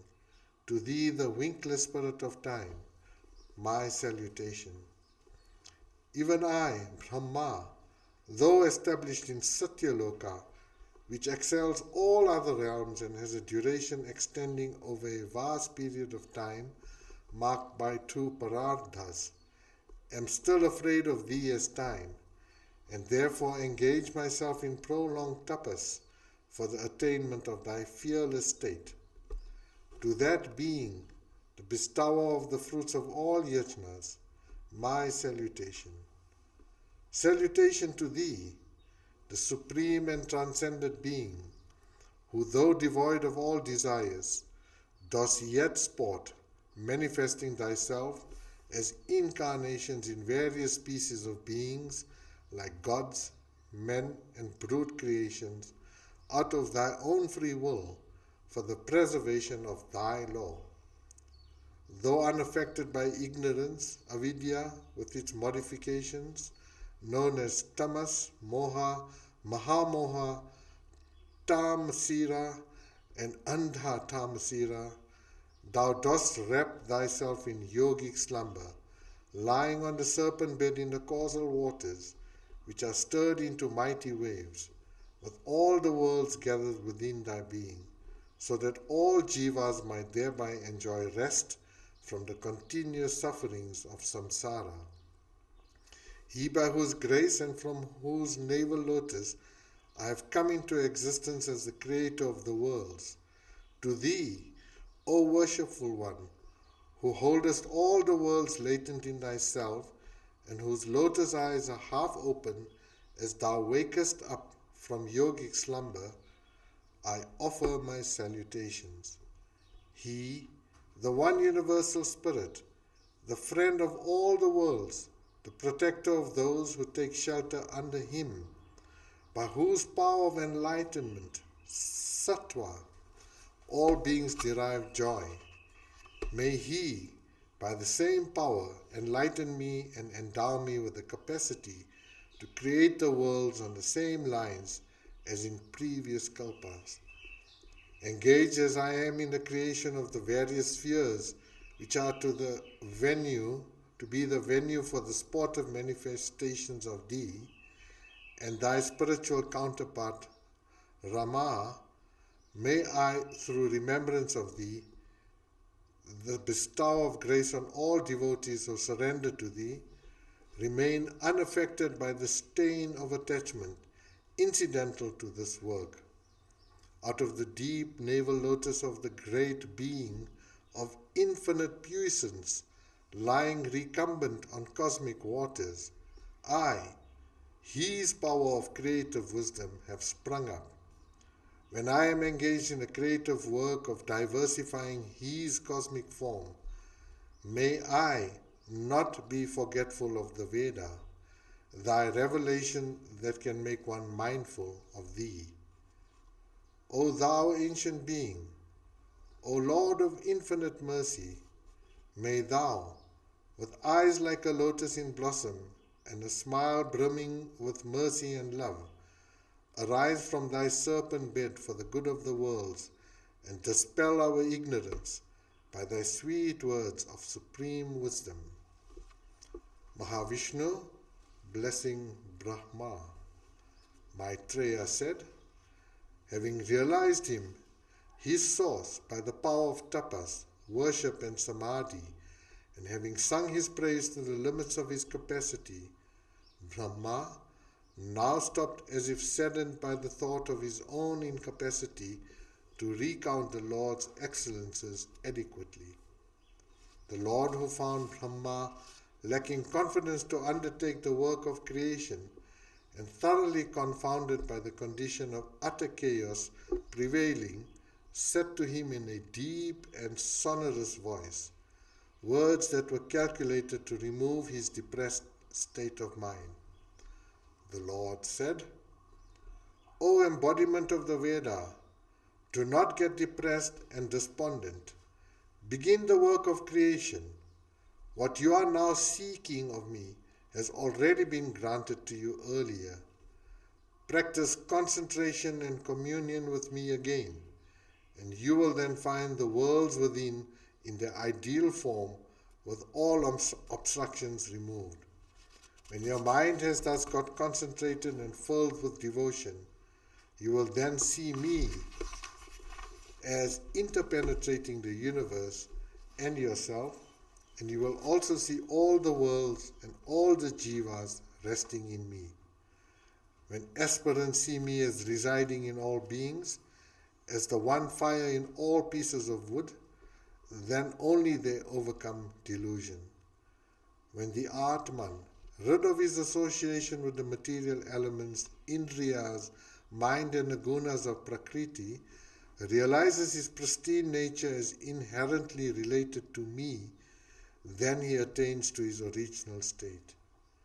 You will never be affected by any kind of impurity or infatuation while engaged in the creation of countless creatures according to the tendencies deposited in them by their works.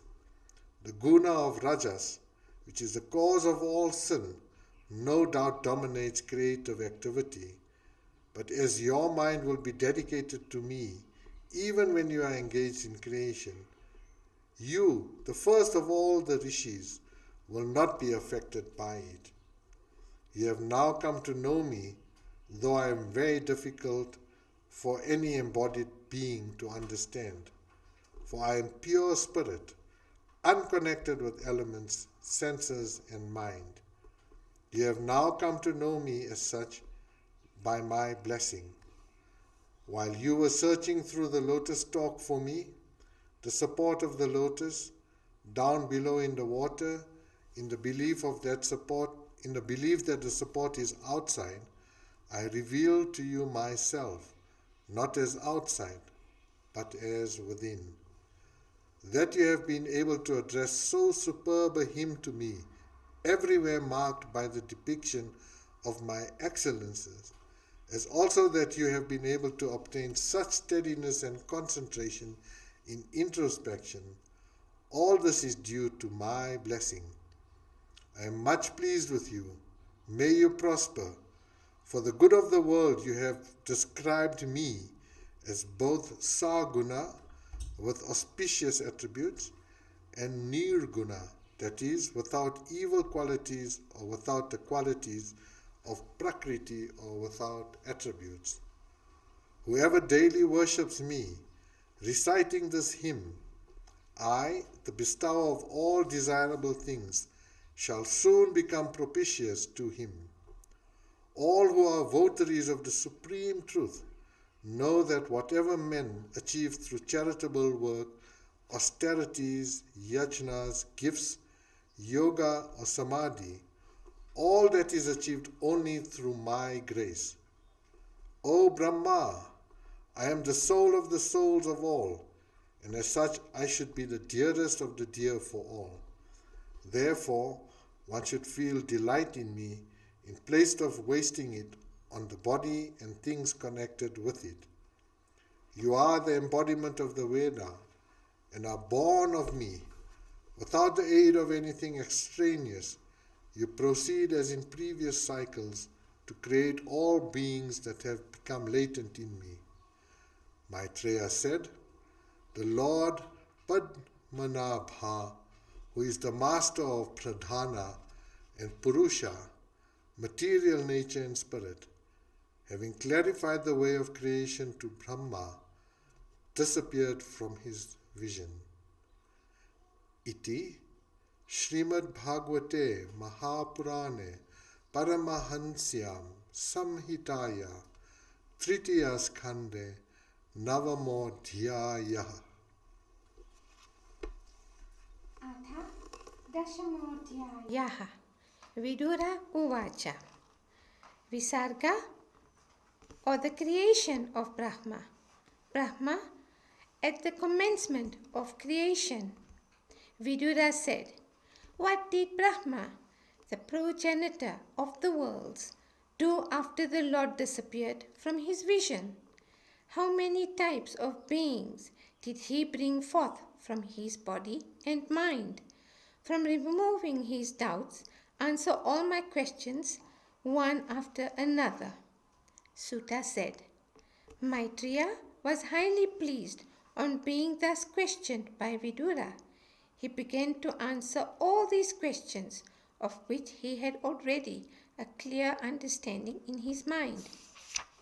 Maitreya said, as instructed by Mahavishnu, the self-existent, one endowed with all divine majesties, Brahma concentrated his mind on the Supreme Being himself for 100 divine years.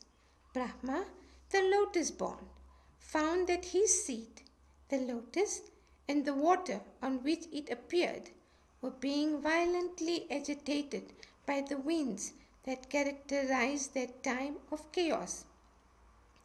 He therefore consumed that wind and water, being endowed with great spiritual strength due to concentration and loving communion with the divine. Brahma now saw his lotus seed as filling the whole sky and recognized that he could create out of the lotus itself all the worlds as they were lying in latency in it.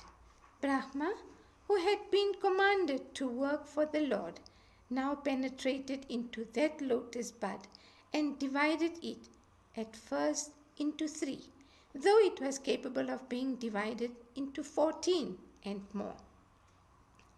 It was divided into 3 because these constitute the spheres into which jivas transmigrate for the enjoyment of the fruits of their actions, while the still more exalted region like Satyaloka, the sphere of Brahma, including Maharloka, are attained only by devotion and dedicated action by those eligible for karma, mukti, gradual salvation.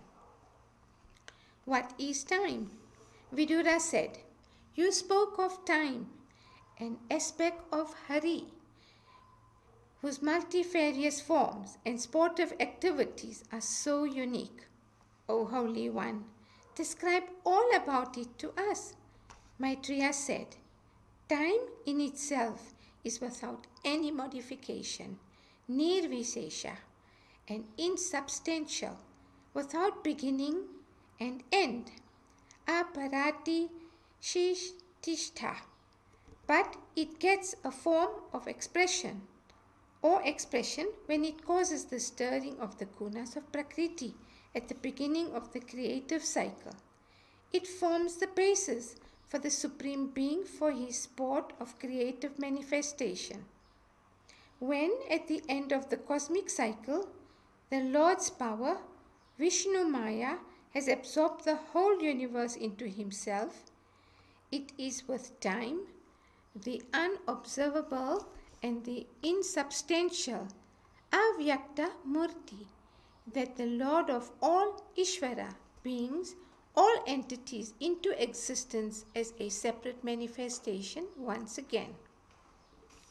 The ninefold form or Visarga. This universe existed as it is, even before Pralaya, and it will exist so hereafter too, after the Pralaya is over. In Pralaya, it is in latency. After Pralaya, it is in a manifested state. That is the only difference. Its projection takes a ninefold form, based on its total and eternal, Prakriti and Vaikrita. Modifications. The dissolution of the universe takes three forms, based on time, on dravya, substance, and on gunas, attributes of Prakriti. The first is called Nitya Pralaya, or daily dissolution, based only on time, when man goes to sleep. The second, called the Naimitika, is when Brahma goes to sleep. Then the cosmic fire dissolves everything up to the world of Brahma. And the third Pralaya, called Prakrita, is when all categories go into total dissolution into an ultimate cause, Prakriti. Of the 10 aspects of primary creation, Sarga, the first is at the Mahatattva, the universal principle. Mahatattva is Prakriti. That is what Prakriti becomes when first stirred by the divine will. The second is the projection of Ahankara, I sense, or individuation, which diversified into its 3 aspects relating to substance, attributes, and actions, Sattva, Rajas, and Tamas. The third is the creation of Tanmatras, or Bodha Sukshmas, which are the subtle aspects of elements capable of evolving into the gross elements, Buddhas. The fourth aspect of creation is the projection of the 5 organs of knowledge and the 5 organs of action. The fifth is the formation of the mind and the presiding deities of the organs from the gunas of sattva. The sixth aspect of creation is the projection of avidya, ignorance, which clouds and distorts the minds of living beings. These 6 aspects of creation are said to be prakrita, natural. Now hear about those that are vaikrita. Vaikrita, creation, the creations of Brahma. This is a sportive manifestation of the Bhagavan, who has assumed the limitation of rajas and contemplating whom one could destroy one's involvement in samsara. This, the 7th aspect of creation, is the beginning into existence of the 6 types of unmoving beings. These 6 are plants that bring forth fruits without flowers, the vegetation that is destroyed when the fruits are destroyed, creepers that spread on supports, the family of bamboos, creepers that stand without support, and trees with flowers and fruits. They are all characterized by these features. They draw their nourishment upwards. They look insentient. Their reactions are internal. They are of infinite varieties. The 8th creation of is brutes. They are of 28 species. Their common characteristics are they cannot think of the morrow.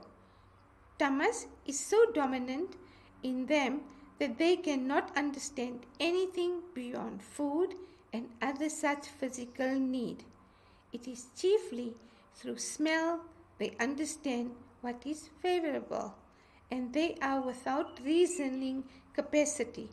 Among them, the cloven-hoofed ones are 9: cow, goat, buffalo, Krishnamandrika, spotted antelope, pig, elk, Gavayaha, Ruru, a kind of deer, sheep, camel, ass, horse, Asvatara, Gauramrika, Sarabha, Chamari.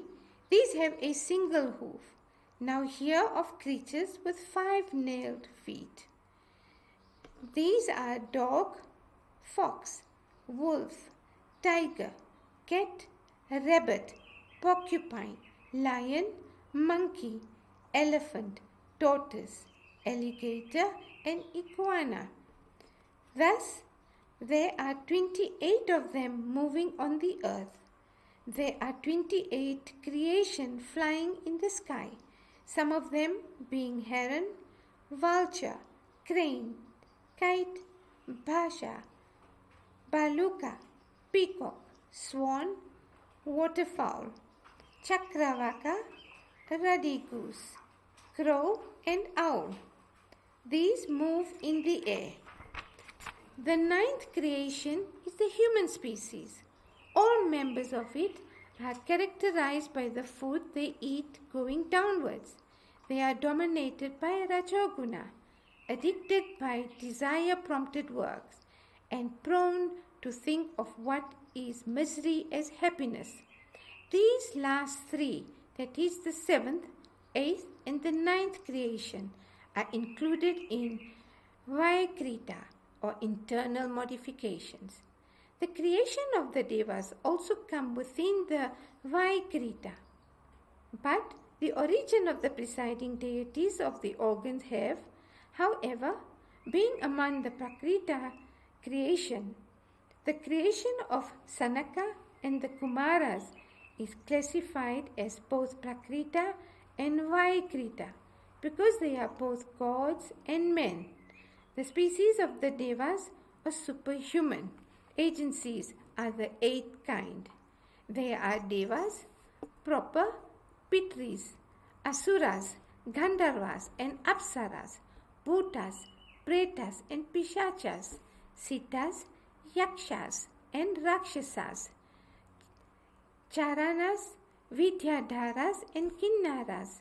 These are the 10 types of creation that Brahma brings out at the command of Mahavishnu.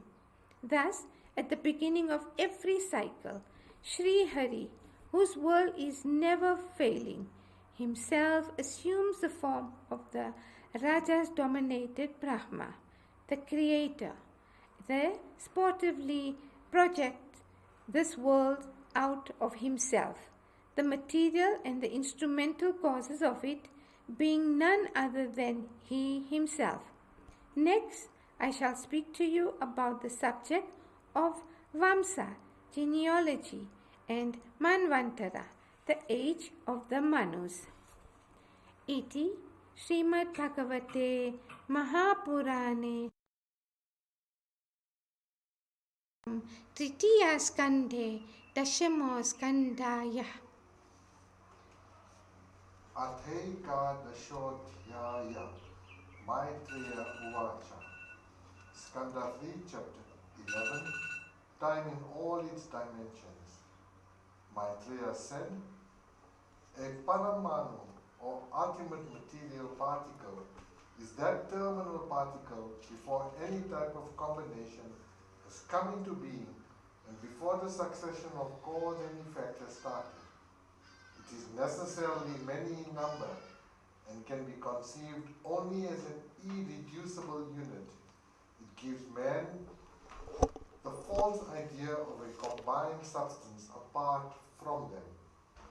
When a combination is not seen as a combination, but in the nature of its original condition as its ultimate particles, it is the highest view of it. It is simple and persisting always. Like substances, time is also inferred to exist in two forms, subtle and gross. In itself all-powerful time, a Shakti of the Lord himself, is imperceivable, but it becomes perceivable when it is seen as engulfing everything that exists. The period required for the sun, the indicator of time, to pass a Paramanu, the smallest atom, which constitutes the basic building block of the material universe, is called a particle of time, Paramanu Kala. And the period required for the sun to embrace the whole of existence, composed of all his particles, may be called Mahakala, or massive time, the unit of which is a year, the time required for the sun to pass through its 12 rashis. With this as the unit is calculated the vast periods of time known as Yuga, Manvantara, Dvipartha, etc. An atom or anu is a combination of two ultimate particles. When three such particles join together, it is called Trasarenu.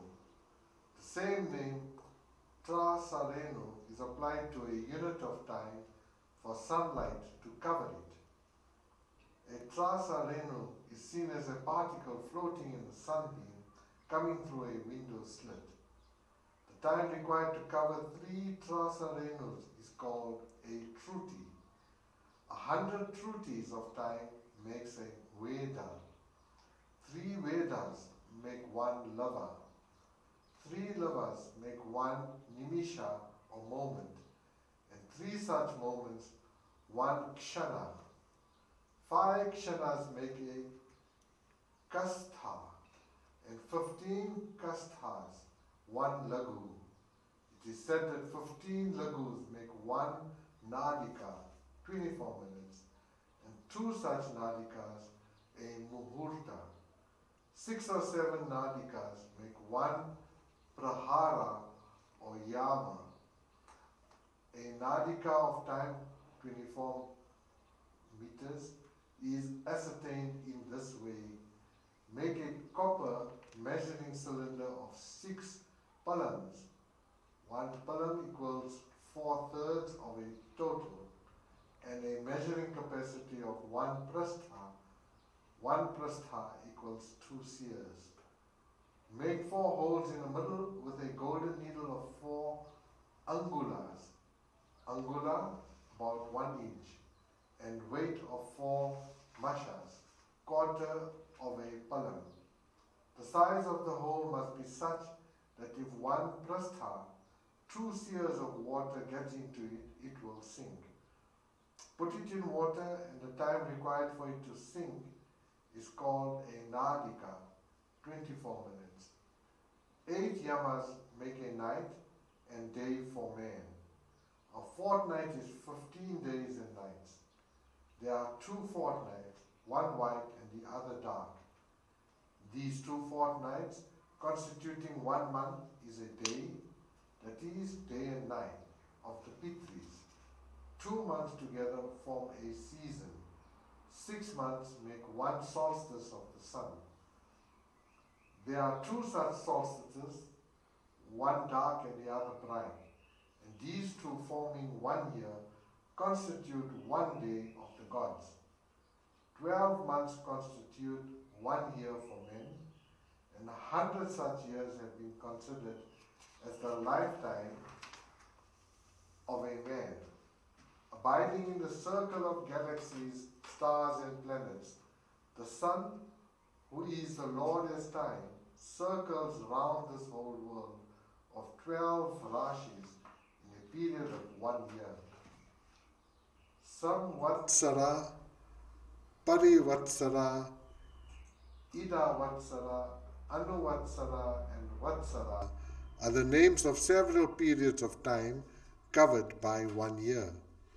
Let us adore that Narayana manifested as the luminous Surya, sun, who is perceived as the 5-fold combination of the year and whose power, time, stimulates the creative power in the causes to manifest as effects, yields the fruits of their actions to those who work with desire, and travels along his course in the sky to remove all infatuation from the minds of men. The 4 yugas. Vidura said, "You have spoken to me about the lifespan of men, Pitris and Devas. They are all included in the universe.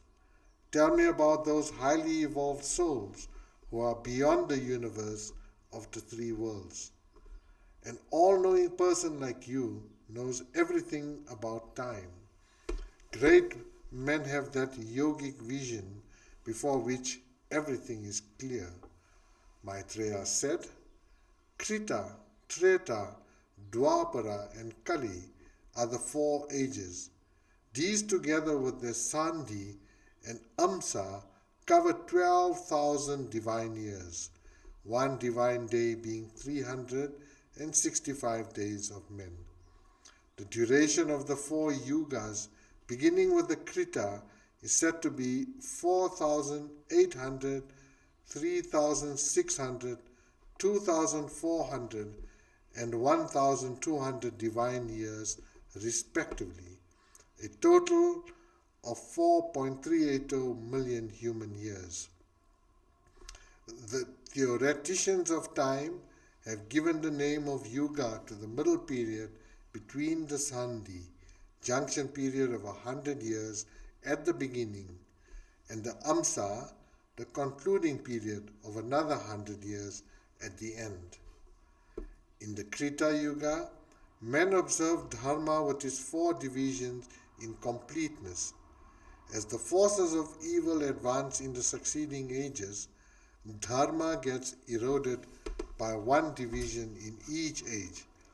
For the Brahmaloka and the other realms outside the universe, a day's time comprises 1,000 Chatur Yugas, which is the name for a period comprising 4 yugas. A night is also of equal duration. Brahma sleeps during that night period. Brahma's creation starts from his waking at the end of his night, and it goes on during his whole daytime, which is divided into 14 manvantaras, or periods of manus. Each manu rules for his lifespan of 71 and odd Chatur Yugas. The age of each manu has its own distinctive set of manus. Manu Putras, Saptarshis, Devas, Indras, Gandharvas, etc., who appear with the manu gradually. What has been said till now is about the daily creation of Brahma, who is the maker of the 3 worlds. In these worlds of his creation, Devas, Pitris, men and brutes are born according to their karmas. In each Manvantara, the Lord incarnates in bodies of pure sattva material and helps the Manu with his power in promoting the progress of the world. When the Brahmic night comes, assuming a little tamas, he stops all activities, dissolves everything in himself by the power of time, and sleeps. When the cosmic night begins, following the yogic slumber of the Lord, all the universe with its suns and moons disappear from view. When all the 3 worlds are burnt in the fire coming from the mouth of Sankarashana, a Shakti of the Lord, then Bhrigu and other great ones, living in the Maharloka outside the universe of 3 lokas, begins to feel that heat and move to Janaloka, which is still further beyond. At this stage, the oceans swell up due to the work of the forces of dissolution, and stirred by the violent storms raging in the waves, swallow up the 3 worlds. The Lord Mahavishnu, with eyes closed in Yoga Nidra, and with the sages from Janaloka singing his praise, would now lie recumbent on his bed of Adisesha in the midst of the water of that cosmic deluge. By this passing of time, marked by the succession of day and night as described before, the lifespan of Brahma, lasting for 100 divine years, gradually ebbs away. Half the lifetime of Brahma is called a Parardha. The first Parardha of the life of the present Brahma is now over, and the second is on. The period comprising the first Parardha of his life is called Brahmakalpa. The Brahma known as Shabda Brahma has his origin in that Kalpa. The second Parardha, called Padmakalpa, started at the close of the earlier Brahmakalpa, and it is called so because at the start of that period, the world manifested as a Padma, lotus, blossoming from the navel of Sri Hari. In the beginning of this second Parardha, Padma, took place what is called Varaha Kalpa, famous for the fact that Sri Hari incarnated himself in it as the cosmic boar, Varaha. This period of time, comprising two Parardhas and therefore called a Dvi-Parardha, may be conceived as the winking time of Mahavishnu, who is the substance and support of the worlds, who is never transformed, and who is without a beginning and without an end. This idea of a Dvi-Parardha being a winking in the case of Mahavishnu is only a supposition and not a fact, because time, calculated from a momentary particle to Dvi-Parardha, has no application to him. For time regulates only beings who are entrenched in the consciousness, I am a body, I am an owner of the houses, etc. The Supreme Being is without any ego of that kind. The Brahmanda, cosmic shell, which consists of the 8 special modifications and 16 effects of Prakriti, has a dimension of 50 crores of yojanas within, and is surrounded without by the layers of the 5 elements, the layer of each element being 10 times the dimension of the internal dimension of the preceding shell. All this is only like an atomic particle in Sri Hari. In him, there are countless other shells like this, all of which together even is like a few atomic particles for him. All scriptures and illumined ones call this all-comprehensive aspect of Sri Hari as Akshara Brahma, the cause of all causes and the supreme state of Vishnu, the highest of all beings. Iti Shrimad Bhagavate Mahapurane Paramahansyam Samhitayam Tritiya Skande Ekadasho Dhyayaha. Atha Dvadashodhyayaha Maitreya Uvacha. Brahma's creation. Brahma's dissatisfaction with the creation of evil. Maitreya said, O Vidura, I have now described to you the Lord's power called time. Now hear how Brahma proceeds with the work of creation. He created at first 5 modifications of ignorance. These are tamas, not knowing, not having a knowledge of one's own nature; moha, the association with the sense of I, with the body; mahamoha, keen desire for enjoyments; tamisra, anger at the obstruction to enjoyments; andatamisra, feeling of total loss of oneself in the loss of objects of enjoyments. Brahma felt dissatisfied with himself for having brought into existence these sinful creations. Creation of Sanaka and others.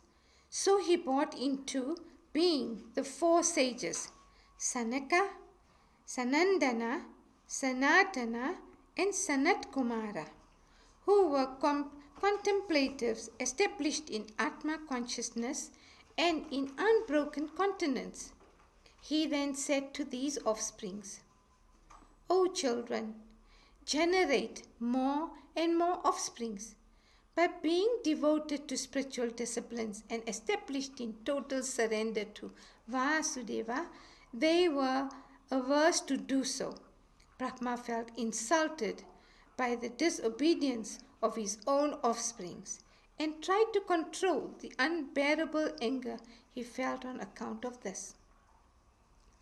Though he tried to control it by his discriminative faculty, it came bursting out from the middle of Brahma's brows as a boy with a mixed complexion of blue and red. Creations of Rudra. This was Bhagavan Rudra, the first among the deities to be born. He cried out, O Father of the worlds, give me names and places of residence. Acceding to his request, Brahma said, Do not cry out. All you ask will be given. O first among deities, as you cried like a frightened boy, people will call you Rudra.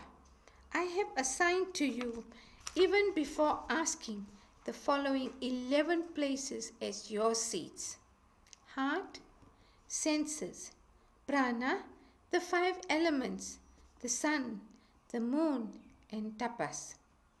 O Rudra, you will have as names Manu, Mahinasa, Mahan, Shiva, Ritad Vaja, Ugra Retas, Bhava, Kala, Vamadeva, and Dhritarashtra. And as wives, I give you Di, Vriti, Ushana, Uma, Niyut, Sarpi, Ila, Ambika, Iravati, Sudha, and Diksha. Accept these names, these seeds, and these wives, and go on multiplying issues and be a progenitor without parallel. Commanded thus by his father Brahma, Rudra began to generate offsprings equal to him in strength, form, and nature. The creation of Rudra soon became so numerous and their aggressiveness became so threatening that Brahma became very much concerned at the situation. So he said to Rudra, O best of deities, enough of this creation of yours. Their ferocious look threatens to burn everything in all directions, including myself. Perform tapas. It will be for your own good and for the welfare of the world. By tapas, you will obtain the power to create the world anew. It is by tapas that one quickly attains to the Supreme Being, the light of lights, who dwell in the hearts of all, but is beyond the ken of the senses. Maitreya said, being thus ordered by Brahma, Rudra, saying yes, circumambulated him, the Lord of Sarasvati, and went away to the woods for tapas. Creation of Marichi and the 9 other rishis. Next, Brahma, energized by the Lord, was contemplating on how to multiply his creation. When he generated 10 sons capable of this task. These 10 were Marichi, Atri, Angiras, Pulastya, Pulaha, Kratu, Prigu, Vashishta, Daksha, and, as the 10th, Narada. Of these, Narada was born from his lap, Daksha from the thumb, Vashishta from his prana, Prigu from the skin, Kratu from the eyes, and Marichi from the mind. From his right breast was born the Rishi Dharma, whose offspring was to be Narayana. From his back came Adharma, which is the seat of death, the terror of the worlds. From the heart came desire, from the eyebrows, anger, from the lower lips, greed, from the mouth, speech, vak, from the urinary system, medram, ocean, and from the anus, the evil spirit, niriti. From his shadow was born the powerful Kardama Prajapati, the husband of Devahuti. In this way, everything was created from the body and mind of Brahma.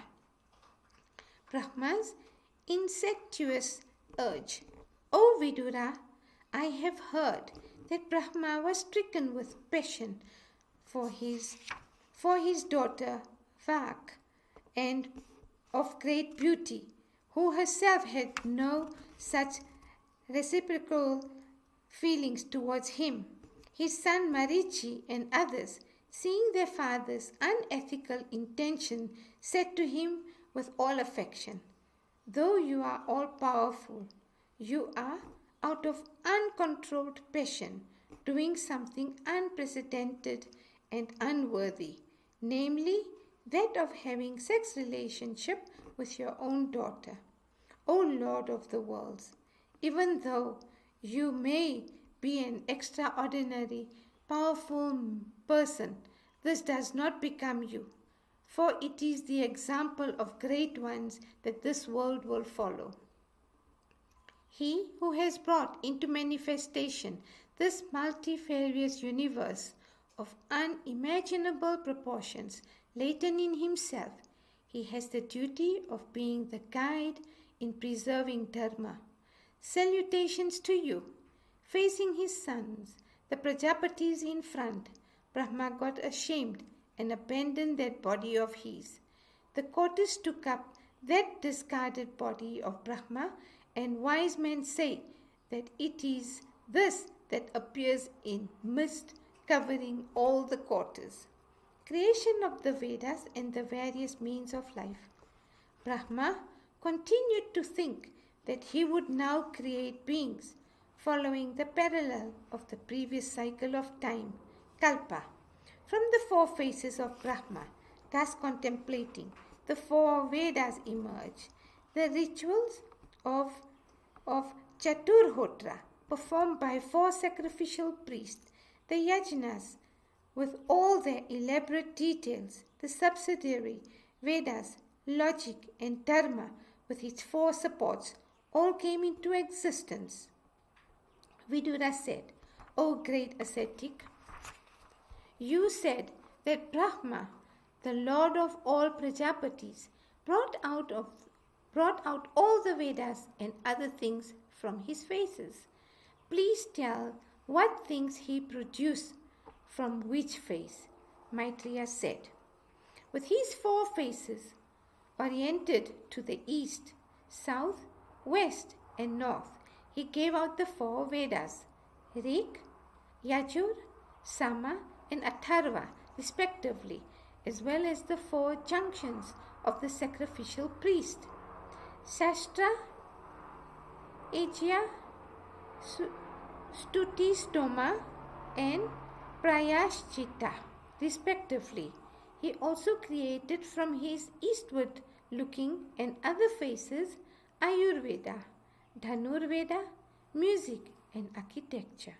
He, the all-knowing one, created the Itihasas and Puranas constituting the fifth Veda and with all his faces. He created the Vedic yajnas thus. From his eastern face he created the yajna known as Shodasi and also Ukta, those known as Purishi and Agnistoma. From the southward face, those known as Aptoryama and Atiratra from the westward face, and those known as Gosava and Vajapeya from the northward face. The four parts of Dharma, namely learning, charity, austerity and purity, as well as the four ashramas, starting with Brahmacharya, he created from his eastward looking and other faces.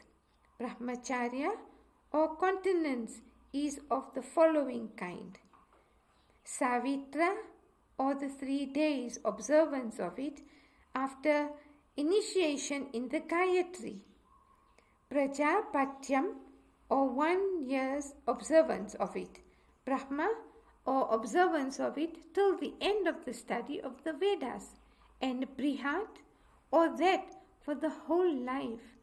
The way of the livelihood for the householders are also of 4 kinds: Varta or agriculture and industries conducted on righteous lines, Sanchayana or officiating at sacrifices, Salina or livelihood not involving begging, siloncha, or collection of grains fallen in fields after harvest, and vanaprasthas are also of the 4 kinds. Vaikhanasas, or those who live on what they get without themselves undertaking agricultural work, etc. Palakhilias, or those who abandon the old when something new is got, that is, who do not accumulate. Audumbaras, or those who live on the fruits they get from the first direction in which they walk in the morning. Phenapas, or those who live on whatever fruit they get. The sannyasins are of 4 kinds. Kutichaka, or one who lives in the place and follows the rules of life and disciplines laid down for him. Bhagavata is one who lays importance mainly on knowledge as against rites and observances.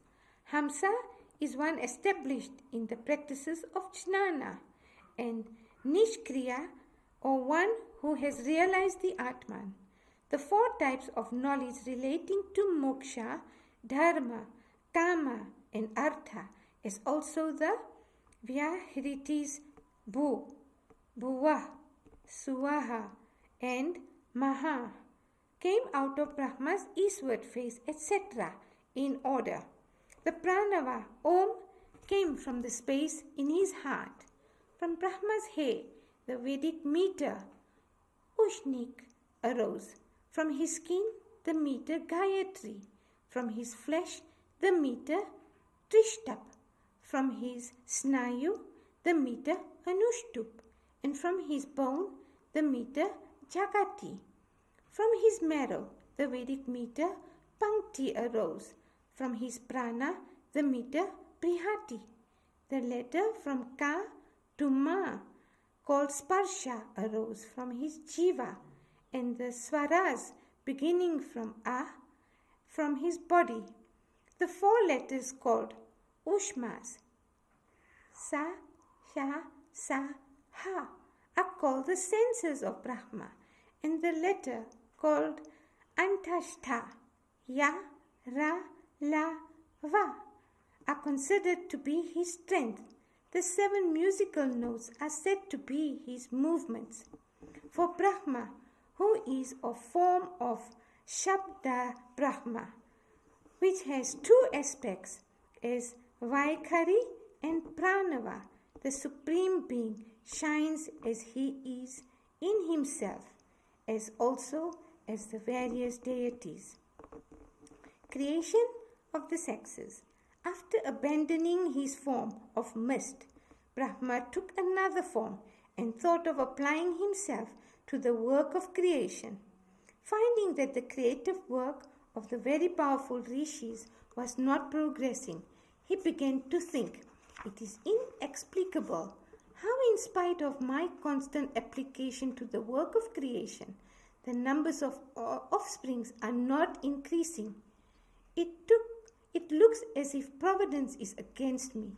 While he was thinking thus and hoping that the divine favor would come to his help, his body got divided into 2 parts. The body is called Kaya because Ka means Brahma, and that which belongs to him is Kaya. The 2 parts into which his body was divided became man and a woman. Of these, the man was Swayambhuva Manu, who had knowledge inborn in him. The woman was his wife Satarupa. From that time onwards, the increase of created beings was by the mating of the male and the female. Swayambhuva Manu himself begot 5 children in his wife Satarupa. These children were 2 males named Priyavrata and Uttanapada, and the 3 females named Akuti, Devahuti, and Prasuti. Of them, Akuti was married to the Prajapati named Ruchi, Devahuti to Kardama Prajapati, and Prasuti to Daksha Prajapati. In days to come, the world was to be filled with their issue. Iti Shrimad Bhagavate Mahapurane Paramahansyam Samhitayam Tritiya Skandhe Dvadashodhyayaha. Atha Trayodashodhyayaha. Sri Shuka Uvacha. Incarnation as the cause of war. Swayambhuva Manu and Satarupa. Sri Shuka said, O King, Vidura, after hearing Maitreya's description of the sportive actions of the Lord, was eager to hear more and so questioned the sage. Vidura said, O sage, what did Swayambhuva, a great ruler and the dear son of the self-born Brahma, do after getting Satarupa as his wife? O Holy One, please narrate to me, who is possessed of faith, the doings of that saintly king, the very first of rulers in the world. He was one who had resigned himself to the Lord. The fruit of spiritual disciplines practiced for long consists in hearing about the doings of the great devotees of the Lord, who have his feet always in their hearts. Sri Shuka said, to Vidura, who was all humility and devotion, who was veritably a footstool of the Lord, Maitreya, on being thus prompted to bestow his attention on the Lord's playful activities, began to narrate the same with horripilations all over the body. Maitreya said, when Swayambhuva was united with his wife Satarupa, he bowed down before Brahma and said, being the generator and nourisher of all beings, you alone are their father. Yet, with the limited capacity at our disposal, in what ways could your children serve you? Our salutations to you. By serving you, we shall attain jnana in this world and gain higher evolution in the next. Brahma said, I am much pleased with you. May you be happy. You have, with a true heart, offered your services to me, saying, what service can I do? Command me. The behests of parents should be accepted and fulfilled by children, free from jealousy and indifference, and according to their capacity. This is how children should honor their parents. Beget in her, Satarupa, children equal to you in all respects. Protect the earth according to the sacred law. Worship the law by the performance of yajnas. O King, this is the best service you can do me. The Lord, who is the inner controller in all, will also be pleased with you for offering protection to people, which is your duty as a king. If Janardana, the worshipful one, is not pleased with a person, his work is a mere toil without any worthy objective. Moreover, he himself cannot obtain self-satisfaction by such work. Swayambhuva Manu said, O destroyer of sins, I shall certainly fulfill your command. Allot to me and my following the stations we are to occupy. The earth, which is the residence of all creatures, is now lying submerged in the waters of the cosmic deluge.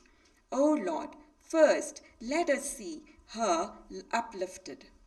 Incarnation as the cosmic poor. Maitreya said, then Brahma, seeing the earth submerged, thought as follows for long about the ways and means of lifting her up. While the work of creation is going on, strangely enough, the earth was gone down to the level of Rasatala. What am I, with the responsibility of creation, to do in this connection? May He, of whom I was myself born, solve the problem for me. Out of the nostril of Brahma, who was thus thinking, emerged a mini boar of the size of a thumb. While Brahma was looking at it, wonder of wonders, the tiny creature rose in the sky up to the size of a huge elephant. Brahma, together with the Kumaras and Marichi and others, wondered at the sight of the boar and made many guesses about its identity. Who could be this divine being that stands before us in the guise of a boar? It is a joke that it came out of my nostrils. A moment before, it was only the size of a thumb, and now it looks like a huge rock. My mind is very much perplexed at all this. Could it be the Lord Himself, who is of the form of Yajna? While Brahma and his offsprings were thus cogitating, the boar, who was none but the Lord manifested in that form, grew into the proportion of a huge mountain and broke out into a wild roar.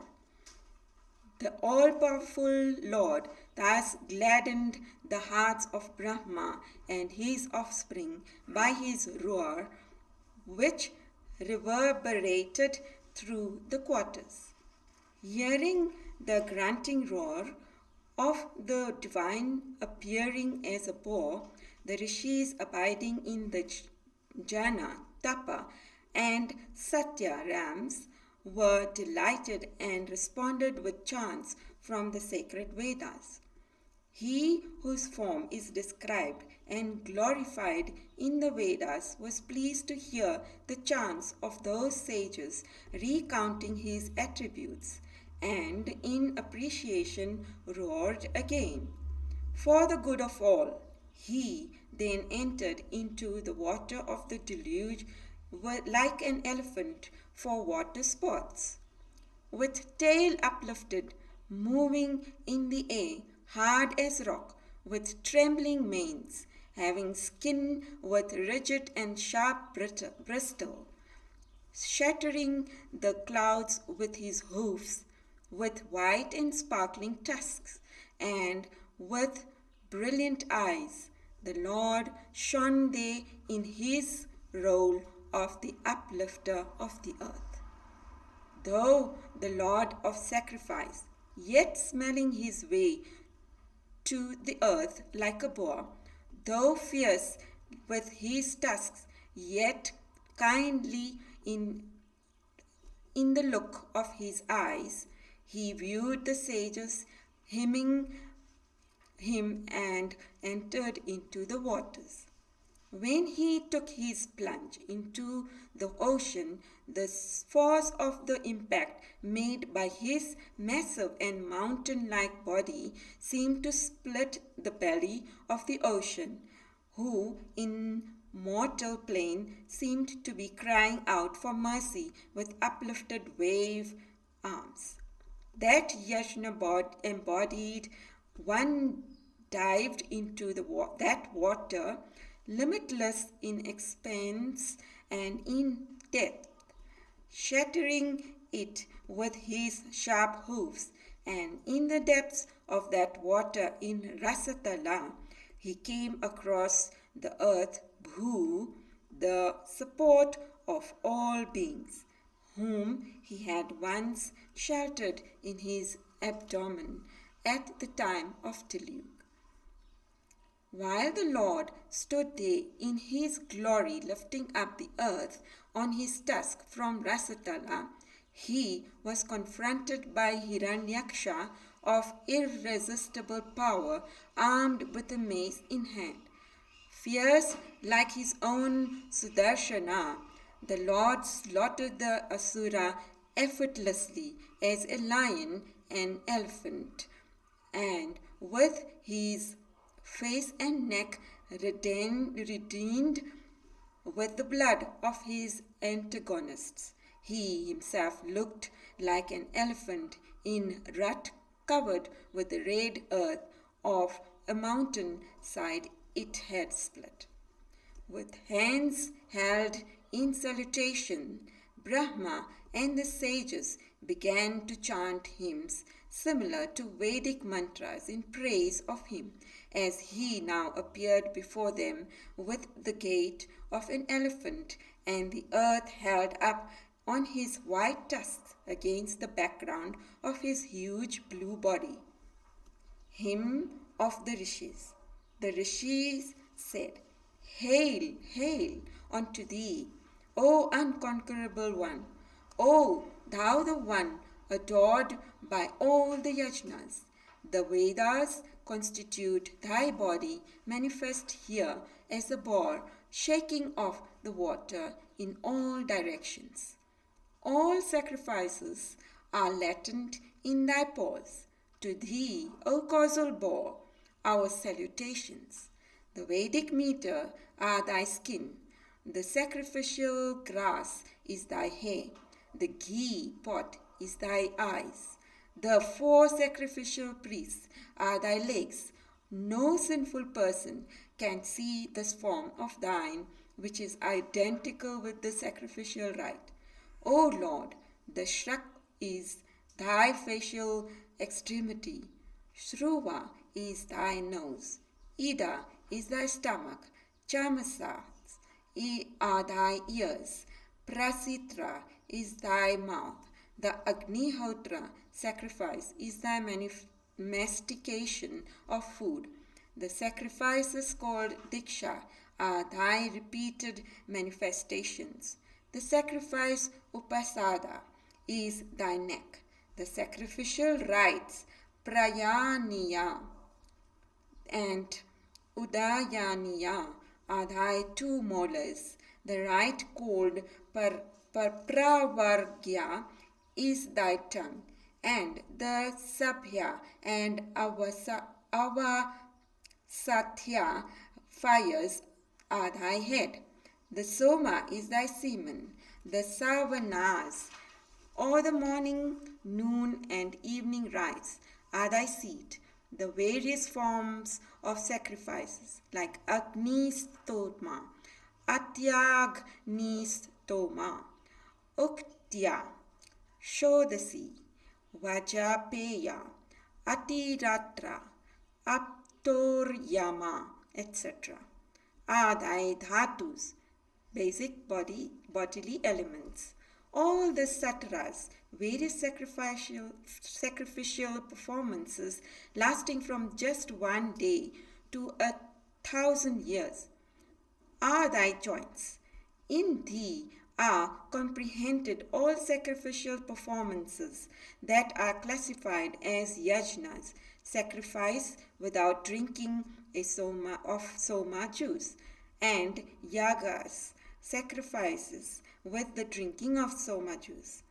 Salutations to thee, who art manifest as all mantras, all the celestials, all the ingredients of worship, nay, as the entire system of sacrifices and forms of worship. Salutations to thee, who art that state of enlightened consciousness attained through renunciation, devotion, concentration, etc., and the universal teacher who confers that enlightenment. O support of the world, the earth resting on the ends of thy tusks shines like a lotus lifted with its cluster of leaves on the tusks of a mighty elephant emerging from the waters of LA. Just as a great mountain becomes more majestic by clouds resting on its peak, so does this form of thine, boar-like an appearance, but really the embodiment of the Vedas, shine before all with the earth resting on thy tusks. May thou be pleased to establish this earth, who is thy consort, as well as the mother and abode of all living beings. Thou art the Father of all. Our salutations to thee in the company of thy consort earth, as the fire stick is endowed with fire potentially in it, so dost thou instill thy potency in the earth, as a result of which all this creation has evolved out of her. O Lord, who except thou can even conceive such an idea as lifting up the earth sunk into Rasatala? But it is no matter of wonder in thee, who art the most unique among wonders, insofar as thou hast by thy power created this universe, which is unthinkably wondrous. We, the residents of Jana Loka, Tapa Loka, and Satya Loka, have been wetted and thereby purified by the very holy water drops that come from the tip of thy manes, as thou shakest off the water on thy Veda-constituted body in all directions. Verily, the man who speaks to fill out the limits of thy inexhaustible excellences and divine activities is indeed a man of little understanding. His intellect is clouded, along with that of all the world, by the infatuating power of thy Yoga Maya. Do what is auspicious for all. The glory of the boar incarnation. Maitreya said, praised in this way by those rishis versed in the Vedas, the Lord fixed the earth at a place scooped out for her by the pressure of his hooves. Thus, after lifting up the earth from Rasatala, as if in play, and fixing her in the water, he, the protector of the worlds and the destroyer of all obstacles, disappeared from the vision of Brahma and the others. The Lord bestows his grace quickly on those that devoutly hear or narrate the holy account of this incarnation of Sri Hari, the possessor of unheard of powers and the reliever of sorrows of creatures. What is not attainable if he, the master of all gifts and boons, is pleased with one? But who cares for these boons, these insignificant attainments, to those who worship with intense and motiveless devotion? He reveals himself of his own accord. There is no blessing higher than that, except a beast of a man, who, having discrimination and a true sense of life's value, would desist from consuming the nectar of the Lord's doings, selected from ancient tradition, if he had but once drunk a little bit of it with the cup of his ears and come to know of its delectableness. Iti Shrimad Bhagavate Mahapurane Paramahamsayam Samhitayam Tritiya Skandhi Varahasa Du Marva Triviteti Trayo Dashodhyaya.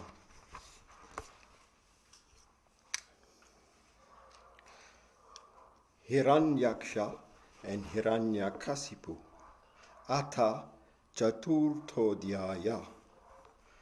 Sri Sukha said, Vidura, who was wholly devoted to spiritual disciplines, was not satisfied by hearing Maitreya's account of Sri Hari's incarnation as causal bore, and therefore questioned him again with respectful salutations. Vidura said, O great sage, we have understood from your account that Hiranyaksha, the first of all Titans, Daityas, was destroyed by Sri Hari, the embodiment of Yama. What was the reason for such a conflict between that Titan and Sri Hari, who lifted the earth with his tusk as if in sport? Maitreya said, I congratulate you on putting this question, which relates to Sri Hari's incarnations, by hearing accounts of which man is enabled to overcome the bondage of death inflicting samsara. It was by hearing Sri Narada's hymns on Sri Hari's attributes that the son of Uttanapada, Dhruva, was able, as it were, to kick away death and attain to the state of Sri Hari. Diti approaching Kasyapa for progeny. About the subject on hand, there is a tradition which I heard from Brahma as he narrated it to Devas. O Vidura, it seems Diti, the daughter of Daksha Prajapati, desirous of progeny and gripped by a sexual urge, once approached her husband Kasyapa at eventide, Sandhya. At that time, Kasyapa was seated in the hall of Agnihotra with the mind indrawn and concentrated after having poured libations of milk to Sri Hari in the sacred fire. Diti said, O learned one, I am under the powerful attack of Cupid with his bow in hand, driving me to the fulfillment of my passion for you. I am helpless in his hands, like a plantain tree in the trunk of an elephant. It behoves you to satisfy me, who am burning with jealousy at the wealth of children which my co-wives have got. While a woman becomes worthy of fame by winning esteem of her husband, she becomes all the more so when she gets an issue, a prototype of the father, from whom a worthy person like you. In times of old, our loving father Daksha Prajapati asked each of us, his dear daughters, whom we wish to have as husbands. Knowing our inclinations, our father, who desired families with numerous children, gave 13 of us in marriage to you. Therefore, O handsome one, fulfill my desire. The prayers of people in distress addressed to men of your greatness never go in vain. Consoling her who was so pitiable and so voluble under the stress of this powerful passion, Kasyapa said to her, I am certainly going to fulfill your desire. Who is the virtuous man that will not fulfill the desires of a wife, who enables him to attain the three ends of life? The householder's ashrama is like a ship crossing the ocean. One in that state caters to the needs of all the other ashramas, and such service becomes the means for him to cross the ocean of samsara. O good lady, she who is designated as half of the body of a good householder, she on whom he places the yoke of his household affairs, and then rests in peace, she with whose aid a householder easily conquers his enemies, the senses, just as the commander of a fort does his enemies. To her, the wife, No adequate recompense can be made by us or any well-wisher.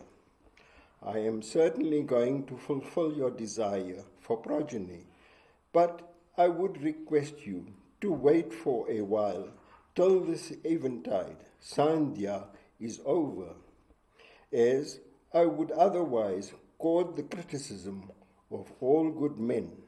The time you seek my company by being prohibited for this purpose. Besides, this Sandhya is an extremely awe-inspiring time. It is the time of people of terrific disposition. The Bhutas, who are the emissaries of Rudra, roam about at this time. The Rudra too, riding on his bull and surrounded by bands of demigods, is moving about the time of Sandhya.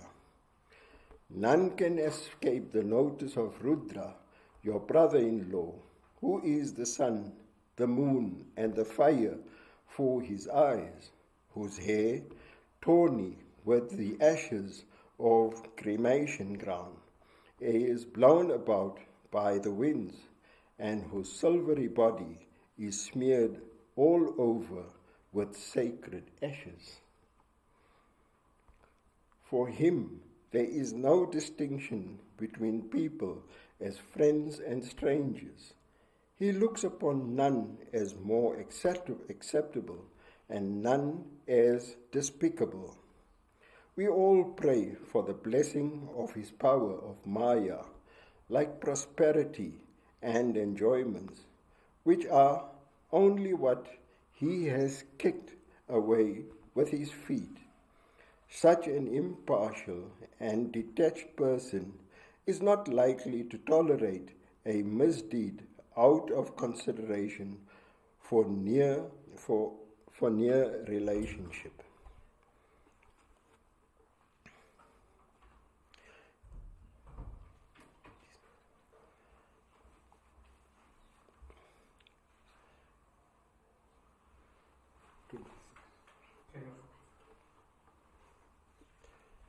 His faultless deeds are praised and followed by those who are afraid of the threat of numerous effects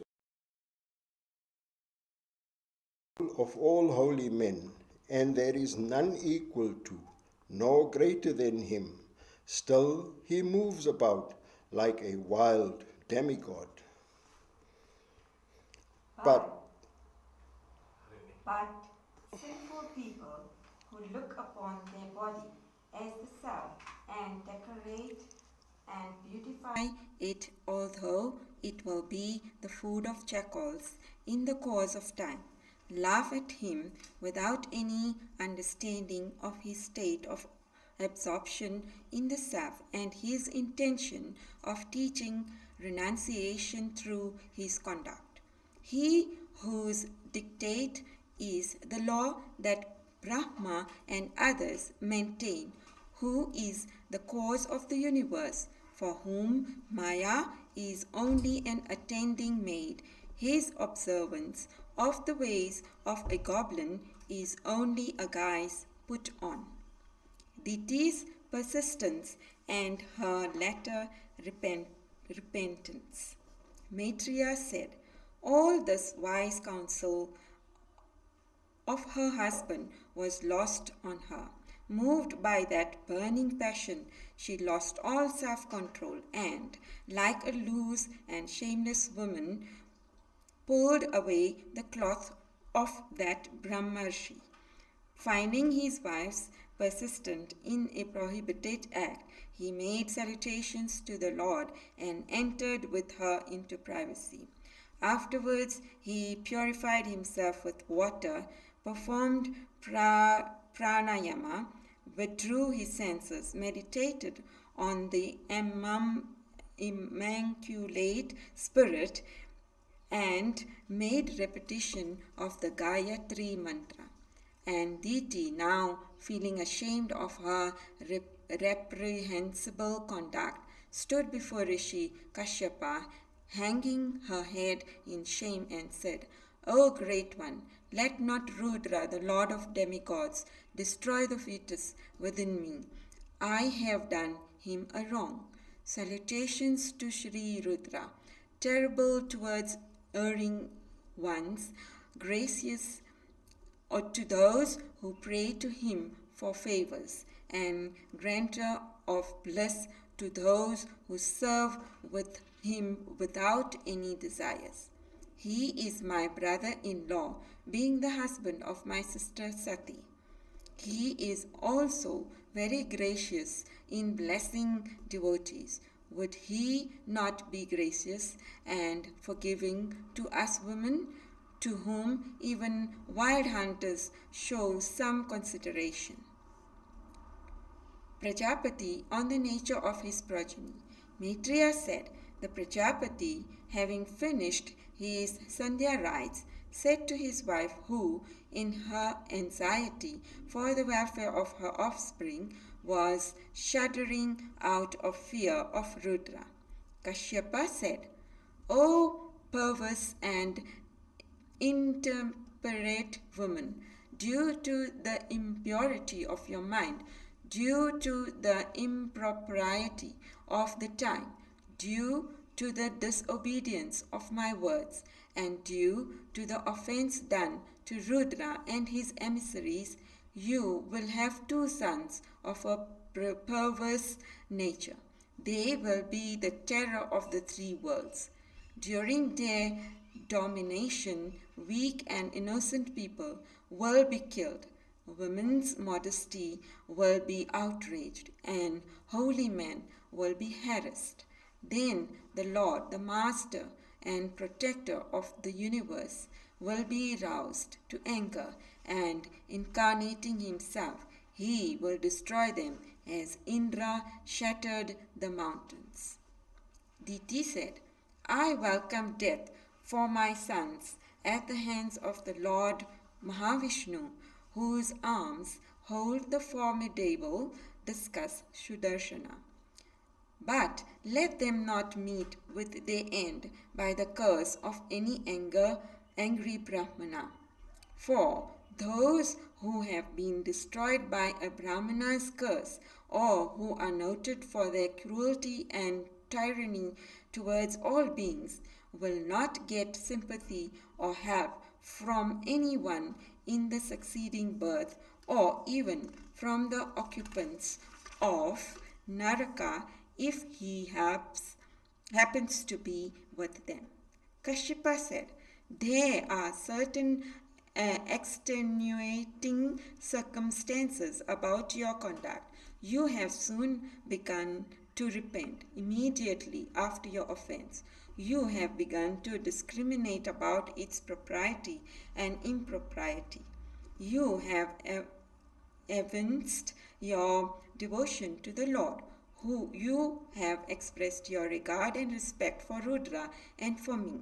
For these reasons, one of your grandsons will become a noted devotee who will command the respect of all good and pious men, and whose fame will be sung along with the Lord's glory itself in devotional circles. Just as the impure gold is purified by melting it in fire, men will, following his example, purify their minds and hearts by abandoning enmity and other passions. He whose manifestation this world is, he by pleasing whom this whole world is pleased, he, the Supreme Lord, the self-witness, Swadrik, will be immensely pleased with him because of his unswerving and one-pointed devotion. Great in his love of God, high-souled, large-hearted, greater than all great men, he will establish the divine in his heart. Purified by the practice of a wholehearted and one-pointed devotion, he will be above body consciousness. He will have no interest in worldly enjoyments. He will be the seat of all good habits and virtues. His joy will consist in seeing others happy and joyous. He will share in the sufferings of all. He will have no enemies. Just as the moon gives relief from the heat of summer, so will he be a source of relief for all sufferers from the miseries of life. This grandson of yours will behold within and without the lotus-eyed Lord, who is stainless, who assumes forms in consonance with the wishes of devotees, whose face is adorned with shining earrings, and who is the auspicious mark on the forehead of Lakshmi, the goddess of auspiciousness herself. Maitreya said, Diti was overjoyed to hear that she would have a great devotee as her grandson. And being a high-minded lady, she took comfort in the knowledge that her two sons would meet their death at the hands of the Lord. Iti Shrimad Bhagavate Mahapurane Paramahansyang Samhitayang Tritiya Skandhe Diti Kashyapa Samvade Chaturdashodhyayah Atha Panchadashodhyayah Maitreya Uvacha. Representation of Devas to Brahma. Maitreya said, afraid of potential harm to the Devas, Diti bore for 100 years in herself that fetus of fierce potency derived from Kashyapa Prajapati and possessing a power of aggressive darkness that could efface any brilliance. That power of darkness put at naught the brilliance of the sun and the moon illumining the quarters, as also of the guardian deities who complained about it to Brahma. The Devas said, O all-pervading being, you know already of that darkness which has put us to fright. Nothing is hidden from you, whose knowledge is not limited by time. O God of gods, O supporter of the world, O thou great creator and the master of all power holders, you know the thought of those who lived in the past as also of those who are yet to come. Salutations to you, whose power is knowledge. You have assumed this form out of your Maya. Salutations to you, who, taking on the quality of Rajas, has become the cause of this manifest world. No defeat overtakes perfect yogis, blessed by you and having single-minded devotion to you, who interpenetrate the universe, who are both the cause and effect of the worlds as well as the transcendent reality, and who promote the welfare of the jivas. We salute you, the superior of all beings, to whom all creatures offer the tribute of offerings, being pulled like cattle by the nose strings of Vedic injunctions. O Great One, owing to perpetual darkness caused by the fetus in Diti's womb, all Vedic rituals which are guided by the position of the sun have ceased to be performed. Do something to save the world. We who seek shelter in you deserve your merciful consideration. The fetus begotten by Kashyapa in Diti is developing with the ferocity of fire in fuel, spreading the gloom of apprehension all around. The Kumaras at Vaikuntha. Maitreya said, O mighty armed one, Brahma, who was thus addressed by the Devas, replied with a smile to the Devas in charming words. Brahma said, "Your elder brothers, my mind-born sons, Sanaka, and the others who had abandoned interest in worldly life from the start, could travel all over the universe through the sky.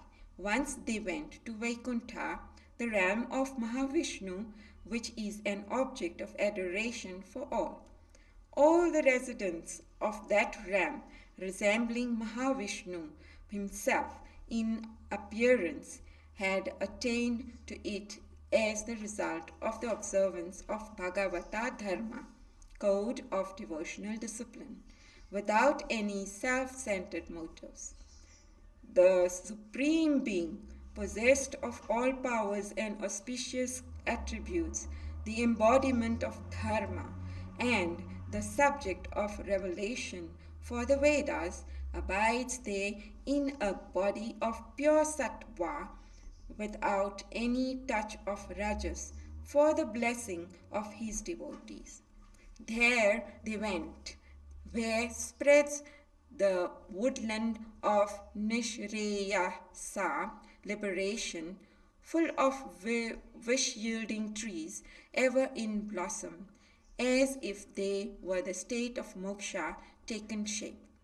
There moves about devotees in aerial vehicle with their womenfolk, fanned by winds, bearing the stimulating fragrance of flowers blooming on the surface of the lakes.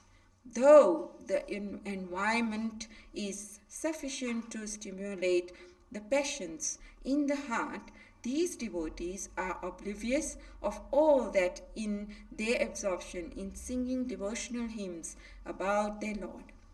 Thus, when the hovering bee makes it loud and sonorous sounds, as if it was singing the glory of God, the chirping of the numerous birds, the pigeon, the cuckoo, the crane, the chakravaka, the chataka, the swan, the parrot, the peacock, and the partridge, stops for a while, as if they were all attending to the bee's devotional hymn.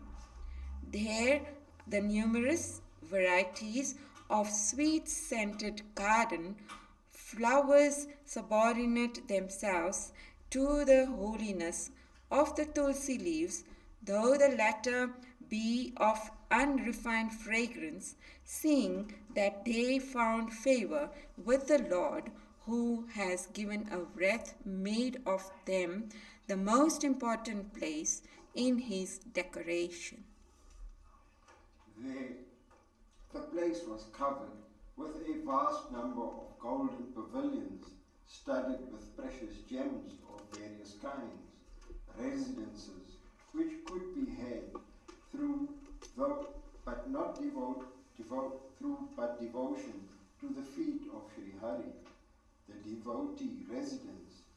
They, with their mind immersed in Krishna, were intensive to the exquisite charms of the large number of beauties present there. There, reflected on its crystal walls, lined with gold, could be seen the unique figure of Sri Devi, as if she was sweeping the floor with the clay lotus held in her extended arms, while she moves about, reducing the murmuring sound of anklets on her feet. And this is the Shri, for whose grace all gods and men labor.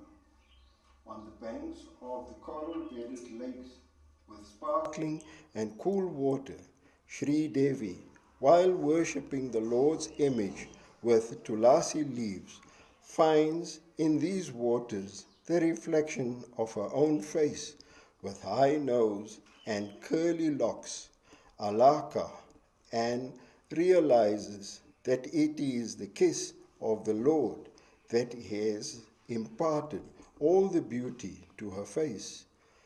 Those who avoid hearing about the activities and excellences of the Lord that destroy sin and purify the mind of men, but in place of it are interested only in other matters of vulgar and polluted kind, destructive of one's mind, higher susceptibilities. Such persons get no access to that region.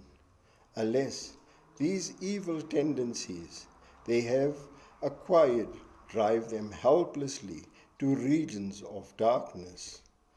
They indeed are the casualties of the blinding power of the Lord's Maya, who fail to cultivate devotion to the Lord even after having got his human birth, wherein Dharma and Jnana can be achieved. Even I, Brahma, and other divinities long to get this opportunity of a human birth. To this exquisite place go the devotees of the Supreme Being, the pure and immortal ones, who have overcome the sway of Yama, the god of death, and attained to a state higher than mine. Their eyes stream with tears, and their bodies are covered with horripilations, owing to the overpowering emotions that well up in them, as they conversed among themselves about the deeds and excellences of the Lord. Obstruction of the Kumaras by the gatekeepers. By their spiritual power, the Kumaras, with their minds brimming with joy, once arrived at this Mahavishnu's realm of Vaikuntha, which, being above all material spheres, outshines them all, which is filled with the mansions of numerous divine beings, and which is a unique wonder compelling the adoration of all. The Kumaras quickly crossed the first 6 gates of Vaikuntha. When they reached the 7th, they found there were 2 handsome divine beings of the same age and form, armed with maces and bedecked with valuable ornaments like armbands and fish-marked earrings. Entwining their bodies and resting on their chest between their 4 bluish arms was a massive wreath of tulasi leaves, whose fragrance invited number of honeybees to hover above. Their faces bore a somewhat angry look, as indicated by their arching brows, which quick breath, distinguished nostrils, and reddish eyes. Just as they passed through the 6 gates, made of gold and diamonds, these sages, who were established in even-sightedness and accustomed to travel everywhere, unobstructed, entered the 7th gate also, without taking any permission, while the 2 divine personages were looking on. These 4 Kumaras wore no dress. Though ancient, they looked like boys of 5 years. They were personages established in the knowledge of the Atman. Seeing them entering the gate, these gatekeepers obstructed them with their words and bateness, and mocked at their prowess. Although these sages were persons worthy of respect, and although such conduct towards them was contrary to the attitude of the Lord towards devotees. When the gatekeepers of the Lord thus blocked their way in front of all the devas there, these ascetics, who were worthy of the highest respect, felt frustrated and angry at the obstacle put in their way of seeing their dear Lord, and spoke with an agitated look. The curse by the Kumaras. The sages said, "In this sphere, where only persons who have for long practiced the devotional disciplines and serve the Lord intensely can find a place, how is it that perverse ones like these have come in. The Lord is the embodiment of peace and devoid of all enmity and antagonism. How can you suspect that one with evil intentions against such a one will come here at all, unless you yourself possess these qualities within you in abundance, making you feel the same with regard to others too? In the Lord, who holds the whole universe in himself, wise men see no difference, as one part of the sky is not found to be different from another part. Such being the case, how has fear, which is the result of seeing difference, arisen in you, making you feel the need of protecting the Lord? Therefore, we have decided to reform you, who are no doubt the servants of the Lord, but are possessed of a poor and impure intelligence. You are excommunicated from this realm because of your separatist outlook, and are condemned to occupy inferior regions, which are under the dominion of the evil passions like sexuality, anger, and greed. The attendants of Sri Hari, recognizing in these ominous words the irresistible and irremediable curse of a Brahmana, now fell at their feet in great fright and repentance. The attendant said, "What you have done is only to inflict a deserving punishment on sinners. We have nothing to say against the infliction of it, as it will destroy our sins of disobeying the Lord's command.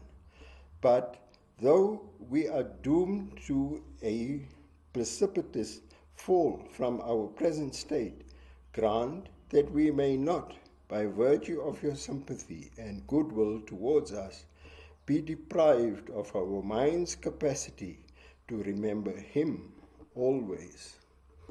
Description of Mahavishnu's form. The Lord, who is dear to all good souls, coming to know about the high handsomeness of his attendants, again holy men, hurried to the spot with his consort Shri, moving on his holy feet, which are the quest of great sages, like the Paramahamsas. The sages now saw, standing before their eyes, him whom they were in the habit of meditating upon in the heart. His attendants had brought all his paraphernalia. They held 2 swan-like chowries on his sides, and over him a moon-like ceremonial umbrella with dangling pearl filaments on the fringes, which released cool drops of water under the influence of a gentle breeze. His benignant face pleased all, the sages and the attendants. All auspicious qualities and excellences seemed to be centered in him. The sweetness and benevolence he cast by his looks touched the hearts of all. With Shri shining on his broad chest, bluish in complexion, he reddened luminous, his abode of Vaikuntha, which is the crest jewel of the universe. His sumptuous waist was covered with yellow cloth, held in a position by a brilliant waistband. He had on his chest a floral wreath attracting large number of humming bees, and of his 2 arms, bedecked with precious bracelets, one was placed on the neck of Garuda. His eagle vehicle and the other hand in it I play lotus, which he twirled about. His cheeks and high nose were smooth enough to reflect the radiance of his fish-marked earrings, splendorous like lightning. His diadem was studded with numerous precious gems. Between his arms, on his chest, were necklaces of precious pearls, and on his neck he sported the jewel known as Kastuba. His devotees found him in a revelry of beauty that humiliated the pride of Indra, Lakshmi, to be the center of all beauty. Seeing this form of the Lord, revealed by the worship of all, including myself, Shiva, and all of your devotees, the sages continued to look at him with unsatiated eyes, and then prostrated themselves before him in the fullness of joy. The fragrance of the tulasi leaves offered by the votaries mixed harmoniously with the devotional stimulant of the pollen on his lotus feet, and when it entered the hearts of these sages through their noses, even their minds and bodies were overcome with devotional sentiment, in spite of their being poised in the Akasha, the changeless absolute. After viewing to their satisfaction the Lord's blue lotus-like face lit with a smile, revealing his jasmine-like teeth, they then looked at and contemplated on his feet with their red ruby-like nails.